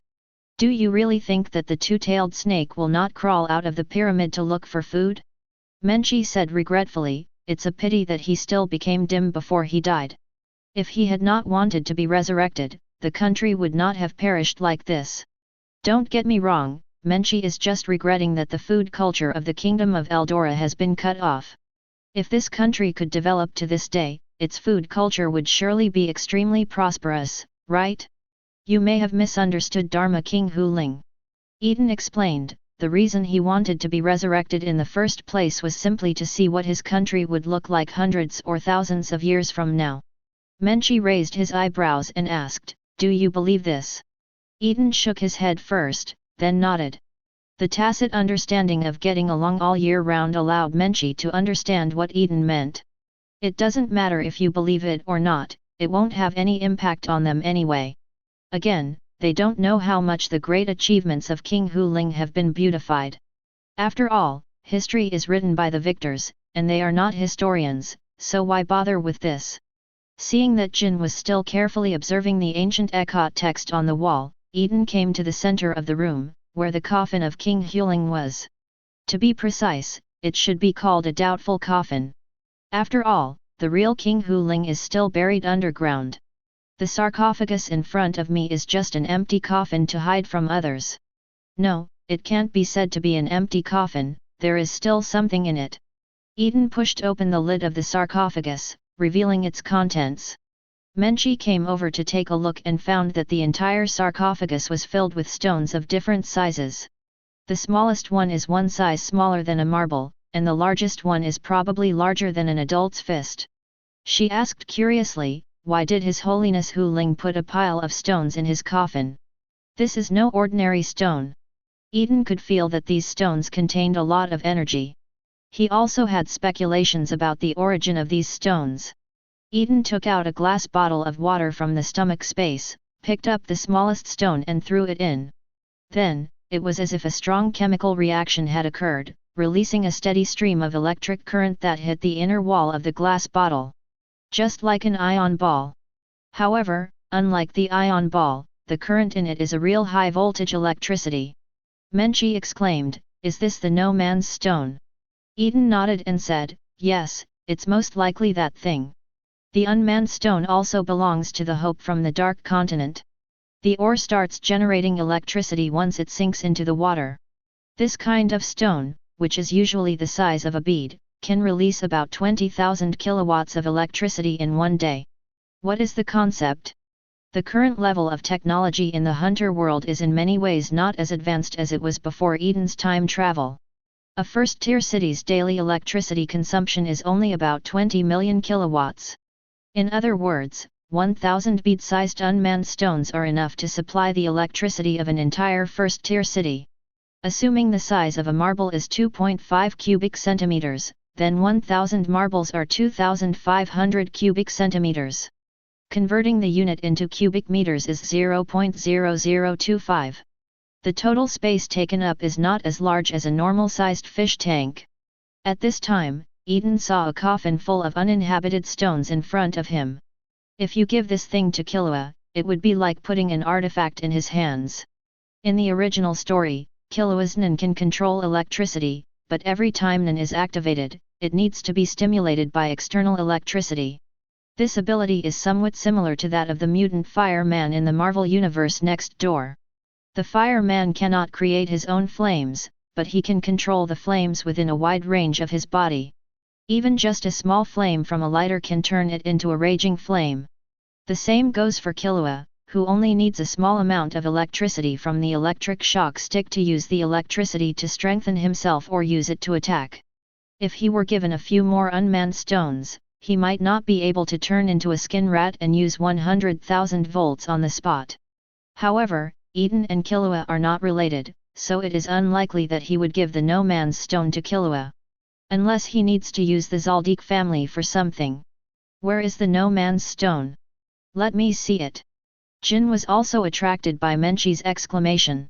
Oh! Good guy, there are so many unmanned stones. It seems that Dharma King Hu Ling encountered more than just the gas life form AI and the twin-tailed snake in the Dark Continent. Really? Eaton nodded in agreement. The companion disaster of the No Man's Stone is Papu, the nurturing beast. To be precise, the unmanned stone itself is a part of the body of the human beast. If Dharma King Hu Ling had not encountered the human nurturing beast, he would not have been able to bring back so many unmanned stones. Being able to lead his subjects to the human continent safely after encountering 3 disasters in the Dark Continent. In this regard, Dharma King Hu Ling is indeed powerful. Eaton rubbed his chin and suddenly thought of something. Since King Huling encountered the gas life form AI, he even brought one back and fused it with his subordinates. So will the hope associated with the gas life form AI have also been brought back by King Huling? The hope associated with the gas life form A is a liquid called Mihara water. This liquid is said to be the original liquid of all liquids in the world, that is, the source of all liquids. What is its function? The simplest way to use it is to refer to the 3 primary colors, which can be mixed with the 3 primary colors in any proportion to make any kind of liquid in the world. Note that all liquids here include those rare metal solutions.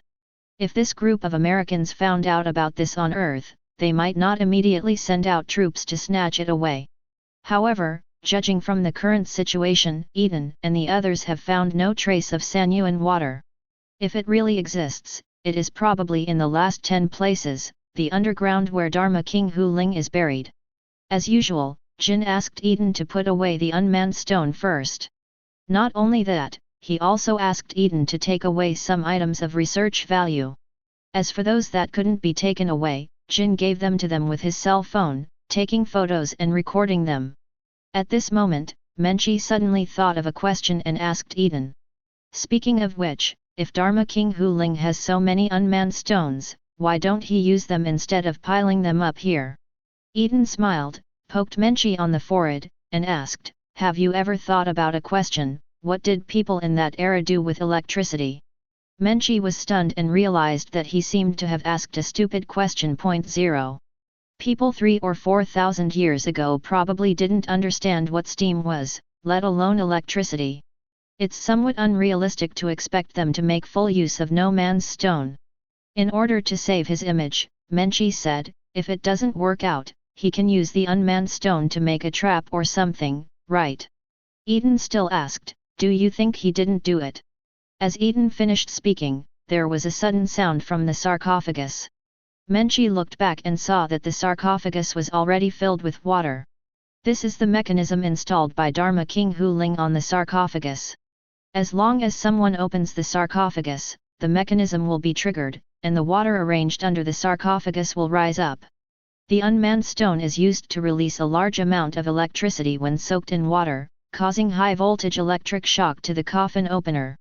The reason why the mechanism was not triggered until Eaton took away all the unmanned stones is because Eaton had already discovered this mechanism and blocked it with his mind energy in advance. Menchie said nothing this time.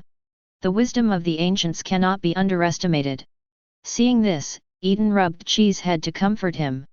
After Jin had recorded almost all the information, he was preparing to greet Eaton and the others to the last tomb. He paused and suddenly remembered something. Yesterday, he inspected the situation of the pyramid from the outside in advance. When he was about to climb to the top of the pyramid, he suddenly felt a fatal sense of crisis. For the sake of safety, I gave up the method of continuing to climb to the summit. Seeing Jin looking up at the roof, Eaton asked, "Didn't you take photos and record the patterns on it? Why are you still staring at them?" Jin Dafei asked, "Eaton, is there something else up there?" Although Eaton didn't know why, he still replied, "It does exist, but it's just an insignificant curse. I don't know what the effect of the curse is. If you want to know, we can go up and have a look." Eaton really didn't know what the effect of the curse was until he came into contact with it. But Eaton has long sensed the curse itself. It's just that he didn't think it was necessary to contact him, so he didn't say anything. "No need." Jin shook his head, rejecting Eaton's proposal. He probably knew what the effect of that curse was. Just like what he said when he first entered the pyramid, royal power is supreme. The majesty of the leader of a country cannot be violated. Even if His Holiness Hu Ling is really a wise monarch, it is impossible for him to tolerate someone climbing on top of him. Even the top of the mausoleum is not allowed. The curse at the top of the pyramid is probably aimed at this. Jin was too lazy to explore something that was both deadly and useless. It's better to go underground and see if the body of Dharma King Hu Ling is still there. Returning to the tomb in the middle of the pyramid in chapter 3.5, Jin couldn't wait to ask, "Where is the passage to the underground? Let me try it." This time Jin wanted to open the mechanism himself. You have to have a sense of participation, right? Otherwise, this trip to explore the ruins would seem like he was just here for sightseeing. The sightseeing seats are obviously reserved for Menchie. Eaton had no idea what Kim was thinking. If he knew about it, he would definitely tell him, "It's okay, harvesting Nitolamai is considered a part of it." Unfortunately, Eaton didn't know. He raised his hand and pointed to the corner of Jin. When Jin arrived, he found that there was only a square vent of about 20 centimeters. He turned around in confusion and asked, "Where is the agency?" "Actually, there is no mechanism." Eaton pointed to the vent and said, "That opening is the passage to the underground tomb." Jin's face looked like you were teasing me by riding a horse. Eaton said helplessly, "I really didn't tease you." Seeing Eaton's expression that didn't look like he was lying, Jin looked at the vent in disbelief. Is this opening like a mouse hole really a passage? Whose king's tomb passage is built like this? For mice? Jin Wu said with mixed feelings, does King Hu Ling really want his subordinates to resurrect him by doing this?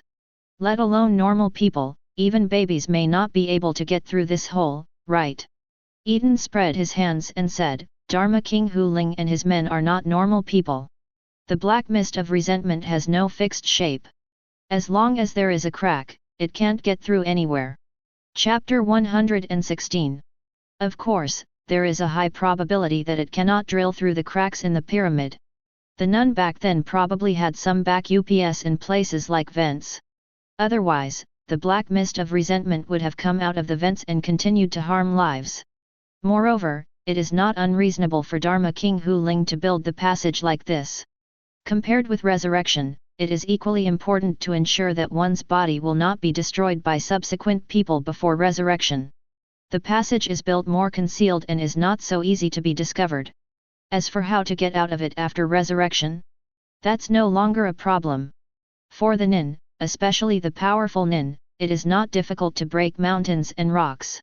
If Dharma King Hu Ling is really resurrected, then this mausoleum will probably be of no use to him. At least it needs to be demolished and rebuilt, or renovated. After Eaton's reminder, Jin also reacted. He is now a little confused as to whether he should continue to explore. Or should we wait until we find a way that won't destroy the channel? Eaton could probably guess Jin's dilemma, but he still pretended not to know anything and asked. Didn't I say that you should take action? Why haven't you taken action yet? Jin scratched his head and said, I'm debating whether to destroy this passage. Judging from the current situation, it seems that they can only do this if they want to go in. Why bother with this? If you destroy it, just destroy it. There is no written description in this passage, and it is no different from the wall tiles next to it. Having said this, I am already a little excited. Eaton added more fire and urged, hurry up, don't you want to know if there is Sanyuan water down here? Eaton's words made Jin realize that there was really nothing to worry about. They are just a few relic stone bricks. There are no carvings on them, so they will be demolished if they are torn down. The worst he can do is find time to repair it later. Anyway, he restored more than one ruins. 10. For the sake of Sanyuan water, rush. Of course, having said that, Jin finally used skill to unload the masonry near the passage piece by piece. Just like when Eaton started unloading the wall tiles next to the pyramid door. Who would have thought that Jin would be nearly 1,000 meters away in one move? Dharma King Hu Ling buried himself very deeply. Along the way, Jin almost became proficient at the work of dismantling bricks. If he hadn't taken the job on his own initiative, Jin would have suspected that Eaton had given him some hint. Why did he just do some hard work after entering the pyramid? However, when they actually saw the tomb of King Hu Ling, Jin was not calm at all. Damn! Is there really something wrong with this Dharma King Hu Ling?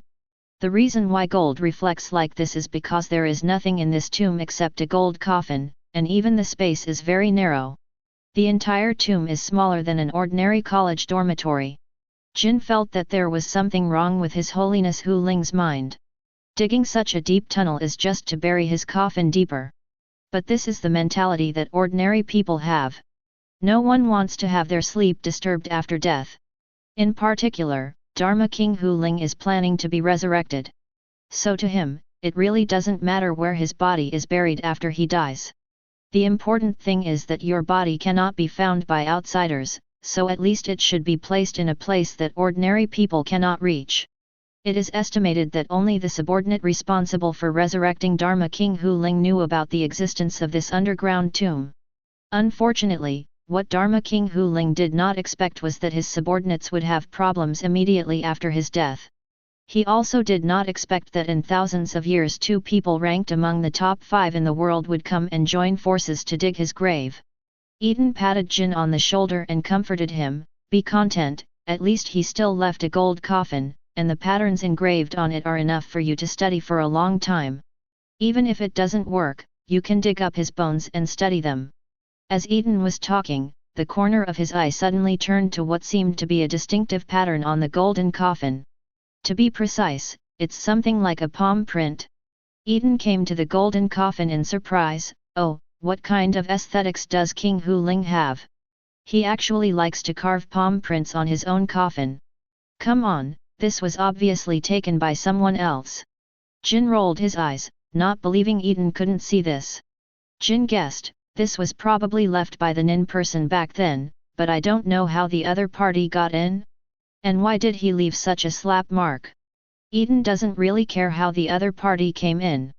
Anyway, for Nin people, there are many ways to do such small things. However, he had some guesses as to why the other party left a slap mark. The reason is very simple, it is just that Dharma King Hu Ling is unhappy. After all, the black mist of resentment created by Dharma King Hu Ling was such a big trouble, so the ninja must have spent a lot of effort to seal it. If someone he didn't know made Eaton do something that was time-consuming, laborious, and thankless, he would spread that person's ashes. That was the kind-hearted man hundreds of years ago who just slapped the coffin of Dharma King Hu Ling. If it were Eaton, it would be easy to move the corpse of King Hu Ling to the top of the pyramid to bask in the sun. This is because Dharma King Hu Ling left behind a lot of unmanned stones. Some people may say, aren't there still those Nitolami in the pyramid? Please read the previous article carefully. As long as Dharma King Huling still has Nitolami on hand, he will not consider the issue of resurrection after death. Those Nitolami were left behind by the ninja hundreds of years ago and have nothing to do with Dharma King Huling. Oh, that's not right either. These Nitolami are irrigated with the vitality of the subjects of King Huling and the people of the kingdom of Eldora. If I have to say it, there is probably some connection. Eaton rubbed his palms together and asked, "So are we going to open it?" He found it quite interesting to occasionally explore the ruins like Jin did. Especially the coffin opening part is as interesting as opening the box. This contains the coffin owner's whimsical thoughts before his death. Unless you open it, you'll never know what's inside and buried with the body. Open. Jin's answer was only one word, but his tone was extremely firm. It took him a lot of effort to get here, so you have to see what the body of Dharma King Huling looks like. Before Eaton could make a move, Jin came to the golden coffin and slapped the spot where the slap mark was. The coffin board made of gold flew directly out. But the scene inside the golden coffin is particularly interesting. To describe it simply, half a corpse was soaked in a pure white unknown liquid. And the half of this half corpse is very particular. He was cut in half from head to toe, as if someone had cut him in half from the side. The front half is exposed outside the liquid, leaving only the skeleton. The second half was soaked in liquid, and not a single piece of meat was missing. The three people present are all experienced professional hunters, so naturally they will not be affected by a mere corpse. The three of them all looked at the slicing of the body in the golden coffin with great interest. Finally, it was Jin who spoke first. There is no doubt that this pure white liquid is most likely related to Sanyuan water, or it itself is Sanyuan water. Then the question is, why is the body of Dharma King Huling in the current state? Is it because the liquid evaporates over time? Or does maintaining the body not decay also cause the liquid to be consumed? Eaton looked confused and suggested the third possibility. Is there a possibility that the liquid inside was taken away and used halfway, so it is like this now? The pure white liquid felt very familiar to Eaton. It was exactly the same as the unknown substance contained in the coating he scraped off the inner wall of the pyramid not long ago. With just a little thought, you can come to such a conclusion. The coating on the inner wall of the pyramid must have been prepared by the ninja using the liquid in the golden coffin. Jin also looked strange after hearing Eaton's speculation. So, even if there is no problem with the black mist of resentment, there is no way for Dharma King Huling to be resurrected. Indeed, only half of the body is left. Unless his subordinate can resurrect human flesh and white bones, the resurrection will be completely out of the question. In fact, it doesn't make much sense to discuss this topic. After all, the black mist of resentment has been decomposed by the space in Eaton's stomach, and it can be said that his soul is gone. Instead of worrying about this, it is better to test whether the liquid in the golden coffin is Sanyuan water. Lin Nai once told Eaton that Sanyuan water has a very obvious characteristic. As the source of all liquids in the world, it can be assimilated by any liquid. Eaton took out a test tube and filled some pure white liquid in the gold coffin. Then take out another orange and squeeze a few drops of orange juice into the test tube. The moment the orange juice was dripped in, the pure white liquid in the test tube changed color instantly, and soon turned into a test tube of orange juice. Eaton then took out a few more test tubes and tried them with other liquids. It was finally confirmed that the pure white liquid in the golden coffin was indeed Sanyuan water. Eaton shook the test tube he took out first and motioned to Jin, "Want a sip?" Jin shook his head repeatedly, with undisguised resistance on his face. God knows if the liquid in the golden coffin was mixed with the products that fell after the corpse of King Huling decomposed. Even if it turns into orange juice now, Jin won't take a sip of it. Eaton was naturally aware of this problem. He looked at the orange juice in the test tube, but he was thinking about something else. According to Lin Nai's description, Sanyuan water can indeed be assimilated by other liquids. So the question is, why is the body of Karmapa Huling soaked in Sanyuan water, but the Sanyuan water has not changed at all? Shouldn't it be assimilated by liquids such as blood on the corpse? Is it possible that His Holiness Huling soaked in it for too long and became pickled, so that he was regarded as a part of himself by Sanyuan water? Eaton thought about it carefully and felt that it was not impossible. He didn't know much about Sanyuan water, and Lin Nai didn't describe the effects of Sanyuan water to him in detail. Maybe Lin Nai himself doesn't know too well. After all, judging from the currently known functions of Sanyuan water, this thing is obviously biased towards alchemical substances. It really has nothing to do with the profession of chef. 037. So Eaton decided to hand over the Sanyuan shui in this half of the coffin to Jin. He patted Jin on the shoulder and said, "This Sanyuan water will be left to you. I will not participate in its distribution." Menchi on the side also nodded repeatedly, indicating that his thoughts were the same as Eaton's. Apparently she realized it too. This Sanyuan water it should be said that it must be soaked in the decayed substance of the corpse of the spiritual Dharma king. It would be fine if it hadn't been soaked by corpses, but try using it for cooking. But this was obviously Sanyuan water that had half of the corpse dissolved in it. Menchi really couldn't think of what to do with it. Jin was somewhat surprised. "You don't? Do you want this Sanyuan water?" Eaton asked, "What are you doing here? I'll make you some soup. Do you dare to drink it?" "That's not necessary."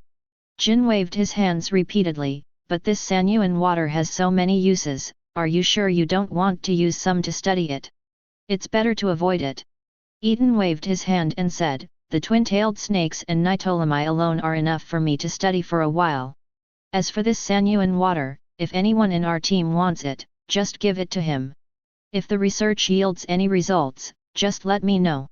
The team Eaton is referring to is the group of partners on Greed Island.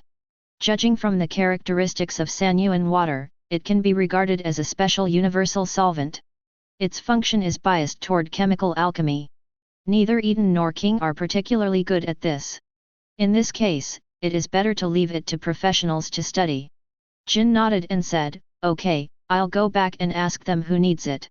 Seeing that the exploration of the pyramid was completed, Eaton raised the corner of his mouth slightly and concluded. "Now that the 3 tomb chambers in the pyramid have been explored, Menchi and I will go out first." After Eaton finished speaking, he took Menchi and prepared to walk out. Jin looked stunned and asked, "You just left like this?" Eaton turned around and said, "That's right. I'll leave the aftermath to you. Menchi and I will go back to cook first." 11. Jin originally wanted to ask Eaton to stay and help, but Eaton blocked Jin's mouth first. And Eaton's reason is still to go back to cooking. This made Jin couldn't bear to keep Eaton. He was hungry after working for a long time. It would be good to eat earlier. Jin reminded, "Then you should go first. By the way, remember to try Nitolami." Eaton waved his hand without looking back, indicating that he understood. Then he took Menchi and teleported away from here. Chapter 117. Jin watched Eaton and the others leave, lamenting his hard life, and then suddenly realized a problem. The golden coffin of King Hu Ling is still here. He should have asked Eaton to help him move out. Well, now, I have to fight it out myself. What Jin didn't know was that Eaton actually dropped the golden coffin on purpose. Just now, he suggested that he and Menchi go out first because he wanted to watch Jin carry out the golden coffin alone. Jin looked at the golden coffin, and then at the stone bricks he had unloaded in the passage behind him. Finally, he sighed quietly and silently began his work of resetting the ruins. "Are we leaving like this?" Menchi felt a bit sorry.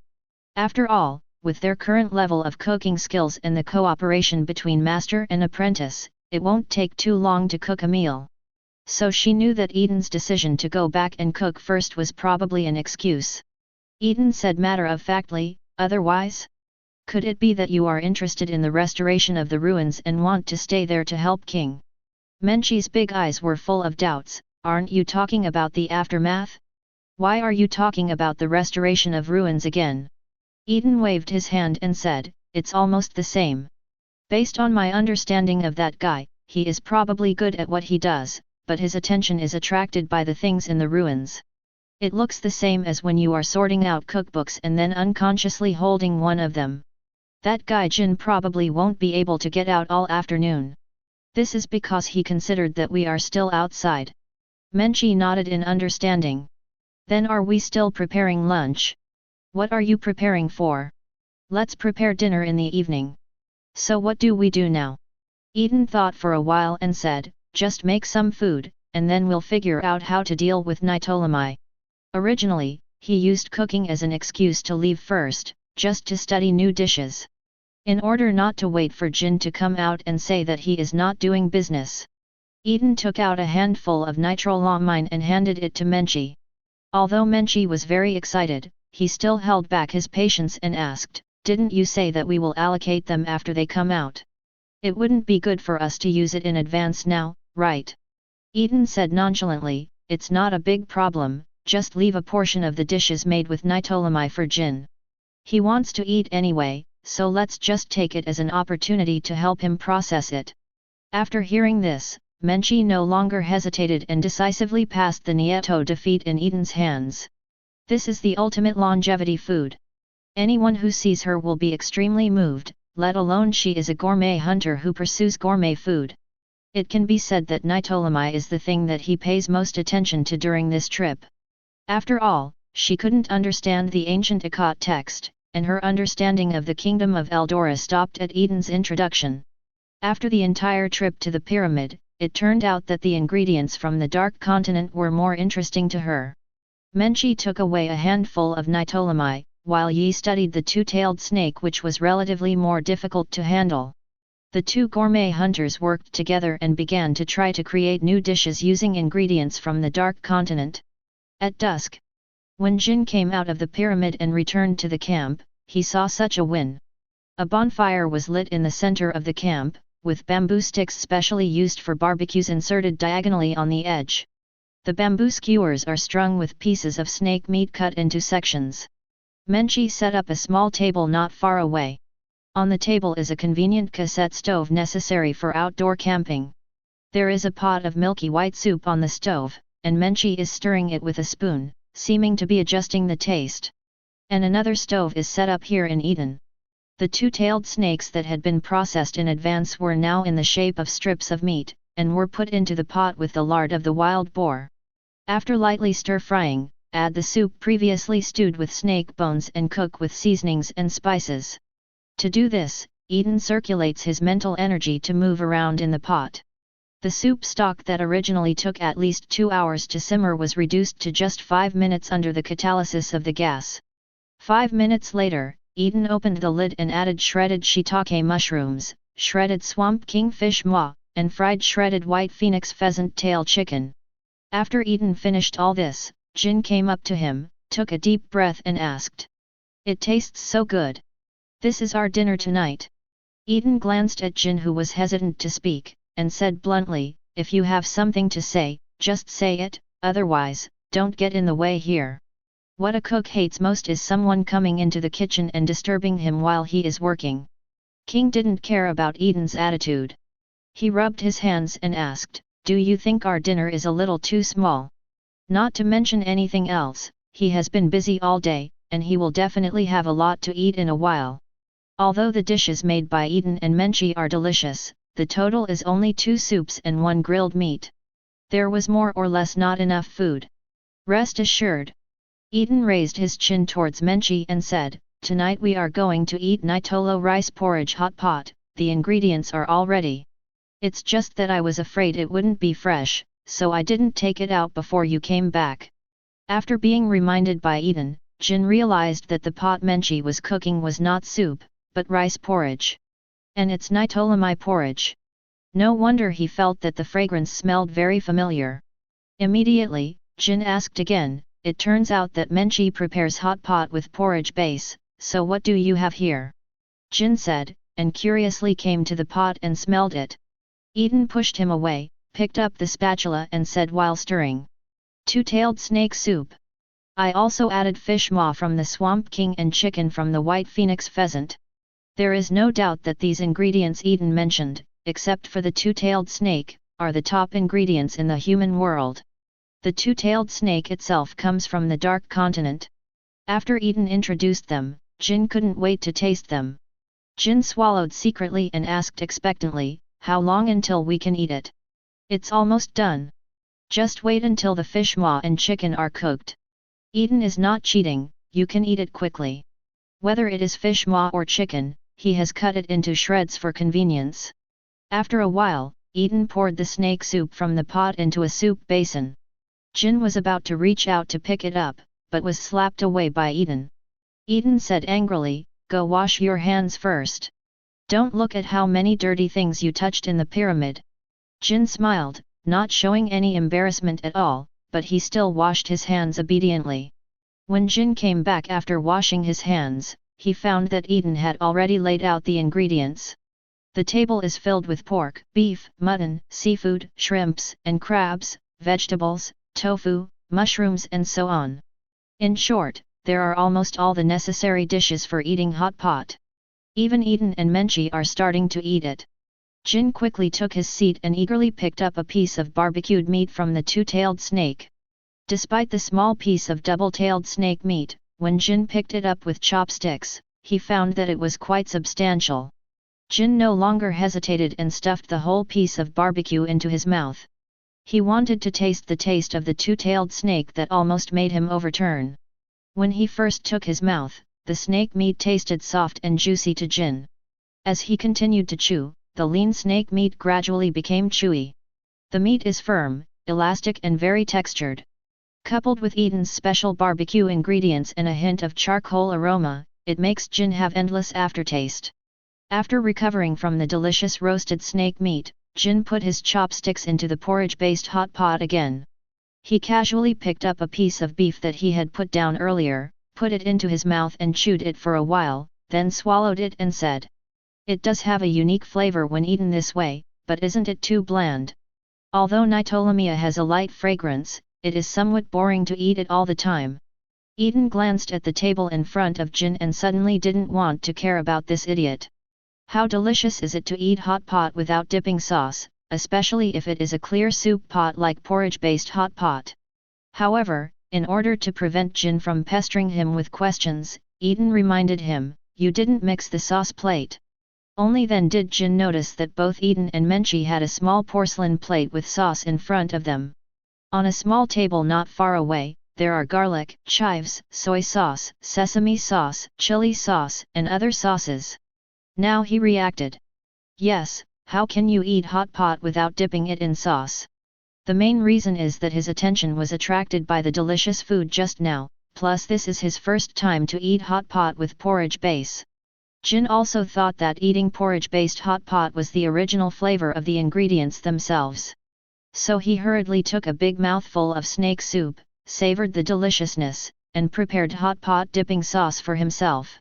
During the dinner, Eaton took advantage of the time of cooking the ingredients and asked casually, "By the way, where is the golden coffin of King Huling? Why didn't you knock him out?" Jin peeled off the shrimp shells in his hands and said, "I left it where it was. The main reason is that I don't have the tools to collect Sanyuan water on hand, and the body of Dharma King Huling also needs to be preserved and processed. So let's wait until I prepare the tools." After saying that, he glanced at Eaton with a hint of resentment. "Why do you think I left it there? Is it because you left first?" Eaton pretended not to see Jin's eyes, stuffed the beef covered with sauce into his mouth, and then asked, "So, you haven't restored that passage yet?" Jin nodded, "Yes." Menchie couldn't help but asked curiously, "Then what did you do in there for so long?" Jin replied, "Studying some murals in the ruins. In order not to delay the exploration of the pyramid ruins, but also to prevent Eaton and Menchie from waiting for him. So he didn't have time to study everything in the pyramid in detail. It happened that Eaton left early, and Jin originally planned to take a look around and then leave the pyramid. Unexpectedly, I was fascinated by this sight. It was already evening when he came to his senses." Eaton smiled and raised an eyebrow at Menchie. Menchie could understand the implications. "That means, look, I'm just saying that Kim couldn't have come out of the pyramid in just one afternoon, right?" Menchie took a sip of the soup, puffed his mouth, and his eyes were also full of smiles. Jin looked at the two of them suspiciously, always feeling that their smiles had evil intentions. Before he could ask, Eaton's question diverted Jin's attention. "Have you found anything useful in your research?" When it came to his professional issues, Jin also cheered up. "It really made me research something. Did you know? There was a man under King Huling who was good at taming beasts, and Nin was also related to taming beasts.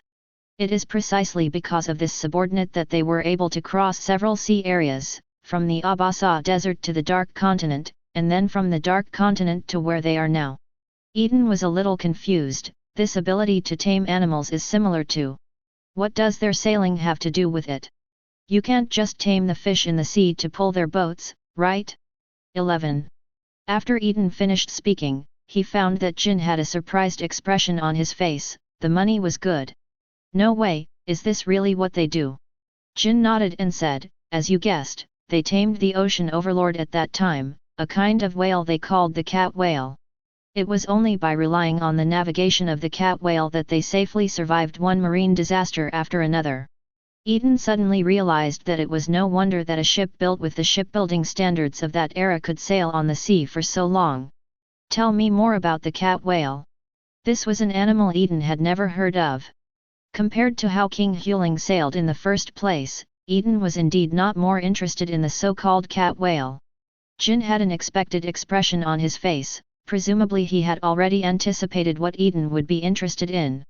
He introduced, in the description left in the pyramid, the cat whale is a creature that lives 20,000 meters below the seabed. Under the huge pressure of sea water, cats are compressed until they are just ordinary cats in the world.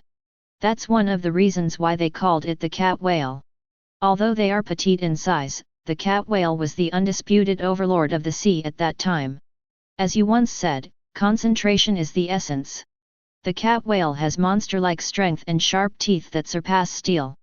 Coupled with its agile size and ability to move in groups, there are few creatures in the ocean that can rival them. Oh, by the way. Judging from the descriptions in the ruins, this cat whale seems to be an amphibian. They will float from the deep sea to the shallow sea to lay eggs every 10 years. Eaton compared the research on marine life in his mind and found that he had no impression of the cat whale described by Chrysostom. It seemed like this was a species he had never come into contact with before. Chapter 118. Now comes the problem. Eaton asked, if the cat whale is so distinctive, is there any reason why we have never heard of it? Even if it becomes extinct in its long history, at least there will be some documentary records left, right? Jin Ban joked, didn't the kingdom of Eldora leave a record? Eaton rolled his eyes angrily and said, you know that's not what I meant. 17. What he means is that the passing geese leave traces. Since creatures like cat whales exist, why have there never been any related records in human history? It wasn't until they stepped into the pyramid ruins today that they discovered this creature that existed 3,000 to 4,000 years ago. Jin analyzed, maybe it's because cat whales rarely appear in people's sight, or maybe the people who discovered cat whales in history described it as another kind of creature. There are plenty of possibilities anyway. After Jin's analysis, Eaton no longer struggled with this issue. Menchie was curious about another question. Since these cat whales are so powerful and usually live in the deep sea, how did King Huling tame them in the first place? Jin shrugged and said, I haven't seen any relevant records about this. But since cat whales are amphibians, they probably tamed them when they came ashore, right? It can only be said that the kingdom of Eldora at that time was really full of talents. All kinds of nin are played with by them. It's a pity that because of King Huling's sweeping operation, a kingdom was completely destroyed. The appearance of the cat whale also gave Eaton a wake-up call. Because the human continent is rich in species, all kinds of rare beasts, magical beasts, and fantasy beasts emerge endlessly. So over the years, Eaton's hunting for food has been more focused on terrestrial creatures. Although I have also dabbled in the ingredients in the ocean, I have not focused on it after all. Now more than 10 years have passed, and the hunting of food on land has reached a bottleneck. It's time to turn our attention to the boundless sea. Although the shape of the human continent in the hunter world is very similar to the Earth's continent before Eaton traveled, the ocean part is completely different from the Earth. The planet in the entire hunter world is countless times larger than the Earth. Strictly speaking, the Dark Continent is the largest continental plate on the hunter planet. The 6 human continents are just islands 633 located on the huge Lake Mobius in the center of the Dark Continent. The Dark Continent is not without intelligent creatures. There are various different human beings living there. @GBW. Lake Mobius is the collective name given by the Inhumans to the 6 human continents, including the ocean. Eaton could not imagine how extensive the knowledge of the intelligent races on the Dark Continent must be to name such a vast ocean a lake. One day he would have to see it. But those are long-term goals. For now, let's locate the hunting range in the ocean of the human continent. As the dinner came to an end, Jin brought up another very interesting topic. Speaking of which, do you think the nin who sealed the black resentment into the pyramid is still alive now? Menchi expressed his opinion, it should still be alive, right? Eaton also said that Ptolemy was planted by the other party himself.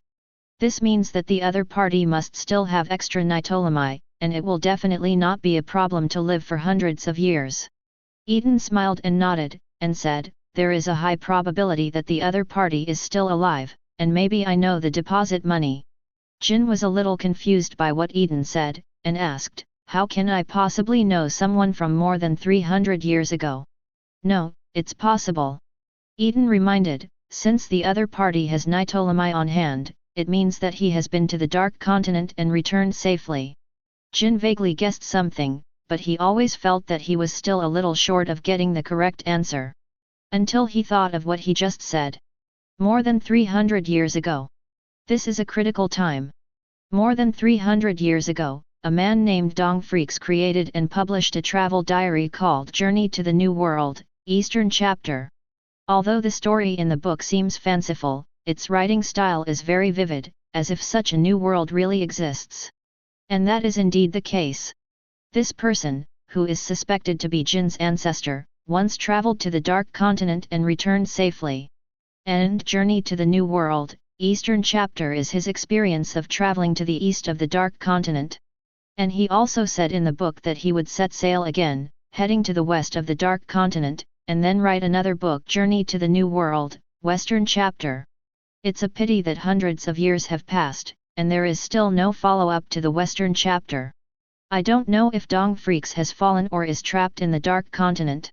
Eaton prefers the latter. After all, even Netero can travel to the Dark Continent twice and return safely.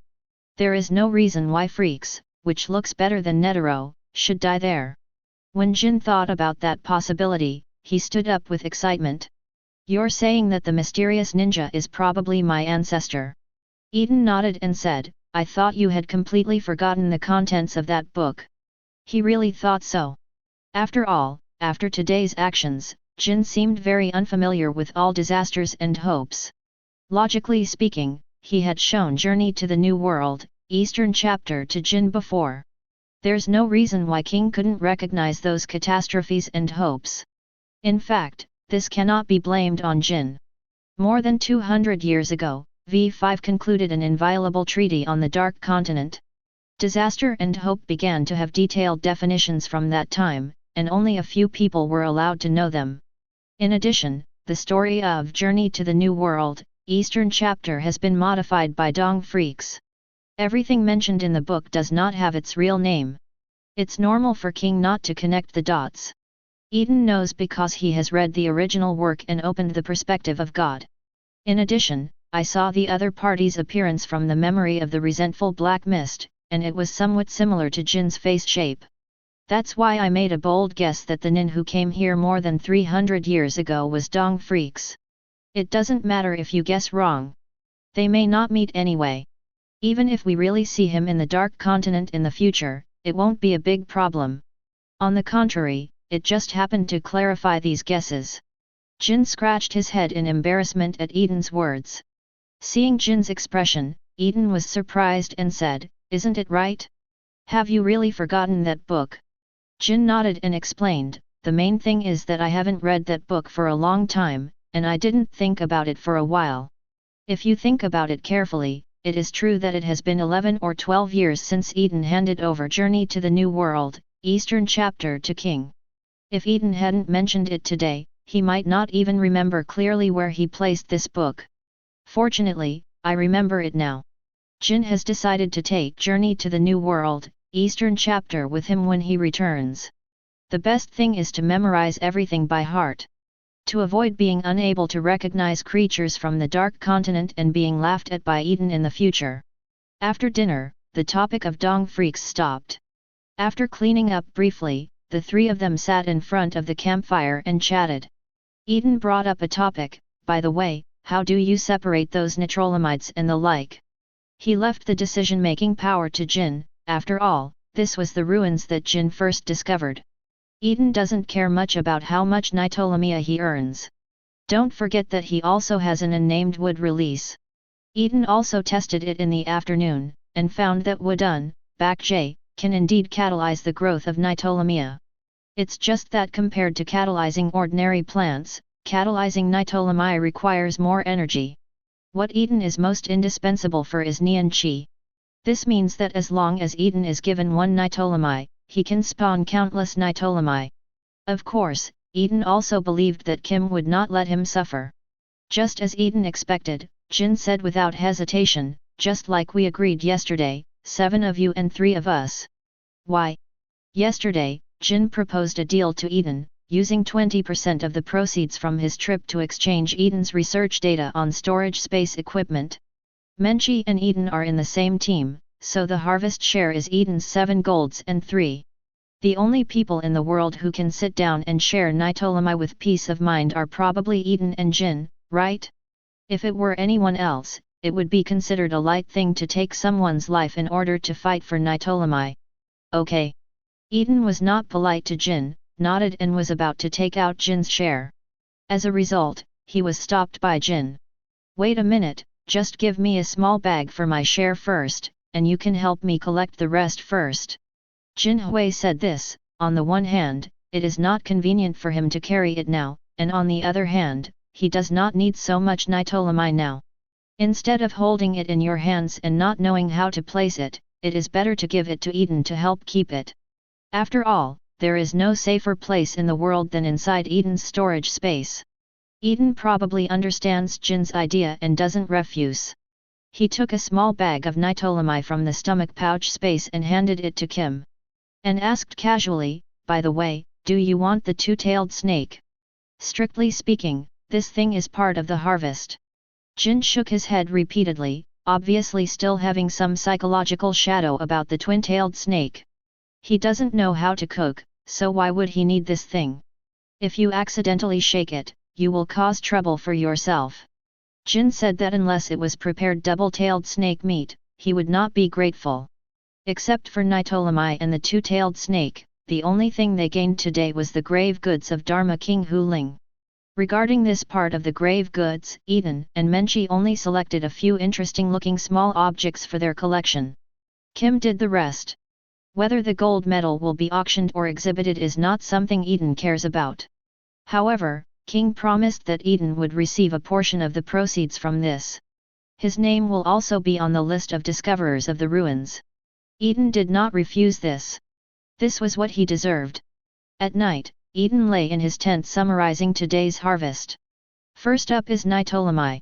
Although its life-extending capabilities didn't play much of a role for Eaton. But in terms of enhancing vitality, it is of great help to Eaton. Nitolamia's longevity enhancement essentially increases the vitality of the eater, thereby allowing the eater to live longer. As we all know, mind energy is a kind of life energy and a manifestation of vitality. Nitolamia can increase the vitality of the eater, which is equivalent to strengthening the eater's mind in disguise. In other words, after eating nitolamia, Eaton can use the vitality provided by nitolamia to enhance his own energy. And he himself can use the Nen of wooden release to consume his mind energy to generate more nitolamia. In this way, once it comes, a perfect virtuous cycle is formed. From the aspect of mind energy alone, Eaton will have a huge improvement in a short period of time. I just don't know if this quantitative change can lead to a qualitative change, allowing Eaton to reach a new level. Eaton has very high expectations for this. Over the years, although his Nen Qi has been steadily improving, he has also gained occasional insights into combat skills, the use of Nen Qi, and the use of Nen. But his strength has not improved significantly for a long time. Even in the battle with Netero not long ago, he only improved his fighting ability. What Eaton is looking for is visible progress. Fortunately, Eaton has a good attitude and has not given up on his mental state practice over the years. Eaton knew that he could not become fat by eating in one go, so he had to take his time. So he didn't digest and absorb all the nitrolamide in one go. This will only cause huge waste. After all, the human body is like a container, and the vitality it can hold is limited. Excess vitality will escape through various means, and may even cause certain damage to the body. Just like ordinary people will get nosebleeds if they overdo it. Even though Eaton is physically strong, he cannot hold so much vitality at once. And adding too much vitality all at once will only cause Eaton to lose control of his body. Just like Eaton couldn't control his strength when he first started thinking, he would unknowingly cause damage to the surroundings. Therefore, Eaton limits the absorption of nitrolamide to a completely controllable range. He could feel his vitality increasing bit by bit. This was also a novel realization for Eaton. Perhaps one day in the future, he can even directly control the use of life force.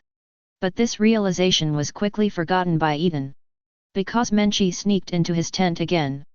Compared with realizing the vitality, Eaton feels that happiness is not achieved by realizing the true meaning of life. Chapter 119. The rain of apricot blossoms makes your clothes wet, and the wind from the willows blows on your face, which is not cold. Tonight is a rainy night in every sense of the word. Eaton is not a smoker.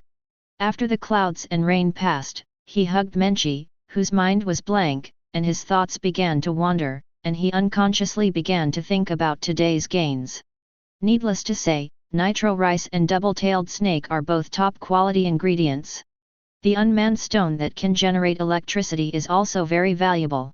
Eaton plans to find an opportunity to study it and see how long a stone can continue to generate electricity. If it lasts long enough, consider letting right open a power plant. If that doesn't work, you can also research how to artificially synthesize unmanned stones. If it really succeeds, it is estimated that power plants and other related industries will set off a new wave of changes in the world just like smartphones.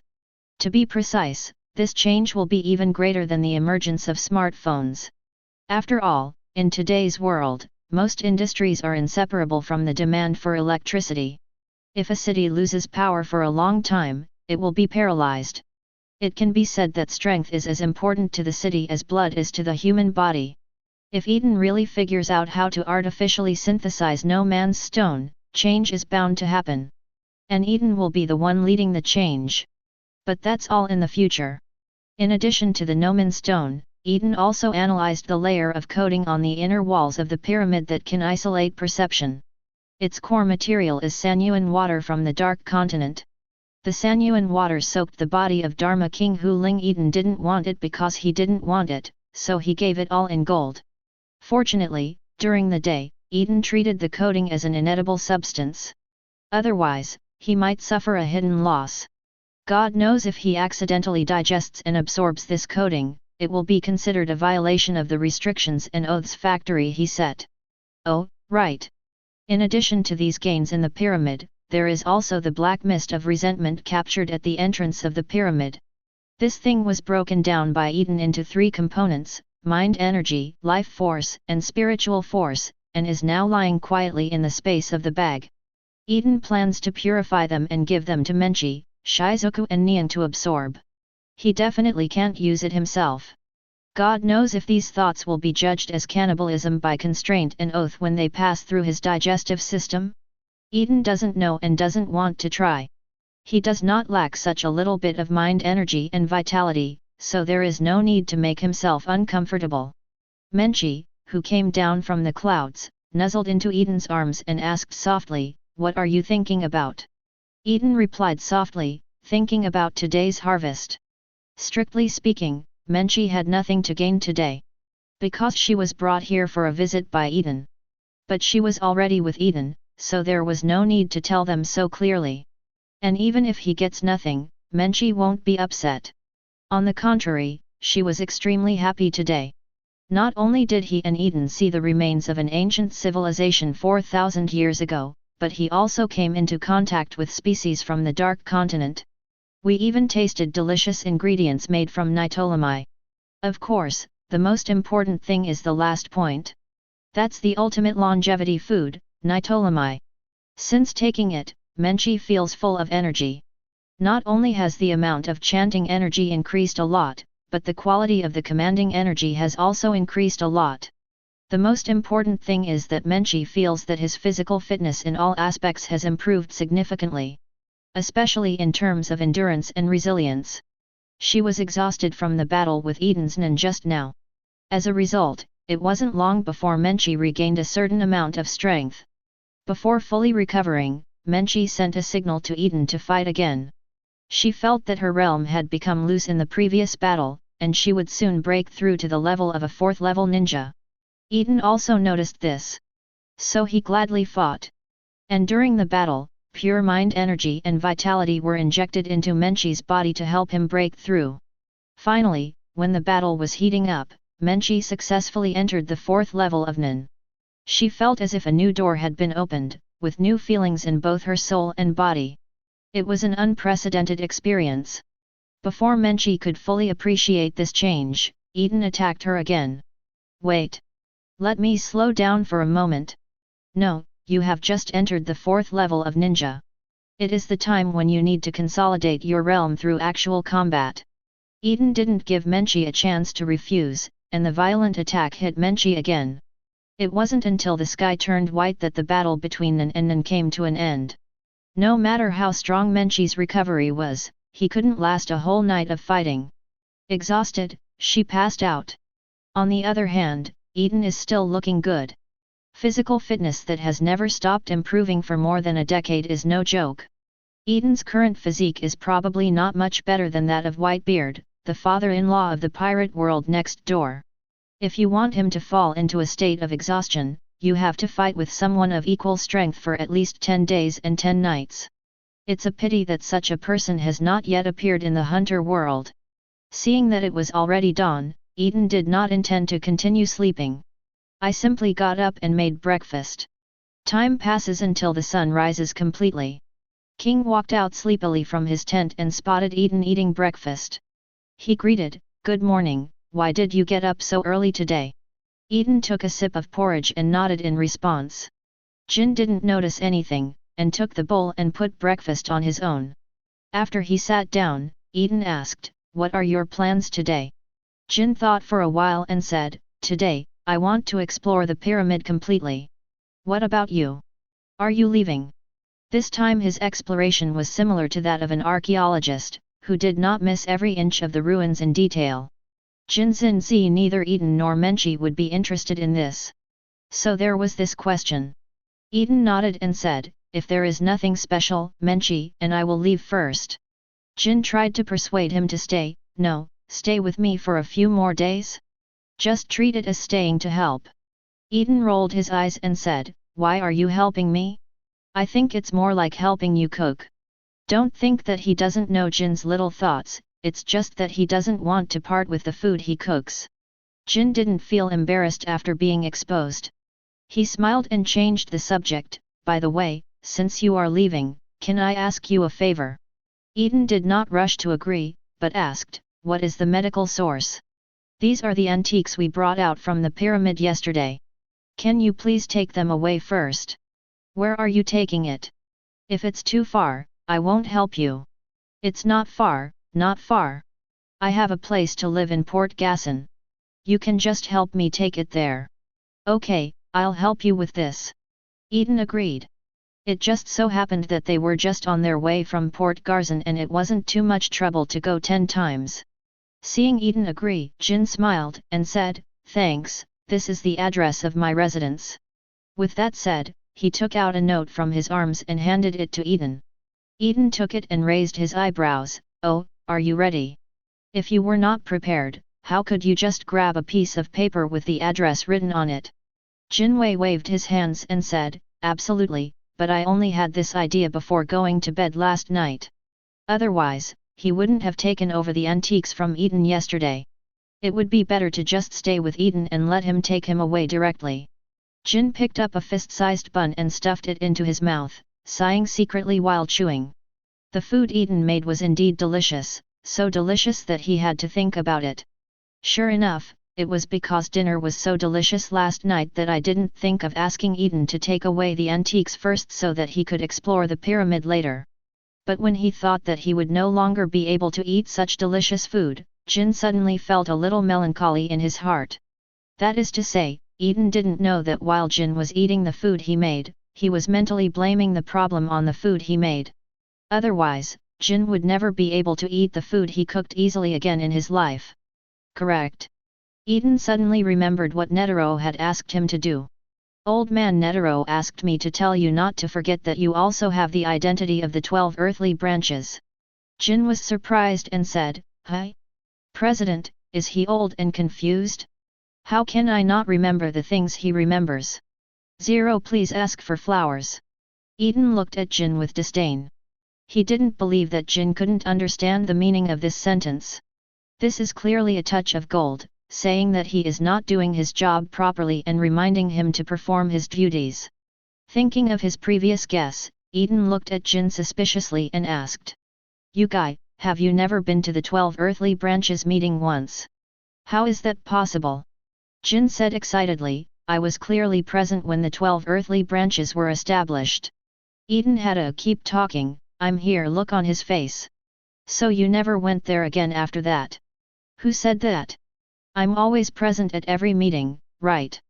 So your body is actually that doll?" Jin was speechless by Eaton, and Eaton confirmed his suspicion. Sure enough, every time the 12 earthly branches meet, this guy just puts a doll in his place. I just don't know if that doll has any special functions, such as remote calling or something. After all, as one of the 12 earthly branches, Jin couldn't really be indifferent to the news from the association's top brass. Well, Eaton really isn't sure about that. It's also possible that this guy Jin was pulled over by the old man from Netero to make up the numbers. When the 12 earthly branches were first established, Netero also asked Eaton if he wanted to join. Knowing that Eaton did not like these troubles, Netero still extended an invitation to Eaton. 0. This shows that there were not many candidates for Netero at that time. In order to prevent Eaton from teasing him further, Jin changed the subject to Eaton. "Then what are you going to do next?" Eaton changed the subject abruptly, but Eaton didn't try to expose Jin. He rubbed his chin and said, "Menchi and I will probably go home to rest for a while, and then I will prepare to hunt for food in the ocean. At that time, we might still be able to find some ruins or sunken ships related to the Dark Continent under the sea. After all, there are many people who have gone to the Dark Continent throughout the ages. Although the probability of dying on the way back is slim, it is not impossible. So the shipwreck or ruins Eaton mentioned are possible. Whether he can meet him or not depends on Eaton's luck." After hearing this, Jin looked convinced. He really said, "If you really encounter it, no matter what kind of ruins it is, please be sure to contact me." 11. Regardless of whether it is related to the Dark Continent or not, it has certain research value for him as a ruin hunter. Jin believes that with Eaton's outrageous knowledge and domineering power, he will definitely gain more from exploring the ocean than he does. Wait, see and hear the lust. Jin suddenly realized something. "Hey! You can't leave yet. Didn't you promise to teach me how to be domineering?" Eaton asked back, "Do you think with your current situation, you will have time to learn the domineering power of knowledge and S*X from me?" Jin was slightly stunned. It seemed that he also wanted to explore the pyramid. Eaton continued, "Don't worry, I will definitely teach you how to do it. Come to my house to see me after you finish what you are doing." "That's okay." Jin nodded in agreement. During the conversation, breakfast time was over. Eaton put down the dishes and chopsticks and said to Jin, "Go wash the dishes." Jin didn't have any objections and stood up to put away the dishes. The chef had gotten up early in the morning to make breakfast, and he was too embarrassed to eat without working. He still understands this dietary etiquette. As for Eaton's instructive tone, anyone with a discerning eye would know that it was just a joke between friends. After cleaning up, Eaton saw Jin still leaning on the chair and picking his teeth, and couldn't help asking, "Didn't you say you were going to the pyramids? Why are you still sitting here?" "I just finished eating, let me rest for a while." Jin waved his hand. "By the way, why did Menchi get up so late today? They have all finished breakfast, so it is reasonable to expect that they should wake up at this time. Eaton, who knew what was going on, pretended not to know anything and said, I don't know very well either. Perhaps Nan had a breakthrough after taking nitolamide last night, so he was so excited that he fell asleep very late, right? That's great. Jin said with a hint of envy, why haven't I made a breakthrough? Eaton rolled his eyes at him and said, come on, at our current level, it's not that easy to break through. Chapter 120. That's what you said. Kim also realized that he shouldn't compare Menchi to himself. The two are not of the same magnitude at all. Even if Menchi breaks through, there is still a big gap between her strength and Jin. But Jin is still envious of Menchi. Obviously he also took nitolamide last night, and he ate quite a lot. But he didn't feel that he had improved much. Jindu wondered if all the vitality nitolamide had given him was used to increase his lifespan. Jin sighed and said, oh, it's so difficult to break through. Eaton squinted his eyes and said, just be content. No matter how old you are now, you still have a long life ahead of you, so what's the point of being anxious? He accidentally learned about Jin's birthday. This guy was born in 1967 and is only 32 years old this year, 7 or 8 years younger than Eaton. This age group is at the peak of human body functions. He has achieved so many achievements during this period, and his own strength has reached the top level in the world. This guy Jin is simply an out-and-out genius, and he is also a genius among geniuses. And now Jin has eaten a lot of nitolamide and has a long life. It's hard to imagine what level it will grow to as time goes by. Will it reach or even surpass his ancestor Dong Freaks? Eaton is looking forward to it. Being reminded by Eaton, I also realized my own advantages. Unlike Chairman Netero who is already old, he has enough time to polish and improve himself bit by bit. Although the progress of 347 is slow, the future is promising. He doesn't have to be too obsessed with improving his strength. Just like before, just keep training yourself while pursuing what you are interested in. After understanding this, Jin felt much relieved and no longer worried about his breakthrough. He is not the kind of person who pursues strength wholeheartedly. The main reason why he wanted to improve his strength was because he saw a corner of the dark continent in the pyramid. In order to be able to more calmly deal with the crises that may be encountered in the dark continent in the future, there is a sense of urgency to improve the strength. Eaton's reminder virtually nipped Jin's anxiety in the cradle. After the two were silent for a moment, Eaton brought up a lighter topic. Speaking of which, before I go home, I plan to go to Kurula Mountain. Do you want to come with me? As soon as Eaton opened his mouth, he realized something was wrong. He clearly said he wanted to explore the pyramids, so why did Eaton invite him? And Jin also noticed that the corners of Eaton's mouth raised slightly. Being familiar with Eaton, he knew that when Eaton showed such an expression, it was either with bad intentions or wanting to make people laugh. He and Eaton were the only ones present now. So it's obvious whose joke Eaton wants to see. Seeing that Jin was vigilant and didn't answer, Eaton didn't care and continued talking. Oh, I heard that Gon made a friend named Killua during the hunter exam, and he was also a member of the Zaldik family. It's a pity that this kid named Killua was forced to go home by his parents. But I also heard that Gon planned to go to Zaldik's house to bring out his friend. Do you think Gon can succeed? By the way, guess whether I will meet Gon when I go there. Jin sighed helplessly, he knew this would happen. Ever since Eaton knew that he was not good at dealing with family relationships, to be precise, he didn't know how to deal with it. Eaton often teased him about Gon's affairs. This time is no exception. King knew that Eaton himself had no ill intentions. The reason why he often makes fun of this matter is mainly because Eaton can't stand his irresponsible behavior as a father, but leaving his son to be raised by his sister. Jin also knew that he was not a very good father. So every time Eaton teased him, he felt helpless. Jin probably knows about Gon's movements. After all, he was his son, so he couldn't care less. If you really want to go to Mount Kukulu, then I'll ask you to take care of Gon. Jin was a little worried about Gon's safety before. After all, he knew something about the Zaldik family, and there was no normal person in that family. But now that Eaton said he was also going to Kurula Mountain, Jin felt more at ease. With his relationship with Eaton, it's not a big deal to ask Eaton to take care of Gon. Eaton pouted, suddenly feeling uninterested. This guy Jin has become thicker and thicker under his constant teasing. Eaton complained, "You are still so awkward. Taking the initiative to meet your son will not kill you. I don't know why you have to wait for Gon to find you." In fact, the reason why Jin didn't dare to take the initiative to meet Gon was because he was shy and didn't know how to deal with the relationship with Gon. Another reason is from guilt. For the sake of his career as hunter, he chose to give up his qualifications as a father and gave Gon to Mito to raise. This makes Jin feel that he has no shame to meet Gon.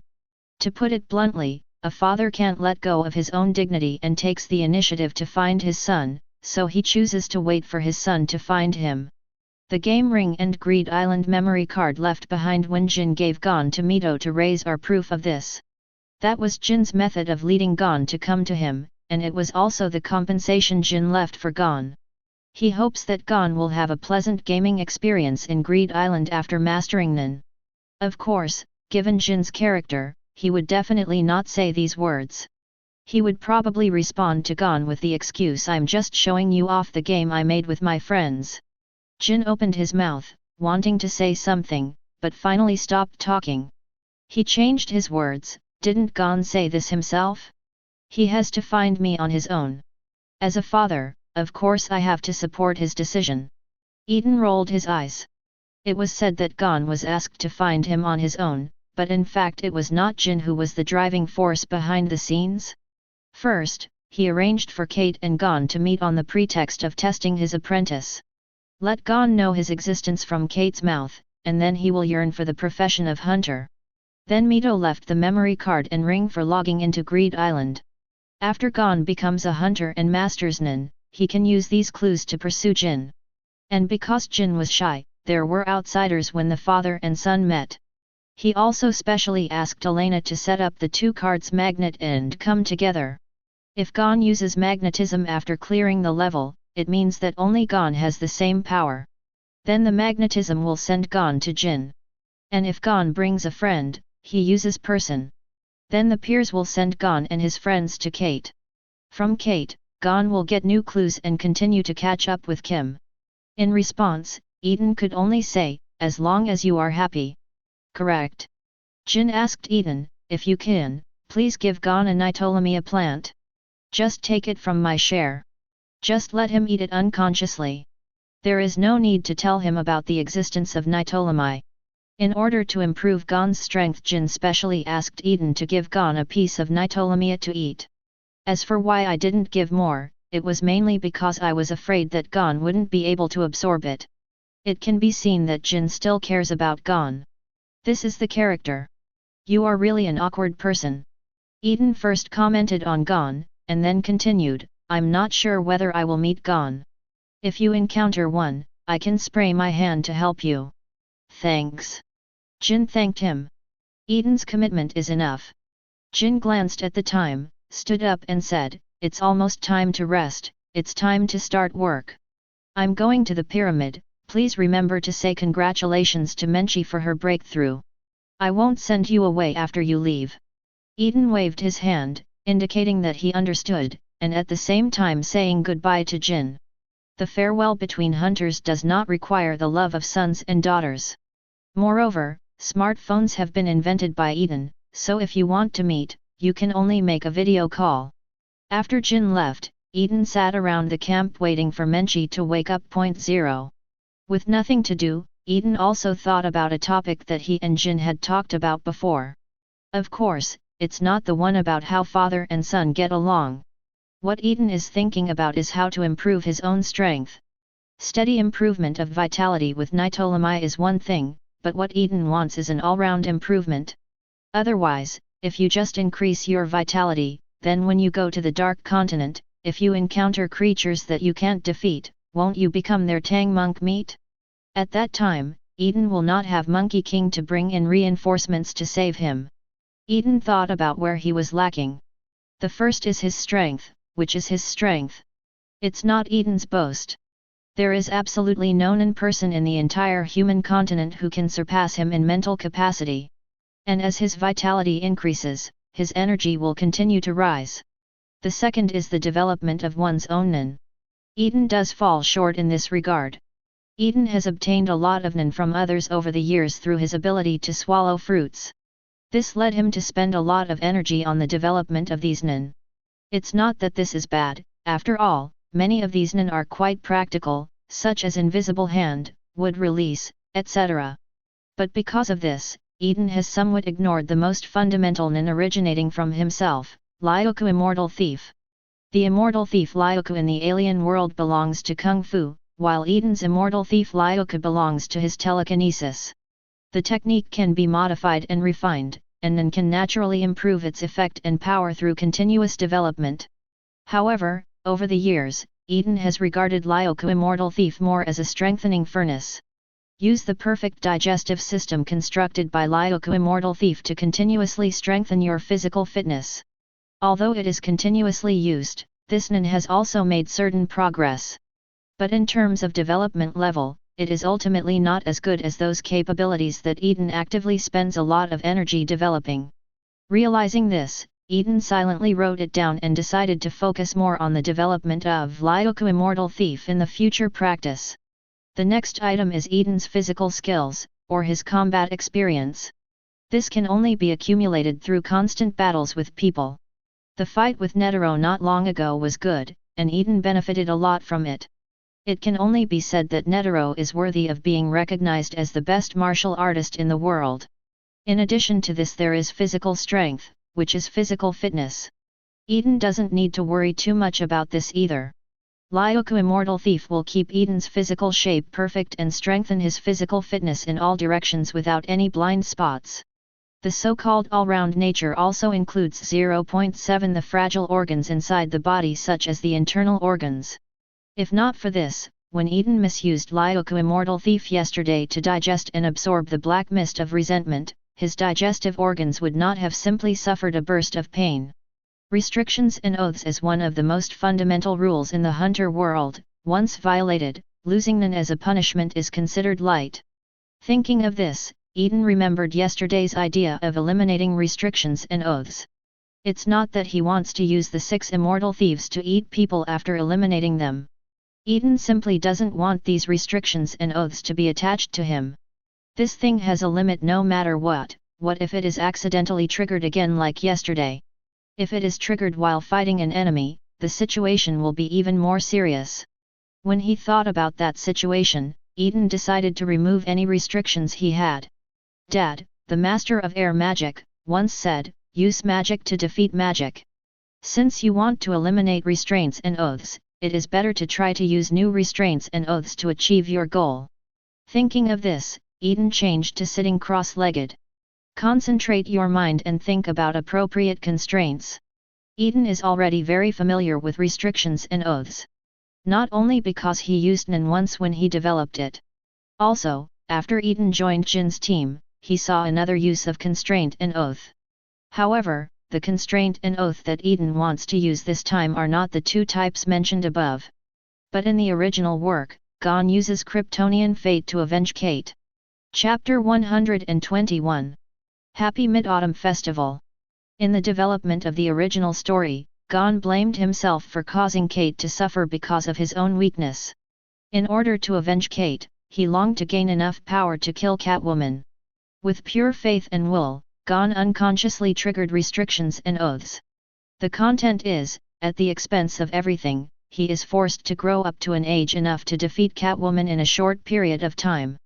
It is worth noting that the restraint and oath triggered by Gon here is to grow to the age enough to defeat Catwoman, rather than to gain the strength to defeat Catwoman.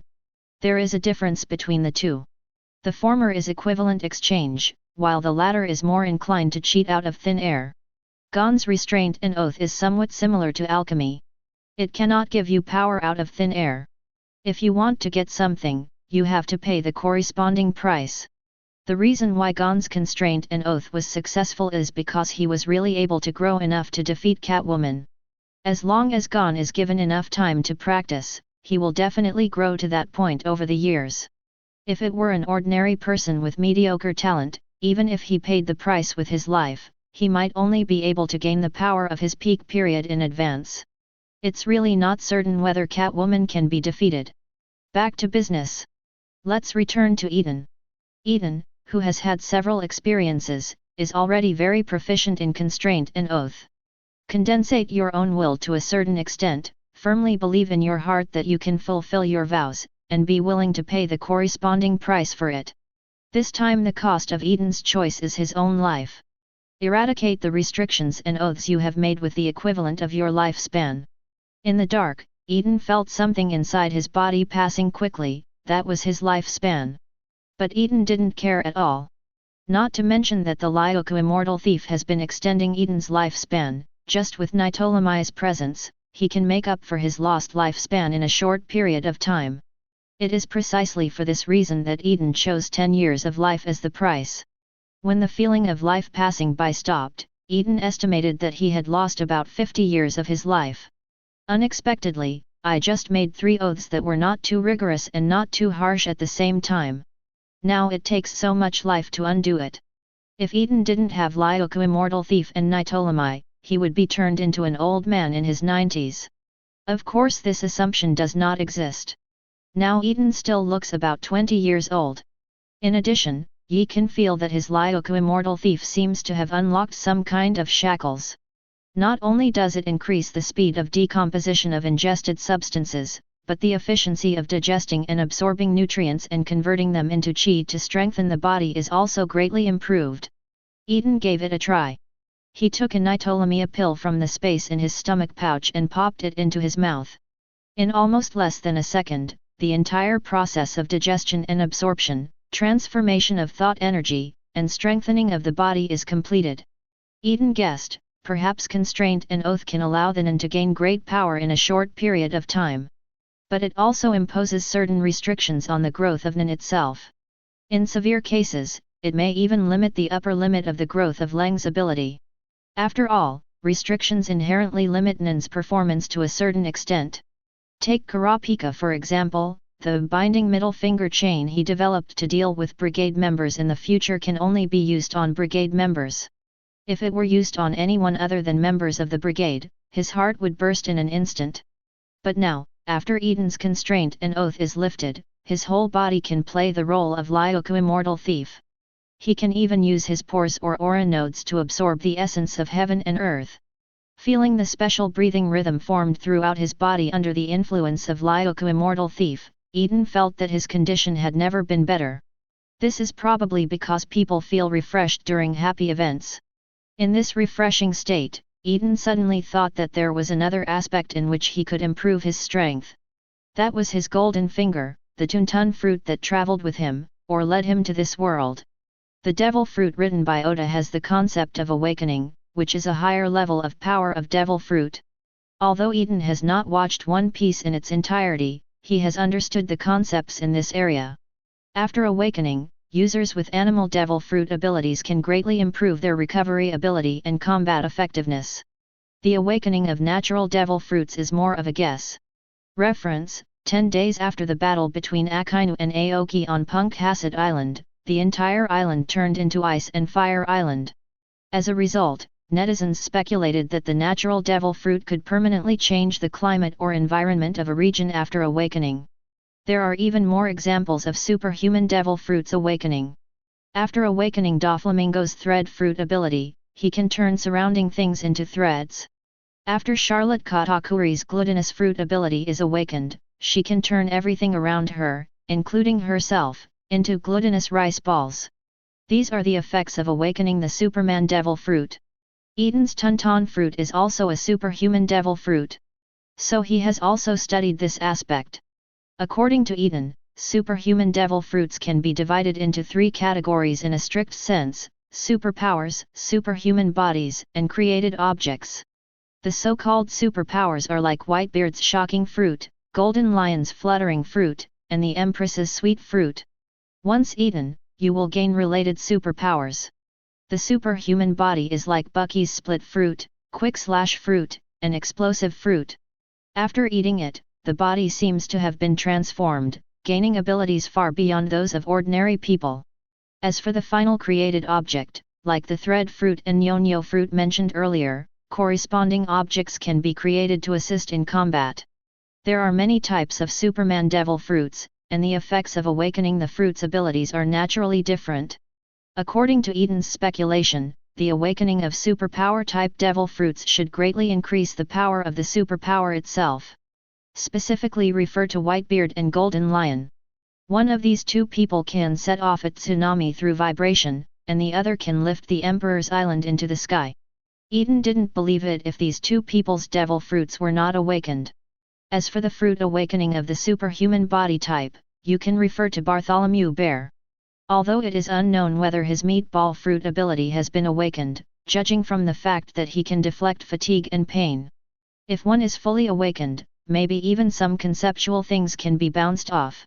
The final type of created object is similar to the effect of natural devil fruit awakening. The effect of the ability to assimilate itself and everything around it into fruits. The situation with Eaton's swallowing fruit is a bit complicated. Judging from the fact that it can swallow everything, it should be classified as a superpower. But it happens that it can transform the body of the eater, which is a type of superhuman body. Eaton even used its ability to create a stomach space, which to some extent is also a creation of objects. So Eaton doesn't know how to classify the type of his Tuntun fruit. I don't even know how to awaken the ability to swallow the fruit. Moreover, his Tuntun fruit appears on the earth, and it is not necessarily the same type as the devil fruit in the One Piece world next door. After all, there is no sea tower stone factor in the hunter world to test Eaton's ability to swallow fruits. But fortunately, Eaton is not the kind of person who likes to get entangled. Since you don't know how to awaken, then continue to hone and develop the ability to swallow the fruit. Since you don't know how to divide them, just choose to have them all. Eaton is ready to bring Tuntun fruit to full development. While honing and strengthening the ability to swallow fruits, the gluttonous mouth is developed.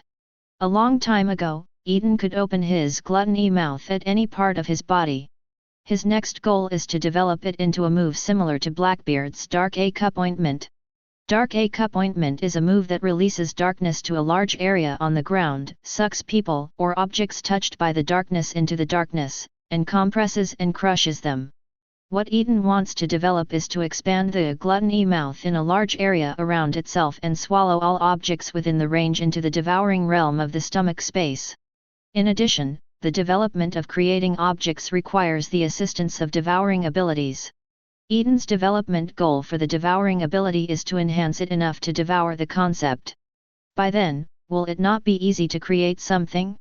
Of course, Eaton can already create some interesting things now. Just like a mind beast or something. Eaton thought of a very interesting way to play. First, use Neon Chi to develop different neon beasts of the corresponding type, and then use the ability to swallow the fruit to combine the Nen he obtained from others with it. In this way, Eaton can harvest a batch of mind beasts with different abilities in a short period of time. What? You said that since Eaton is a trait type, his ability to develop other types will be reduced?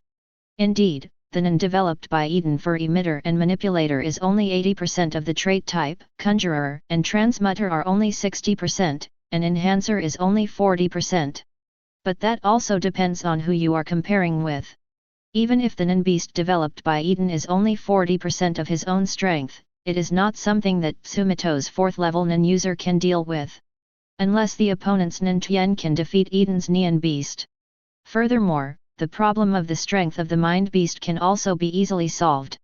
Want to know more about Neon Chi metal? Use the Tuntun fruit to fuse the mind energy metal and the mind beast together. If nothing else, the mind beast's resistance to blows will rise to a higher level. And because of the properties of mind energy metal, the mind beast itself can carry more mind energy. That is, after the fusion of the mind beast and the mind energy metal, it may lose the ability to condense and dissolve at any time. But with Eaton's stomach space, this isn't a big problem. Wouldn't it be enough to keep the telekinesis beasts in when you don't need them? 230? Eaton and Jin are the same when it comes to things they are interested in. They are both the type to do whatever they think of immediately. For example, right now, Eaton is ready to try his hand at an N series. And this department is Enhancer. Although his talent and strength in Enhancer are only 40% of his own. Biscuit once taught him that it was almost impossible for Conjurer and Enhancer to develop mind beasts, and even if they could be created, they would be pitifully weak. But it is precisely because of this that Eaton chose this series. Enhancer is the farthest from the trait system among the 6 types, so even if the development fails, Eaton won't feel bad. At worst, don't use it, or just use the Tuntun fruit to decompose the failed Nen. Generally speaking, Emitter is most suitable for opening. A type of telekinesis beast. After excluding trait systems, the further away from the emitter system, the more difficult it is to develop a mind beast. For example, Transmuter's telekinesis has the advantage of being able to control an extremely long distance, but it is difficult for non-users to create a telekinesis with a complex and clear appearance. Not to mention Enhancer, which ranks behind Transmuter. Eaton spent a whole morning and only managed to create a transparent mind beast with an unknown shape. If it weren't for the 2 black eyes that looked like Dabai on this transparent mind beast, it would blink twice from time to time, and it could also understand simple instructions.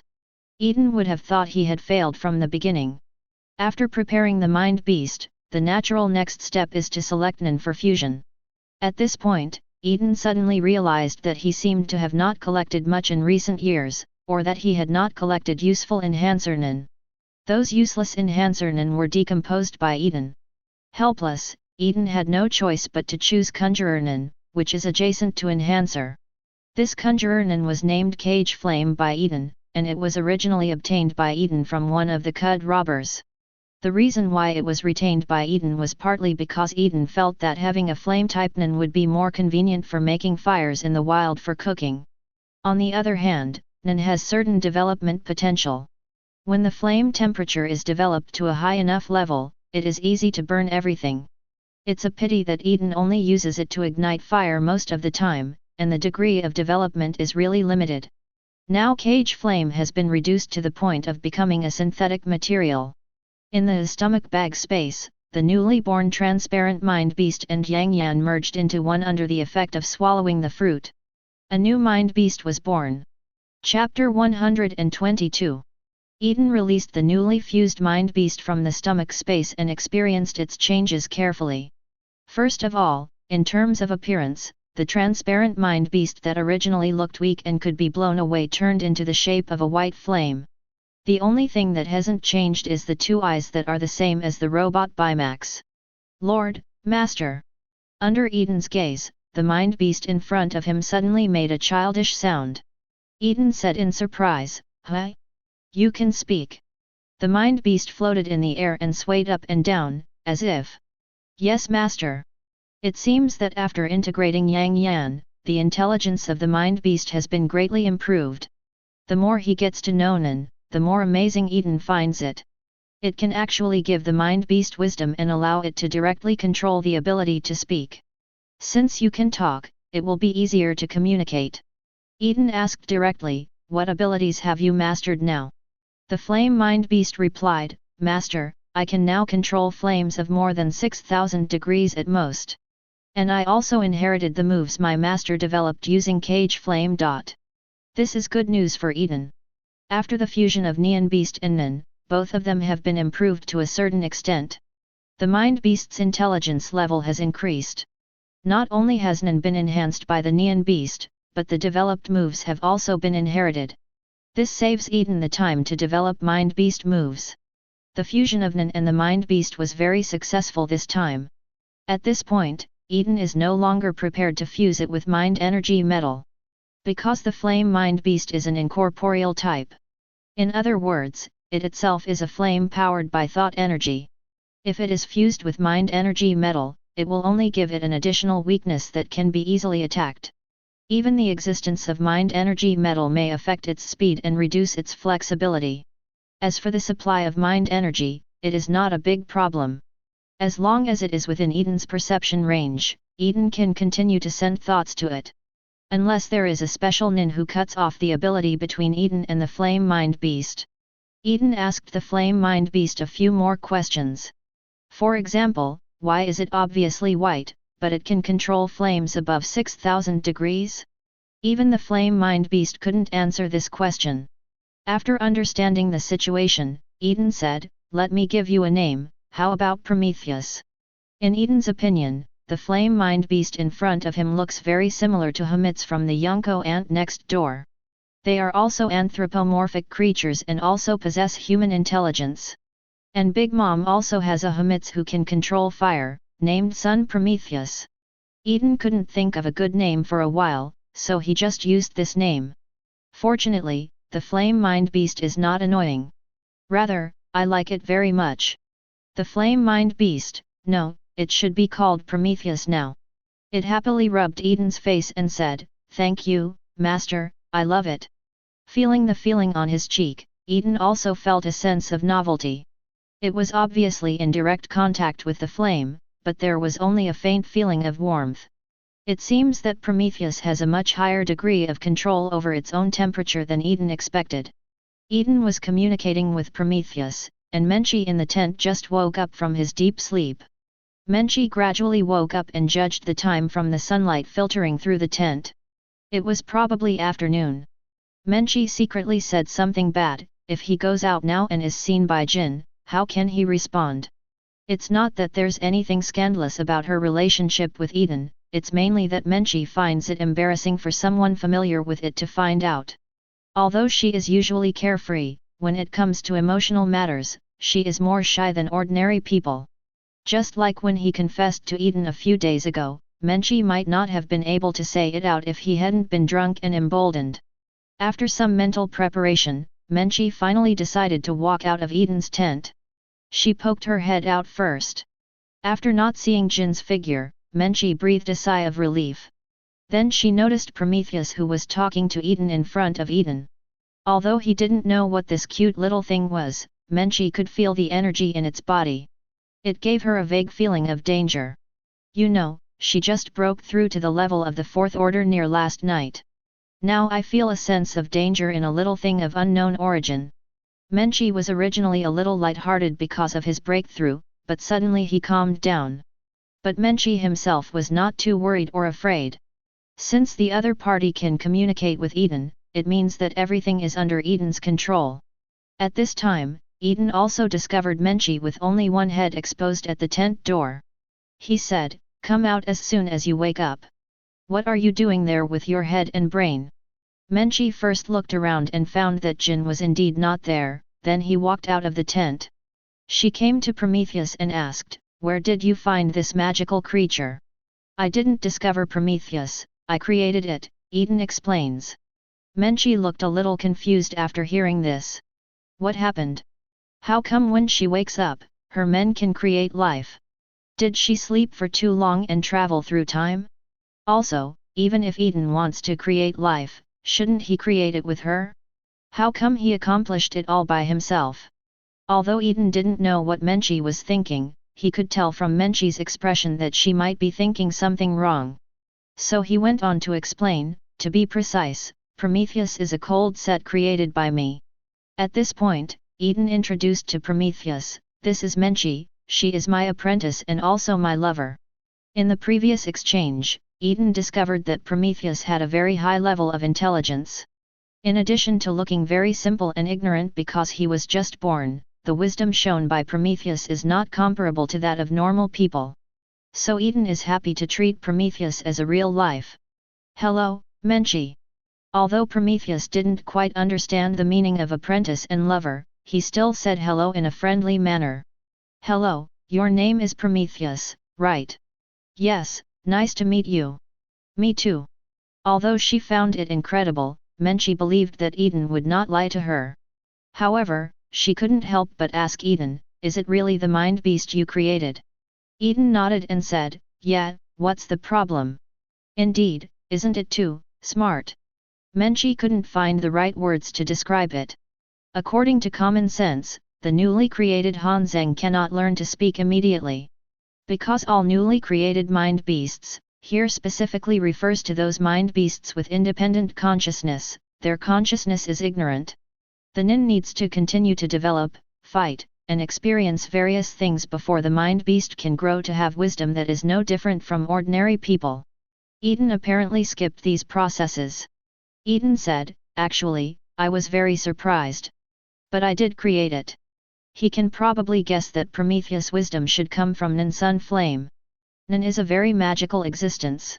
It is like a blank notebook that records the user's use, development, insights, and other information. The information records mentioned here even include the language of the patient.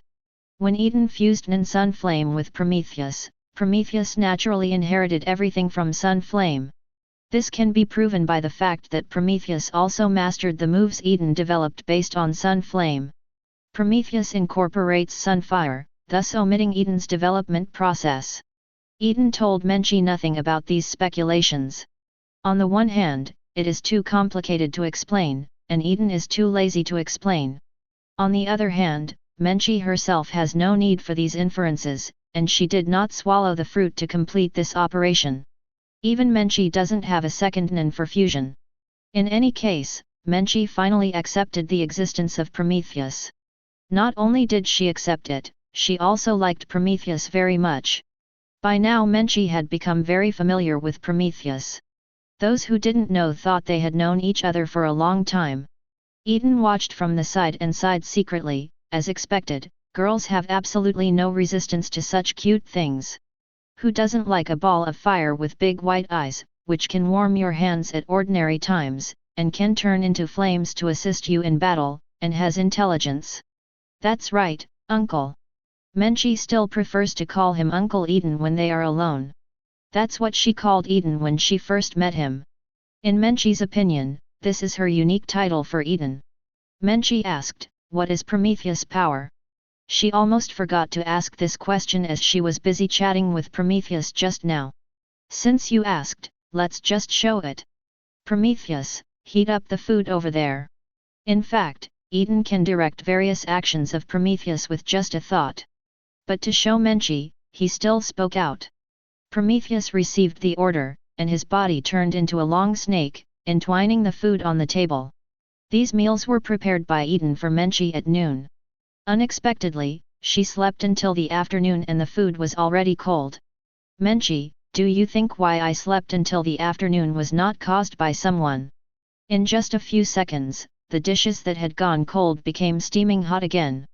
"Then burn that bush over there." Eaton once again gave Prometheus an order. Then in a few seconds, the bush that Eaton had killed was reduced to a pile of ashes. Eaton stopped giving demonstrations after that. After all, this is a tropical rainforest, so it would be okay if it burned the golden guy, but it would be bad if it burned those flowers and plants. Eaton didn't want to start a fire. After reading it, Menchie said, "Isn't this your Nan cage flame?" Because Eaton often uses cage flame to light fires, Menchie also knows something about Nan.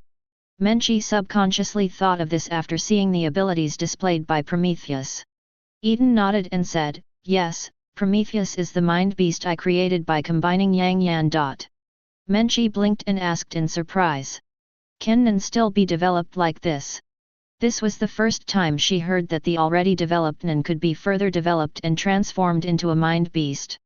Eaton shrugged his shoulders and said, "I don't know about others, but I can do it anyway. Swallowing the fruit is S**X. Hearing Eaton's answer, Menchie nodded. Indeed, her men are awesome. Apart from giving birth to children, there is nothing he can't do. Wrong. It seems that in a sense, Prometheus can be regarded as Eaton's child. According to this, he can even give birth to a child, right?" Menchie shook his head to get rid of the strange thoughts in his head. Then he asked again, "Then can you still use cage flame Nan now?" Eaton said, "I really haven't thought about this issue." Menchie reminded him. Eaton raised his left hand and subconsciously activated Sun Flame, and a ball of flame appeared in his hand.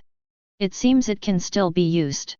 And Eaton can feel that he can control this flame to reach more than 6,000 degrees, which is the same level of ability as Prometheus. Thinking about it carefully, both Cage Flame and Prometheus belong to his Nan.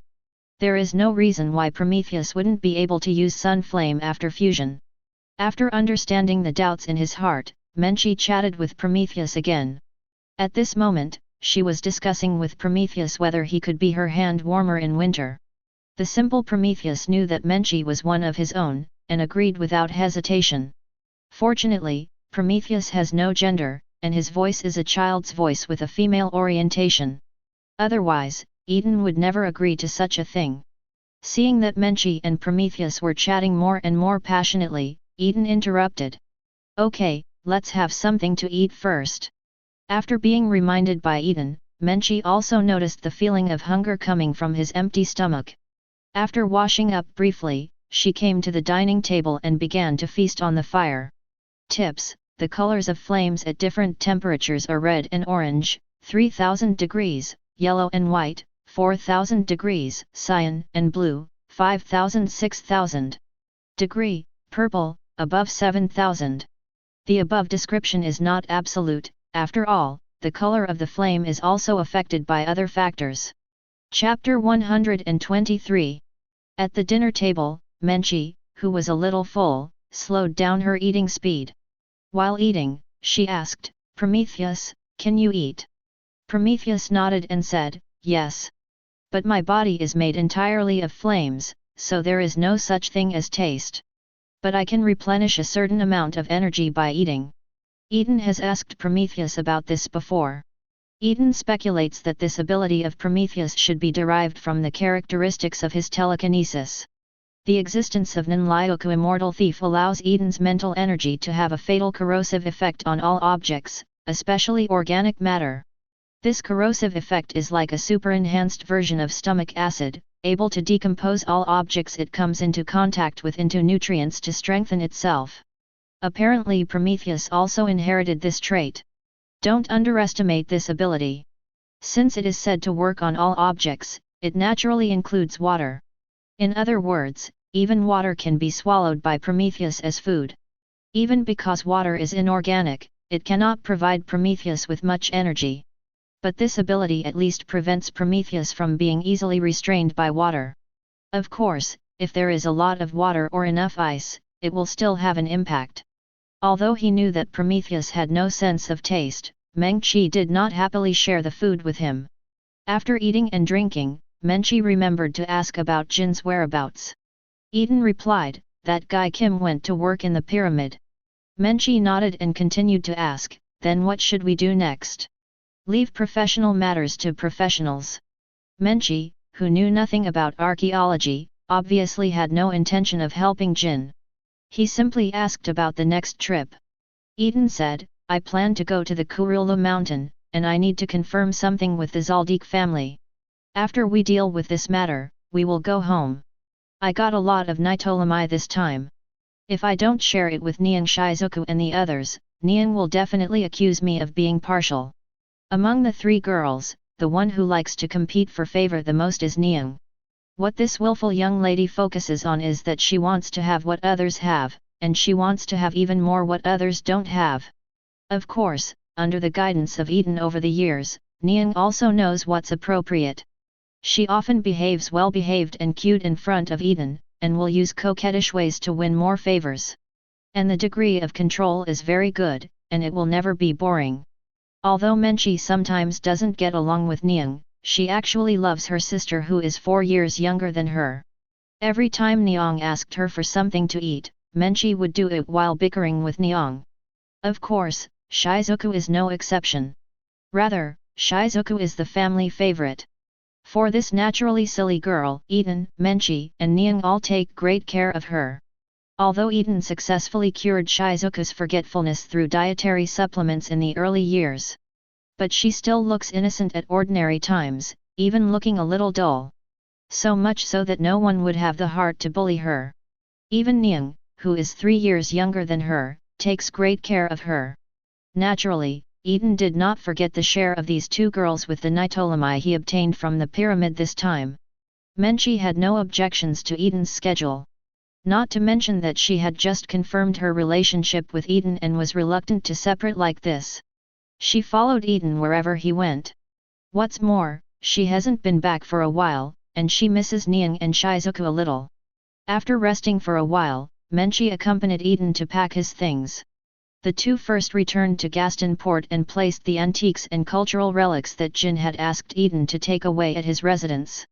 Then the two of them were not in a hurry to go to Kurula Mountain. Gasong Port and Kunyula Mountain are very close, and it only takes 2 hours by airship. It was already evening, and Eaton and Menchie decided to rest one night in Port Garzon before leaving. Taking advantage of this time, Eaton took Menchie to visit the night market here. By the way, they also went to the port and bought a lot of fresh seafood to fill up their food library. It wasn't until 10 minutes past midnight that the two returned to their hotel. Menchie, who had slept well during the day, was still full of energy at this time. So she launched a new round of Nin war against Eaton without hesitation. Menchie, whose strength had broken through to the level of a 4th level Nin, was radiant with heroic appearance. She launched a violent attack on Eaton with an overwhelming momentum, and once suppressed Eaton. It's a pity that she didn't know that Eaton was telling her. And such a violent attack obviously requires more physical strength. In just a few hours, Menchie was defeated, beaten by Eaton and unable to fight back. Fortunately, Eaton saved some face for Menchie this time. She stopped when she couldn't stop shouting to admit defeat. Exhausted, Menchie fell asleep with his breathing gradually calming down. Her last thought before falling asleep was, should she find a way to find 2 more helpers? Otherwise, it would be impossible for her to defeat Eaton on her own. Eaton didn't know what Menchie was thinking, so he kissed Menchie on the forehead. Holding her in his arms, he also fell into a deep sleep. The next day, 8 o'clock in the morning. The morning sun has already risen from the other side of the sea. The sunlight shines onto the bed through the gaps in the curtains, heating up the room a little bit. Menchie wakes up from his dream. Although she only slept for 3 or 4 hours, as a Nin, it was enough to replenish the energy she had consumed last night. The reason why she slept for so long during the day yesterday was purely because Eaton pushed her to the limit in order to consolidate her realm. Menchie, who was full of energy, looked up and saw Eaton's sleeping face close at hand. That flawless yet masculine face made Menchie unable to help kissing her. Eaton wakes up with a good morning kiss from Menchie. He first responded to Menchie's greeting. Then he joked, "Are you planning to declare war on me early in the morning?" Menchie heard this and shook his head repeatedly, "No, no. Aren't we still going to Kukula Mountain? Get up and set off quickly."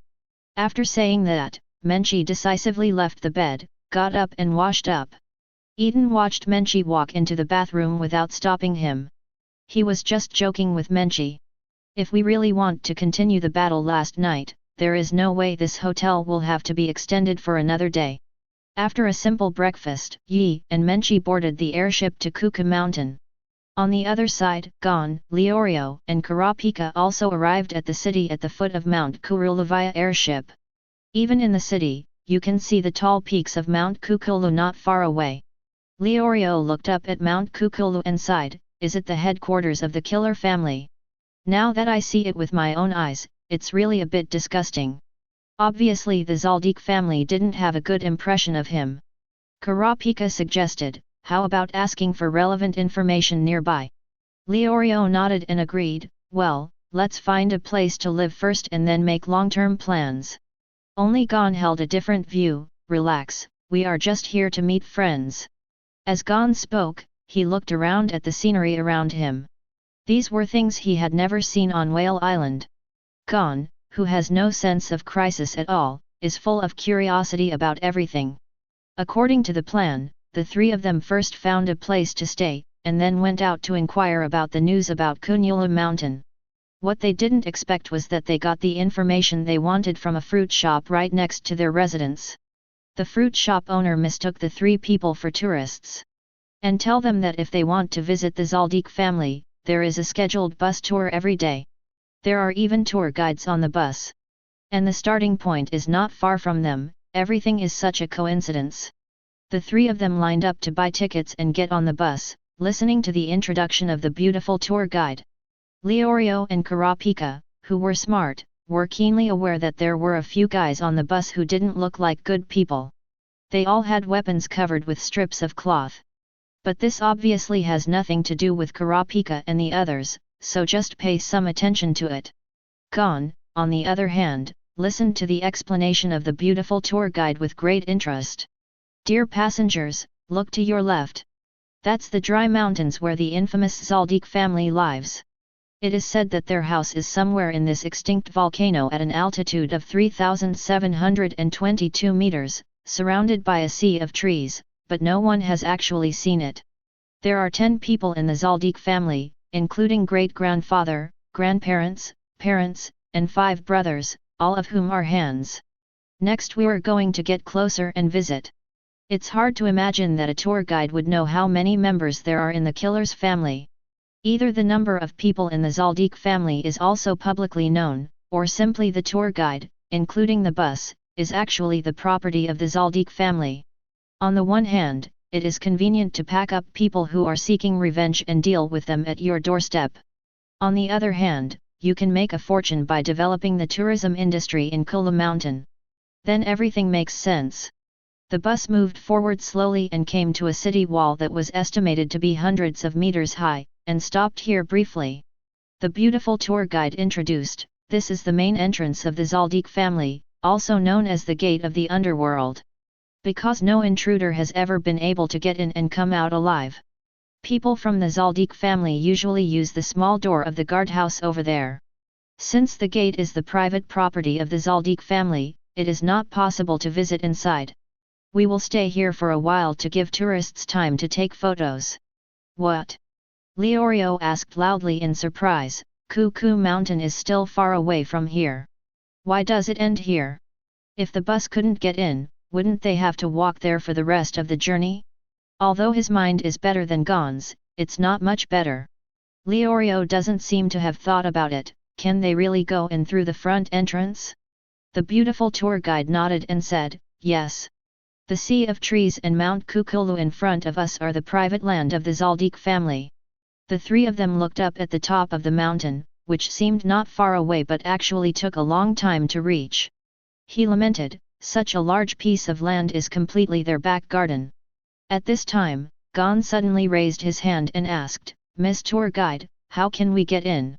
The beautiful tour guide smiled and asked, "Little brother, didn't you listen to what I said just now?" Gon nodded and said, "Yes, but I still want to ask how to get in." The beautiful tour guide took a deep breath, holding back the anger in her heart and said, "Once you go in, you can't come out alive." Before Gon could answer, a voice suddenly came from behind them.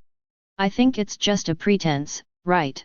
Everyone looked back and saw that it was the 2 people who were not so gregarious in the car just now. These 2 people had sinister eyes, and they didn't look like good people. The tall man among them said as if introducing everyone, "Zaldik, the Phantom Assassin family, no one has ever seen them." Another person took over and said, "Even their photos are worth more than 100 million ringgits on the black market." Leorio had a bloody expression on his face when he heard this. If he had known earlier, he would have taken a chance to take 2 photos of Killua and his brother. The man continued, "But those are just rumors from the outside world. I think they are actually lies." As they talked, the 2 came to the door of the guard room and opened the door of the guard room. In the guard room, there was only one guard who looked a little old. He was grabbed by the collar by the tall man and lifted out of the guard room. In the process, the doorman's hat fell off. Judging from the Mediterranean Sea on the doorman's head, he is indeed quite old. The tall man said, "Open the door." The guard struggled in the air and said, "No, no, I will be scolded by the master." Another short and thin man sneered and said, "Don't worry, we will take care of him when the time comes." The tall man simply took action, found the key from the doorman, and threw the doorman to the ground. Then the 2 of them came to the small door behind the guard room, opened it and walked in. Gon stepped forward and asked with concern, "Are you okay?" "Tisk, it hurts so much." The guard rubbed his waist first, and then said, "I'm fine." Alas, San Mao can eat meat other than feed again. 0. Chapter 124. After hearing what the guard said, everyone was confused at first. Then I heard a crunching sound from behind the door, as if something was chewing. Then they saw the small door open slightly, and a big hairy hand picked up 2 skeletons and threw them out. These 2 sentences left a big hole in the forehead of the skeleton. It is not difficult to tell from their clothes that these are the two people who just walked in. It can also be seen from the fact that there was no sound from behind the door the whole time that the two of them walked peacefully. My master has always prohibited it from eating outside of 3 meals. The doorman sighed first, and then shouted to the door, "San Mao. I don't care if you get fat." The 3 Karapikas stared at the small door with fear in their eyes, and cold sweat fell down their faces. What was that just now? Without waiting for the guard to answer, the beautiful tour guide behind shouted to the tourists. "Have you all seen it? As long as you take one step without permission, it will become such a tragic situation." The beautiful tour guide wanted to say something more, but was interrupted by the tourists in horror. "That's enough. No need to explain any more. Get us out of here quickly." After saying that, the tourists rushed into the bus one after another. A kind-hearted tourist saw Gon and the 3 of them still standing there, and reminded them, "What are you doing standing there? Why don't you get on the bus?" Gon pointed behind him and said, "We want to stay here, you can just leave."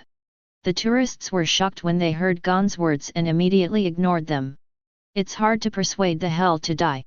In the eyes of these tourists, the 3 Gon people are almost as good as dead people.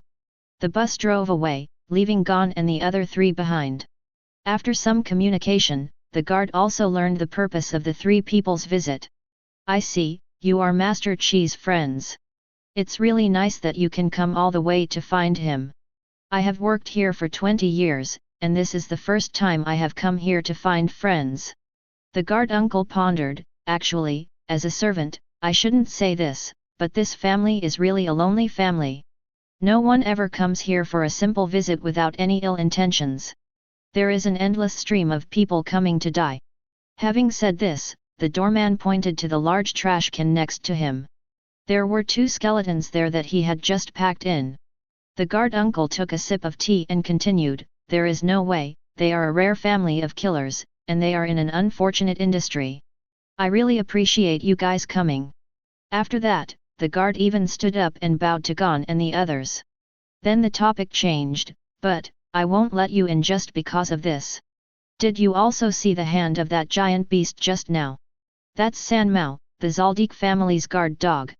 It is cruel and untamable by nature and only obeys the orders of the Zaldik family, to bite all intruders to death. So, I can't turn the young master's friends into a pile of bones." Among the 3, he, who was the most keen in observing details, asked, "If that's the case, why are you okay, Uncle Guard? You should also be able to go inside, right? If not, then why is there a key?" The guard said with appreciation, "That's a good question. But you only guessed half of it right. I will indeed go inside, but I won't use the key." He took out the key and placed it in front of the 3 people, saying, "This key is for those intruders. It's strange to say, maybe for some false reputation such as honor, these intruders probably came in from the front openly. If they can't open the door, they'll try to break it down. That's why we set up a small door with a key next to it. That way, the intruders could take the keys from my defenseless hands and then be eaten." Karapika asked in disbelief, "So, you actually did it on purpose?" The guard nodded, "That's right. Actually, I'm not a guard, I'm just a cleaner cleaning up San Mao's mess." His words were very plain, but they set off a storm in the hearts of Lipika and Leorio. Before that, they only knew that the Zaldik family was a family of killers. Other than that, there is no accurate understanding. But now they are lucky enough to see the terrifying strength of this family. Just one guard dog intercepted all the intruders at the gate. After regaining consciousness, Karapika suddenly realized a problem, in other words, the real door has no lock at all. "That's right." The guard nodded again. "What?" Leorio exclaimed. He walked out of the guard room, came to the door and pushed hard, and then nothing happened. Seeing this, Leorio tried pulling and lifting again. As a result, the door remained unchanged. "This can't be opened at all." The guard said calmly, "You just don't have enough strength." "How is that possible? I have already used all my strength to suck the milk." The guard uncle unbuttoned his coat, and everyone discovered that under his paunchy appearance, he was actually full of muscles. "Watch it. He came to the gate and introduced to the three people, the official name of this gate is the Gate of Trials. Anyone who can't even open the door is not qualified to enter Zaldik's house. Under the gaze of Gon and the other three, the door, which was 30 to 40 centimeters thick, was slowly pushed open by the guard. But as he let go and stepped back, the door closed again. Phew! This door will close automatically, so once it opens, you have to go in immediately. The doorman put on his coat again and said with emotion, well, as I get older, I feel more and more experienced.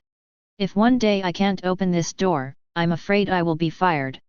By the way, the master also told Sanmao another order, not to attack anyone who opens the door of the trial and comes in. Leorio asked solemnly, how heavy is this door? The guard replied, the left and right sides of each door are 2 tons each, making a total of 7 doors. Each additional door will double the weight.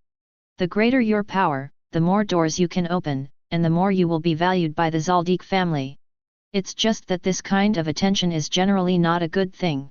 After all, there are Zaldik housekeepers waiting for intruders behind the gate. With the introduction by the guard, the three people present finally understood why the gate of this 100-meter-high city wall was shaped like a Matryoshka doll. By the way, the young master has returned with 3 doors. 3, that's. Gon made some mental calculations and came up with the answer. 12 tons. Karapika felt ashamed and reminded, Gon, it's 16 tons. It is unimaginable that Jin's son, who has made outstanding achievements in many fields, is illiterate. If Eaton knew about this, he could laugh about it for a year. By the way, I persuaded Jin to find a primary school for his children. Gon is completely unaware that he is illiterate. It's really troublesome. Uncle, can you lend me the key? In the doubtful eyes of the three people, Gon continued, I just came here to find friends, but I had to accept the test. I don't like this very much. So I might as well be the intruder. Lend me the key and I'll break in through the intruder's door. Not to mention the guard, sometimes even Karapika and Leorio, who are companions, can't understand Gon's brain circuit. There was obviously a safer front entrance and I didn't choose it, but I still insisted on being an intruder. He had never thought about it. If they were really Killua's friends, if something happened to them, the doorman would definitely be implicated. Given the ruthless nature of the Zaldik family, this old man might be killed by Killua himself. Gon, who is so innocent and even a little stupid, obviously has not realized that he cannot like or even obey the rules set by others. But the premise is that he must have the ability to flip the table. It's a pity that Gon currently doesn't have such strength. Of course, he could also use his father's name, and maybe the Zaldik family would let him in. But it's also a pity that he obviously didn't realize this. The guard thought for a while and said, it's a pity that I can't give it to you. I can't just watch Master Killua's friend go in and die. You guys wait here for a moment. Before Gon and the other three could speak, the guard left the guard room. 0 Please give me flowers. With the 3 people watching, he dialed a certain number. Hey, I'm Jibuja, so. The 3 finally knew the name of the guard. Jibuja reported the situation here, but what he got in exchange was an unexpected scolding. After hanging up the phone, Jibuja sighed, oh, I was scolded as expected. Gon asked, did you call his house in Killua for us? No, what I called was the general manager of the Zaldik family. All communications in the family must go through the general manager first. It is rare to have direct contact with the master and the others. Can you help me fight again? Let me talk to him this time. Can. It's obvious that Jibuja really wants to help Gon. You're going to get scolded, he warned. Gon didn't pay attention. After the call was dialed, he said directly, my name is Gon, and I am Killua's friend. Is Killua here? Master Killua has no friends. A steady voice came from the other end of the phone, and then Fu hung up the phone without hesitation. Gon didn't say a word and dialed the phone again. This is the Zaldik family steward's office. The formal words sounded as always. This time Gon shouted directly, how do you know Killua has no friends? Call Killua out. The person on the other side was silent for a moment, and then said, you said your name is Gon, right? That's right. 0. Even if Master Killua has a friend named Gon, I'm not sure you are Gon. Just ask Killua to answer the phone. There are many ways to imitate other people's voices. So the voice cannot be used as a basis for identification. Then let Killua come and see me. Appearances can also be imitated. The Zaldik family specializes in assassination, so they naturally have many enemies. Who knows if you are disguised in disguise? Even through the phone, everyone could hear the displeasure of the person on the other end of the phone. As long as you have even the slightest possibility of cheating, I won't let you see Master Killua. Just when Gon was about to argue a few more words, a voice suddenly came from behind them. How about I tell him? The 4 people in the security room turned around and found Eaton with a. Standing outside the door with a smile, Menchie followed beside him. Eaton, Mr. Eaton. Only Jiboja present was confused and didn't know why Gon and the others reacted so loudly. As a servant of the Zaldik family, he is not very well informed about the outside world, so he does not know Eaton. However, when the supervisor on the other end of the phone heard the name Eaton, he felt inexplicably familiar. Eaton repeated what he had just said, how about you give me the phone and let me talk to him? Gon subconsciously handed over the phone. Eaton took it and said bluntly, hello, Zaldik's butler. The person on the other end of the phone corrected him, it's the manager. It's almost the same. Please inform your family master that Eaton from the Hunter Association has something to visit. If it was just a guess before, then when Eaton revealed that he was from the Hunter Association, the Zaldik family manager immediately confirmed Eaton's identity. The Hunter Association is called Eaton, and the only one worthy of the Zaldik family's attention is that one who is as famous as his old family master and one of the top 5 nin in the world. As the manager of the Zaldik family, how could he not recognize this strong man who was included in the family day list? I just don't know what the purpose of this sudden visit to Zaldik is. The other party's attitude is quite polite, I hope it won't be anything bad. On the other end of the phone, although the manager was thinking a lot, he did not forget to respond to Eaton. Okay Mr. Eaton, I will tell the head of the family about your arrival. Sorry. The manager apologized and then hung up the phone. Leorio was very dissatisfied, and he complained softly to Kurapika aside. This general manager really has double standards. How come Mr. Eaton doesn't need to suspect that his voice and appearance are fake? Eaton put down the phone and explained casually, maybe no one in this world will pretend to be me without overestimating their capabilities, right? Kurapika and Leorio recalled what they learned about Eaton on the internet. I found that no one would do that unless he was extremely stupid. Chapter 125. The arrival of Eaton made Gon temporarily put aside his obsession with seeing Killua. He asked curiously, Eaton, why are you here? Eaton explained, I have something I need to confirm with the Zaldik family. What about you? Are you still wondering how to get in? Combined with the original plot he had seen, it was not difficult to infer that the 3 of them were stopped by the door of Zaldik's house. Facing Eaton's question, the 3 protagonists all nodded. Gon even asked directly, Eaton, can you take us in by the way? I want to see Killua quickly. Eaton shook his head and said, it's not a big problem to take you in, but I don't recommend you do that. Pushing open the door of trial with your own efforts is a good trial for you. Are you sure you want to give up? What's more, can you open several doors? And you can't even open the first door. Are you willing to put such a big distance between you and Killua? Eaton's words undoubtedly aroused the competitive spirit of the 3 Gon people. Leorio clenched his fist and said, TCH, I don't want to be left behind by that unpleasant brat. Gon, let's do special training. I don't believe you can't open just a door. Kurapika didn't speak, but his firm eyes showed his attitude. Correct. Eaton remembered what Gon had asked him to do, and took out a rice ball from his stomach pouch and handed it to Gon. This is what Jin asked me to give you. Gon looked stunned. This was the first time Jin gave him something. Gon didn't know why his father specifically asked Eaton to bring him a rice ball. But this does not prevent him from sharing this joy with Leorio and Kurapika.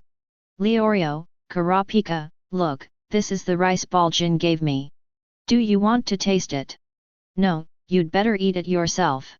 Looking at the rice ball less than half the size of a palm in Gon's hand, both Kurapika and Leorio rejected Gon's proposal. Regarding Gon's father, they also heard from Gon along the way. They all knew that this was the first time Gon had received anything from his father. Although Gon is willing to share, they will not accept this meaningful rice ball. Gon himself didn't think much about it. He held the rice ball in his hand and looked at it carefully, as if he wanted to completely memorize the appearance of the rice ball. Then he ate the rice balls into his stomach in a few mouthfuls. I feel a little stronger. Gon raised his hand and clenched his fist. He could feel that his strength seemed to become stronger. So he came to the gate of trial and tried it, only to find that the door remained motionless. It was as if what he had just felt was an illusion. Eaton saw Gon's actions, and it seemed that the increase in vitality gave Gon the illusion. As for why Gon's vitality increased after eating rice balls, it is naturally because Eaton mixed nitrolamine in them. Jin's commission is to let Gon eat nitrolamine without knowing it. So Eaton came up with this idea. The main function of nitrolamine is to increase the lifespan of those who consume it. Although as lifespan increases, vitality will also increase. However, if not exercised, the increased vitality will be deposited in the human body, and at most it will only make the user more energetic. Gon felt that his strength had become stronger, mainly due to the illusion caused by his strong body energy. Eaton clapped his hands and said, "Okay, what Jin asked me to do has been completed. Menchi and I will go ahead. Come on." After encouraging Gon and the three of them, Eaton came to the gate of trial. With a push, the field door burst open. Amid everyone's shocked expressions, Eaton walked in with Menchi. It wasn't until the door was closed again that the four people present came back to their senses. In the end, it was Jabuja who spoke first. "Is this your friend too? It's amazing. This is the first time in 20 years that I have seen someone other than the Zaldik family completely open the trial door." Kurapika asked, "Listen to what you said, everyone in the Zaldik family can completely open the gate of trial." Jabuja nodded and said, "At least all the family heads in the past generations can do this. It's just that the family heads didn't act as relaxed as the one just now." With that relaxed attitude of pushing it casually, those who didn't know thought that the gate of trial didn't have any weight. If Gon and the others hadn't also seen that scene, Jabuja would have doubted whether he had presbyopia. Kurapika and the others fell into a second round of shock. Unexpectedly, all the heads of the Zaldik family could completely open the door of trial. Doesn't this mean that Killua will also have the opportunity to do this in the future? Thinking of this, their desire to become stronger became even more urgent. Jabuja was more or less aware of their thoughts, and he said, "If you want to improve your strength and open the gate of trial, maybe I can provide you with some help." "Really? Thank you so much, I'm afraid." The three of Gon accepted Jabuja's help without hesitation. After all, they will be asked to train for a while, and they really don't know where to start. "Then please come with me." Jabuja led the way, opened the gate of trial again, and took the lead in walking in. Leorio followed and asked slightly worriedly, "Is it okay if we follow in?" Jabuji knew what Leorio was worried about, and he nodded, "Well, as long as you come in through the trial gate, there will be no problem. Sanmao is the kind of hunting dog that is strictly trained. It is like a machine without any emotions. As long as you don't comply with the regulations and come in through the small door, even I will attack without hesitation. And as long as you come in through the gate of trial, no matter which method you use, it will only record your scent and do no other actions." Then they saw Sanmao shivering in the woods. Although Sanmao looks like it is 2 stories tall, its current behavior is really not scary. On the contrary, Sanmao himself looked like he was afraid of something. Leorio pointed at Sanmao and asked Jabuja, "Is this what you said, old man, without any emotions?" Jabuja scratched his cheek, feeling somewhat embarrassed. After all, 1 second he was bragging about how powerful Sanmao was, but the next second he saw Sanmao hiding in the woods like an ostrich. But Jabuja soon figured out what was going on. The abnormality in Sanmao in front of me is probably because of what the previous guest did, right? It can only be said that Junshija accidentally guessed the truth. When Eaton came in, he saw San Mao and casually said to Menchi, I don't know if the meat of this kind of dog is delicious. As a strictly trained hunting dog, San Mao can naturally understand human speech easily. I heard the human in front of me want to eat it. Although its owner prohibits it from speaking to those who come through the gate of trial, it is still okay to intimidate them. So it bared its teeth and roared at Eaton. Then it was suppressed by a trace of evil thoughts released by Eaton.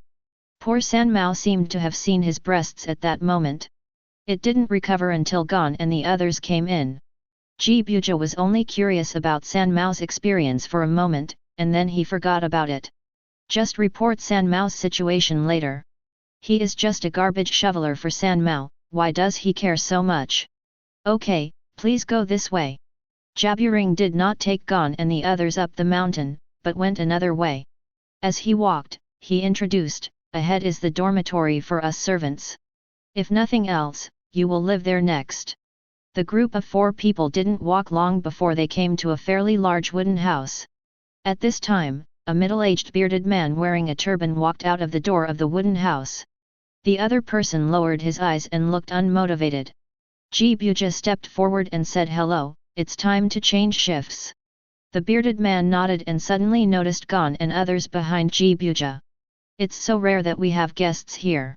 It seems that you guys are pretty good if I can make Ji Shija like you and bring you in. After saying that, the bearded man walked towards the trial gate. It looked like he was going to change shifts just as Ji Shija said. Ji Buja came to the door of the wooden house and introduced to Gon and the other 3, this door has to be pushed inward. Which one of you will give it a try? Gon came to the door and pushed hard. The door only trembled slightly but did not open. Mainly because Gon only used his right hand. Maybe he could push it away if he used 2 hands. Unfortunately, his left hand was broken by Hanzo a few days ago, I can't use it yet. But Gon could feel that after he ate the rice ball given by Eaton, the injury on his left hand improved a lot. It may take less than a week to heal. Gon stepped aside and Leorio stepped forward to try.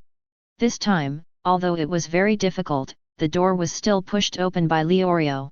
Ji Buja led Gon and the 3 of them inside and introduced, the left and right sides of this door are 200 kilograms each.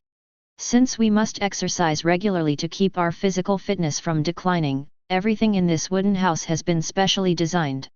For example, the shoes you want to change now weigh 20 kilograms. Ji Buja took out some tea and entertained Gon and the 3 of them while introducing them to the weight of the items in the wooden house. The table weighs 120 kilograms, the chair weighs 60 kilograms, and even the teacup weighs 20 kilograms. In short, there are no items in the room weighing less than 20 kilograms. After the introduction was almost complete, Ji Buja took a sip of tea to moisten his throat. Then he asked, you should all apply for tourist visas to enter the Republic of Patokia, right? Yes. Karapika nodded. After getting the answer, Ji Buja continued, well, in this case, you can stay in the country for a month, which is quite a long time. If I were still as young as you, 3 months of special training would be able to open the smallest door. Even if it doesn't work, you 3 should be able to do it if you work together. Needless to say, the physical quality of humans in the hunter world is really abnormal. A random person can push a 4-ton door after a month of special training. It can only be said that Ji Xiaji's estimate is still conservative. For Gon, the 3 guys who have the halo of protagonists, it is estimated that it only takes half a month to open the 4-ton door. Especially since Gon had taken Nitolamai not long ago. If you are energetic, this time can be shortened by half. However, considering that Gon has a broken hand that is still recovering, this time is probably about 10 days. Finally, Jabuja asked, how is it? Do you want to stay? The Gon trio, who are eager to become stronger, will naturally not refuse such an opportunity. Leorio said, in that case, I will ask you to take more care of me in the next 3.3. Ji Buja smiled and took out 3 special vests. Then please put on this weight-increasing suit first. Start with this 50 kilograms set and wear it all the time except when going to bed. After you get used to it, I will gradually increase the weight for you.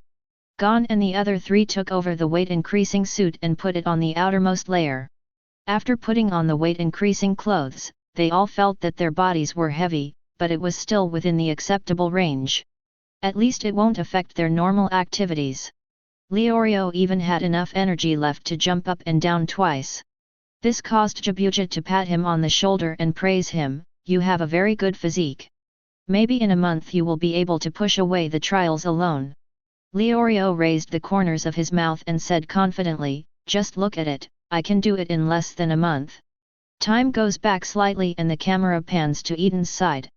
After Eaton threatened San Mao, he took Menchi and continued walking towards Kukulu Mountain. After walking for a few minutes, they finally saw the buildings other than the Gate of Trial in Kuru Mountain. It was a low wall, so low that it was only the height of an adult. It would be easy for a thief to get over it. Of course, no one would be foolish enough to come to Zaldik's house and steal something.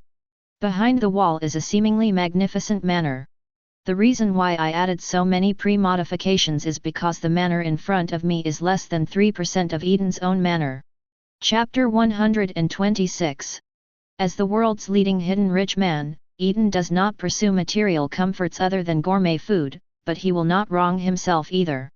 Especially since there is a Miss Niang in the family who really enjoys it. Because Eaton had been living in the Nisla family's original manor, Wright simply transferred the manor to Eaton's name.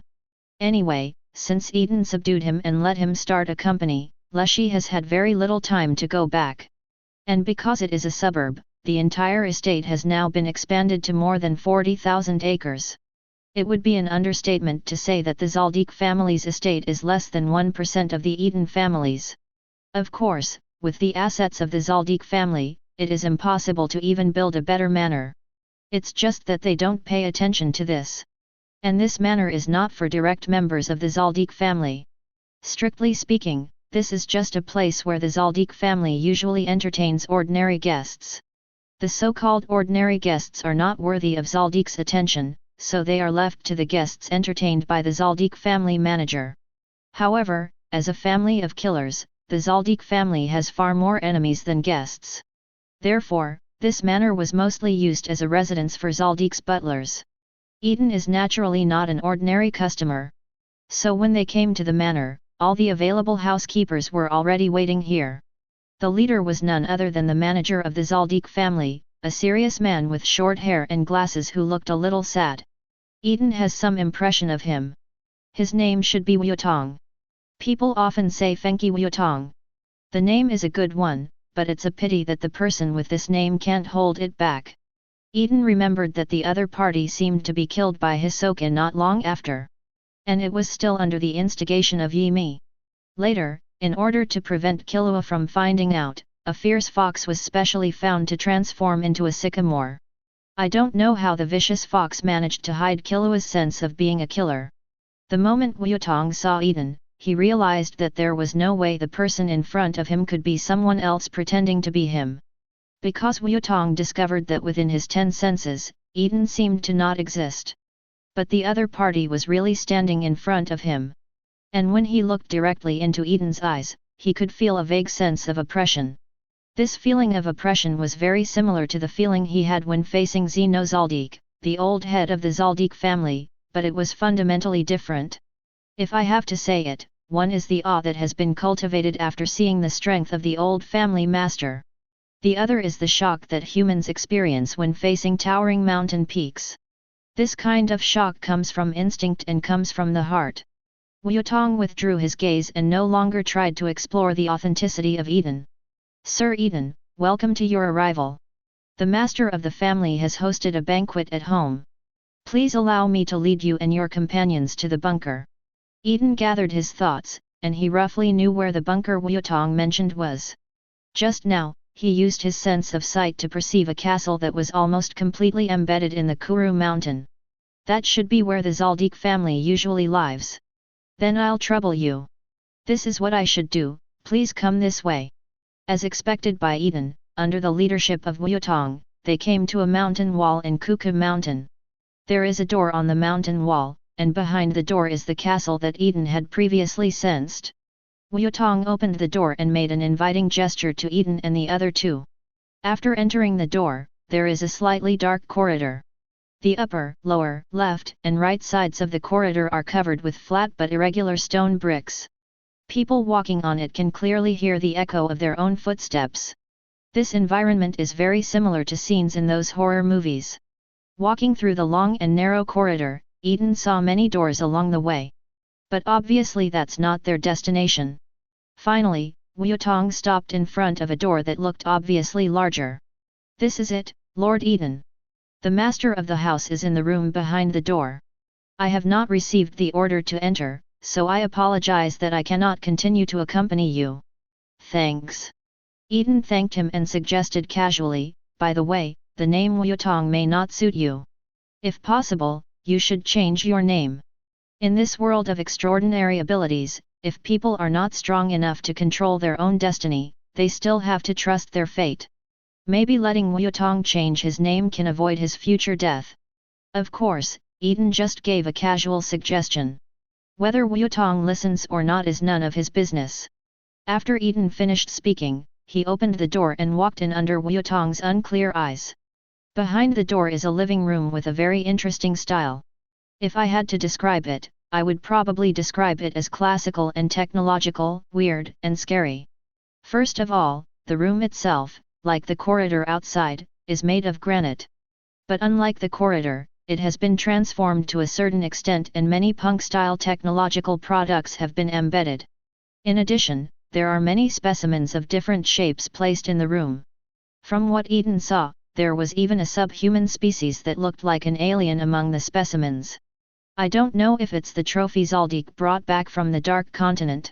In short, in the eyes of ordinary people, each of these specimens looks very weird.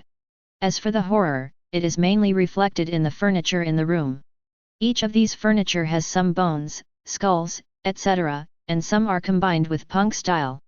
Anyway, none of them seemed like furniture that normal people would have in their homes. Being able to combine such diverse styles, I have to say that the decoration style of Zaldik's home is indeed interesting. This is what Eaton said.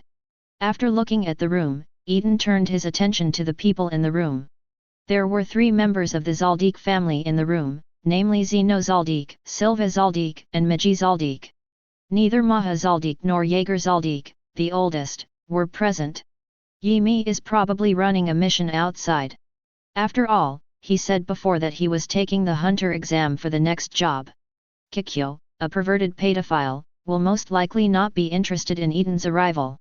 She is probably taking Kalito to visit Killua, who was locked up as soon as she got home. The Zaldik family's grandfather and grandson just looked at Eaton walking in quietly without saying a word. Of course, Miji's main reason was that his father and grandfather did not speak, and he did not dare to speak. Finally, Eaton broke the silence. He raised his hand and said hello. "Hey, good afternoon to everyone from the Zaldik family. It's been a while, Miji, you seem to have gained a lot of weight." Miji didn't dare to make any mistakes in front of his father and grandfather, but he just nodded in anticipation of Eaton. Zeno and Silva still didn't speak, but silently released their evil thoughts. The so-called evil thoughts are thoughts mixed with malicious intent. It's not that the person releasing evil thoughts actually has any ill will toward the person being released. Rather, it is the habit of the wretched to engage in momentum confrontations in this way, or to scare off the wretched with evil thoughts. Zeno and Silva probably did this to test Eaton. After all, although Eaton is famous, this is the first time they have met. And strictly speaking, Eaton came uninvited. But now it seems that they are indeed worthy of their reputation. Even the other party's female companion just frowned under their evil thoughts. Eaton himself did not change his expression, as if the evil thoughts did not exist. Is this the Zaldik's special way of entertaining guests? Eaton was still smiling when he asked this question, but his eyes were a bit colder. Zeno said, "Please don't get me wrong. This is just an old man like me who is simply curious about your excellency, who is also one of the top 5 nuns in the world." When Eaton heard this, his smile became a little more wanton and arrogant. "Really? When you said that, I suddenly became a little curious. Then, please satisfy my curiosity. As soon as he finished speaking, a majestic momentum surged out of Eaton. In just a moment, the pupils of the three Zaldik family members shrank suddenly. They had never felt such a terrifying aura. That aura made 3 generations of the Zaldik family think of the word monster in their hearts. Yes, Eaton at this time is no different from a monster in their eyes. Just the explosion of thought energy as deep as the ocean is enough to shock people. And the greed that embezzled everything mixed in that thought, and the murderous intention that was purer than their Zaldiks, directly affected the reality and caused certain damage to the Zaldik family bunker. It even made the 3 Zaldik family members feel the emotion called fear for a long time. On the other hand, Eaton's unreserved explosion of his thoughts gave him a long-lost sense of pleasure. After all, because the amount of thought energy is too huge, once he releases it with all his strength, it will cause damage to the surrounding environment. So most of the time Eaton won't do that. This was true even when fighting Netero some time ago. After all, at that time Eaton wanted to test his overall strength through a battle with Netero. If a burst of momentum is used, Netero will definitely be suppressed. This is a bit too bullying of the elderly. Netero, then thank you very much. I wonder if you didn't hold back when you hit me with a wooden Buddha hundreds of meters high. Now fully unleashing his momentum is a rare experience for Eaton. If you want to ask Eaton how he feels now, then he could only describe it as feeling refreshed and in a good mood. In particular, he also successfully integrated the murderous intention generated by the hell bell of the twin-tailed snake into his own thought energy.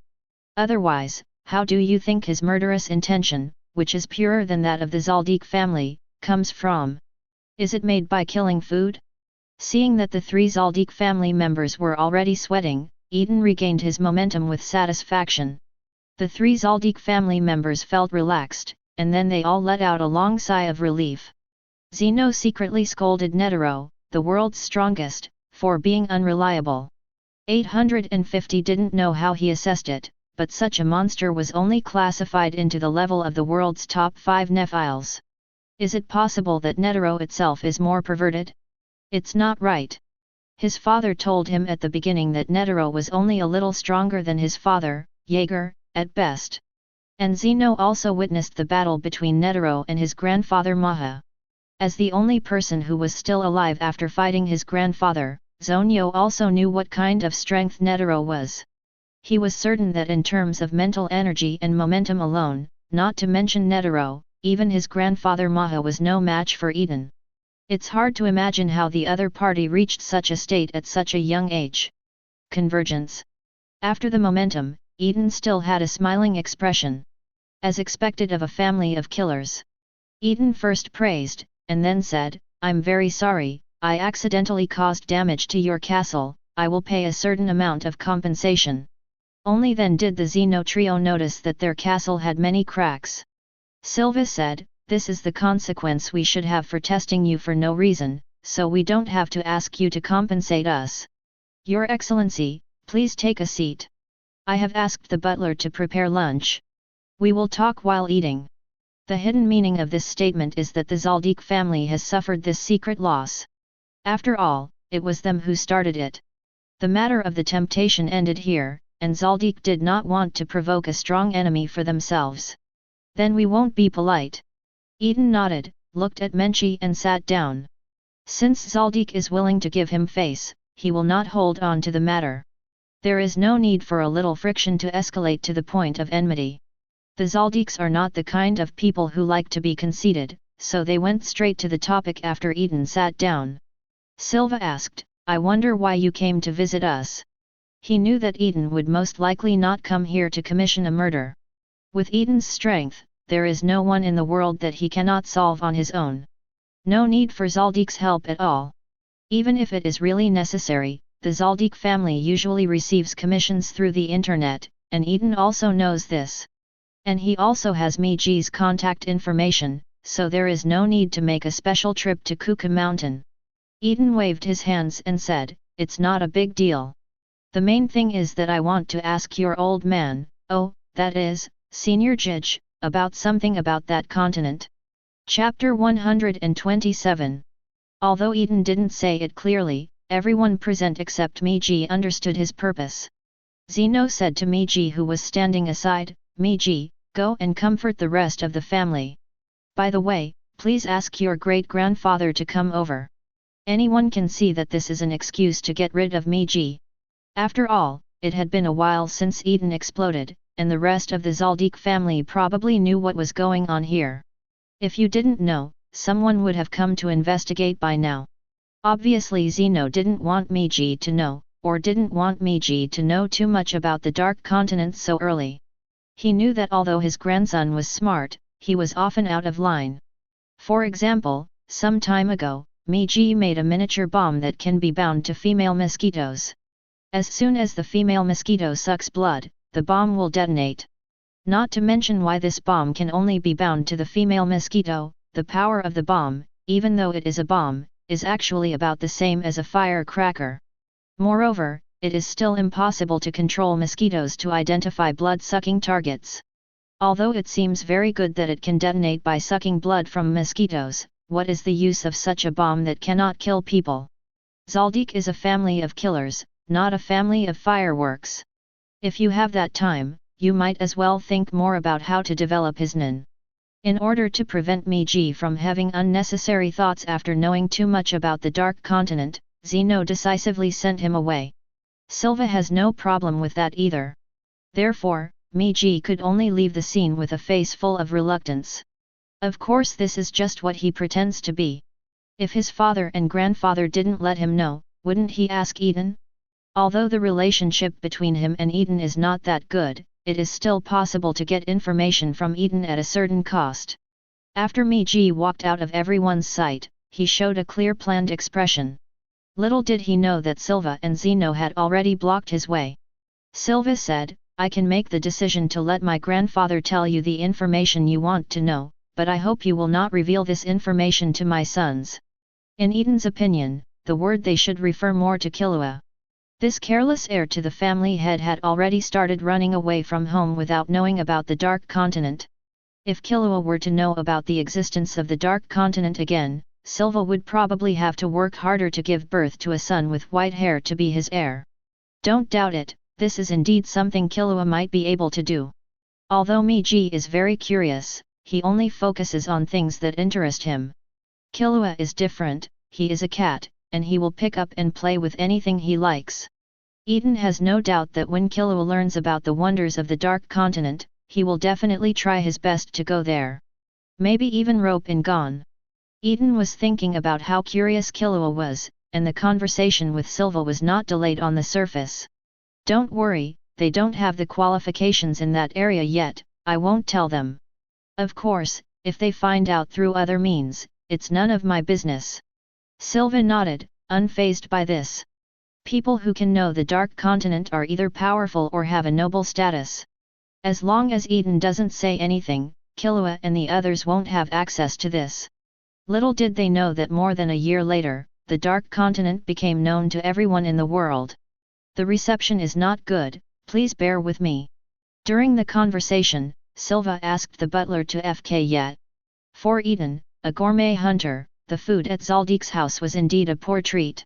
After all, they rarely have visitors and have almost no experience in this area. Fortunately, Eaton didn't care.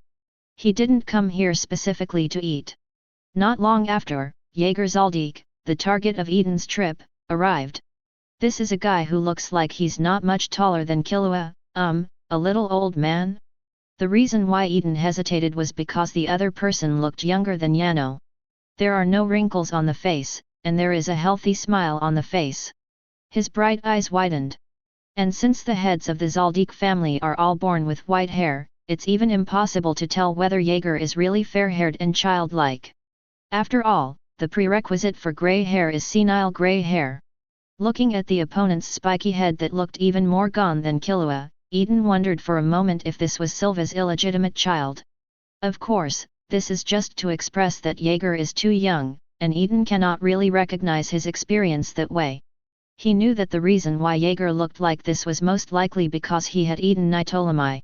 And it seems that he ate a lot, which made him look like he was rejuvenated. Jij now looks younger than Maggie. Of course, this youthfulness does not come without a price. Judging from the healthy smile on the other person's face, it may be that he has been mentally affected. Reminiscent of the two-tailed snake accompanying Ptolemy, Eaton could somewhat guess some of Jaeger's experiences in the Dark Continent. The opponent most likely encountered the hell bell of the twin-tailed snake, or a similar mental attack. Although he escaped by chance, it also left corresponding trauma. And this trauma is mostly irreversible.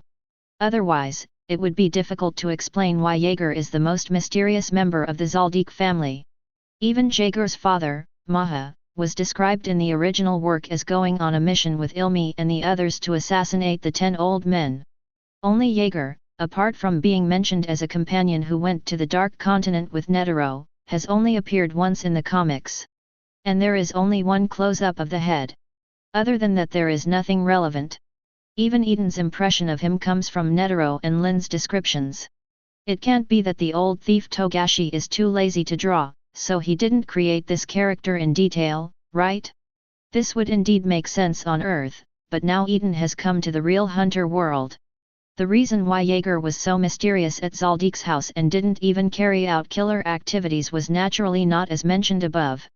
Then the only truth is that Kunji is no longer suitable for activities as a killer. The possibility of this speculation is very high. Otherwise, there is no way to explain why the person who accompanied Ilmi when he assassinated the 10 old men was not Jaeger, but his father Maha. Unless the Zaldik family thinks that Jaeger can't control the situation and needs his father to kill him personally. This is even more impossible. As Jaeger's companion who went to the Dark Continent with Netero, even if he is not as strong as Netero, he is not far behind. In terms of assassination, even Netero may not be able to match Jalu. How could such strength not be able to suppress a mere 10 old men? The 10 old men are not worthy. I didn't see that in the original work. Mahado was just a backup man. In terms of action, did Ilmi and Kalito alone take care of an old man?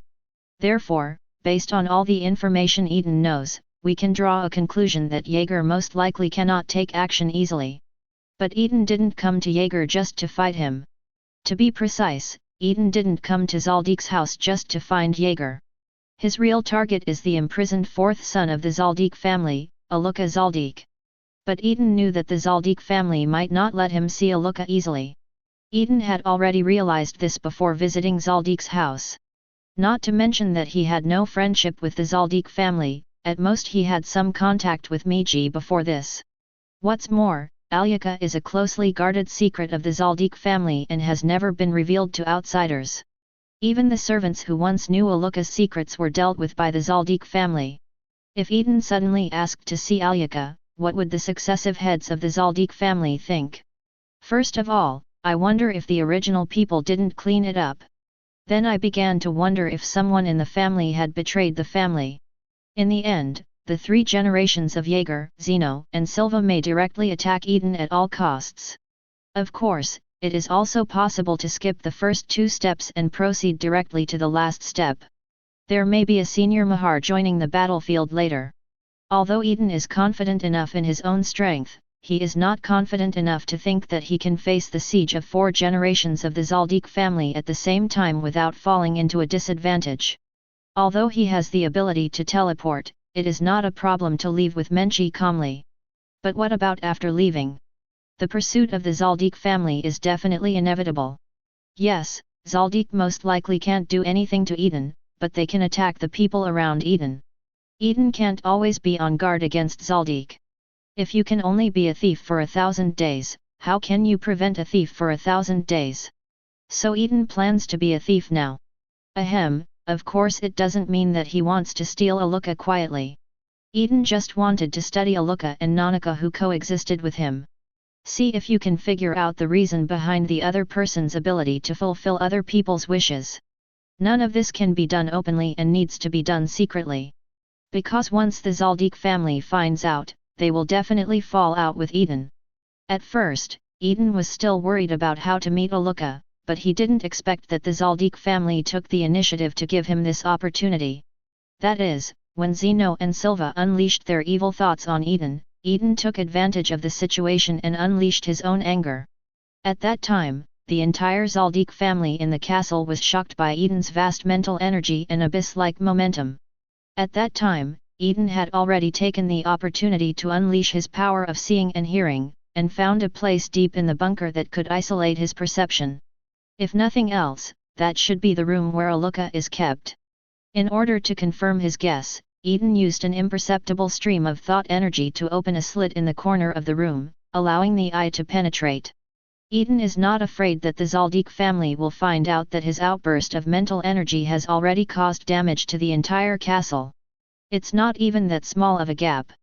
After eating through the crack, Eaton found Aluka inside. He knew in his heart that it was impossible to get Aluka out of the room, and Zaldik would not even allow him to meet Aluka. So Eaton thought of another way, and now he's trying it. At the dinner table of the Zaldik family, Eaton was multitasking, asking Jaeger questions about the Dark Continent and trying to activate his ability to swallow fruits. In the early years, Eaton specially developed a gluttony mouth that can be opened at any part of the body in order to facilitate swallowing large pieces of food in one go.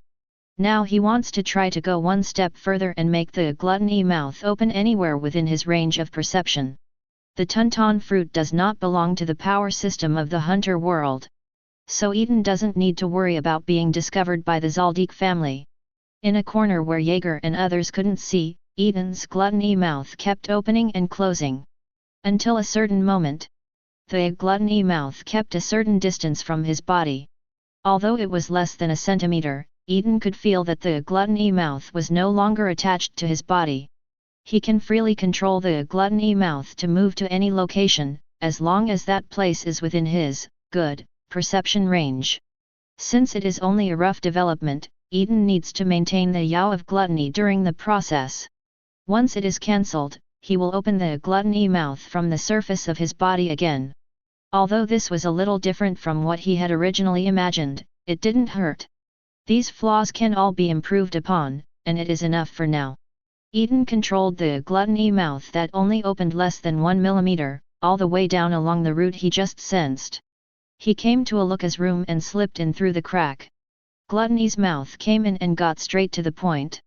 Eaton controlled it to attach to Aluka, draining away part of Aluka's life force and mind energy. He had a good sense of proportion and didn't take away too much.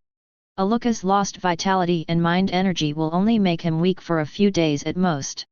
However, there is at least one problem, that is, the sample is too small, and the desired results may not be able to be analyzed. Of course, even if Nanaka's ability cannot be analyzed, Eaton can reproduce an ability similar to Nanaka based on the information recorded on the mind. What's more, he has already visited Zaldik's house once, and if he thinks about it in the future, it will be a matter of teleportation. And he was sure that he wouldn't be discovered by the Zaldik family.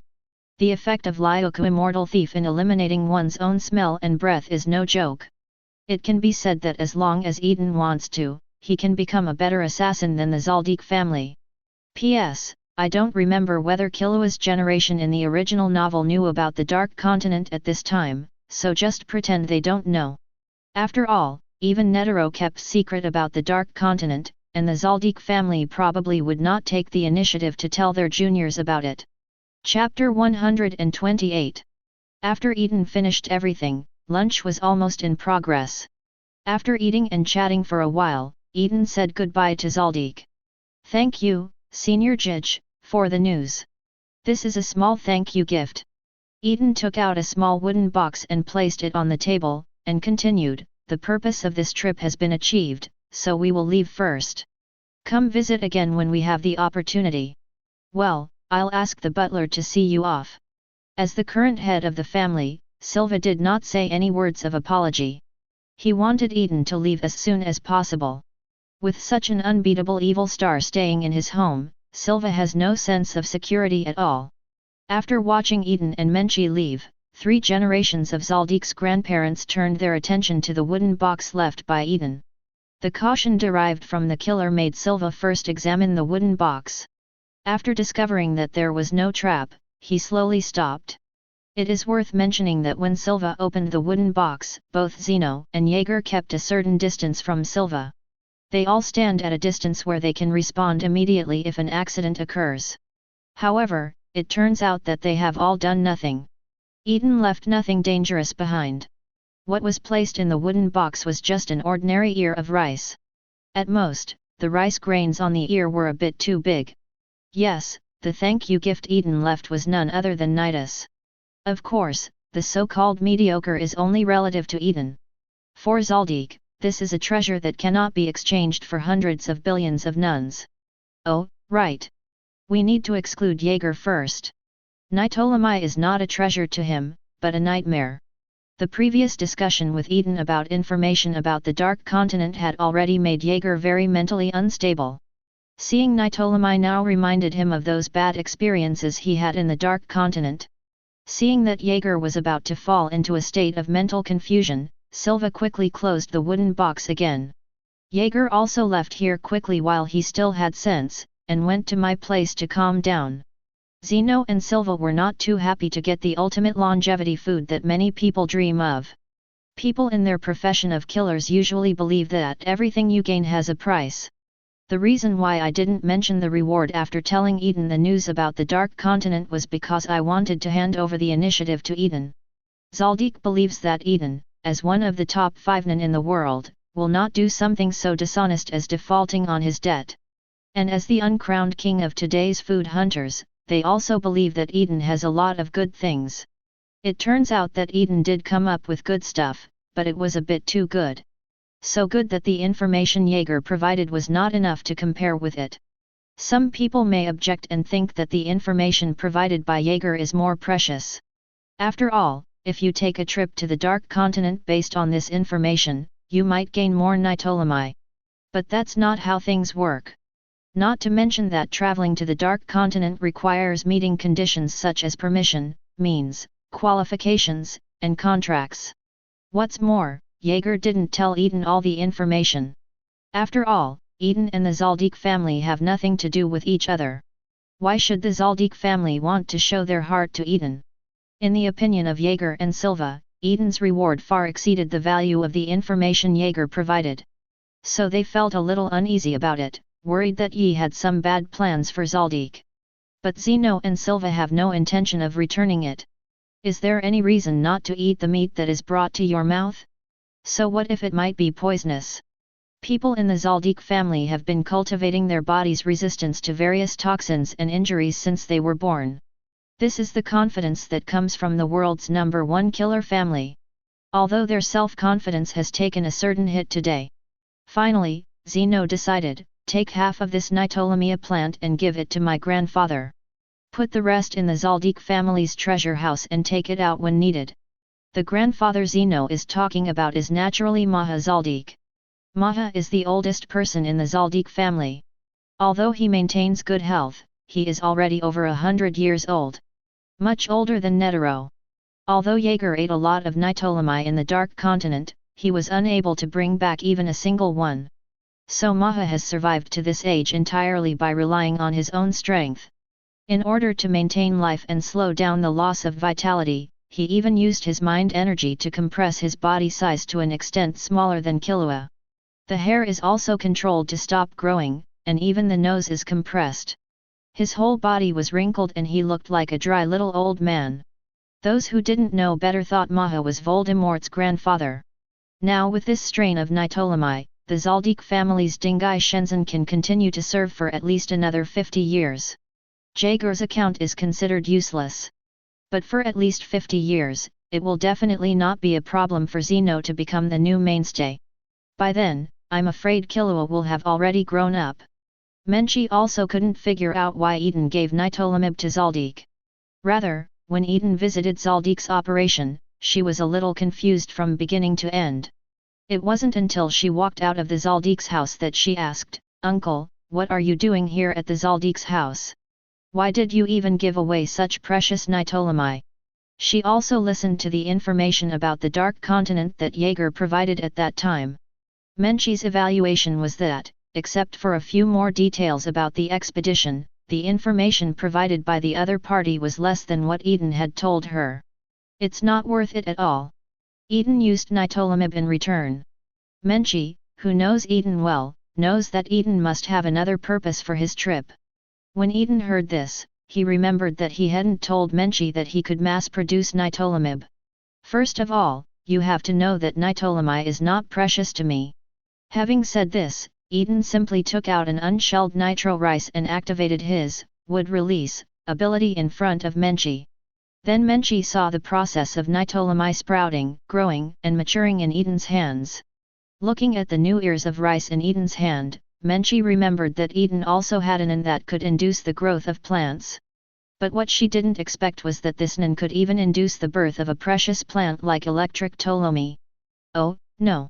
Nowadays nitolamide is not considered precious.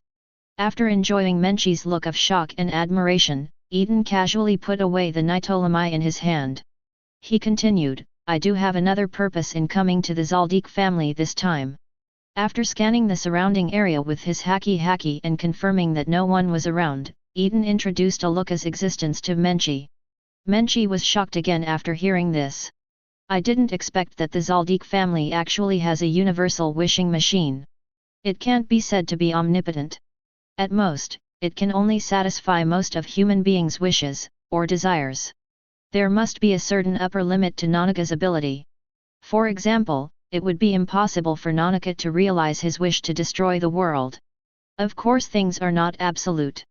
If Nanaka follows the example of the black mist of resentment that Eaton encountered before, and continues to devour life and strengthen himself, he might even, be able to destroy the world. Provided no one comes to stop it. If Nanaka really does this, it is more likely that he will be sealed away like a black mist of resentment. So, uncle, your goal has been achieved.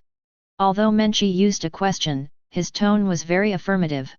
If the goal is not achieved, Eaton will not give treasures like nitolamide as compensation.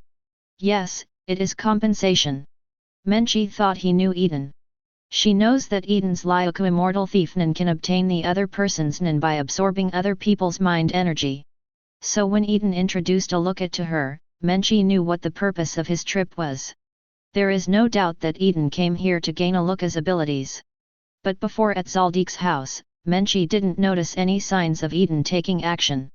However, Eaton left a precious thank you gift to the Zaldik family. So Menchi speculated that Eaton must have performed some operations without the consent of the Zaldik family. So in Menchi's view, the nitolamide left by Eaton is more like some kind of compensation than a thank you gift. And this is indeed the case. Except for the fact that Lyoku immortal thief can absorb other people's mind energy and obtain the opponent's Nin, Menchi's guess is absolutely correct. But you can't blame Menchi. Because Eaton has never revealed his ability to swallow fruits to anyone. Instead, he pushed it all onto Lyoku immortal thief. As an ability from outside the world, the Tuntun fruit has always been Eaton's biggest trump card. As long as no one knows the truth, he will naturally be invincible. Even if someone develops Nin specifically to target him like Kurapika did to Phantom Troop, it will be useless. Because Tuntun fruit does not belong to the category of Nin, it will not be restrained by the corresponding Nin. This is also the biggest cheat on Eaton. Eaton nodded and said, that's right, I've got Aluka's mind energy. Menchi's eyes lit up and he said, wow. Then I can make a wish directly to you, uncle, for whatever I want. Let me try it quickly. Don't get me wrong, she just wanted to try this ability, not anything particularly exaggerated. After all, Eaton just told her that this kind of wish follows a certain principle of equivalent exchange. The greater the wish you make, the greater the price you have to pay. Eaton raised his hand and flicked Menchi's forehead, smiling, it doesn't matter if she is beautiful, I think she is pretty. But it's a pity that I haven't obtained Aluka's ability yet. After years of developing the Tuntun fruit, there are two ways for Eaton to obtain Nin from others. One is to use the Tuntun fruit to swallow part of the opponent's thought energy, and analyze the Nin-related information attached to the thought energy from it, thereby replicating the opponent's Nin. The other is to absorb all the mind energy, including vitality, from the opponent, and then obtain Nin after decomposing and reconstructing it. The first method is equivalent to obtaining new skills in the game, and the initial level is only level 1. Maybe not even level 1. It's like you just got a martial arts secret book, and you need to study and practice to master it. The second is equivalent to directly inheriting the opponent's skill level, and can also eliminate the negative effects of some skills. Comparing the two, the second method is definitely better. It's a pity that this method cannot be used on Aluka. On the one hand, there is no enmity between Eaton and Aluka, so there is no need to kill him. On the other hand, Eaton was made to kill an innocent child, which made him feel uncomfortable. What? You said that Aluka kills a lot of people when his ability is activated, so it's not without distinction? What does that have to do with Eaton? Regardless of how many of those killed died from their own greed. The murderer was Nanaka from the Dark Continent. What is his relationship with Aluka? It is not illegal for a mentally ill person to kill someone, not to mention that Aluka and Nanaka are one and the same. Eaton has never considered himself a righteous person. He has his own set of standards for judging good and evil. As long as Aluka didn't offend him or the people he cared about, Aluka was innocent. Eaton will even make amends for weakening the innocent Aluka. Although this compensation was not delivered to Aluka, it was at least given to Zaldik, right? In addition, there is another reason why Eaton did not kill Aluka. That means not wanting to mess with Zaldik. Eaton is not arrogant enough to think that he is invincible and fearless. Eaton doesn't know what the world's #1 killer family has, and he doesn't want to experience it for himself. So Eaton took the first approach to gain Aluka's abilities. However, Aluka, like Niang, is a natural ninja. Not to mention that only a small part of the aura nodes on the body has been opened, and the potential energy volume is still pitifully small. So Eaton also took away part of Aluka's vitality to transform more thoughts. If conditions didn't allow it, Eaton would even try to study the soul of Nadianjia. Look at how he was born in the same body as Alukai. It's a pity that Nanaka is usually in a deep sleep state. Eaton's research on the soul is not advanced enough to be able to extract part of the soul. Chapter 129. The amount of mind energy Eaton extracted from Aluka was very small, and it would take more time to analyze Aluka's abilities. Menchi is not disappointed to learn that Eaton has not yet mastered Aluka's abilities. Now she was completely immersed in the joy of Eaton praising her beauty. Menchi said with a smile, "Then when you master it, remember to let me experience it." "Good." Eaton pinched Menchi's nose lovingly and said, "Let's go, we've been out for a while, it's time to go home and take a look." Eaton held Menchi's waist and was about to initiate teleportation. But he was stopped by Menchi. "Wait a minute, let's go back by airship." Eaton asked in confusion, "Why? It's obviously faster to move instantly." Menchi licked his lips slightly and said, "We are not in a hurry to go back anyway, why don't you give me some guidance on Nin's battle experience on the way?" Eaton smiled knowingly and nodded, "You are right. I do have 18 powerful postures and moves that I want to teach you." Menchi's eyes widened slightly, with excitement hidden in his eyes. 18 postures? As soon as you hear them, you know you can play them. Ahem, it takes a long time to learn. Menchi is my favorite. Then what are you waiting for? Let's quickly find a place to start. Eaton raised his eyebrows and said, "Since you are so anxious, how about just staying here?" Menchi's expression froze. "Is it so big? But this is the wilderness. Isn't that just right? There's no one there anyway." Menchi hesitated. There was indeed no one here, but letting her do it outdoors was still too exciting for a novice. But since it's Eaton's request, let's be exciting. It's time to experience this special feeling. Menchi closed his eyes and said, "Okay then, it's a wilderness, Uncle Yin, come on." However, Menchi waited for a long time but did not see any movement from Eaton. I only heard Eaton say, "Why should I do it? Shouldn't it be you who attacks? How can I guide Yunan to fight if I attack first?" Menchi opened his eyes in surprise and said, "Uncle, you are talking about real fighting?" Eaton asked playfully, "Otherwise? What do you think it is?" Of course I thought it was a real fight." Ha ha ha ha. Seeing Menchi's tough mouth, Eaton finally couldn't help laughing. Menchi finally realized something. She clenched her fist and punched Eaton twice in the chest. He snorted, Uncle Stinky, you actually tricked me." Eaton stopped smiling, rubbed Menchi's head, and said comfortingly, okay, that kind of battle should be left at night. Of course, it is not impossible during the day, but the premise is that it must be in a closed indoor environment. The outdoors is still a bit too advanced for Eaton, a driver who has obtained his driver's license many years ago but is just starting out on the road. So, that 18-style move was also a lie to me. That's not true. Tianba is real. Eaton said, but for now, let's have a battle first and let me see your current fighting ability. Menchi broke through to the 4th level yesterday. Strictly speaking, it was just a breakthrough in the total volume and intensity of his thoughts. The so-called 4th level nin should be comprehensive in all aspects according to Eaton's evaluation criteria. Eaton doesn't have to worry about the use of nin's various skills.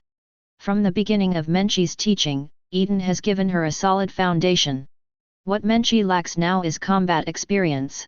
And she also has to adapt to and become familiar with the changes in her body after the breakthrough. Trying to get Menchi excited, Eaton added, if you perform to my satisfaction, how about having you up there tonight? There are moves in this area among the 18 moves, so Eaton is not cheating on Menchi. Real. Real. After receiving the affirmative answer, Cao Chi was full of fighting spirit. Then I'm coming. Eaton didn't say anything anymore. He put a certain distance away from Menchi and made a starting gesture, signaling Menchi to attack. Menchi adjusted his condition, and Vice Eaton was hit. This was the beginning of her first battle to break through to the 4th level. Time flies, time flies. As many moves as there are in the 18 styles, Eaton and Menchi's journey home only lasts for as many days. During these 18 days, Eaton chartered an airship. Fight against Menchi during the day to help her become familiar with the changes brought about by her breakthrough and increase her combat experience. In the evening, I continued to teach Menchi the 18 postures, increasing her knowledge and opening the door to a new world for her. Just walking and stopping all the way, I finally returned to Eaton's manor on the outskirts of Lufabu today. Before Eaton could step into the door of the manor, he was hugged by Niang, who rushed out of nowhere. Apparently this girl had been waiting at the gate of the manor before Eaton arrived. Welcome home, brother Eaton.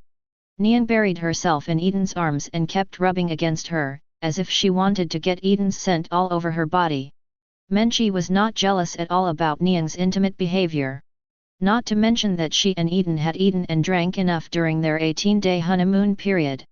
What's more, Niang is just an underage girl and poses no threat to Menkai. Yes, Niang is still a minor. She was born in 1982, so even if she celebrates her birthday this year, she is still only 17 years old. Although Niang has feelings for Eaton, Menchi believes it will be at least a year before Niang catches up with her. This wave is her. Menchi is far ahead. But another one. Menchi looked at Shizuku, who was naturally stunned behind Niang. She stood there quietly, with the same joy in seeing Eaton again in her eyes. Menchi knows that Shizuku also likes Eaton, and she is considering whether to find a way to help Shizuku. It's not that Menchi likes to put hats on himself, but these days, Menchi has personally felt Eaton's terror. She really couldn't bear it alone. Menchi had read some theoretical books before. That said, there are only exhausted cows and no damaged fields. All Menchi wanted to say was that it was fart. In terms of duration, Eaton is no different from a normal male, only about half an hour at most. But the problem is that Eaton's recovery power, physical strength and energy are unlimited, and he doesn't need sleep at all. If Eaton hadn't taken her feelings into consideration, her 2 acres of land would have been plowed into a swimming pool. That's why Menchi wanted to find a helper to help her. And if this matter happens before next year, Niang will be the last one to get on the bus. For Menchi, it's fun to watch Niang lose his temper. The more Menchi thought about it, the more he felt that it was feasible to promote Shizuku and Eaton, and he was thinking about how to act. Little did Eaton know that Menchi was looking for ways to improve his happiness in life. He rubbed Niang's head and said with a smile, "Thank you for the welcome, little Niang. Did you miss me at home?" Niang nodded first, and then said coquettishly, "Brother Eaton, you promised not to call me little Niang anymore. I have grown up." She has special thoughts about Eaton, and naturally she doesn't want Eaton to treat her like a child. Sorry, I was so happy to see Niang that I forgot about this. Niang hummed twice, forgiving Eaton. She wasn't really angry to begin with. After comforting Niang, Eaton looked at Shizuku who was standing behind her. Seeing Eaton looking at him, Shizuku stepped forward 2 steps, "Brother, welcome back." Although Shizuku's tone was not as excited as Niang's, Eaton could hear the joy in it. "Thank you Shizuku." Eaton stretched out his left hand and took Shizuku into his arms as well. Shizuku imitated Niang and nuzzled into Eaton's arms, unable to stop the smile on his face. The picture of the 3 people is surprisingly harmonious. Finally, it was Menchi who broke the harmony. "Okay, how long do you plan to stand in front of your house? If you want to hug, let's talk inside." The family of 4 moved to the living room. As soon as Niang sat down, she pulled Eaton to ask about her experience in the Hunter exam. Eaton recounted what happened during Hunter's exam and his subsequent adventures with Jin at the pyramid ruins. When Eaton talked about Jaeger, Menchi suddenly realized something. "Uncle, you said that Jaeger's rejuvenation may be due to eating too much nitrolamide. 0 request flowers, 0. Then we also ate a lot in the past 2 days, will anything happen? Rejuvenation may be a great benefit for the elderly, but it is not a good thing for the beautiful young girl Menchi." What Menchi didn't know was that the consequences of consuming too much nitrolamide were not as simple as rejuvenation. Nitrolamide can replenish vitality and achieve life-extending effects. But as said before, the human body is a container, and its capacity for vitality is limited. Once this limit is exceeded, a phenomenon similar to deficiency will occur. If an ordinary person had eaten too much nitrolamide, he might have exploded long ago. Jaeger's ability to survive and rejuvenate was entirely due to his own strength. Eaton, who has analyzed nitrolamide, will naturally not be unaware of this shortcoming, which is not a shortcoming. He shook his head and said, "Don't worry, the nitrolamide we eat has been processed by me, and it won't happen like Jaeger. Nitrolamide treated with Eaton has a milder vitality. After these life forces enter the human body, they will not be completely integrated with the human body in one breath. Instead, it will keep the body in a saturated state of vitality until they are all used up." Menchi breathed a sigh of relief when he heard Eaton's explanation. She didn't want to suddenly turn into a child. If you really become a child, let alone the question of whether it is legal to fight in with Eaton at that time. Just the body of a child. If you can't get in, you can't get in no matter what. After confirming that nitrolamide, which has been processed by Eaton, will not rejuvenate no matter how much you eat it, Niang said coquettishly. "Brother Eaton, people also want to eat the food cooked by nitrolamide, so you can't do the same thing." Shizuku echoed succinctly, "I want to eat." Eaton smiled and said, okay, let's have a porridge-based hot pot tonight too." "Great." Niang pulled Shizuku and muttered, "Shizuku, let's eat more when the time comes, but we can't let Menchi, a bad woman, eat so much again." Niang thought she spoke quietly enough, but she didn't know that Menchi's ears and eyes became clearer after the breakthrough. What Niang said fell into Menchi's ears word for word. "Middle."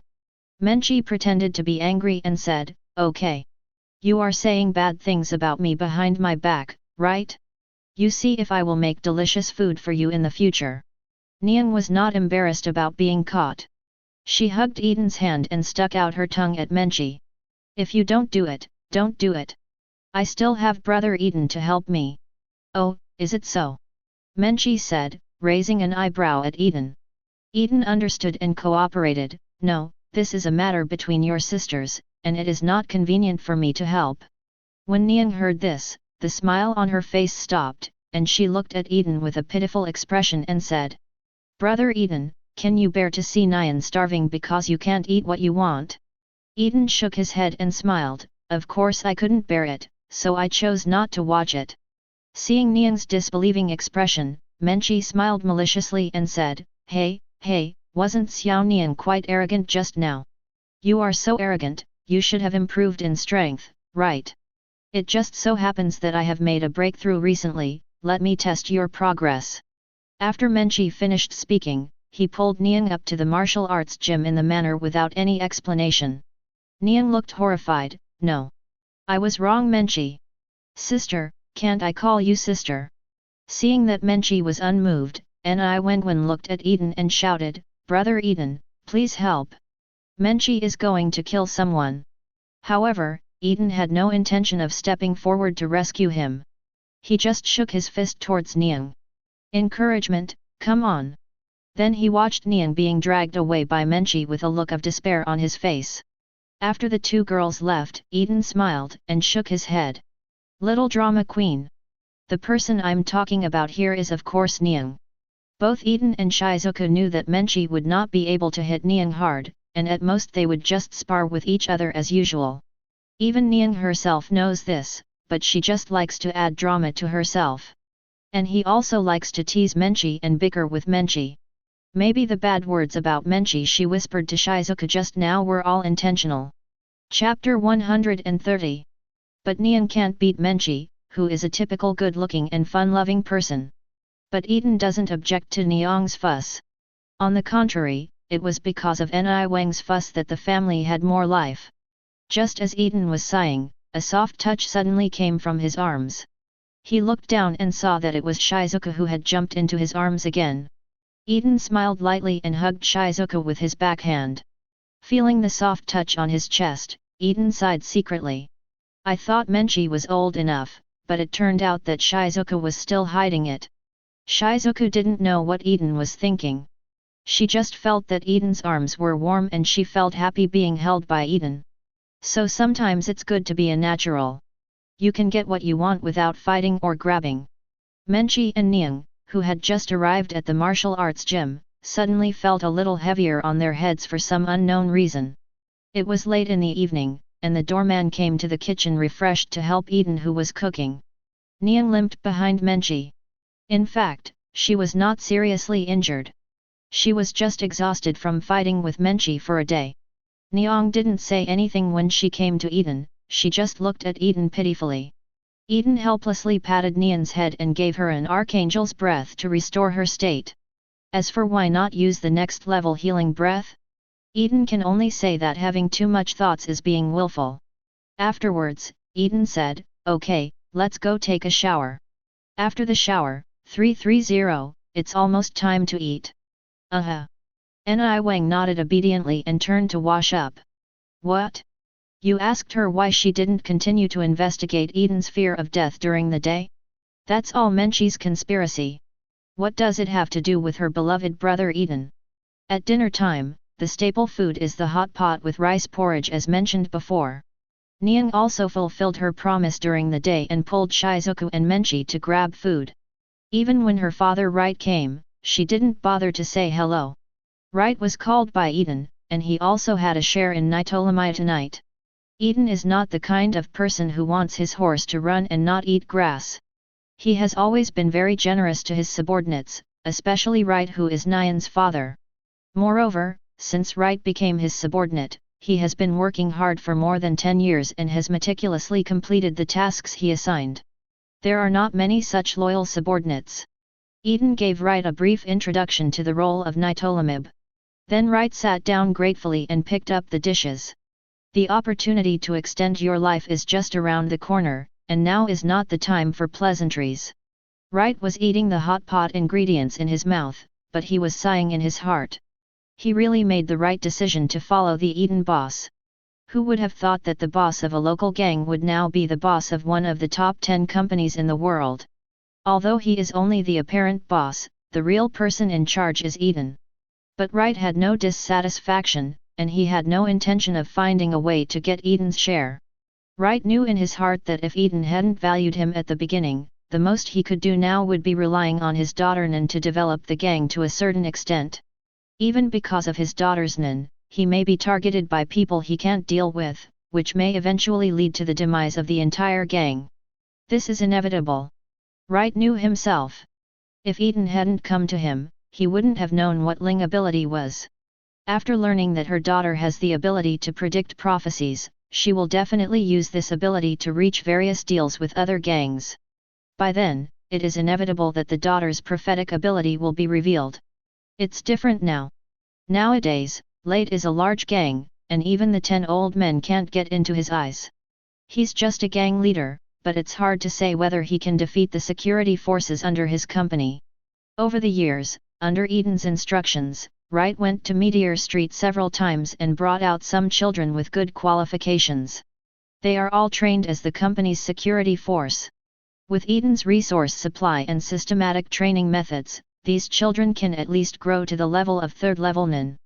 Not to mention anything else, it is absolutely not a problem to completely torture the fighting troops under the 10 old men, that is, the yin beast named after the beast. Now Eaton is explaining to Wright about corporate security. He took out a jade bottle, handed it to Wright and said, "Here are pills I made using nitolamia and some medicinal materials. Although it does not have the effect of increasing lifespan, it can enhance the user's air conditioning zone to a certain extent. Take this bottle and give it to the outstanding employees of the company's security department as a reward." Wright was more familiar with this aspect of controlling his subordinates than he was. So there is no need for Eaton to explain too much. Wright took the jade bottle and opened it, and found that there were a lot of pills. It looked like there were dozens of pills. So he asked, "Boss, can I use this pill? You must know that he is also a disabled person. Although he sits in the office all day long, he is protected by the security department and does not need to use physical force. But who would refuse something that can improve their own strength?" Eaton waved his hand and said, "It's up to you, but this thing is drug resistant, so it's best not to eat too much in a short period of time. After all, it was just a pill made for the security department, and nitrolamide was already the most precious ingredient in it. It is conceivable that other medicinal materials are not too expensive. There is some improvement in the amount of thought energy, but not too much. It is impossible for an in-person to break through to the 4th level through this, unless the eater himself is on the verge of breaking through." After dinner, Wright left in a hurry. As the boss of one of the top 10 companies in the world, he is still very busy. Especially when Eaton, the boss behind the scenes, was still a hands-off manager, all the work fell entirely on Wright. Nyang, Menchi, and Shizuku, the 3 girls, continued to chat about their recent experiences. The conversation lasted until bedtime, and they had no intention of ending it. In other words, Eaton will have to sleep alone tonight. But that's fine, Eaton needs to plan what to do next. And Menchi and Eaton have been fighting for more than half a month, and they just need a break, so let the 2 main sisters talk all night long. Eaton was lying on his bed, thinking about the thoughts and life force drawn from Aluka. In fact, after getting them, Eaton had already used his ability to swallow fruits to analyze them. It's a pity that Tuntun Guo hasn't given him any feedback yet. It seems that Alyaka's situation is far more complicated than Eaton imagined. So Eaton decided to focus on this project for the next few days. It just so happened that Jin's side was almost finished. Eaton didn't forget that he promised to teach him about S*X and dominance. After that, make a few more neon beasts. With the success of Prometheus, Eaton doesn't mind bringing out a few more cold beasts. First, he can serve as a bodyguard for Niang and the others, and second, he doesn't have to do anything himself when encountering some miscellaneous soldiers and monsters. Speaking of which, Eaton also dreamed of becoming a Pokemon trainer when he was a child.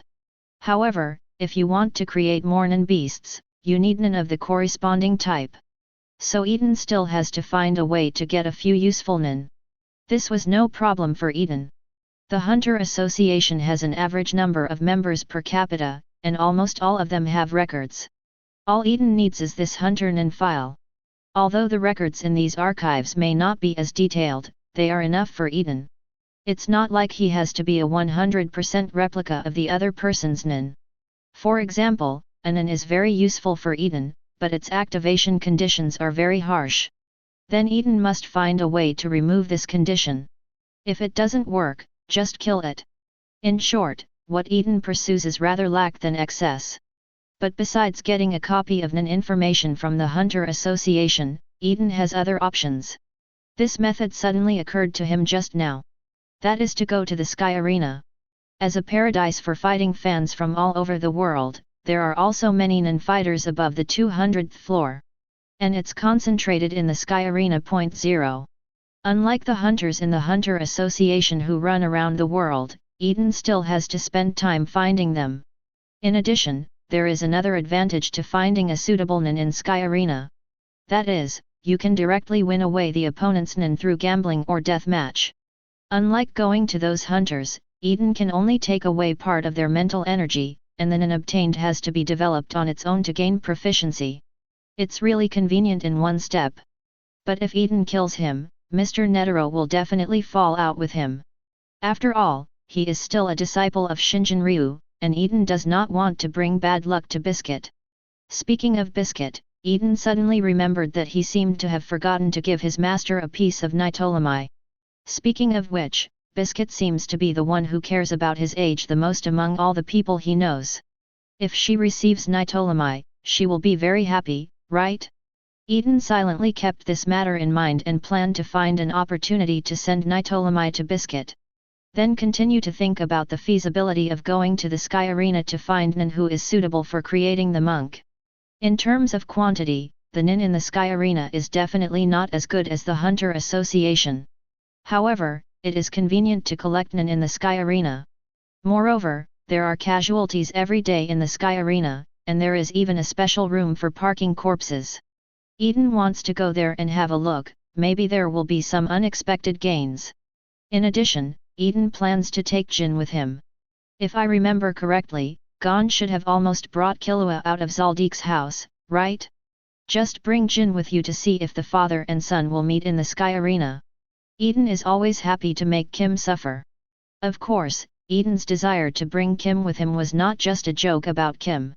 After all, he didn't have much experience in teaching Haki, so Eaton could only refer to the method of teaching Luffy next door, Ray, misguided disciple, and Lee. By blindfolding himself and fighting, Jin Awakening can see his domineering power.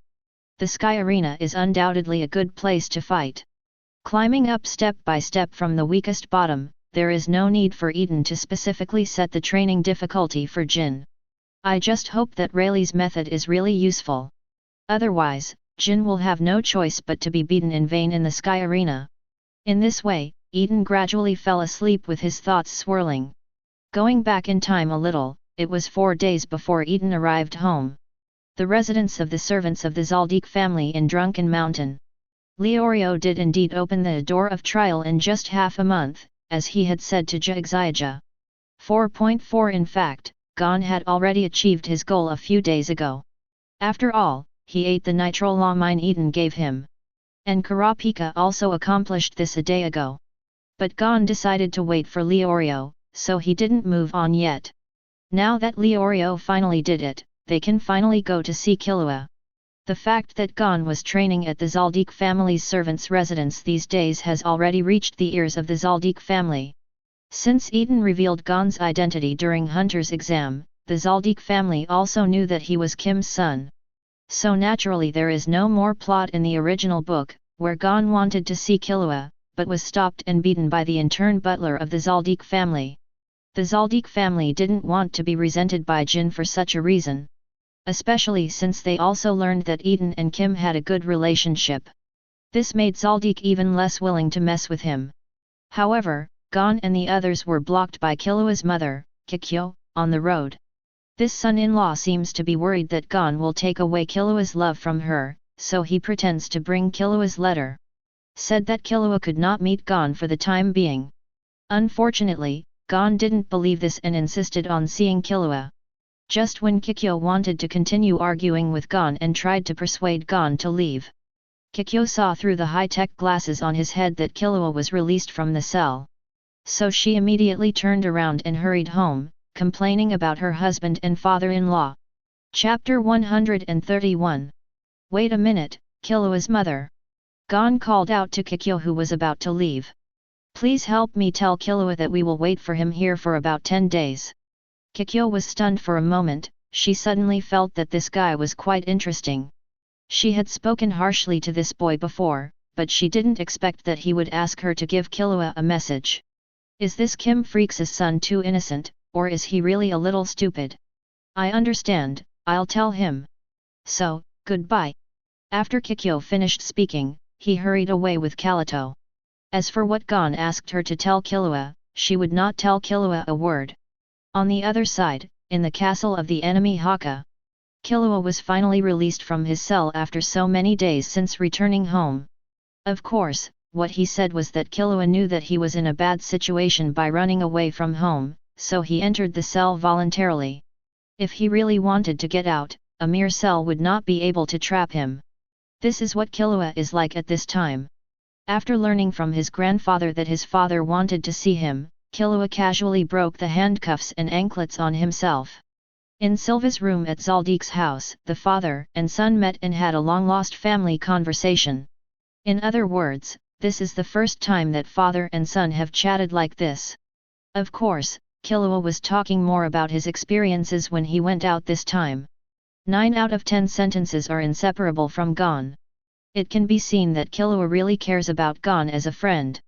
Looking at Killua, who was still introducing Gon, Silva suddenly said, "Killua, do you want to meet your friend?" Killua was speechless for a moment, lowering his eyes and not knowing what he was thinking. "Want to see Gon? I must have thought about it. DJ. Don't worry, just say it honestly." Silva continued, "If you think about it, we have never talked like father and son. And I used the tricks my parents taught me to force you to become a killer for no reason. I realized after you left that although you are my son, we are different. You will have your own 10 years of life." Silva reached out his hand, rubbed Killua's hair, and continued with his surprised look. "Let's go have a blast, Killua. If you feel tired one day, you can come back at any time. Do you understand?" Killua remained silent for a long time. He didn't know what to say, and for a time he even thought that the father in front of him had been tricked. Because this was completely unlike what he thought his father would say. Finally, Silva asked again, "Now let me ask you again, do you want to see your friends?" When Killua came back to his senses, he realized that his father was not joking with him. So he nodded decisively, "Yes." Silva also nodded and said, "Okay, you can do it yourself." But Silva bit off his right thumb and handed it to Killua. "You have to swear that you will never betray your friends. Can you do it?" Killua also bit off his right thumb, touching Silva's fingers. "I swear, I will never betray my friends. Never." The blood oath was fulfilled. Silva may have always known about the mind needle on Killua's head, after all, Ilmi is also his son. There was no reason why he couldn't notice what Ilmi was doing to Killua. Even Yimi's behavior in the beginning may have been his tacit approval. It was only after meeting Killua that I had my own ideas and made a friend like Gon. Silva decided to change Killua's development method. So he and Killua made such an oath. The purpose is to allow Killua to one day be able to get rid of Ilmi's control of him by his own will. But that's all in the future. As for now, Silva said to Killua, "Okay, go back and pack your things. Your friends are waiting for you in the steward's room." "Well, thank you, Dad." Hearing that Gon was at the door of the house, Killua rushed back to his room to pack his luggage. Of course, it is said to be packing, but in fact it is just putting a few sets of clothes into one's backpack. Then he put on his bag and walked outside the house. The killer's travel is so simple and efficient. As for the things that are missing during the trip, just think of ways to get them when you need them. When Killua walked to the castle gate with his bag on his back, Kikyo hurried back. "Killua! It's no use, the 3 of them have already left. Go back to the room." "No, I want to go out, get out of the way." Kikyo wanted to reach out to stop him, but Killua's cold eyes forced him to retract his hand. That look seemed to say, "If you don't get out of the way, I'll kill you." "Get out of the way." Killua repeated again. Kikyo stepped aside in a daze and watched Killua leave. What I was thinking about was, when did this kid Killua develop that look in his eyes? Don't think that Kikyo feels disappointed because he thinks Killua has entered a rebellious stage and doesn't listen to her. In fact, under Kikyo's glasses there is an expression of "I am very happy that my child has grown up." So, don't try to understand a mentally unstable woman who came out of Meteor Street. It wasn't until Killua was completely out of Kikyo's sight that she came back to her senses. Then she came to Silva's room angrily. As soon as she entered the door, she complained to Silva, "Thanks to Ilmi, we managed to find Killua back home. But now you ask him to leave again. What are you and Dad thinking? Sylvia said, let him go out and have some adventures for the time being. What did you say? How can that be done? Kikyo doesn't know why Sylvia changed his mind, whether Killua can become an excellent heir or not, now is the critical period. Sylvia looked impatient, I know, I have made my own decision. Just stop being so long-winded. As the head of the family, Sylvia spoke, and Kikyo said no more. After the atmosphere in the room was silent for a moment, Sylvia suddenly let out a deep laugh. He will come back one day. Because, he is my son. Born into the Zaldik family, and the only one with white hair in this generation, Killua is destined to be the next head of the family. So Sylvia let him go out and try his luck. Because Zaldik is Killua's home, he will come back one day. By that time, if Killua's growth meets Sylvia's expectations, it will be just in time for Killua to take over as the head of the family. It doesn't matter if it doesn't meet expectations, they, the hometown students, have enough time to correct Killua. Such is Sylvia's confidence. When Killua found Gon and the others, Master Gon had just finished the coin guessing game with Wuyutong. A very simple game of guessing whether the coin is in the left hand or the right hand was played out by Wuyutong with the speed of his hand as fast as the afterimage. It is an exciting gaming experience for the three Gon players. Because Wuyutong lied to Gon and the three of them, saying that if they were all out before Killua arrived, they would all be killed.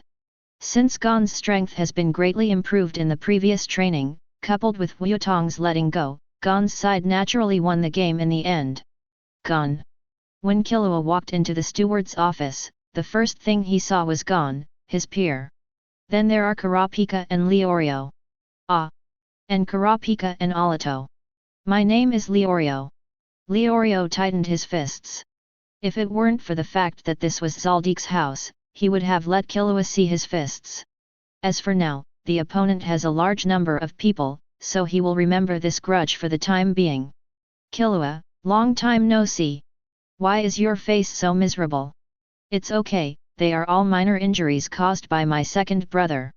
I don't know why, but Miji always has some hatred towards Killua. So when Killua was locked up voluntarily, Moji often whipped Killua in the name of punishment. But for Killua, who has been trained as the most professional killer since he was a child, he doesn't care much about some skin injuries. After saying hello, Killua hurriedly said, okay, let's set off quickly. Gon asked, where? Anywhere will do. If you stay here any longer, my mother will catch up with you and complain.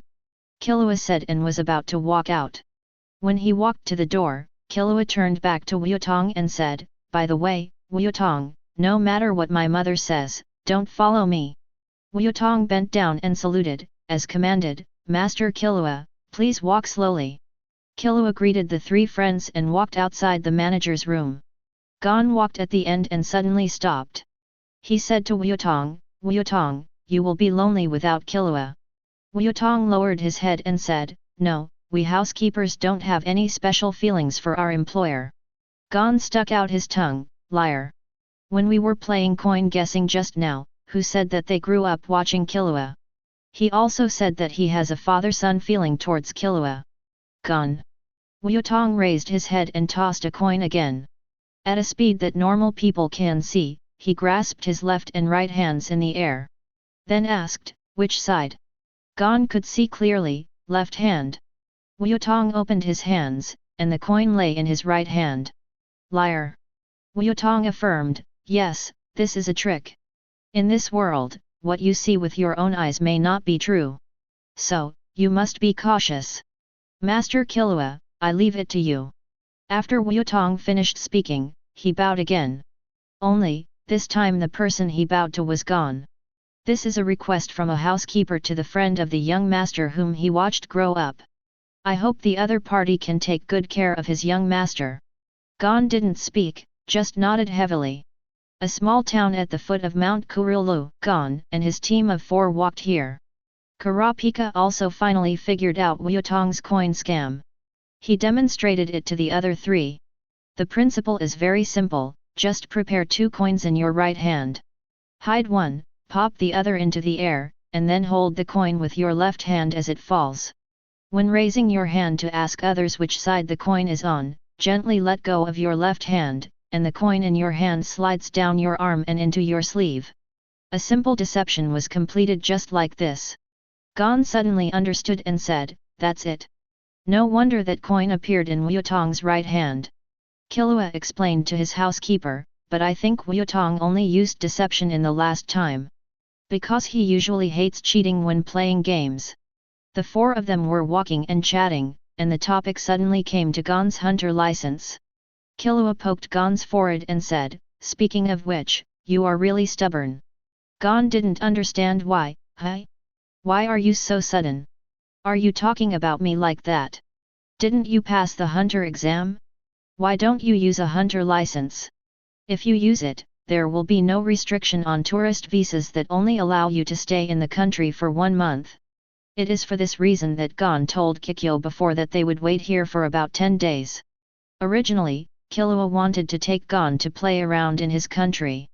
Now Gon's visa only has about 10 days left, and he won't be able to have any fun in the Republic of Patokia. Gon's face was full of confusion, but I have decided to finish the matter before using the hunter license. Killua asked curiously, "What do you want to do?" Gon took out the number plate number 44 and said, "Of course, return this number plate to Hisoka along with the punch he gave me. I will never use the hunter license until this is done." "That's right." Killua asked sharply, "Then do you know where Hisoka is now?" "This. I really don't know." At this time, Kurapika suddenly said, "I know where he is." 11. "Really?" Leorio asked, "How do you know?" "I asked him before." "Is that time?" Leorio remembered Hisoka's whisper in Kurapika's ear during the last session of the hunter exam. Kurapika shook her head and said, "No. But it may have something to do with that time. At that time, Hisoka only said one thing to me, 'Let me tell you about sending spiders away.' The spider is the symbol of the phantom troop, and people who are familiar with the troop call them that. I don't remember telling Hisoka about the phantom troop.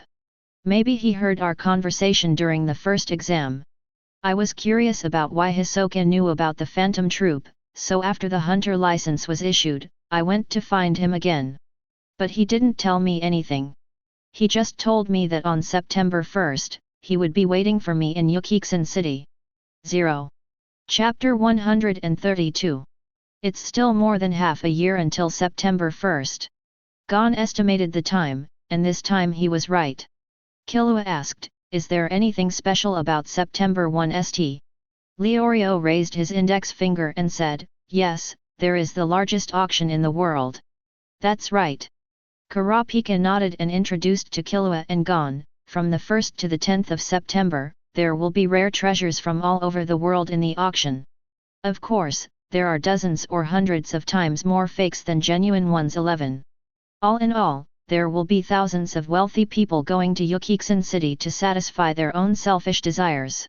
At that time, Yukiksen was the place where the most money gathered in the world." Gon nodded suddenly and said, "No wonder Leorio is so excited when talking about friendship market." Leorio coughed sheepishly. Has his image of being greedy for money become deeply rooted in the hearts of the people? Leorio quickly changed the subject and said, "So, will the people from the tour group show up to issue guest coins?" "Maybe." Kurapika is not sure either. "But Hisoka will definitely appear at Yukshin that day. I will let you know when I find him." The latter sentence was said to Gon. "Okay, thank you Kurapika." At this time, Gon obviously didn't know that the reunion between him and Hisoka would happen much earlier than he thought. "Then I'll take my leave here." Kurapika's sudden farewell left Gon stunned.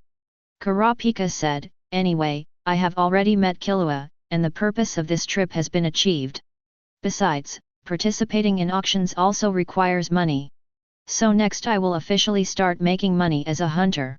Leorio smiled and said, "That's it, I'm going back to my hometown too." Gon asked, "Leorio, are you leaving too?" "Yeah. I still can't give up my dream of becoming a doctor. With this, it shouldn't cost so much to study at the National Medical University, right?" Leorio took out his hunter license and waved it. This move reminded Kurapika of something. He reminded, by the way, I went to ask Mr. Eaton for advice after the dinner that day. Although he didn't promise to teach me, he also revealed a piece of news. He said that our hunter exam is not actually over, and there is still a final test waiting for us. You should pay more attention to your next actions, and don't lose your hunter license just because you failed the test.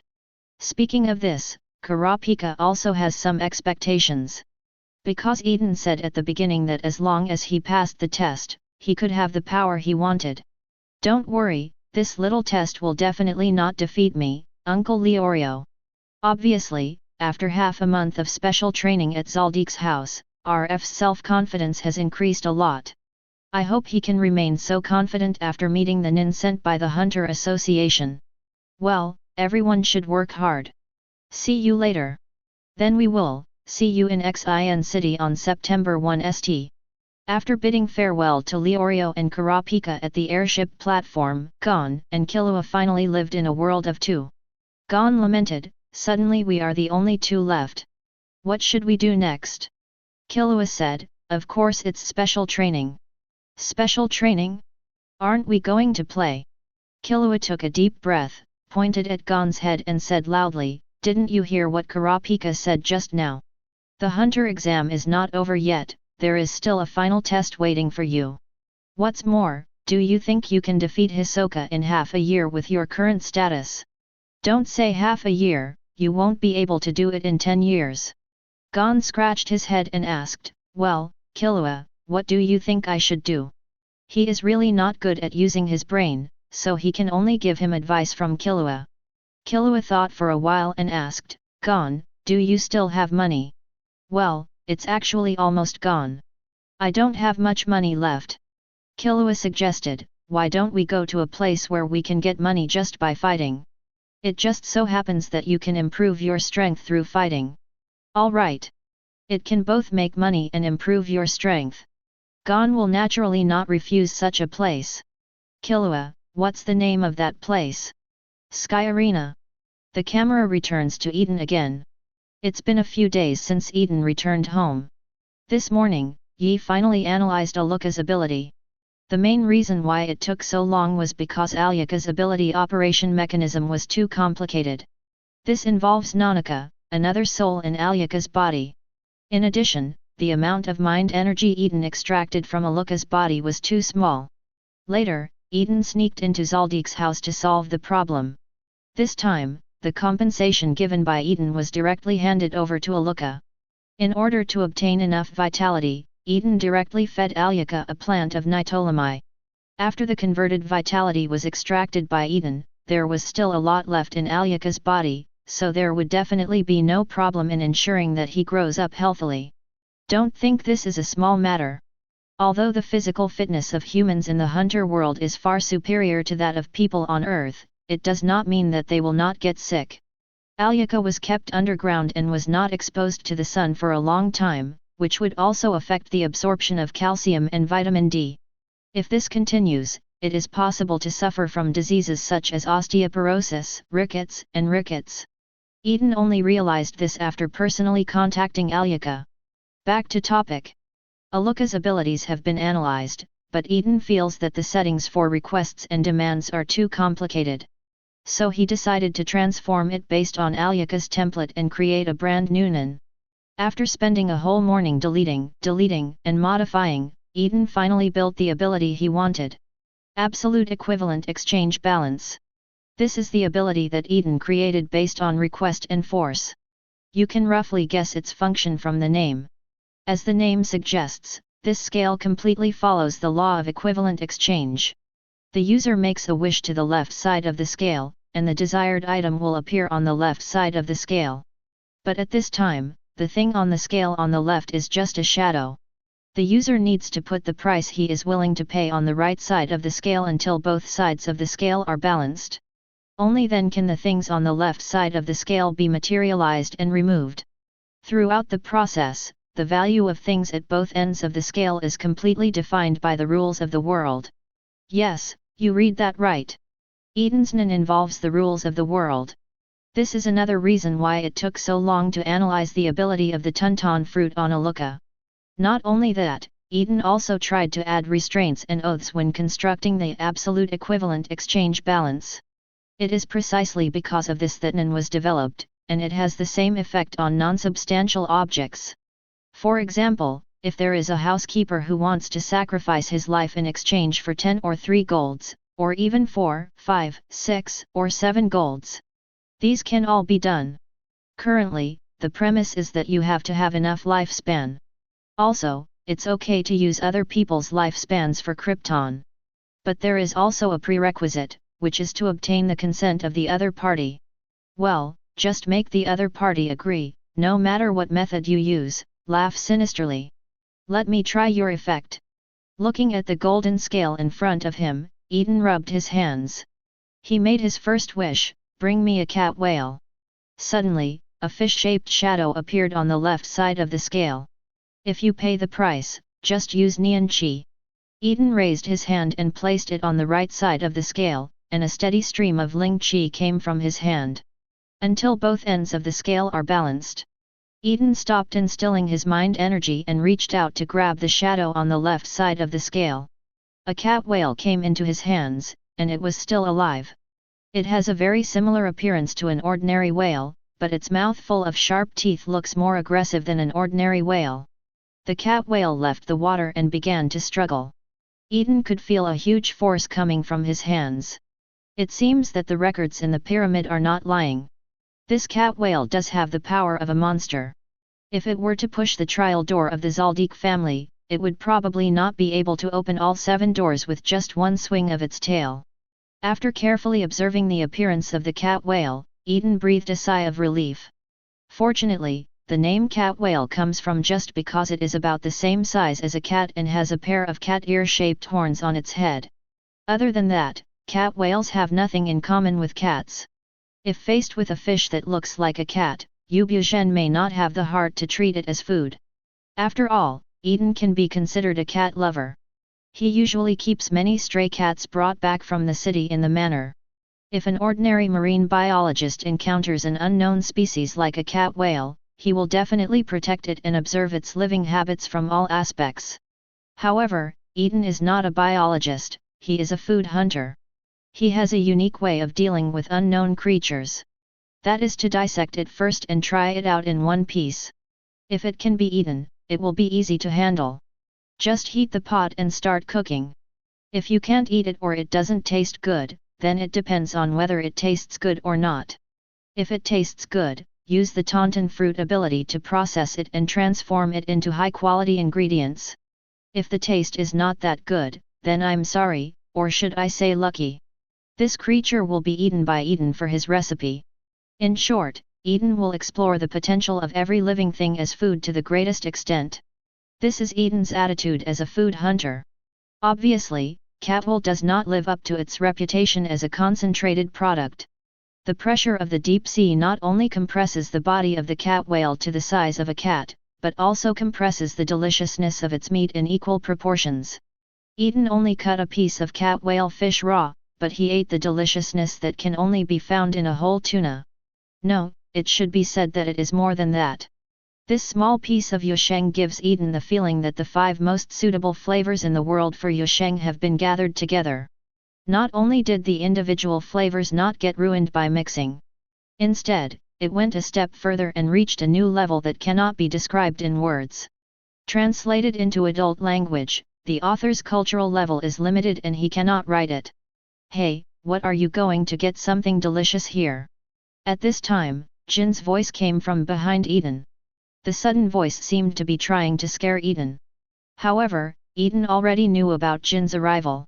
As early as King Kong stepped into the confines of the manor, Eaton had already sensed the domineering power of his knowledge. It's not like he was bored and used his knowledge and color to sweep around his own manor. But Jin didn't come in through the main entrance, triggering the alert system in the manor. That's why Eaton used his knowledge to check the situation. Eaton sighed and said, "You guy, you didn't go through the main entrance." Judging from this word, it is obvious that this is not the first time that Jin has done this. Jin waved his hand and said with a smile, "Your manor is really too big. It will take a while to go through the main entrance. Please forgive me." Eaton glared at Jin and said, sooner or later, I will throw you to Zaldik's house and let you experience the consequences of not walking through the front door. Jin knew he was wrong and changed the topic. By the way, you haven't said what good food you are eating yet. See for yourself. Eaton rolled his eyes angrily and stepped aside. Then Jin saw the ingredients on the chopping board behind Eaton. It should look like a fish, and it looks very familiar. Until Jin saw the pair of cat ear-shaped horns processed by Eaton. Is this a cat whale? I am not unfamiliar with this stuff. After all, he was still exposed to its related literature some time ago. Eaton nodded, confirming Jin's guess. That's okay. Jin praised, in just over half a month's work, you actually got the cat whale entity. As expected of a gourmet meal hunter. How about it, is it delicious? Eaton was too lazy to explain the origin of the cat whale in front of him, so Tian followed Jin's topic. Very delicious. Jin's eyes lit up and Eaton could describe it as very delicious. It seems that the taste of this cat whale is absolutely extraordinary. Then I have to taste it. By the way, is it edible now?